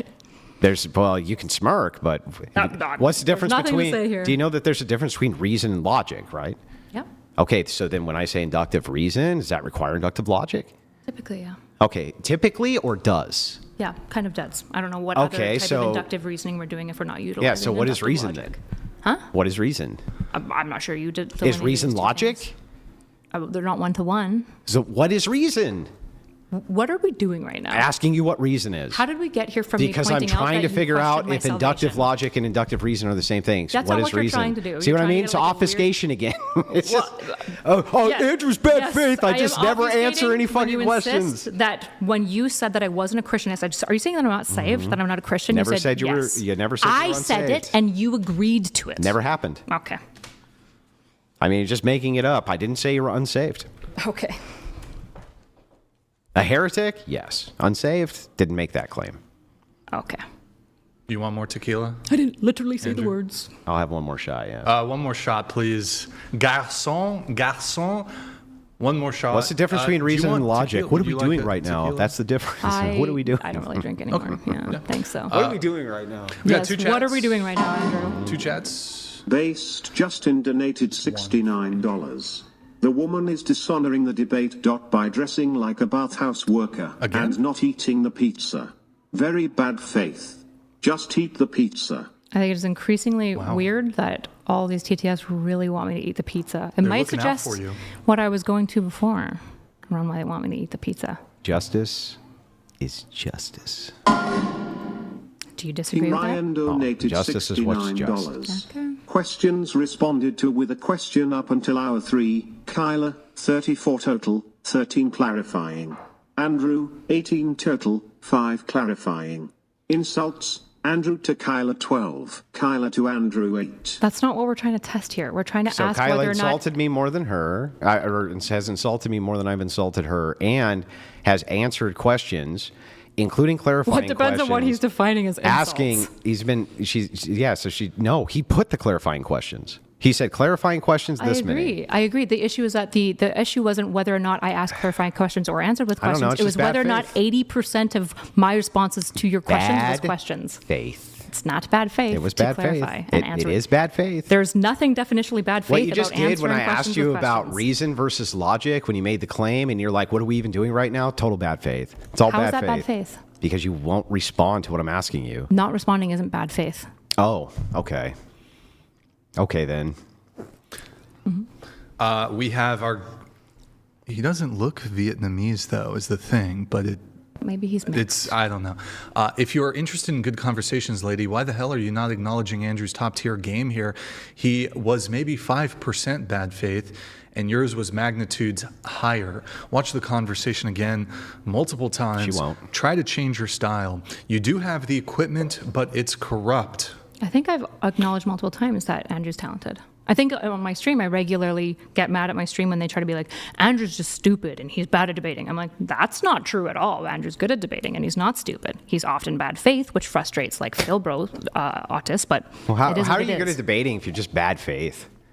Because debating Wouldn't is that be the opposite of being a good debater? I mean, I would argue on like debate purists, but a lot of people get like sucked in, like your audience, based on like rhetoric and like reframing of conversations and I didn't strawmans. reframe shit. You In fact, reframed that and was you. strawmanned multiple times. Ask ChatGPT the same question. How many times did Kyla reframe versus Andrew? What? That's what he's using, I think. I don't He think said ChatGPT, but he's YouTube he's actually using has a something. built-in AI that it's just you can like Yeah, just ask about reframing. It's like it's not even close. It's literally all projection. The idea is like Andrew's bad faith. How do you know that? Because I was bad faith the entire time. It's just like okay. Oh. I answer questions with questions. I reframe. I do all the shit. But Andrew's the one. He's the bad guy. Andrew's bad. I didn't say you're a bad guy. I don't think We it's have a immoral to be bad faith. Super chat here from Abe. Thank you, Abe. If every non-inferential commitment is dogma, then logic itself is dogma. But if logic is dogma, argument collapses. So either presuppositions are legitimate or skepticism self-destructs. Presuppositions, you can engage in dogmatism to build a foundational axiom system. This is what people do all the time. You can also engage in infinite regression to build, like we just do this all the time, and that's okay.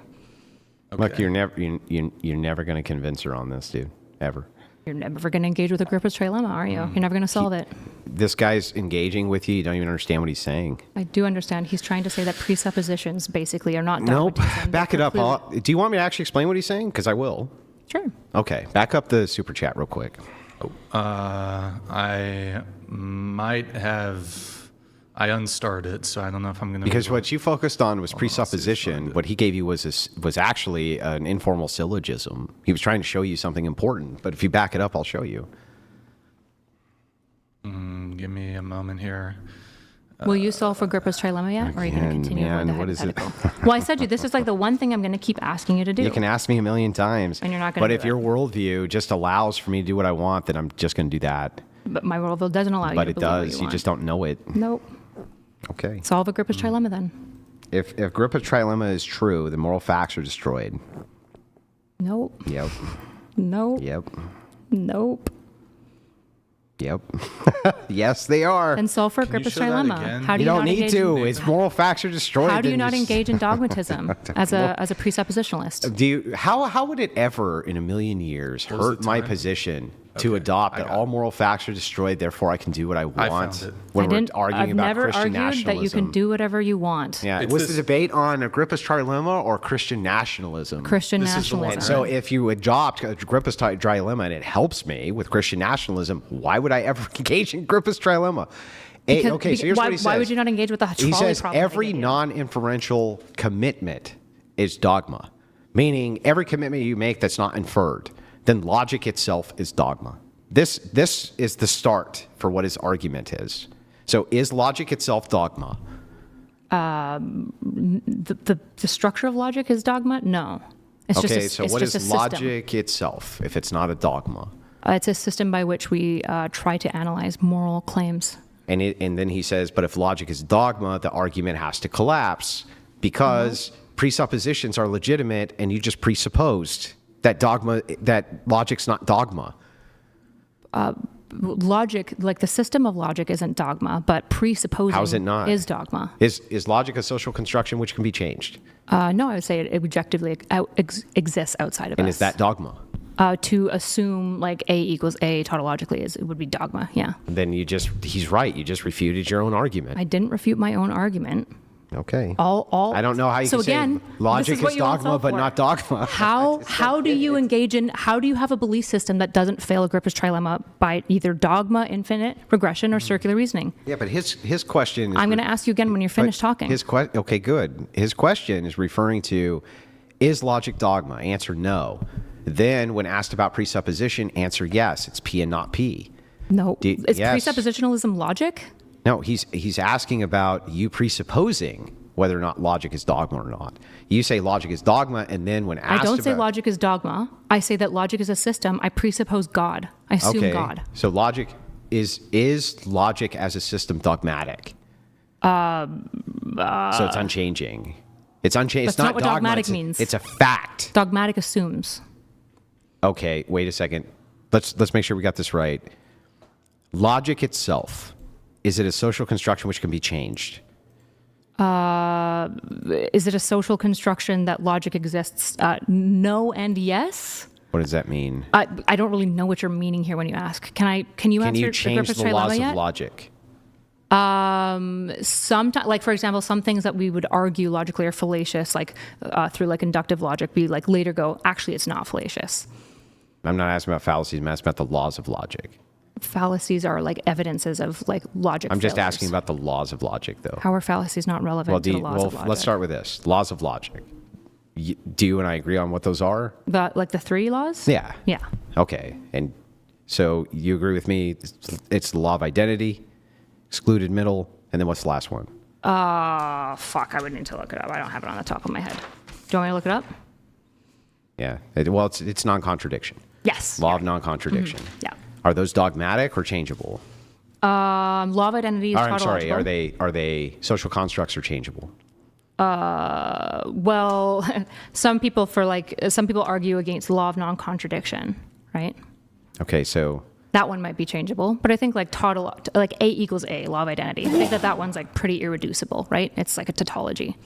is the law of identity a thing which is a social construct, or is it a thing which is changeable? That would be the same thing, right? No, How is social construct because not you can changeable? change all social constructs. That's what I'm saying.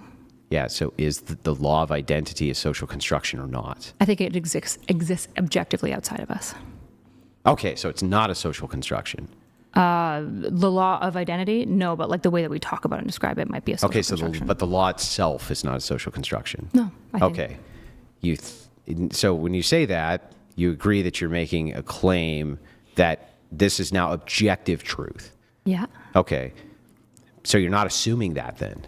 Well, you are assuming A equals A. Well, that's a What do you think a contradiction. tautology is? But now you've created a contradiction. How are you not assuming tautologies? Because what he's saying to you How is do you that reduce if it? it's the case that you say this thing is true absent the mind, but then you say no, it's assumed, that requires a mind. That's P and not P. Well, it's assumed for us because we have to, but like Then that it requires exists a mind. outside of us. We can't be both. That's a contradiction. It's P and not P. It's not a contradiction. It is. How can you say that a thing requires a mind but doesn't require a mind? So the existence of the tautologies doesn't require a mind. They exist outside of us, right? Axioms can exist outside of us. Okay, so the law of identity exists outside of us, so it's not assumed. Well, of course it's assumed. Then it's now in the category of requires a How mind. is it not assumed? This is the whole problem that he's pointing out to you. If it's the case that you say it exists outside of a mind, you're not assuming it anymore. The second you say, no, I am assuming it, that requires a mind, otherwise it can't be assumed. What can assume a thing that's not a mind? Something can exist outside of us observing it, obviously. Yeah, sure, but what could assume a thing without a mind? Nothing, but I don't know how you Nothing. solve for Agrippa's trilemma. So that, again, this is How the do you problem. solve for Agrippa's trilemma? But hang on, before we How get is to this that, not dogmatism? how can you possibly claim that you're not now in contradiction when you say this thing exists objectively outside of assumption, but must be assumed? That's P and not P. Oh, because I'm granting that essentially all things are unjustified at the fundamental level. Right. So it's all subjective required mind metric. It's not subjective. So how do you solve Agrippa's trilemma? If you're saying... Do you think A equals A you outside asking me of the a question minds? doesn't help you here. How is it the You case... just won't solve it. This guy is saying to you over and over again, even if I couldn't, that wouldn't make your position here tenable. The idea here is just this. He's asking, how can this thing exist absent a mind and with a mind? And you're saying it does. But no, it doesn't. But it does. But it doesn't. But it does. Well, I'm assuming it exists outside of the mind. And does that require a mind? Sort of, but this isn't like the pertinent question. What do you mean, sort of? How does something sort of require a mind? How does that even work? Oh, it sort of requires my mind. No, it requires a mind or it doesn't. Because I would say A equals A is true regardless of whether or not I assume it. But once I'm engaging in philosophy as the individual, I must assume it because I can't reduce A equals A any further, right? How do you reduce then you're A now equals in A? contradiction again. How is that in contradiction? Because when you say that this thing exists outside of minds, you're making a claim, an objective claim. The second you say, but it must be assumed, you're making a subjective claim. So how are you not engaging in dogmatism? It has nothing to do with me. I'm asking you. Has nothing Yes, to it do does. with me. So if I'm completely wrong in everything I'm about to say from here on out for the rest of the night, how does that help this position of yours? How?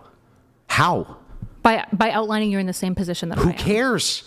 Answer my question. I care. I care. Can you just say finally, yes, this is a contradiction? No. Okay. Can you answer the question how you solve Agrippa's Don't need trilemma? You must. You brought it up. Yes, I brought it up for you to solve. You want me to solve your argument? No, you are a moral objectivist, correct? Well, no, I'm an Agrippa trilemmist. No, you're not. Oh, yes, I am. You can't. That's not a thing. It is now. Are you assuming that? Okay, so you're Is that gonna be that type- objective? See how he won't answer this question. But you don't understand the position you're in. Are you a moral objectivist? The Yes or no? position that you're in is that you destroyed all conformity to reality the second you allow the contradiction, say the contradiction must ride, and then also further, you take it one step further and say, this thing requires a mind but doesn't require a mind. You don't understand. No, You I destroyed said all moral facts. all You foundational destroyed all axioms. foundational No. arguments. I don't ever need to contend with anything. Couldn't even tell me why it was wrong to not do that. So again, Ever. Are you a moral objectivist? Yes or no? Who cares? Me. You know what? I would like to internally critique you now. Yes. You are. Yes. Okay. So how is something objective? How do you know that A equals A? You mean transcendentals? Sure. Yeah. How do I know that there's transcendentals? Because they're unchanging. They're unchanging? Yeah. They can't be changed by the mind. Okay. Sure. Yeah. And so but you're using the mind, right? To interpret, not to change.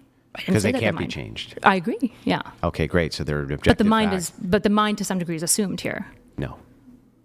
So you're assuming that they're unchanging. There's not. No, they are unchanging by your own admission. Okay. So what now? So now we're assuming them, right? No. Yes. How could they be assumed if we both agree that they're unchanging? Because assuming infinity of something solves dogmatism. We're not is just assuming wrong. it. You We're must. agreeing that it is, in fact, objectively true that these things are unchanging. There's no longer an assumption. You're assuming that they exist. In the No, first there's no place. assumption. Yeah, you're We've assuming that we're already not like agreed. a pot of brain cells in a vat in the bottom. Okay, I'll show you again. This thing unchanging. Therefore, whether my mind exists or not, that still exists. Sure, I can grant you that. There's no assumption there. Well, you have to presuppose We that don't it even. exists. We're not even presupposing. We just agreed. What's the presupposition? We literally just agreed to this. That the law of identity even exists. That any of this exists. We don't need to even presuppose this. You already agreed that this is an unchanging fact. Because it's objective, but that doesn't mean that you're not. That's the end of that argument. That's dogmatism. You're just presupposing that it is eternal. You keep on making the claim it's dogmatism. It is But how's it dogmatism. dogmatism if it's an unchanging thing, which does not require the Unchanging mind? it doesn't make it an assumption. Is a Doesn't rock, make it not an assumption. Is a rock dogmatism? What? Is a rock dogmatism? No. Why? I don't know. I literally don't even know what your question means here. My question just means this. A rock is material. It exists absent the mind. Therefore requires no dogmatism. The laws of logic, by your entire estimation, require no mind. Therefore, they require no dogmatism, just like the rock. Do you understand that now? I do. But Which part am I wrong about? You're assuming that the rock exists or that any of this world exists. I or that God assume that the exists. rock exists. Yeah, you're assuming that none of this is like a fabrication, that we're not in like the Matrix. Oh, so now we're in simulation theory. No, I'm saying that we're assuming that we're not. Oh, we're taking it for granted. Well, we have to take it for granted. We have So to take hang on, something I for just want to granted. make sure I got this right. The rock exists whether you die tomorrow, right? Mm-hmm. If all human life is expunged tomorrow, is the rock still there? Mm-hmm. Oh, okay, got Well, it. theoretically, I mean, it depends on what happens. I mean, to it the would be there, right? Absent all of our minds. Mm-hmm. And would this law of logic change absent all of our minds? No, That's what the I end of already said. that. That's the end of that. Nope. You're still Yep. you're still assuming that this logic is like eternal in any. There's no meaningful way. assumption. We just agreed that it's an objective fact that regardless of our minds, this thing would not change. Where's the assumption? That its existence.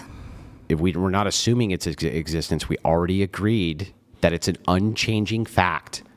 Well, theoretically, none of this could exist. We could all be like in a vat in heaven. Then you're right? not agreeing that that's an unchanging fact.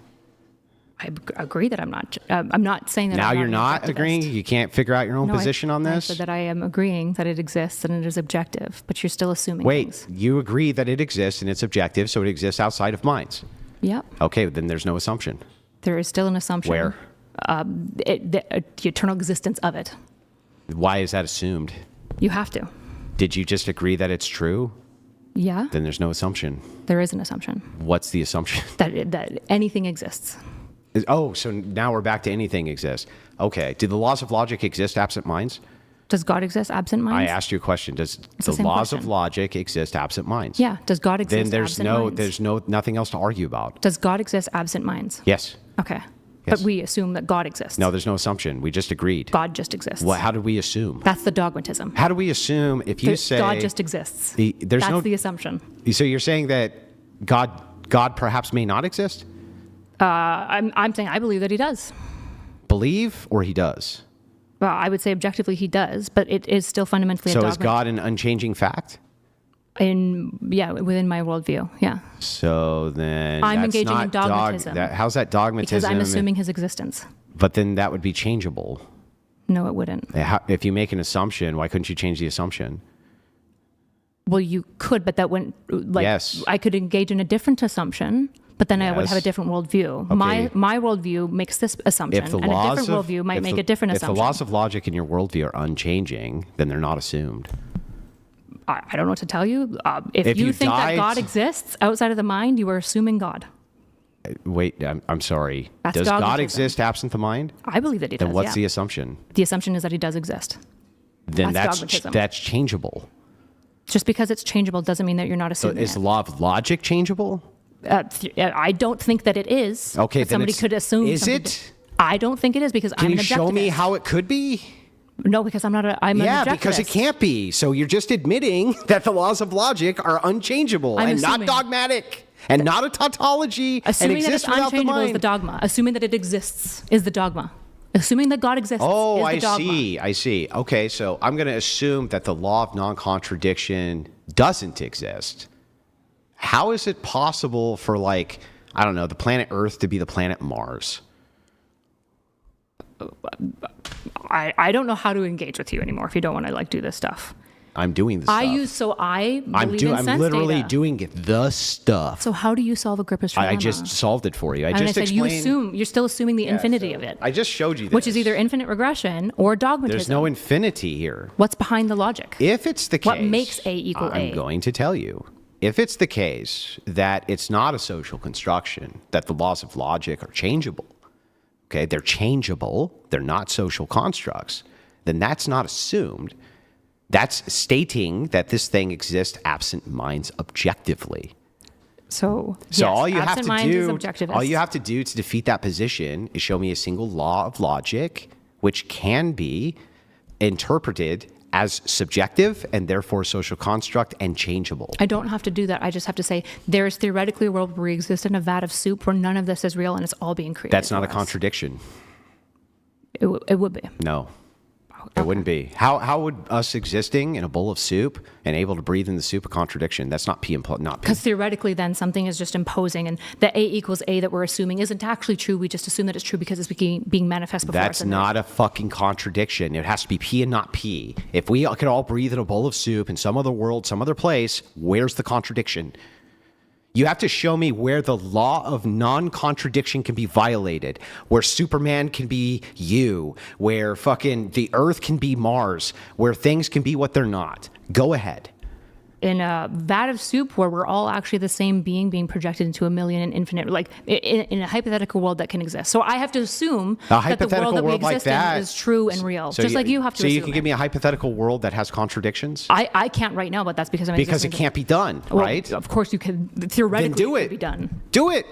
You can't. I'm assuming. I don't Yeah, need to. it's the assumption. So are you. No, there's no assumption here. Okay. This is not even an assumption. Now we've gotten to the crux of it, right? I just told you that you cannot give me a world, you cannot give me a law, you cannot give me any logic, which is unchangeable. The law of non-contradiction is unchangeable. You agree. You say it's an objective fact, and then you say we assume it. That's not an objective fact. You're in contradiction. I'm not. So there actually is an entire school of philosophy that basically argues that the law of non-contradiction can be contradicted. That A Then can show also, me how. I'm not. I don't know. I don't know off the top of my head. What are you doing? Show me the law of non-contradiction being contradicted. I don't know it off the top of my head. Okay. That doesn't mean that you're not then assuming you have no something. argument. You're Got still it. assuming logic. So no argument. How is there an assumption of logic if we agree that it's objective without us? Because you're assuming that tautology is true. That's not an assumption. It is. How could, okay, so you're assuming an assumption on a thing that you say is You're assuming objectively A equals- true. I'm not saying it's subjectively true. I'm saying it's You're saying objective. objectively true. Mm-hmm. It's unchanging. It exists outside of our minds. Is a rock an assumption? No. That's the end of that. No, it's not. Yes, it is. If the Okay. rock is the existent objective reality would exist even without your minds, and so there's a lot of The logic. assumption is It's that the- objective reality the and would assumption exist is that without the the rock- mind. yeah, the assumption would be that the rock You refuted your exists. own argument badly. The second you said the rock exists, what you should have said is, no. Absent the mind, the rock doesn't exist. That would have at least made you consistent. What you Nope. said instead is, that thing objectively exists even if I'm not here. That's not an assumption anymore, nor dogma. Same thing with the law of It is logic. dogma. It's Oh. assuming that it exists even if I'm not here is the dogma. Yeah. Oh, that's dogma? Yep. Okay, so that's changeable? That dogma doesn't mean unchangeable. wait. Dogma means assuming. Can you change dogma? I don't know what that means. Can I change dogma from one dogma to another, but can I change a rock to not a rock? I literally don't understand what this is asking. What I'm does this asking you this. If I came up with dogma right now, like, oh, it's the case that me drinking this cup of water means I'm going to hell. mean? How is that dogma? How would that not be dogma? How is that dogma? Because it's making a religious inference about a thing. That doesn't mean it's dogma. Okay, well, what is dogma? Dogma is just when you presuppose something. Okay, You just assume. So I'm presupposing that I'm going to go to hell if I drink this? Potentially, you might be. Well, if I say I'm going to go to hell if I drink this, is that now dogma? Sure. And Then I was right. Okay, so anyway, so back to this. Now that I'm right, you've conceded I'm right again for the 18th time. Can I then say, oh, wait, hey, you know, I changed my mind.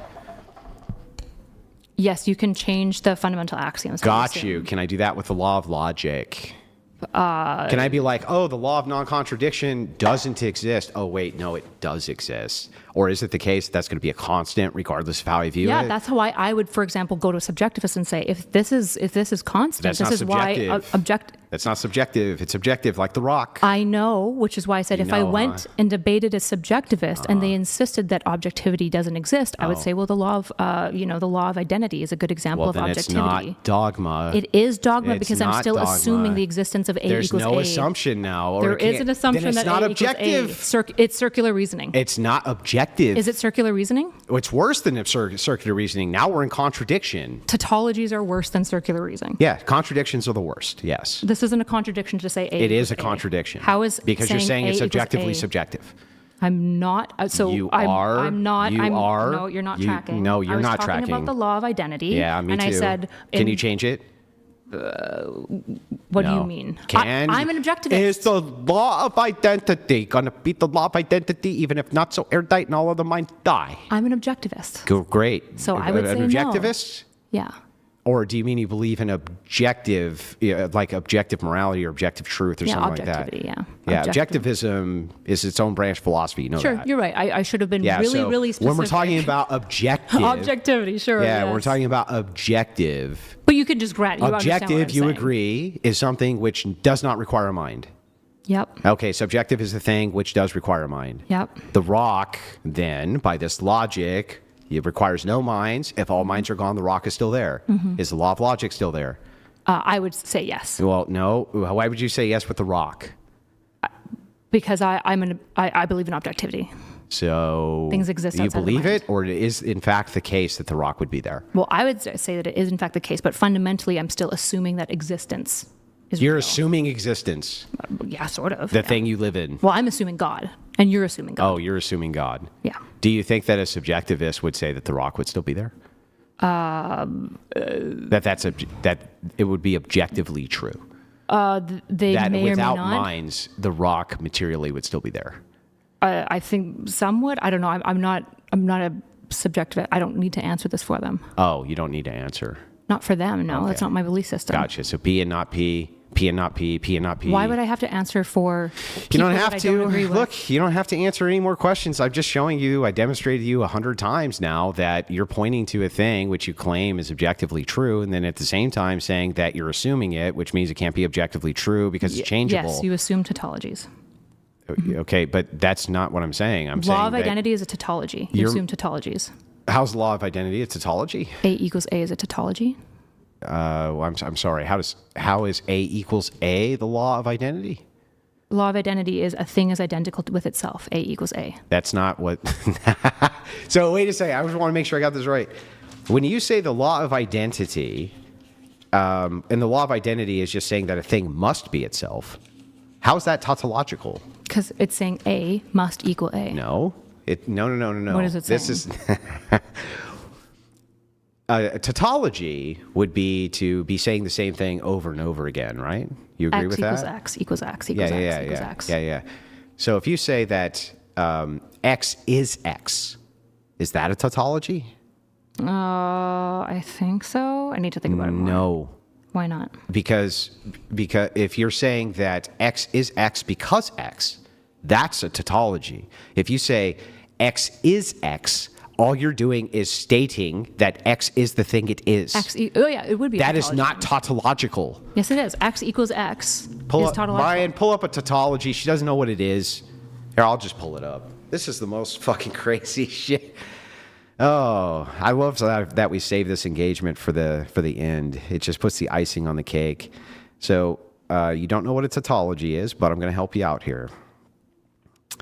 Tautology is a statement that is true in every possible interpretation, essentially a representation, a logical necessity, unavoidable truth. In logic, it is a formula that always yields true, while in rhetoric, it is redundant, repetitive phrase. So, X equals X. help me out here. The thing is the thing, right? X equals X. Okay, so all you're saying is that it's tautologically true, the law of identity, X is always itself? I didn't say it's tautologically true. I said the law of identity is a tautology. Okay, A so, equals A. so what makes that true? In my worldview, I think that tautologies are good examples of objective things. What? If A equals A, I think that A equals A regardless of whether I'm observing it. Which is why Wait, I'm hang on. Objective. Hang on, I just want to make sure I got this right. So it is, when you're talking about a tautology here, the thing that makes it true is that it's true? Well, it's assumed. You have to assume it. You have to assume it. So is there's I'm granting there's no way for you to assume that the law of identity is untrue?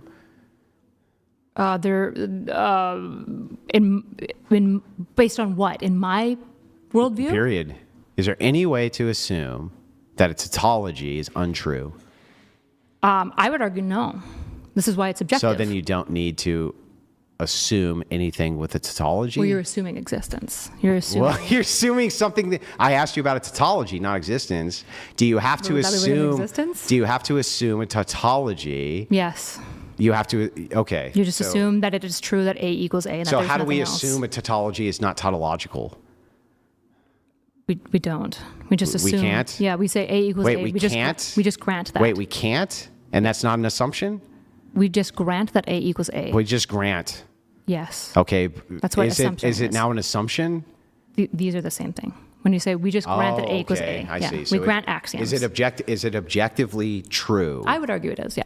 Okay, but it's not objectively true that a tautology, if X is true? No, I think X equals X is true. Can I assume it's not a tautology? You could, but I think it would be very hard for you to do so. Why? I think that logic and reason. Why can't I just assume it? I'm explaining if you pause. Because if you assume that tautologies are not true, it's going to be really hard for you to build with reason and logic any sort of like philosophical system. Are you assuming that? Which? Are you assuming that I just can't assume things? Is that an assumption? No, I said you can't assume things. So help me. I'm super confused here. I know. Yeah, I It's really obvious. am. Yeah, and I really just need an answer to one question. Yeah. The laws of logic, are they changeable? I don't believe they are, no. I think You they're believe? objective. Can you give me an example of where they're changeable? No, because I think they're objective. You think, or they are? Well, I'm assuming, yeah. You're just assuming that. Yeah, I am Then you granting should A be able equals to, if it's a social construction assumption, change it. I didn't say it's a social construction. I said A equals A, and I'm assuming that that is true. If you assume it, if you're assuming that this Then thing it's is true, dogma. can you make an assumption that it is not true? Theoretically, yeah. I'm not doing that, though. So how can I assume that the law of non-contradiction is not true? It would be some like weird anti-realist, moral nihilist person who thinks like nothing is true Then do in it. any way. Then do it. I don't believe in Moral this. and anti-realist believe in the law of non-contradiction. Sure, but They agree it's objectively true even. I would say that, and this is why I go to moral anti-realist and be like, come on, you're an objectivist too. You have to be, Yeah, but because this, you grant me this, that A equals this hurts A. your position, though. Doesn't hurt my position. It does, because now we're outside of the second you say a thing is objectively true, this objectively is real, period. We grant that it is true, yeah. No, you're not granting it. You're saying it is. That's the same thing. No, it's not the same thing. Yeah, I'm engaging in dogmatism to say A equals A. And I think Okay. A will equal A Is no it- matter what. okay. Because I believe in... Absent, I'm in a- does I dogmatism believe in- require a mind? Like, no, I guess like fallacies Okay, theoretically great. could Does exist the law of outside logic us. require a mind? No. No, but so dogmatism requires mind. The law of logic. I said, I guess technically no. So the law of logic does not require a mind. Dogmatism does require a mind. I think That's no. another contradiction. It's not a contradiction. Okay, does dogmatism require a mind? No, I think like dogmatism, like the actual existence of dogmatism, the fallacy that is, the logical fallacy that is dogmatism, would exist whether or not we observed Is it. dogmatism in and of itself a fallacy? Yes. Okay, can you show me the fallacy of dogmatism? Because you have to assume things. Can you show me the fallacy of dogmatism? That's the fallacy, is that you are Yeah, assuming. show me the formal fallacy of dogmatism. That would be like circular reasoning usually. Well, that's not the same word as dogmatism. You're right. Dogmatism would assume Does A equals A, dogmatism and require A equals does A is dogmatism circular require a reasoning. mind or not? No. It doesn't. I would say the like actual concept of dogmatism exists outside of us. The concept. Sure, yeah. Concepts exist without minds. Yes. The problem is that you're trying to make me, Concepts exist without minds. yeah, in the same way that like the law of identity exists outside of minds. That's a concept? Sort of, yeah. What would Is you it call it? objectively true Yeah. or is it a concept? Both. Both. Yeah, when I'm saying a concept, I just mean like an idea, right? And No, I think just that want to make sure I got the this. idea is true and objective. I want to make sure I got this right. Okay. This is a concept. Concepts don't require minds. It's a dogma. Dogmas don't require minds. Well, some concepts, it depends, like, again, it depends on what we're meaning here. Like, the law of identity is something Yeah. we would call a Where concept does dogma exist absent a mind? Can you show it to me? as an objective form of fallacy. It's Yeah, assuming, where's that? but in the ether. It exists in the ether. Wait, where is law of identity? Where Great is it? question. Now we're getting into transcendentals. So, but the thing is interesting here is like, Where is it? before we can even move into that, we have to start with foundationalism. So the idea here Yeah, for a tautology. foundationalism, Because we where- assume something. dogma requires no minds. Sure. Can you show me how? Because I would say that like the three laws of logic exist outside of minds, and dogmatism is like to some way connected to the three laws of logic. It's a fallacy that's been pointed out using logic and reason. So if the three laws So I of just want to get logic this right. exist outside of the mind, then yes, Fallacies also exist outside the mind. yeah, I think something would be fallacious. Like circular reasoning is circular reasoning, whether or not we've titled it that, labeled it that, or observed it. Is dogma always a fallacy? Yes. Yes. Yeah, because you're assuming something. Can you pull out your phone right now and ask, I don't care where, whatever philosophical source, if dogma itself is a fallacy? Sure.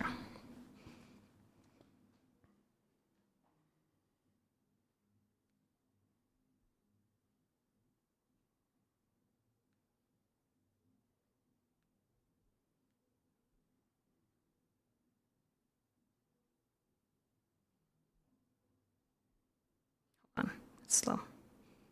I'll wait. Yes. Yes, dogmatism is considered a logical fallacy. Dogmatism is considered a logical fallacy Let me see. when it presents personal opinions or rigid, unproven beliefs as undeniable facts, Oops.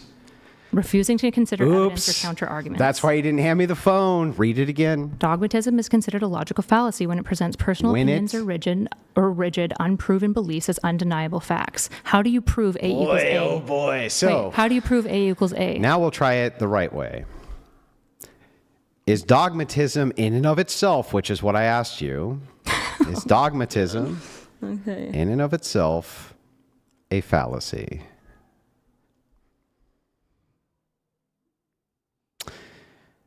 Dogmatism in and of itself is not fallacious. So here's the question that I have for you. Why would it be the case? Do you want to keep reading or? Oh, sure. We can keep reading. It is only considered a form if a priori thinking where one starts with a preset conclusion and forces the evidence to fit it. That's it. Okay. So it's not always a fallacy, is it? So assuming A equals A Hang on. isn't Is it fallacious? always a fallacy? I could be wrong about that. Is it potentially. always a fallacy or not? I don't know. I could be wrong. I need to look into it. I'm not trusting your word because you're. Then look. Ask if it's always is dogma itself always fallacious? Dogma. It's considered a logical fallacy. Is in and of itself, without any qualifiers. Maybe it's not, but dogmatism is certainly assuming. Okay, there are assumptions. Which means it's failing Agrippa's trilemma, I which agree. means it's unjustified. I'm just saying that those assumptions can be changed, right? What does this mean? That you can change assumptions, but you can't change things which you agree exist in objective reality.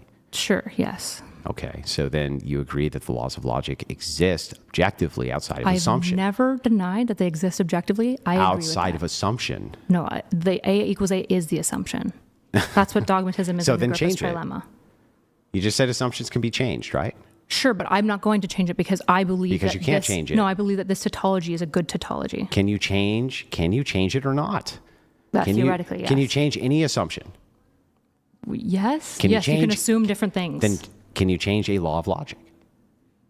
I don't think so. I think that they're objective. Show me how, whether... I don't need to. I'm granting you that they're objective. This I'm is just saying that crazy. you're assuming it. A equals A is an assumption. Okay. This is an axiom that you just grant. So we'll just make sure we got this right. It's objective and subjective. No, I've never said that. That's how you're trying to frame it. Okay. Is the trilemma subjective?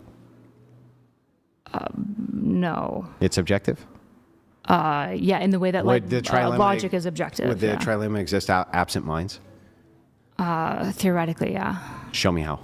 That the laws of logic exist outside of minds, and Agrippa's trilemma utilizes laws of logic to come up with the dilemma Who itself. cares if it utilizes it? If it's built on the back of all you're saying- the objective observable things, and logic and reason itself is observable, and Agrippa's trilemma utilizes logic and reason to say all axioms, all beliefs fundamentally fail Agrippa's trilemma in one of three ways, Yeah. then yeah, it's objective. So it's not an assumption. You have to assume something at some point. Why are you assuming it? You just said... Well, you don't that have to. But you could absent also, all minds, Agrippa's trilemma exists. Right? Mm-hmm. Where's the assumption? in the case that tautologies are true, would be the dogmatism, or you could just do infinite regression. But you just said those require minds. Okay. This does not require a mind. True. So this exists. Agrippa's trilemma exists absent minds. Does circular reasoning exist absent minds? Yeah, but my question... Wait, I've already granted that I think that Agrippa's trilemma is objective. Yeah, I think that So why do you keep harping on this? Logic reductionism will become circular. Circularity itself is not a problem. It fails Agrippa's trilemma. Well, but circularity itself isn't problematic. What becomes What's problematic... unjustified? No, you can make justifications even if it's circular. In fact, you want the circle to point back to the justification. Well, the point of circularity is saying that A equals A equals A equals A. It's circular, right? Yeah, but you can have a circularity which has an infinite presupposition. Sure. That presupposition will move back to a That- source. So the source in this case that you're claiming would be the dogmatism. Yeah, but if you just keep circling forever, logical then you're circularity failing Agrippa's itself, trilemma through logical circular reasoning. circularity itself is not what the problem is. The problem here comes It in. is a problem for Agrippa's The trilemma. problem here comes in when you because say, it's unjustified. but it is justified. How is exists circularity justified? because it exists, according to you, absent minds. That doesn't mean that it's not. It means it's always true. If it's always true, then it has to be a justified true belief. So you think circular reasoning is No, justified? I think that if you say Agrippa's trilemma exists absent all minds, then you're saying that that's a justified true belief. It cannot be a justified true belief if it exists even absent your mind. So Agrippa's trilemma again says any justification of knowledge must fail as all arguments lead to three equally unsatisfying answers. So if you don't assume dogmatism, you can engage in circular reasoning. Okay. And if you don't want to do circular All reasoning, human beings you are can dead. engage in infinite regression. All human beings are dead. Is Agrippa's trilemma still true? I would say yes. Is that an assumption? I'm assuming it, but I've already embraced that I'm doing dogmatism, which is fine. You're assuming it. Yeah. But it is, in fact, also objectively true.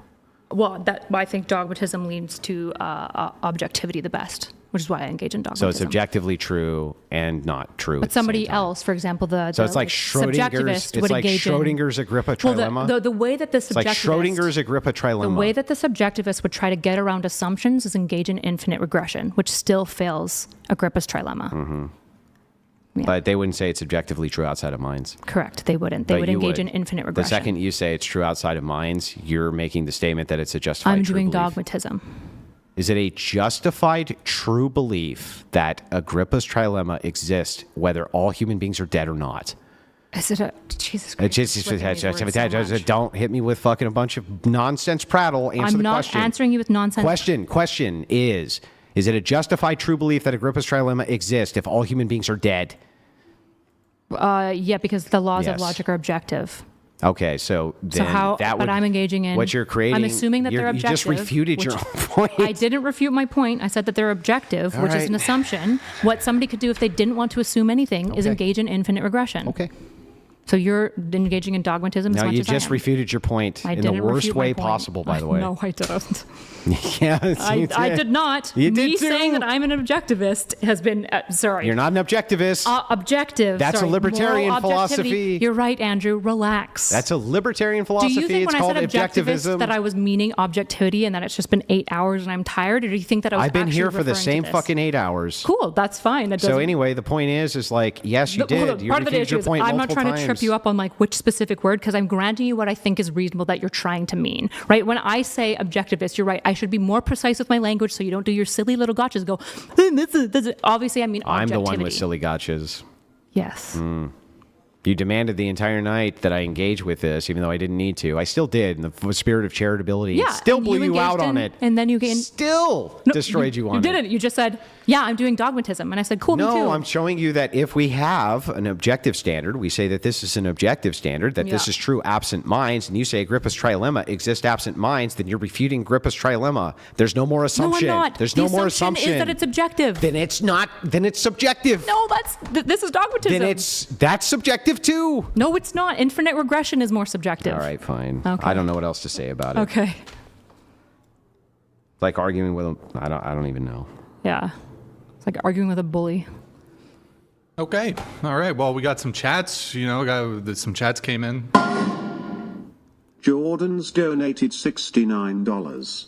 We want you to eat the pizza so more tequila, USTF you. Andrew, or That's are not you? true. I'm gonna have a smoke and Okay. one more shot. All right. But then we're gonna wrap it up We soon. should It's wrap been it 8 hours. Hey, look, I've been trying to wrap it this whole time. You guys just keep, Brian, keep it going. I've been trying to wrap it. I don't know what you. Thank you, Jordan, though, for the TTS. We have Selena Gornez coming in here with the. Selena Gornez donated $69.67. Kyla still has a lot of potential but is preaching to the wrong choir. She's smart but also biased and doesn't know it or understand how she is. Call to action, Kyla, join the right in good faith. Behind the scenes, Kyla's actually very based and red-pilled. She told me she voted for Trump. I can't You're vote. good. I know. I'm just messing around. If Trump, would you be in favor of annexation of Canada? No, not under Trump. Definitely not. But think about it; it would kind of ease the immigration process for you if we were like. It would be personally beneficial, but I don't think Canadians would we like that. annex Canada and I think you'd get rid of our pathway. universal health care, which I'm super not for. It could happen. But Yeah, I like universal health care. yeah. Well, think about it. All right, we have XJ Law here. XJ Law donated $69. Her ability to weasel and evade to avoid being revealed as an incompetent clout demon is honestly impressive. Must be exhausting though. The patience required for Andrew to engage with this drivel. No one suffers like Andrew suffers. Except maybe you. I feel like you've suffered the most. I had a front row seat. So That's true. we have Intel Wild here. Thank you, Law. Intel Wild donated $69. Not so bright is a soulless, degenerate, demon vampire. Is that like his most common OnlyFans searches, or I wonder? Intel Wild. Yeah, he probably searches loves demon. degenerate demon vampire. Isn't that a woman moments. thing? The women like the sort of Men do too. There's like a whole ephemeral thing. Sort of the werewolves and the what was that book? You're friends with Shoe on Head, right? Didn't she do a video on this a couple months ago? Yeah. Where all the women were the milking The milkmaid, the what was Minotaur that? milking. The Minotaur. I don't know, Yeah. y'all. True, y'all but men are into some weird shit too. It goes both ways. Yeah, goes it both really ways. does. We got Bronco here. Thank you, man. Sproncox donated She said 200. $69. I will give Torda no more if she takes a bite of her pizza. I hate wasted food. She did say 200. If you do 300, she will. I'm actually thinking about starting a food channel. She will actually speed eat. Those speed eaters. She'll speed eat the entire pizza if you do 300. Are you so paying me for it though? I'll give you a cut. Okay. We'll talk after. I'll give you a cut. We got King Ryan here. King Ryan donated $69. In the first 3 hours, when Andrew pressed her on a question, Kyle didn't give a direct answer 9 times, while Andrew only did it twice. I was Numbers promised a can shot. shift by parameters. Doing my Nathan, best. can you pour Okay, Andrew great. a shot? Good thing King this was an Ryan, thank 8-hour you. conversation. One more shot for Andrew there. Did you? No, you didn't want one. That's right. I'm curious, has anybody been keeping track of how many times Agrippa's dilemma has been said? Trilemma. I owe you Excuse me. big. Me and Andrew on the drive over, I bet him. He didn't take the bet, but I said, Andrew, $20 if she brings up Agrippa's trilemma. I didn't bet. I wish he took the bet. But why didn't I take the bet? Because you I thought said that I that was she gonna would do bring up a self-refuting axiom, which then I would pincer her in to watch her refute herself 80,000 times. it. How did I bring up a self-refuting axiom? Well, is there any point to debate? Yeah. How is that self-refuting? No, that's fine. I agree. There's no point. Wait, no point. I said there is a point to Oh, debate. what is it? To test logic and reason, ideally, in good debates. To test assumptions? Not usually. Sometimes. But all logic and reason's built on assumption? Not all. Some of it's built on an infinite regression. But none of it's built on an objective truth. I didn't say that either. I believe in an objective Is truth. any... I assume well, I'm objectivity. not asking about your assumption. Is there objective truth absent assumption? Sure. Yeah, I would say so. Are you assuming that? Well, yes, to some degree. Okay. That's not self-defeating. This is just dogmatism. I don't know what to tell literally you. you saying that it's subjective and objective at the same time. It's not me saying that. It's just not me saying that. It just is you saying that? How is this not Donated circular reasoning? $69. Agrippa shows justification must terminate. The issue Exactly, isn't it's not circularity. but whether your stopping point can non-arbitrarily ground rational normativity. What does yours terminate in? Good question. Agrippa's trilemma includes circular reasoning. Circularity is a part of it. Yeah, but he's saying circularity is not the issue. It could be. All these cups. He's Oh my got a god! cup He's got fort. an army of cups. I need him for this debate. It's actually Okay. creating a protective. It fortifies. True. No it one fortifies suffers like me. Andrew suffers. This is my fortification. Create like a triangle, just to. Well, I can just do this a bunch. That's like Yeah, I circular call it the reasoning Destiny is triangle. part Destiny of- triangle. Destiny triangle. Circular reasoning is also any justification always fails because it's unsatisfying. Circular reasoning, unsatisfying. It doesn't satisfy. What does that anything. mean? It means that it is unsatisfying, that it is irreducible, and It doesn't mean non-justifiable. irreducible. It just means unsatisfying, right? Unsatisfying and irreducible. Yeah. What does unsatisfying mean, though? That it's like not, it doesn't like solve perfectly logical coherence in such a way that like it's built always on something. So You have to assume something, none or of you have your to do circular reasoning, or you none have to of do your infinite beliefs are regression. built on anything, I think that they are. but you're assuming. But my it. axioms are fundamentally dogmatism, just like yours are. Assumed. Well, that's what dogmatism is. So there's just nothing that exists objectively absent minds. Nope, that's, again, dogmatism doesn't mean anything about subjectivity. Why? I just want to make I don't sure. know why I keep insisting this. Well, I insist. I know you like it, but it's not what this means. that's true. I'm just trying to figure out what would the circularity be if a thing did exist absent a mind, like a rock. Where's the circularity? That's not circular. Okay. I've never claimed that it was circular. I said all So could you make- justifications of knowledge So- must fail as all arguments lead to three equally But unsatisfying you just said that answers. Your knowledge of the rock fails. What do you mean fails? You just said all claims of knowledge fail, right? Must fail, yeah. Okay, Or so but unjustified. why do you keep claiming that rocks exist in objective morale or objectively absent minds? Because I assume objectivity. Okay, so Well, I assume then, God, and I think that So God is then objective. that actually fails, right? Yeah, in the same way that all So a systems rock fail. doesn't actually exist absent the mind. Nope, it does. But you just said that's a knowledge claim. You just said all of them fail. Yep. Okay. Okay. Okay. We have a super chat here from Downdrift. Not a fan on his channel, but he says it's night out, and she says not in Aussie. Using big words, talking fast makes her think she is smart, but she's an idiot. Overcomplicating everything for no reason will make you right. Does the world see math true? Does 2 + 2 = 4?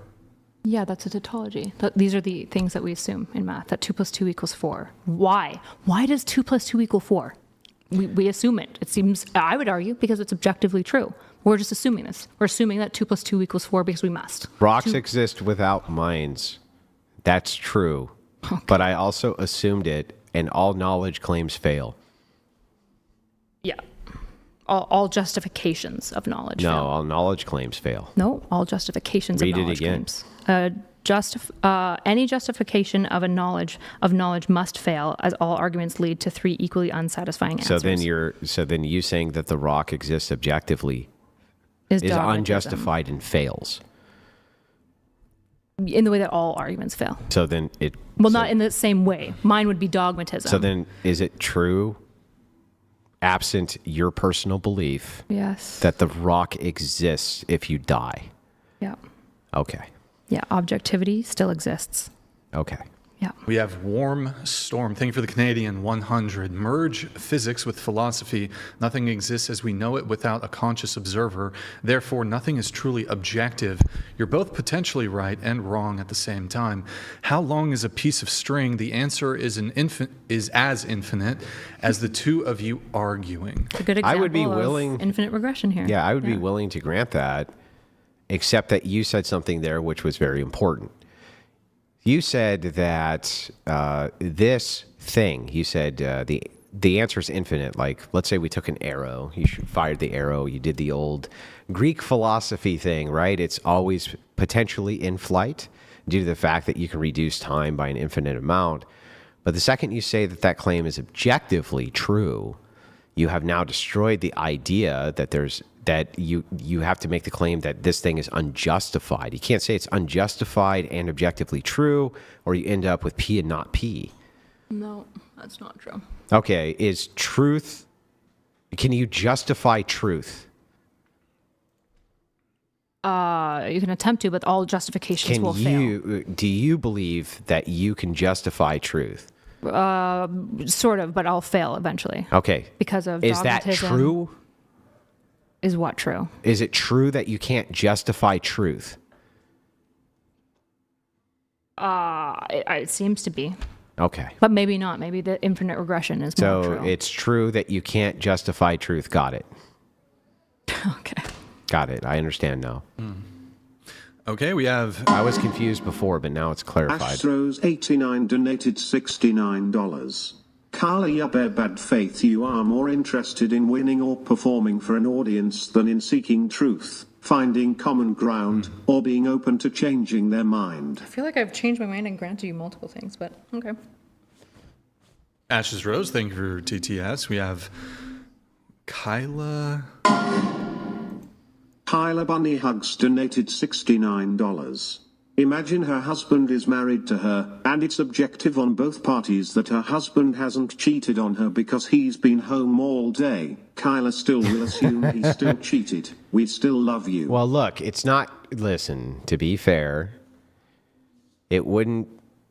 She can say that Please it's. don't. I'm sorry, respectfully. Please don't engage with people like making claims about me or my husband cheating on each other. Well, I'm just arguing the philosophy. I would be I the would case prefer that if you that don't is engage not in the objectively philosophy true. of postulating whether or not me and my husband have cheated on each other. In the same way that I'm not engaged in some sort of philosophy about like Rachel Wilson like having multiple baby daddies and blah blah blah, all that bullshit. I'm not interested in engaging in that sort of thing. It's not interesting. Yeah, I really wasn't going to engage with whether or not there's any truth to this. I don't believe for a second that there's any truth that Nick has ever cheated on Kyla or vice versa. I have no idea. Okay, then I'm we just can move saying on. that there's no way for her to justify the belief that he hasn't. That's all. That's all, right? No. No, you can't justify that. I'm so over engaging with you on this. Okay. Yeah. All right, guys. Well, Even though it's your argument. Look, your straw man and There's no unwillingness straw to man. engage with me, saying, I was if you're assuming totally it, willing to isn't that engage on this. subjective? No. Assuming not. means taking for granted. Does assumption require a mind? No, in this case, no, not technically. Okay, then how is something assumed absent a mind? Because A equals A must be like just assumed to be infinite and true forever. Who's assuming it? Nothing. I just want to. I just want to make sure that you understand what you just You're getting caught up on said. the word assume. So what you're I doing? just want you to understand what you just. I just want you to That it's understand. occurring within a mind. But it's like, By the way, clip that. I just want you to understand what you just said. I just said, does assumption require a mind? You said no, and I said, well, then who assumes the thing? And you said nothing. All right, I'm good. okay. All right.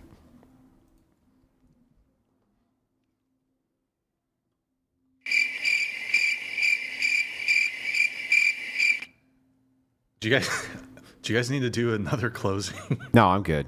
No. Okay. So the debate's done. There's no further closing. I was going to continue the stream just on my own for a little bit. What? Just I wanted to talk to the audience. Okay, cool. I was going to lower the threshold a little bit, but I know you have another hour and a half, by the way, to get in and out. I'll hang out with you for a little bit. Okay. Will you stay for a little bit? Maybe we could just have a little pleasant convo for a little bit towards the end of the stream. Only if you want to, though, because... I'll give you 30 minutes. Oh. And then I'm going to fucking in and out. that's perfect. That's all I need. You fucker, but I'm going to have a smoke real You're a quick. fucking legend, Andrew. Guys, W's in the chat for Andrew Wilson. W's in the chat for Kyla. You guys were fantastic. It was a fantastic debate. We'll do an after what would be the after hours? The aftercare. After not exactly, but we'll do It assumes what's the without a mind. You know, like the after Yeah. show, the Take late for night granted. show, the Just after take show, for granted. after show. So, guys, if you want to stick around a little bit, I'm going to lower the TTS threshold if you want to get a little message in here at the end. We'll do $49 TTS if any of you guys want to ask a question. Yeah, we'll do that. We'll do that. You're welcome to. Really quick. Debate University, guys. DebateUniversity.com. If you want to learn how to become a master debater like Andrew, You can assume things without a mind. We've just abandoned philosophy at this point, and are just doing. You're unironically just doing wordplay now, which is fine. You can do that. But Unironically, not. unironically, We decided that what is subjective is requires mind. What is objective does not require a mind. When I ask you how you make an assumption absent a mind, you said yes, that is objective. And then I said, how can that be processed absent a mind?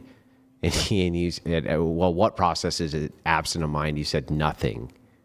No, it can be processed absent of mind. What process is it? Yeah, but I would say it Nothing. exists outside of the mind, right? So even though the mind isn't processing it, it doesn't mean that it doesn't exist outside Does of a the mind process it? It could, but I would say it's subjective. It exists outside of us. That would be objective. Yeah, that's what I just You said. said subjective. I said objective. You said subjective. I definitely said objective, and if I didn't say objective, then I absolutely meant That's fine. objective. So objectively, it exists outside of the mind. How can you assume? How does something get assumed absent of mind? It's like taken for granted By who? By what mind?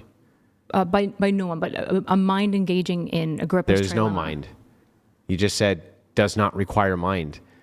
Yeah, I think the laws of logic exist outside of my mind. Yeah, I know, but But then when we're getting to like what can make tautological an arguments or what- axioms, what then can of make course an ass- I'm here and you're yeah, here. but what can make an assumption absent of mind? Nothing. Oh, But this doesn't mean that objectivity doesn't exist. so but how can Can a you mind? said that you can make assumptions absent of mind? Do you think that the No, laws I'm of asking logic you, do you- exist do you- outside of mind? Yeah. Do you think that an assumption can exist how do you outside know of that mind? laws of logic exist outside Because of they're mind? unchangeable. They're not social constructions. They're not changing. They're unchanging. Okay. Yeah. So can you make an Can assumption? you know that it's unchanging without a mind? How do you know that? Wait, because Can you know it's unchanging wait, without a mind? It's funny. With a mind, I understand that even absent the mind, this thing would be unchanging, Correct. like the rock. Correct. You That's what have I would an say too. assumption. What can be assumed absent of mind? These things exist outside of mind. Yeah, what can be assumed absent of mind?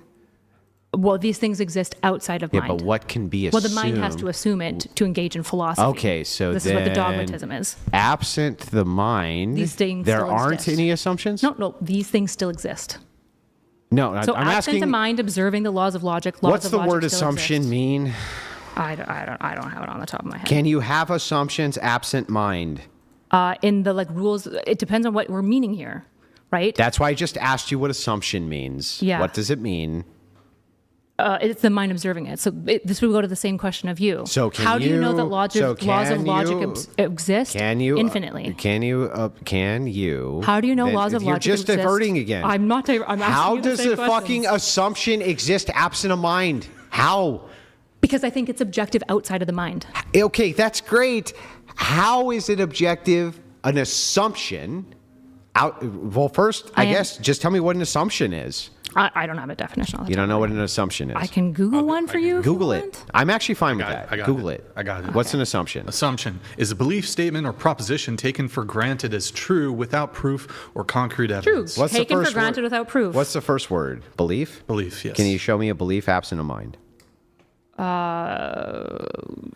No, I think belief is fundamental to a mind, but beliefs are not the same thing as like axioms, right? Is there a requirement of belief?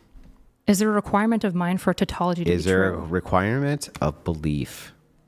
For what? An assumption. Yes, I think that's what the Then how do we definition have is. a belief? Can a tautology exist How do we outside have of a mind? beliefs absent a Can a mind? tautology exist outside of mind? A equals A. A tautology. A equals A. Oh, yeah. I'll answer this, I promise. But I want to answer my question first. Belief. How does belief exist absent a mind? In the case of this, it doesn't. Okay, so then when you say an assumption can exist outside of a mind, if assumptions require belief, can assumptions exist outside of a mind?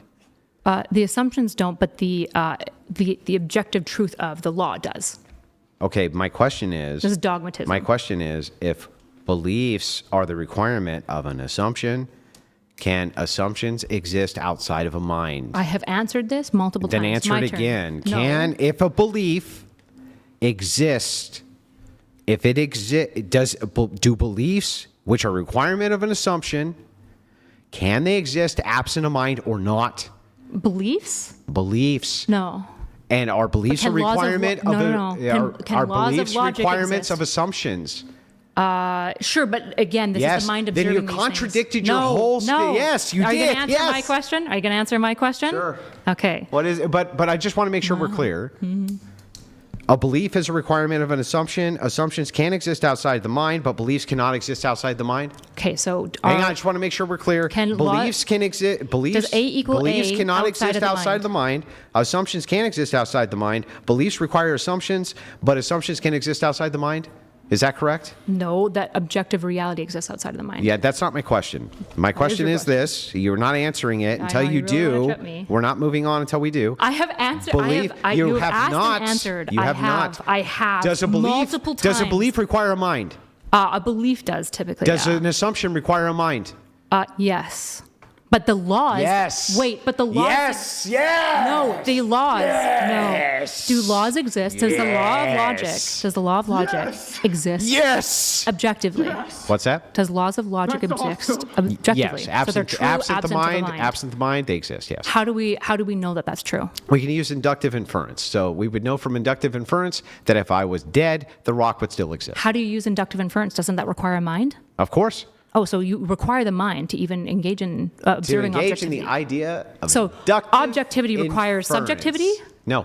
Oh, it seems like that's No, just no, what you no. said. We're saying that So how do you use inductive something- reasoning without a mind? I'm explaining.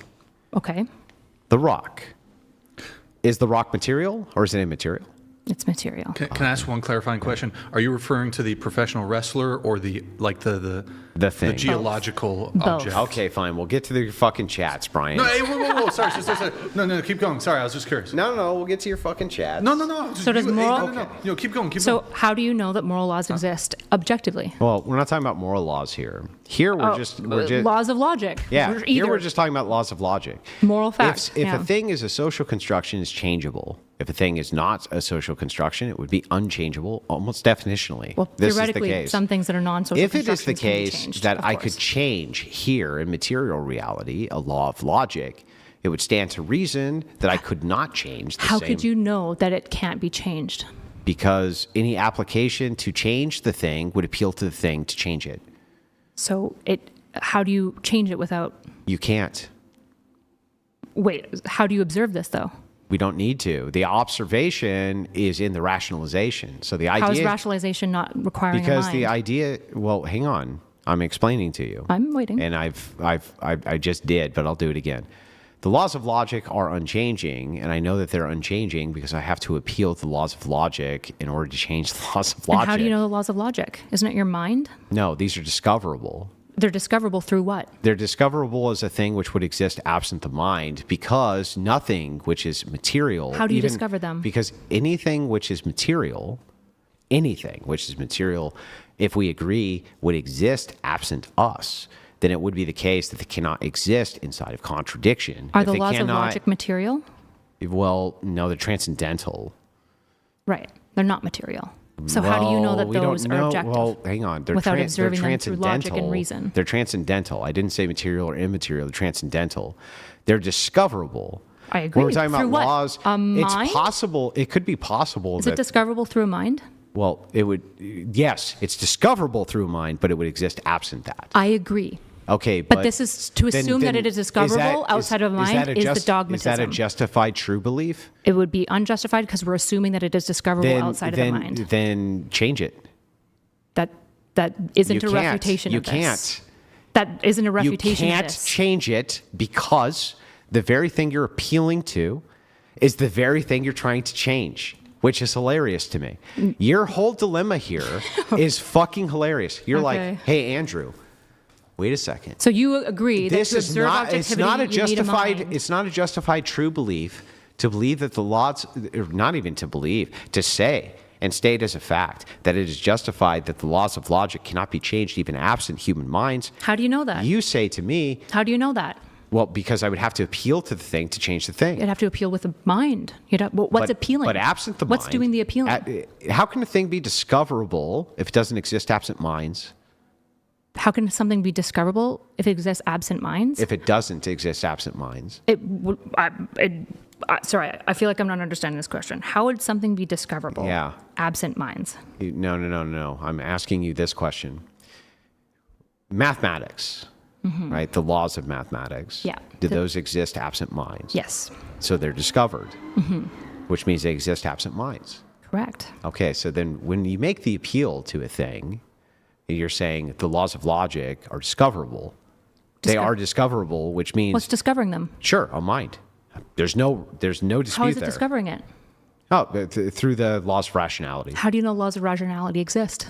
Because these are things which, in order to change, you would have to appeal to the thing to change them. You have to assume that There's they no exist. assumption. Of course it is in fact How do you know the that they case- exist? No, wait, what? How do you know that they exist? Oh, I would know that they exist through me. Through your mind? That's the only way I could know. So your subjectivity is required for objectivity to exist? No. How is it? Because the rock exists. If you are 'Cause if I'm necessary dead, for observing the objectivity, Because the rock still exists even if I'm dead. True, And I know which this. I've said. I know this because if you die, the rock is still there. I agree. Yep. So then This is if that's the objectivity. case, then a social construction can be But how do you know changed. this? Well, the grounding of my epistemology? Mm-hmm. Well, I mean, in this case, it's very simplistic. If I can change the laws of logic because they're a social construction, then I would not need to appeal to the social construction to change it. Sure. In the case of the laws of logic, I cannot change them. Which is why you think and, they're objective. And would even need to appeal to them in order to change them. But how do you know them? Well, for me, I know them through the mind. The mind, yeah. But they would Interesting. exist absent the mind and I would have agree. to. I agree. But they would actually have to absent an assumption. There's no assumption necessary here. The assumption is that anything exists, that God exists. That's the assumption. Yeah, but we're not even assuming God. We're not assuming any of this. Well, we're assuming something. You Assuming could make existence. you could make no assumptions and still make the inference that the laws of logic exist absent you. Sure, I agree. Would be objectivity. There's nothing there to fight about. You're Right, actually so you agree you're with act- me. You're doing no, dogmatism you're agreeing with too. me. No, you're just saying what I would say is I can observe through my mind that logics are unchangeable. Objectivity. And you're saying my mind can use reason and logic. My mind No. to observe that these things are objective. That's and I'd say incorrect. that's true, but you assuming your mind or you assuming that logic exists That's incorrect. is still the mind. assumption. Let's say all minds are gone. Do the laws of logic still exist? Yep. Because I believe they're objective. No. Well, you're not here to fucking believe it. So we're going to assume nobody's here to fucking believe anything. We already established belief. So you think require- the laws of Stop. logic It's don't my exist turn. if I we're just not here? answered 5 of your questions. Yeah. You already established belief requires a mind. That Mm-hmm. assumptions require belief. You're fucking dead, and so is everybody else. Yeah. Are the laws of logic still here? Yes. Objectivity. Then there's nothing here to argue about. You're right. We're all engaged. You and I are engaging in dogmatism. So are you assuming that they're going to be here, or are they going to be here? I'm using my mind of logic and reason to argue that it would exist outside of us, irrespective of us. I'm assuming that this would exist outside of us. That's what I'm granting. So it's an assumption still. Yes, there's an assumption there somewhere, Okay, can you change that assumption? but doesn't. Again. Can you so, change that assumption? Yeah, Okay, can you change the laws of logic? I would say no. No. Can anybody change them? I would say no because I think they're objective. Show me anybody changing them. I don't need to because I Because agree they that they're can't be objective. changed. Yes, they are objective, Andrew. Good job. But again, Yes. how do you know that they're objective? I know that they're objective because I would have to appeal to them. Your mind. Yes. Well, I would have to appeal to them to change them. Epistemically, you use logic and reason to course. ascertain that morality is objective. But at some point, you're assuming something. You must just grant an assumption. You must grant that A equals A. So let me ask you this. Is it the case that it's subjectively true that we would need to use Agrippa's trilemma? I don't know what this means. Is it that it requires minds for us to use Agrippa's trilemma? in the same way that it requires minds to engage in logic, but I think that logic would be true, the laws of logic would be true outside of us. Great. Would it be true? Same answers as you, by the way. Or would it be true? I would say so, yeah. As Yeah, an and objectivist. not you. You're not here. That doesn't change the rock Yeah, still no, exists. but is it still in existence even if you're not here? Yep. Okay. Thank you. True. But I'm assuming that I am here. Well, then, and that everything then, exists. Then you're making the assumption With that my- this thing is true, Yep. even absent you here. I don't know. I don't know how much longer you want to But circle on is this. it true, absent assumption? We, Andrew, so for all of his audience, Andrew and I think the same way about this. No, we don't. Yes, we do. No, we don't. Yes, we're both engaging in Not at all. dogmatism. We think that objectivity, moral objectivity, exists outside of us, and we assume some sort of tautological fact like law of identity. We assume it. We assume A equals A because we can't think of anything else where A would not equal A. I'll So we tell you think what, that's then. reasonable. That's If that's the case, then from a subjectivist view, you should be able to internally critique this.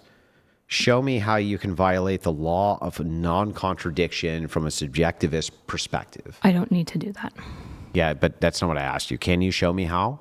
Why would I need to Can do you show this? me how to violate the law of non-contradiction? I'm from not I'm Can not a you show subjectivist. me from a I don't believe in subjectivist? subjectivity. Can you show it to me? I don't believe in You subjectivity. can't, right?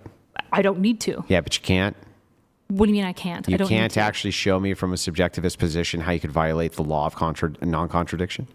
Well, a subjectivist would say that none of these laws even exist if the minds don't exist because nothing is in existence without the minds observing them. Gotcha. But I would So, say from they do exist outside of the Great. mind. From the subjectivist perspective, can you show me how you could violate the law of non-contradiction? If none of our minds exist at all, then laws and logic and all this stuff, none of it exists now. So it doesn't matter because nothing exists. So everything's mind-dependent or not? I don't hold this view. What view do you hold? I'm an objectivist. So then nothing's mind-dependent. Correct. I do not think the laws of logic require a mind to be true. I Okay. think they are true irrespective of the mind. Okay, but you're assuming that. Yep. Okay, so if it was the case that we would take this assumption away, would that still be true? Yep. Okay, Yes. Objectivity, dogmatism. gotcha. Yes. So then we can bypass the trilemma. No, this is just dogmatism. You just said that if we remove assumptions, then it would still be true. Yep. Because I think it's objectively true. But dogmatism, me assuming that it would just be true is the dogmatism. You just assuming that it would be true. Yeah, me asserting that it would exist outside of me and it would be true outside of me. So then you're Is the not. dogmatism. So then you're not bypassing the assumption. Correct. Nobody can bypass Agrippa's trilemma Then- that I've seen thus. Then if the thus far. assumption did not exist, this would not exist. I think it would exist because Then I'm you're now I believe in bypassing the objectivity. assumption. Huh? Then you're not bypassing the assumption. Correct. I'm not bypassing dogmatism, but I still think objectivity is true. All right. Yeah, in the same way you do. And not in the same way. Yeah, I do. I said, do you think laws of logic are true irrespective of mind? You said yes. And I said, how do That's you know correct. this? And you said, well, I can use laws of logic and reason. I said, things like your mind. Yeah, but I'm appealing to an unchanging faucet. You're not. You're appealing to a changing I am appealing to an faucet. unchanging thing. I What? think the laws of logic are true forever. You see how you say you think? Objectively true. You think?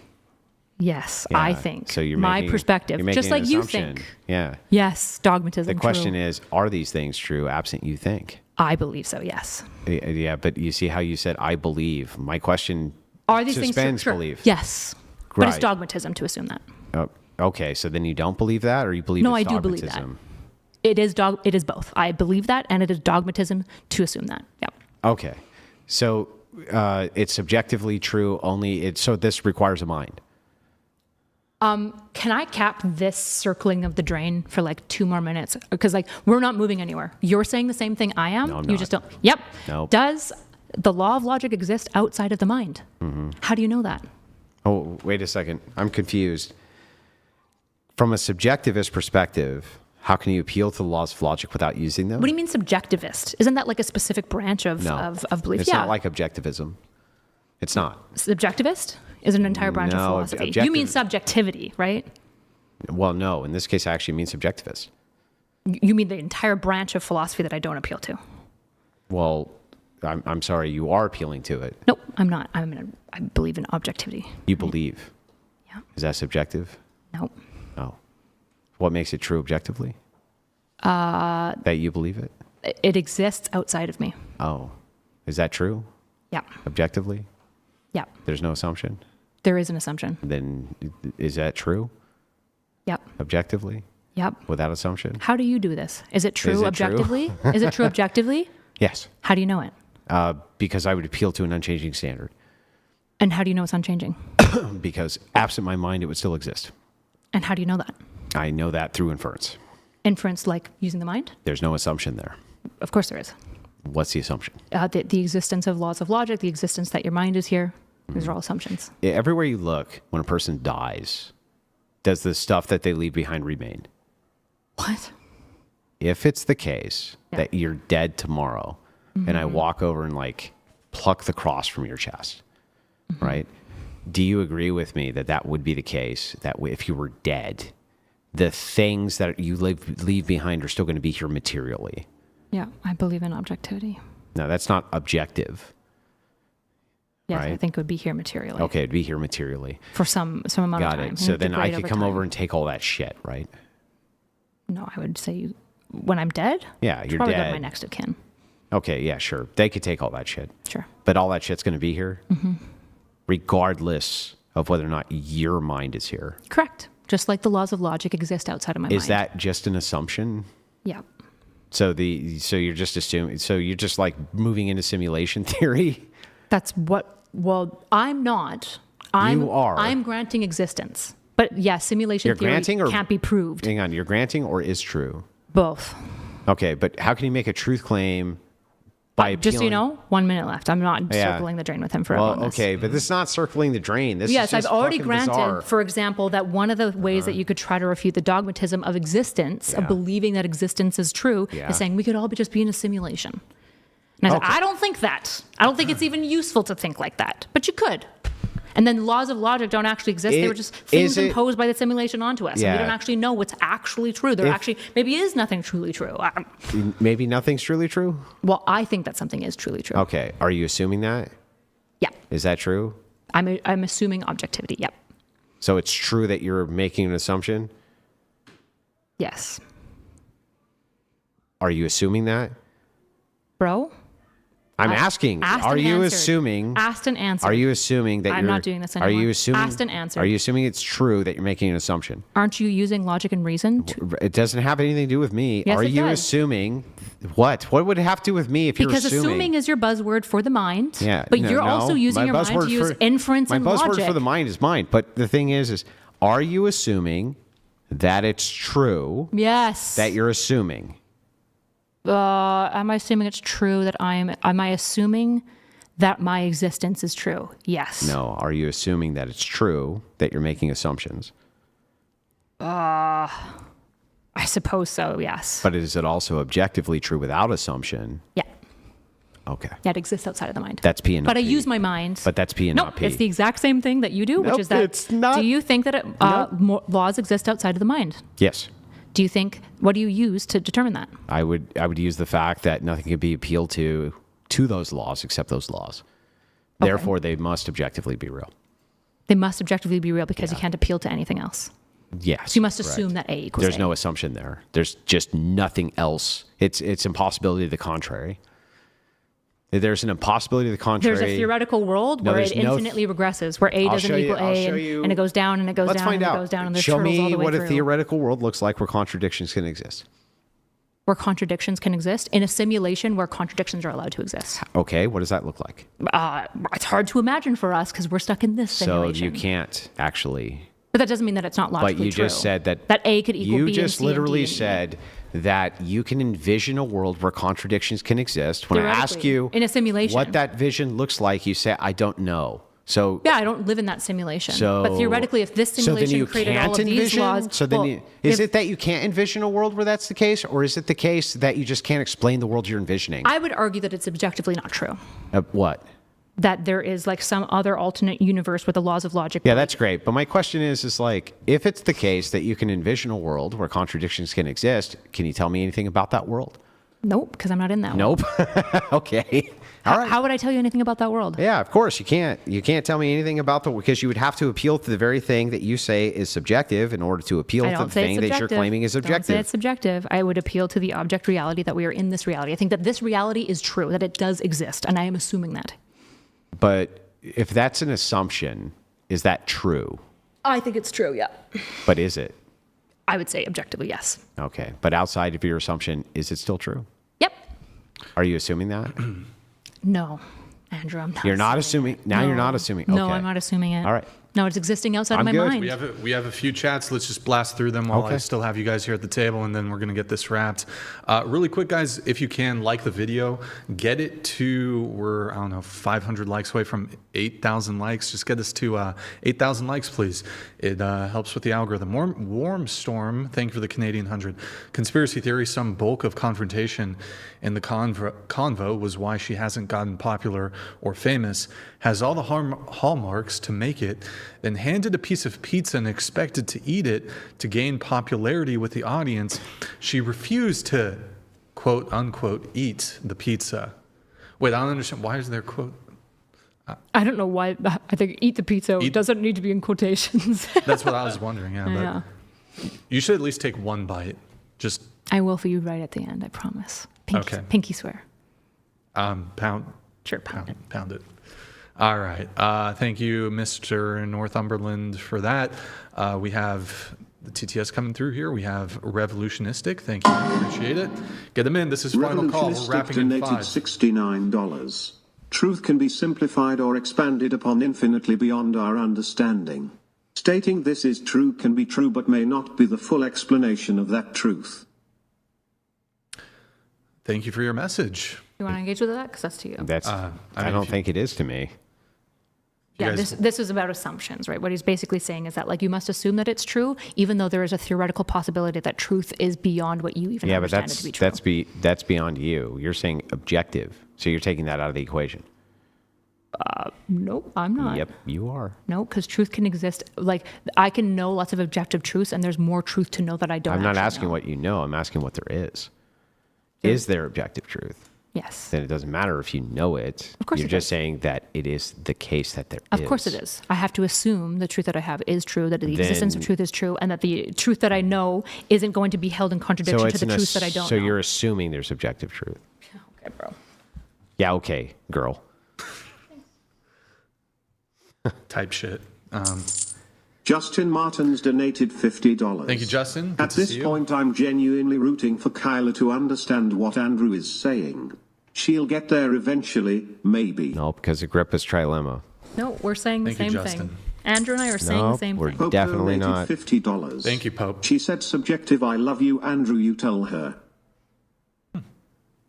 Pope, thank you very much for that.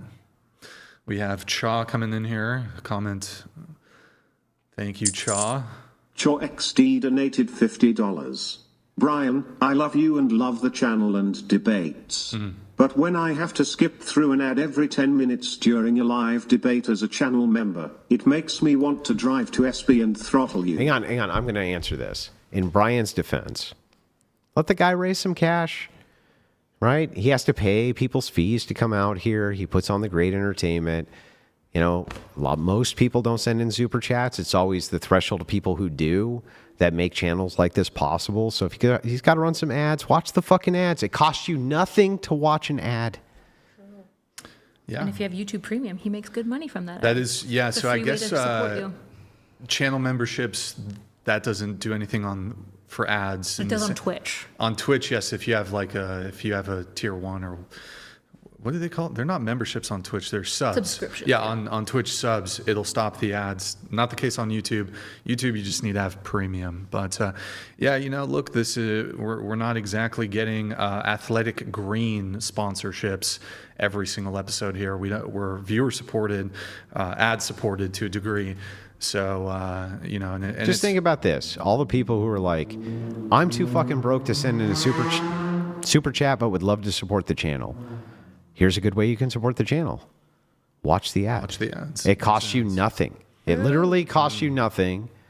And that's a great way where you don't have to spend any money, but can still support the channel. Yeah, and the thing with our operation, I'm not exactly sitting in front of my desktop computer playing Fortnite, where it's a very low production cost to do something like that. Renting the studio space. I've got a big team. I've got an apparatus around me. Paying for appearances, et cetera, et cetera. So, there are definitely expenses related to putting on a production like this. I'm not just, streaming from my bedroom, playing video games. Not that there's anything wrong with that, but the production cost for doing something like this is substantial. The yearly costs are in the six figures to do a show like this. So I'm not going to get too far into the details on my expenses, but yeah, But it's a lot. It is in the six figures. I am intricately It's in the six familiar. figures. It's a lot.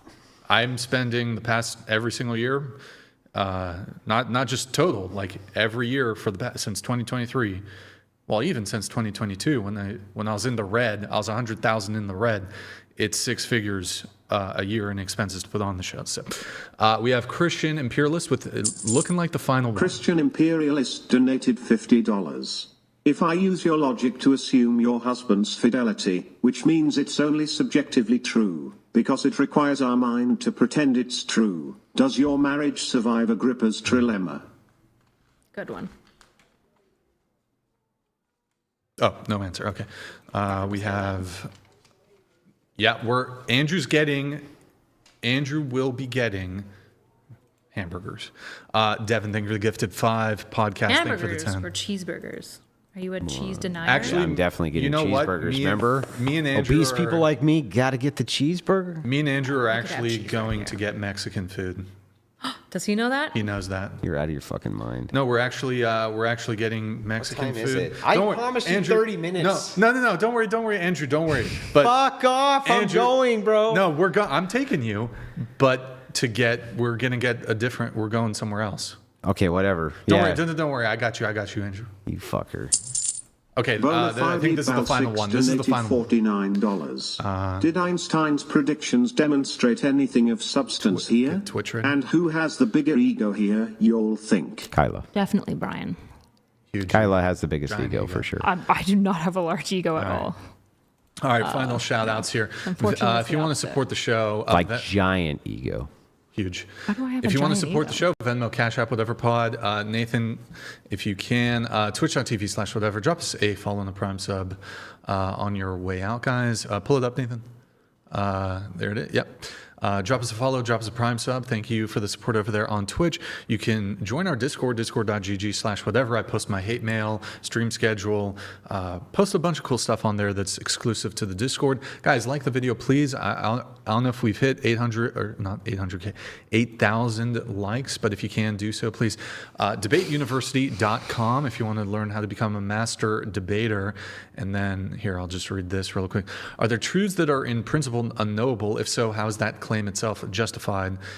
And if not, why think Agrippa's trilemma shows justification if possible? Is impossible. Excuse me, my bad.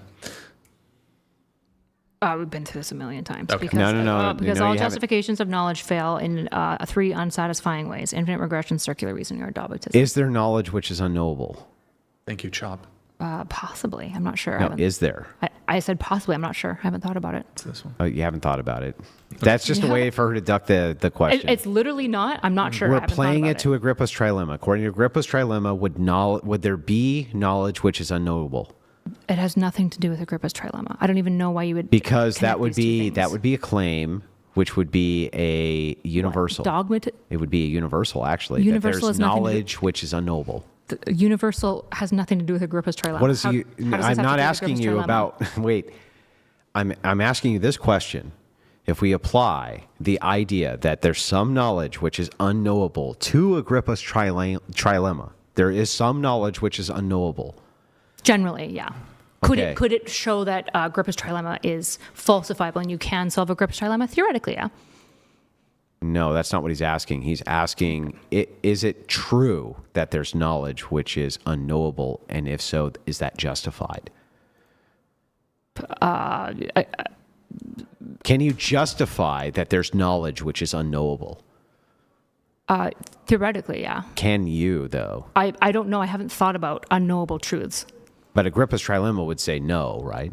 Agrippa's trilemma wouldn't comment on this. Yes, it would. How? Because, How because does it the have idea anything to do here with is if you unjustifiability? make a claim that says there's knowledge which is unknowable, and then your claim from Agrippa's trilemma is that everything reduces to something which is non-justifiable, then that claim that there's some knowledge which is unknowable would be an unjustified claim, right? Sure, but Okay. Sure. Then yes. Okay. That's his question. Left-handed assassin, thank you for the 50, man. The mind is inherently energetic in nature, immaterial. Energy cannot be created or destroyed. The mind is eternal as the Almighty God, Jesus Christ, is eternal. Wait a second. That's not justified. Cody, thank you for the soup chat. It's assumed. All right. It's assumed. Yeah. Dogmatism. Guys, like the video. We're going to wrap this up here. I'm going to have a smoke real quick. Oh, I'm just going to wrap it now if you want to just okay. sit at the table. Sure. Yeah. Guys, thank you for joining the stream. We're going to be live again Sunday, 5 p.m. Pacific. Andrew will be joining us for our Dating Talk panel show. That's going to be a very good one. We have some really fantastic panelists joining Andrew. So be sure to tune in. That's Sunday, 5 p.m. Pacific here on the Whatever Podcast Dating Talk panel. That was a marathon debate there. You guys are, I want to thank both of you for coming. Sure. That was a really good debate. I enjoyed it. It was fun. You guys were fantastic. So thank you guys both so much. I think it's always fair at the end if you guys want to do a little plug or shout out if you want. My name is Andrew Wilson, host of The Crucible. You can find me over on The Crucible. A little bit obese, but still, I'm fucking entertaining and hilarious and a fantastic, You're cuddly, Andrew. You're cuddly. fantastic debater. So make sure you go over there and you like, share, subscribe, all that stuff, and send me all of your money. Not some of it, all of it. Anything for you? Yeah, you can find me at Not So Erudite everywhere. Okay, perfect. All right, guys. 07's in the chat. 07's in the chat. Thank you guys so much for watching tonight. It was an epic debate, epic stream. I hope you guys have a great night, great weekend, and we'll see you guys on Sunday. Good night, guys. All right.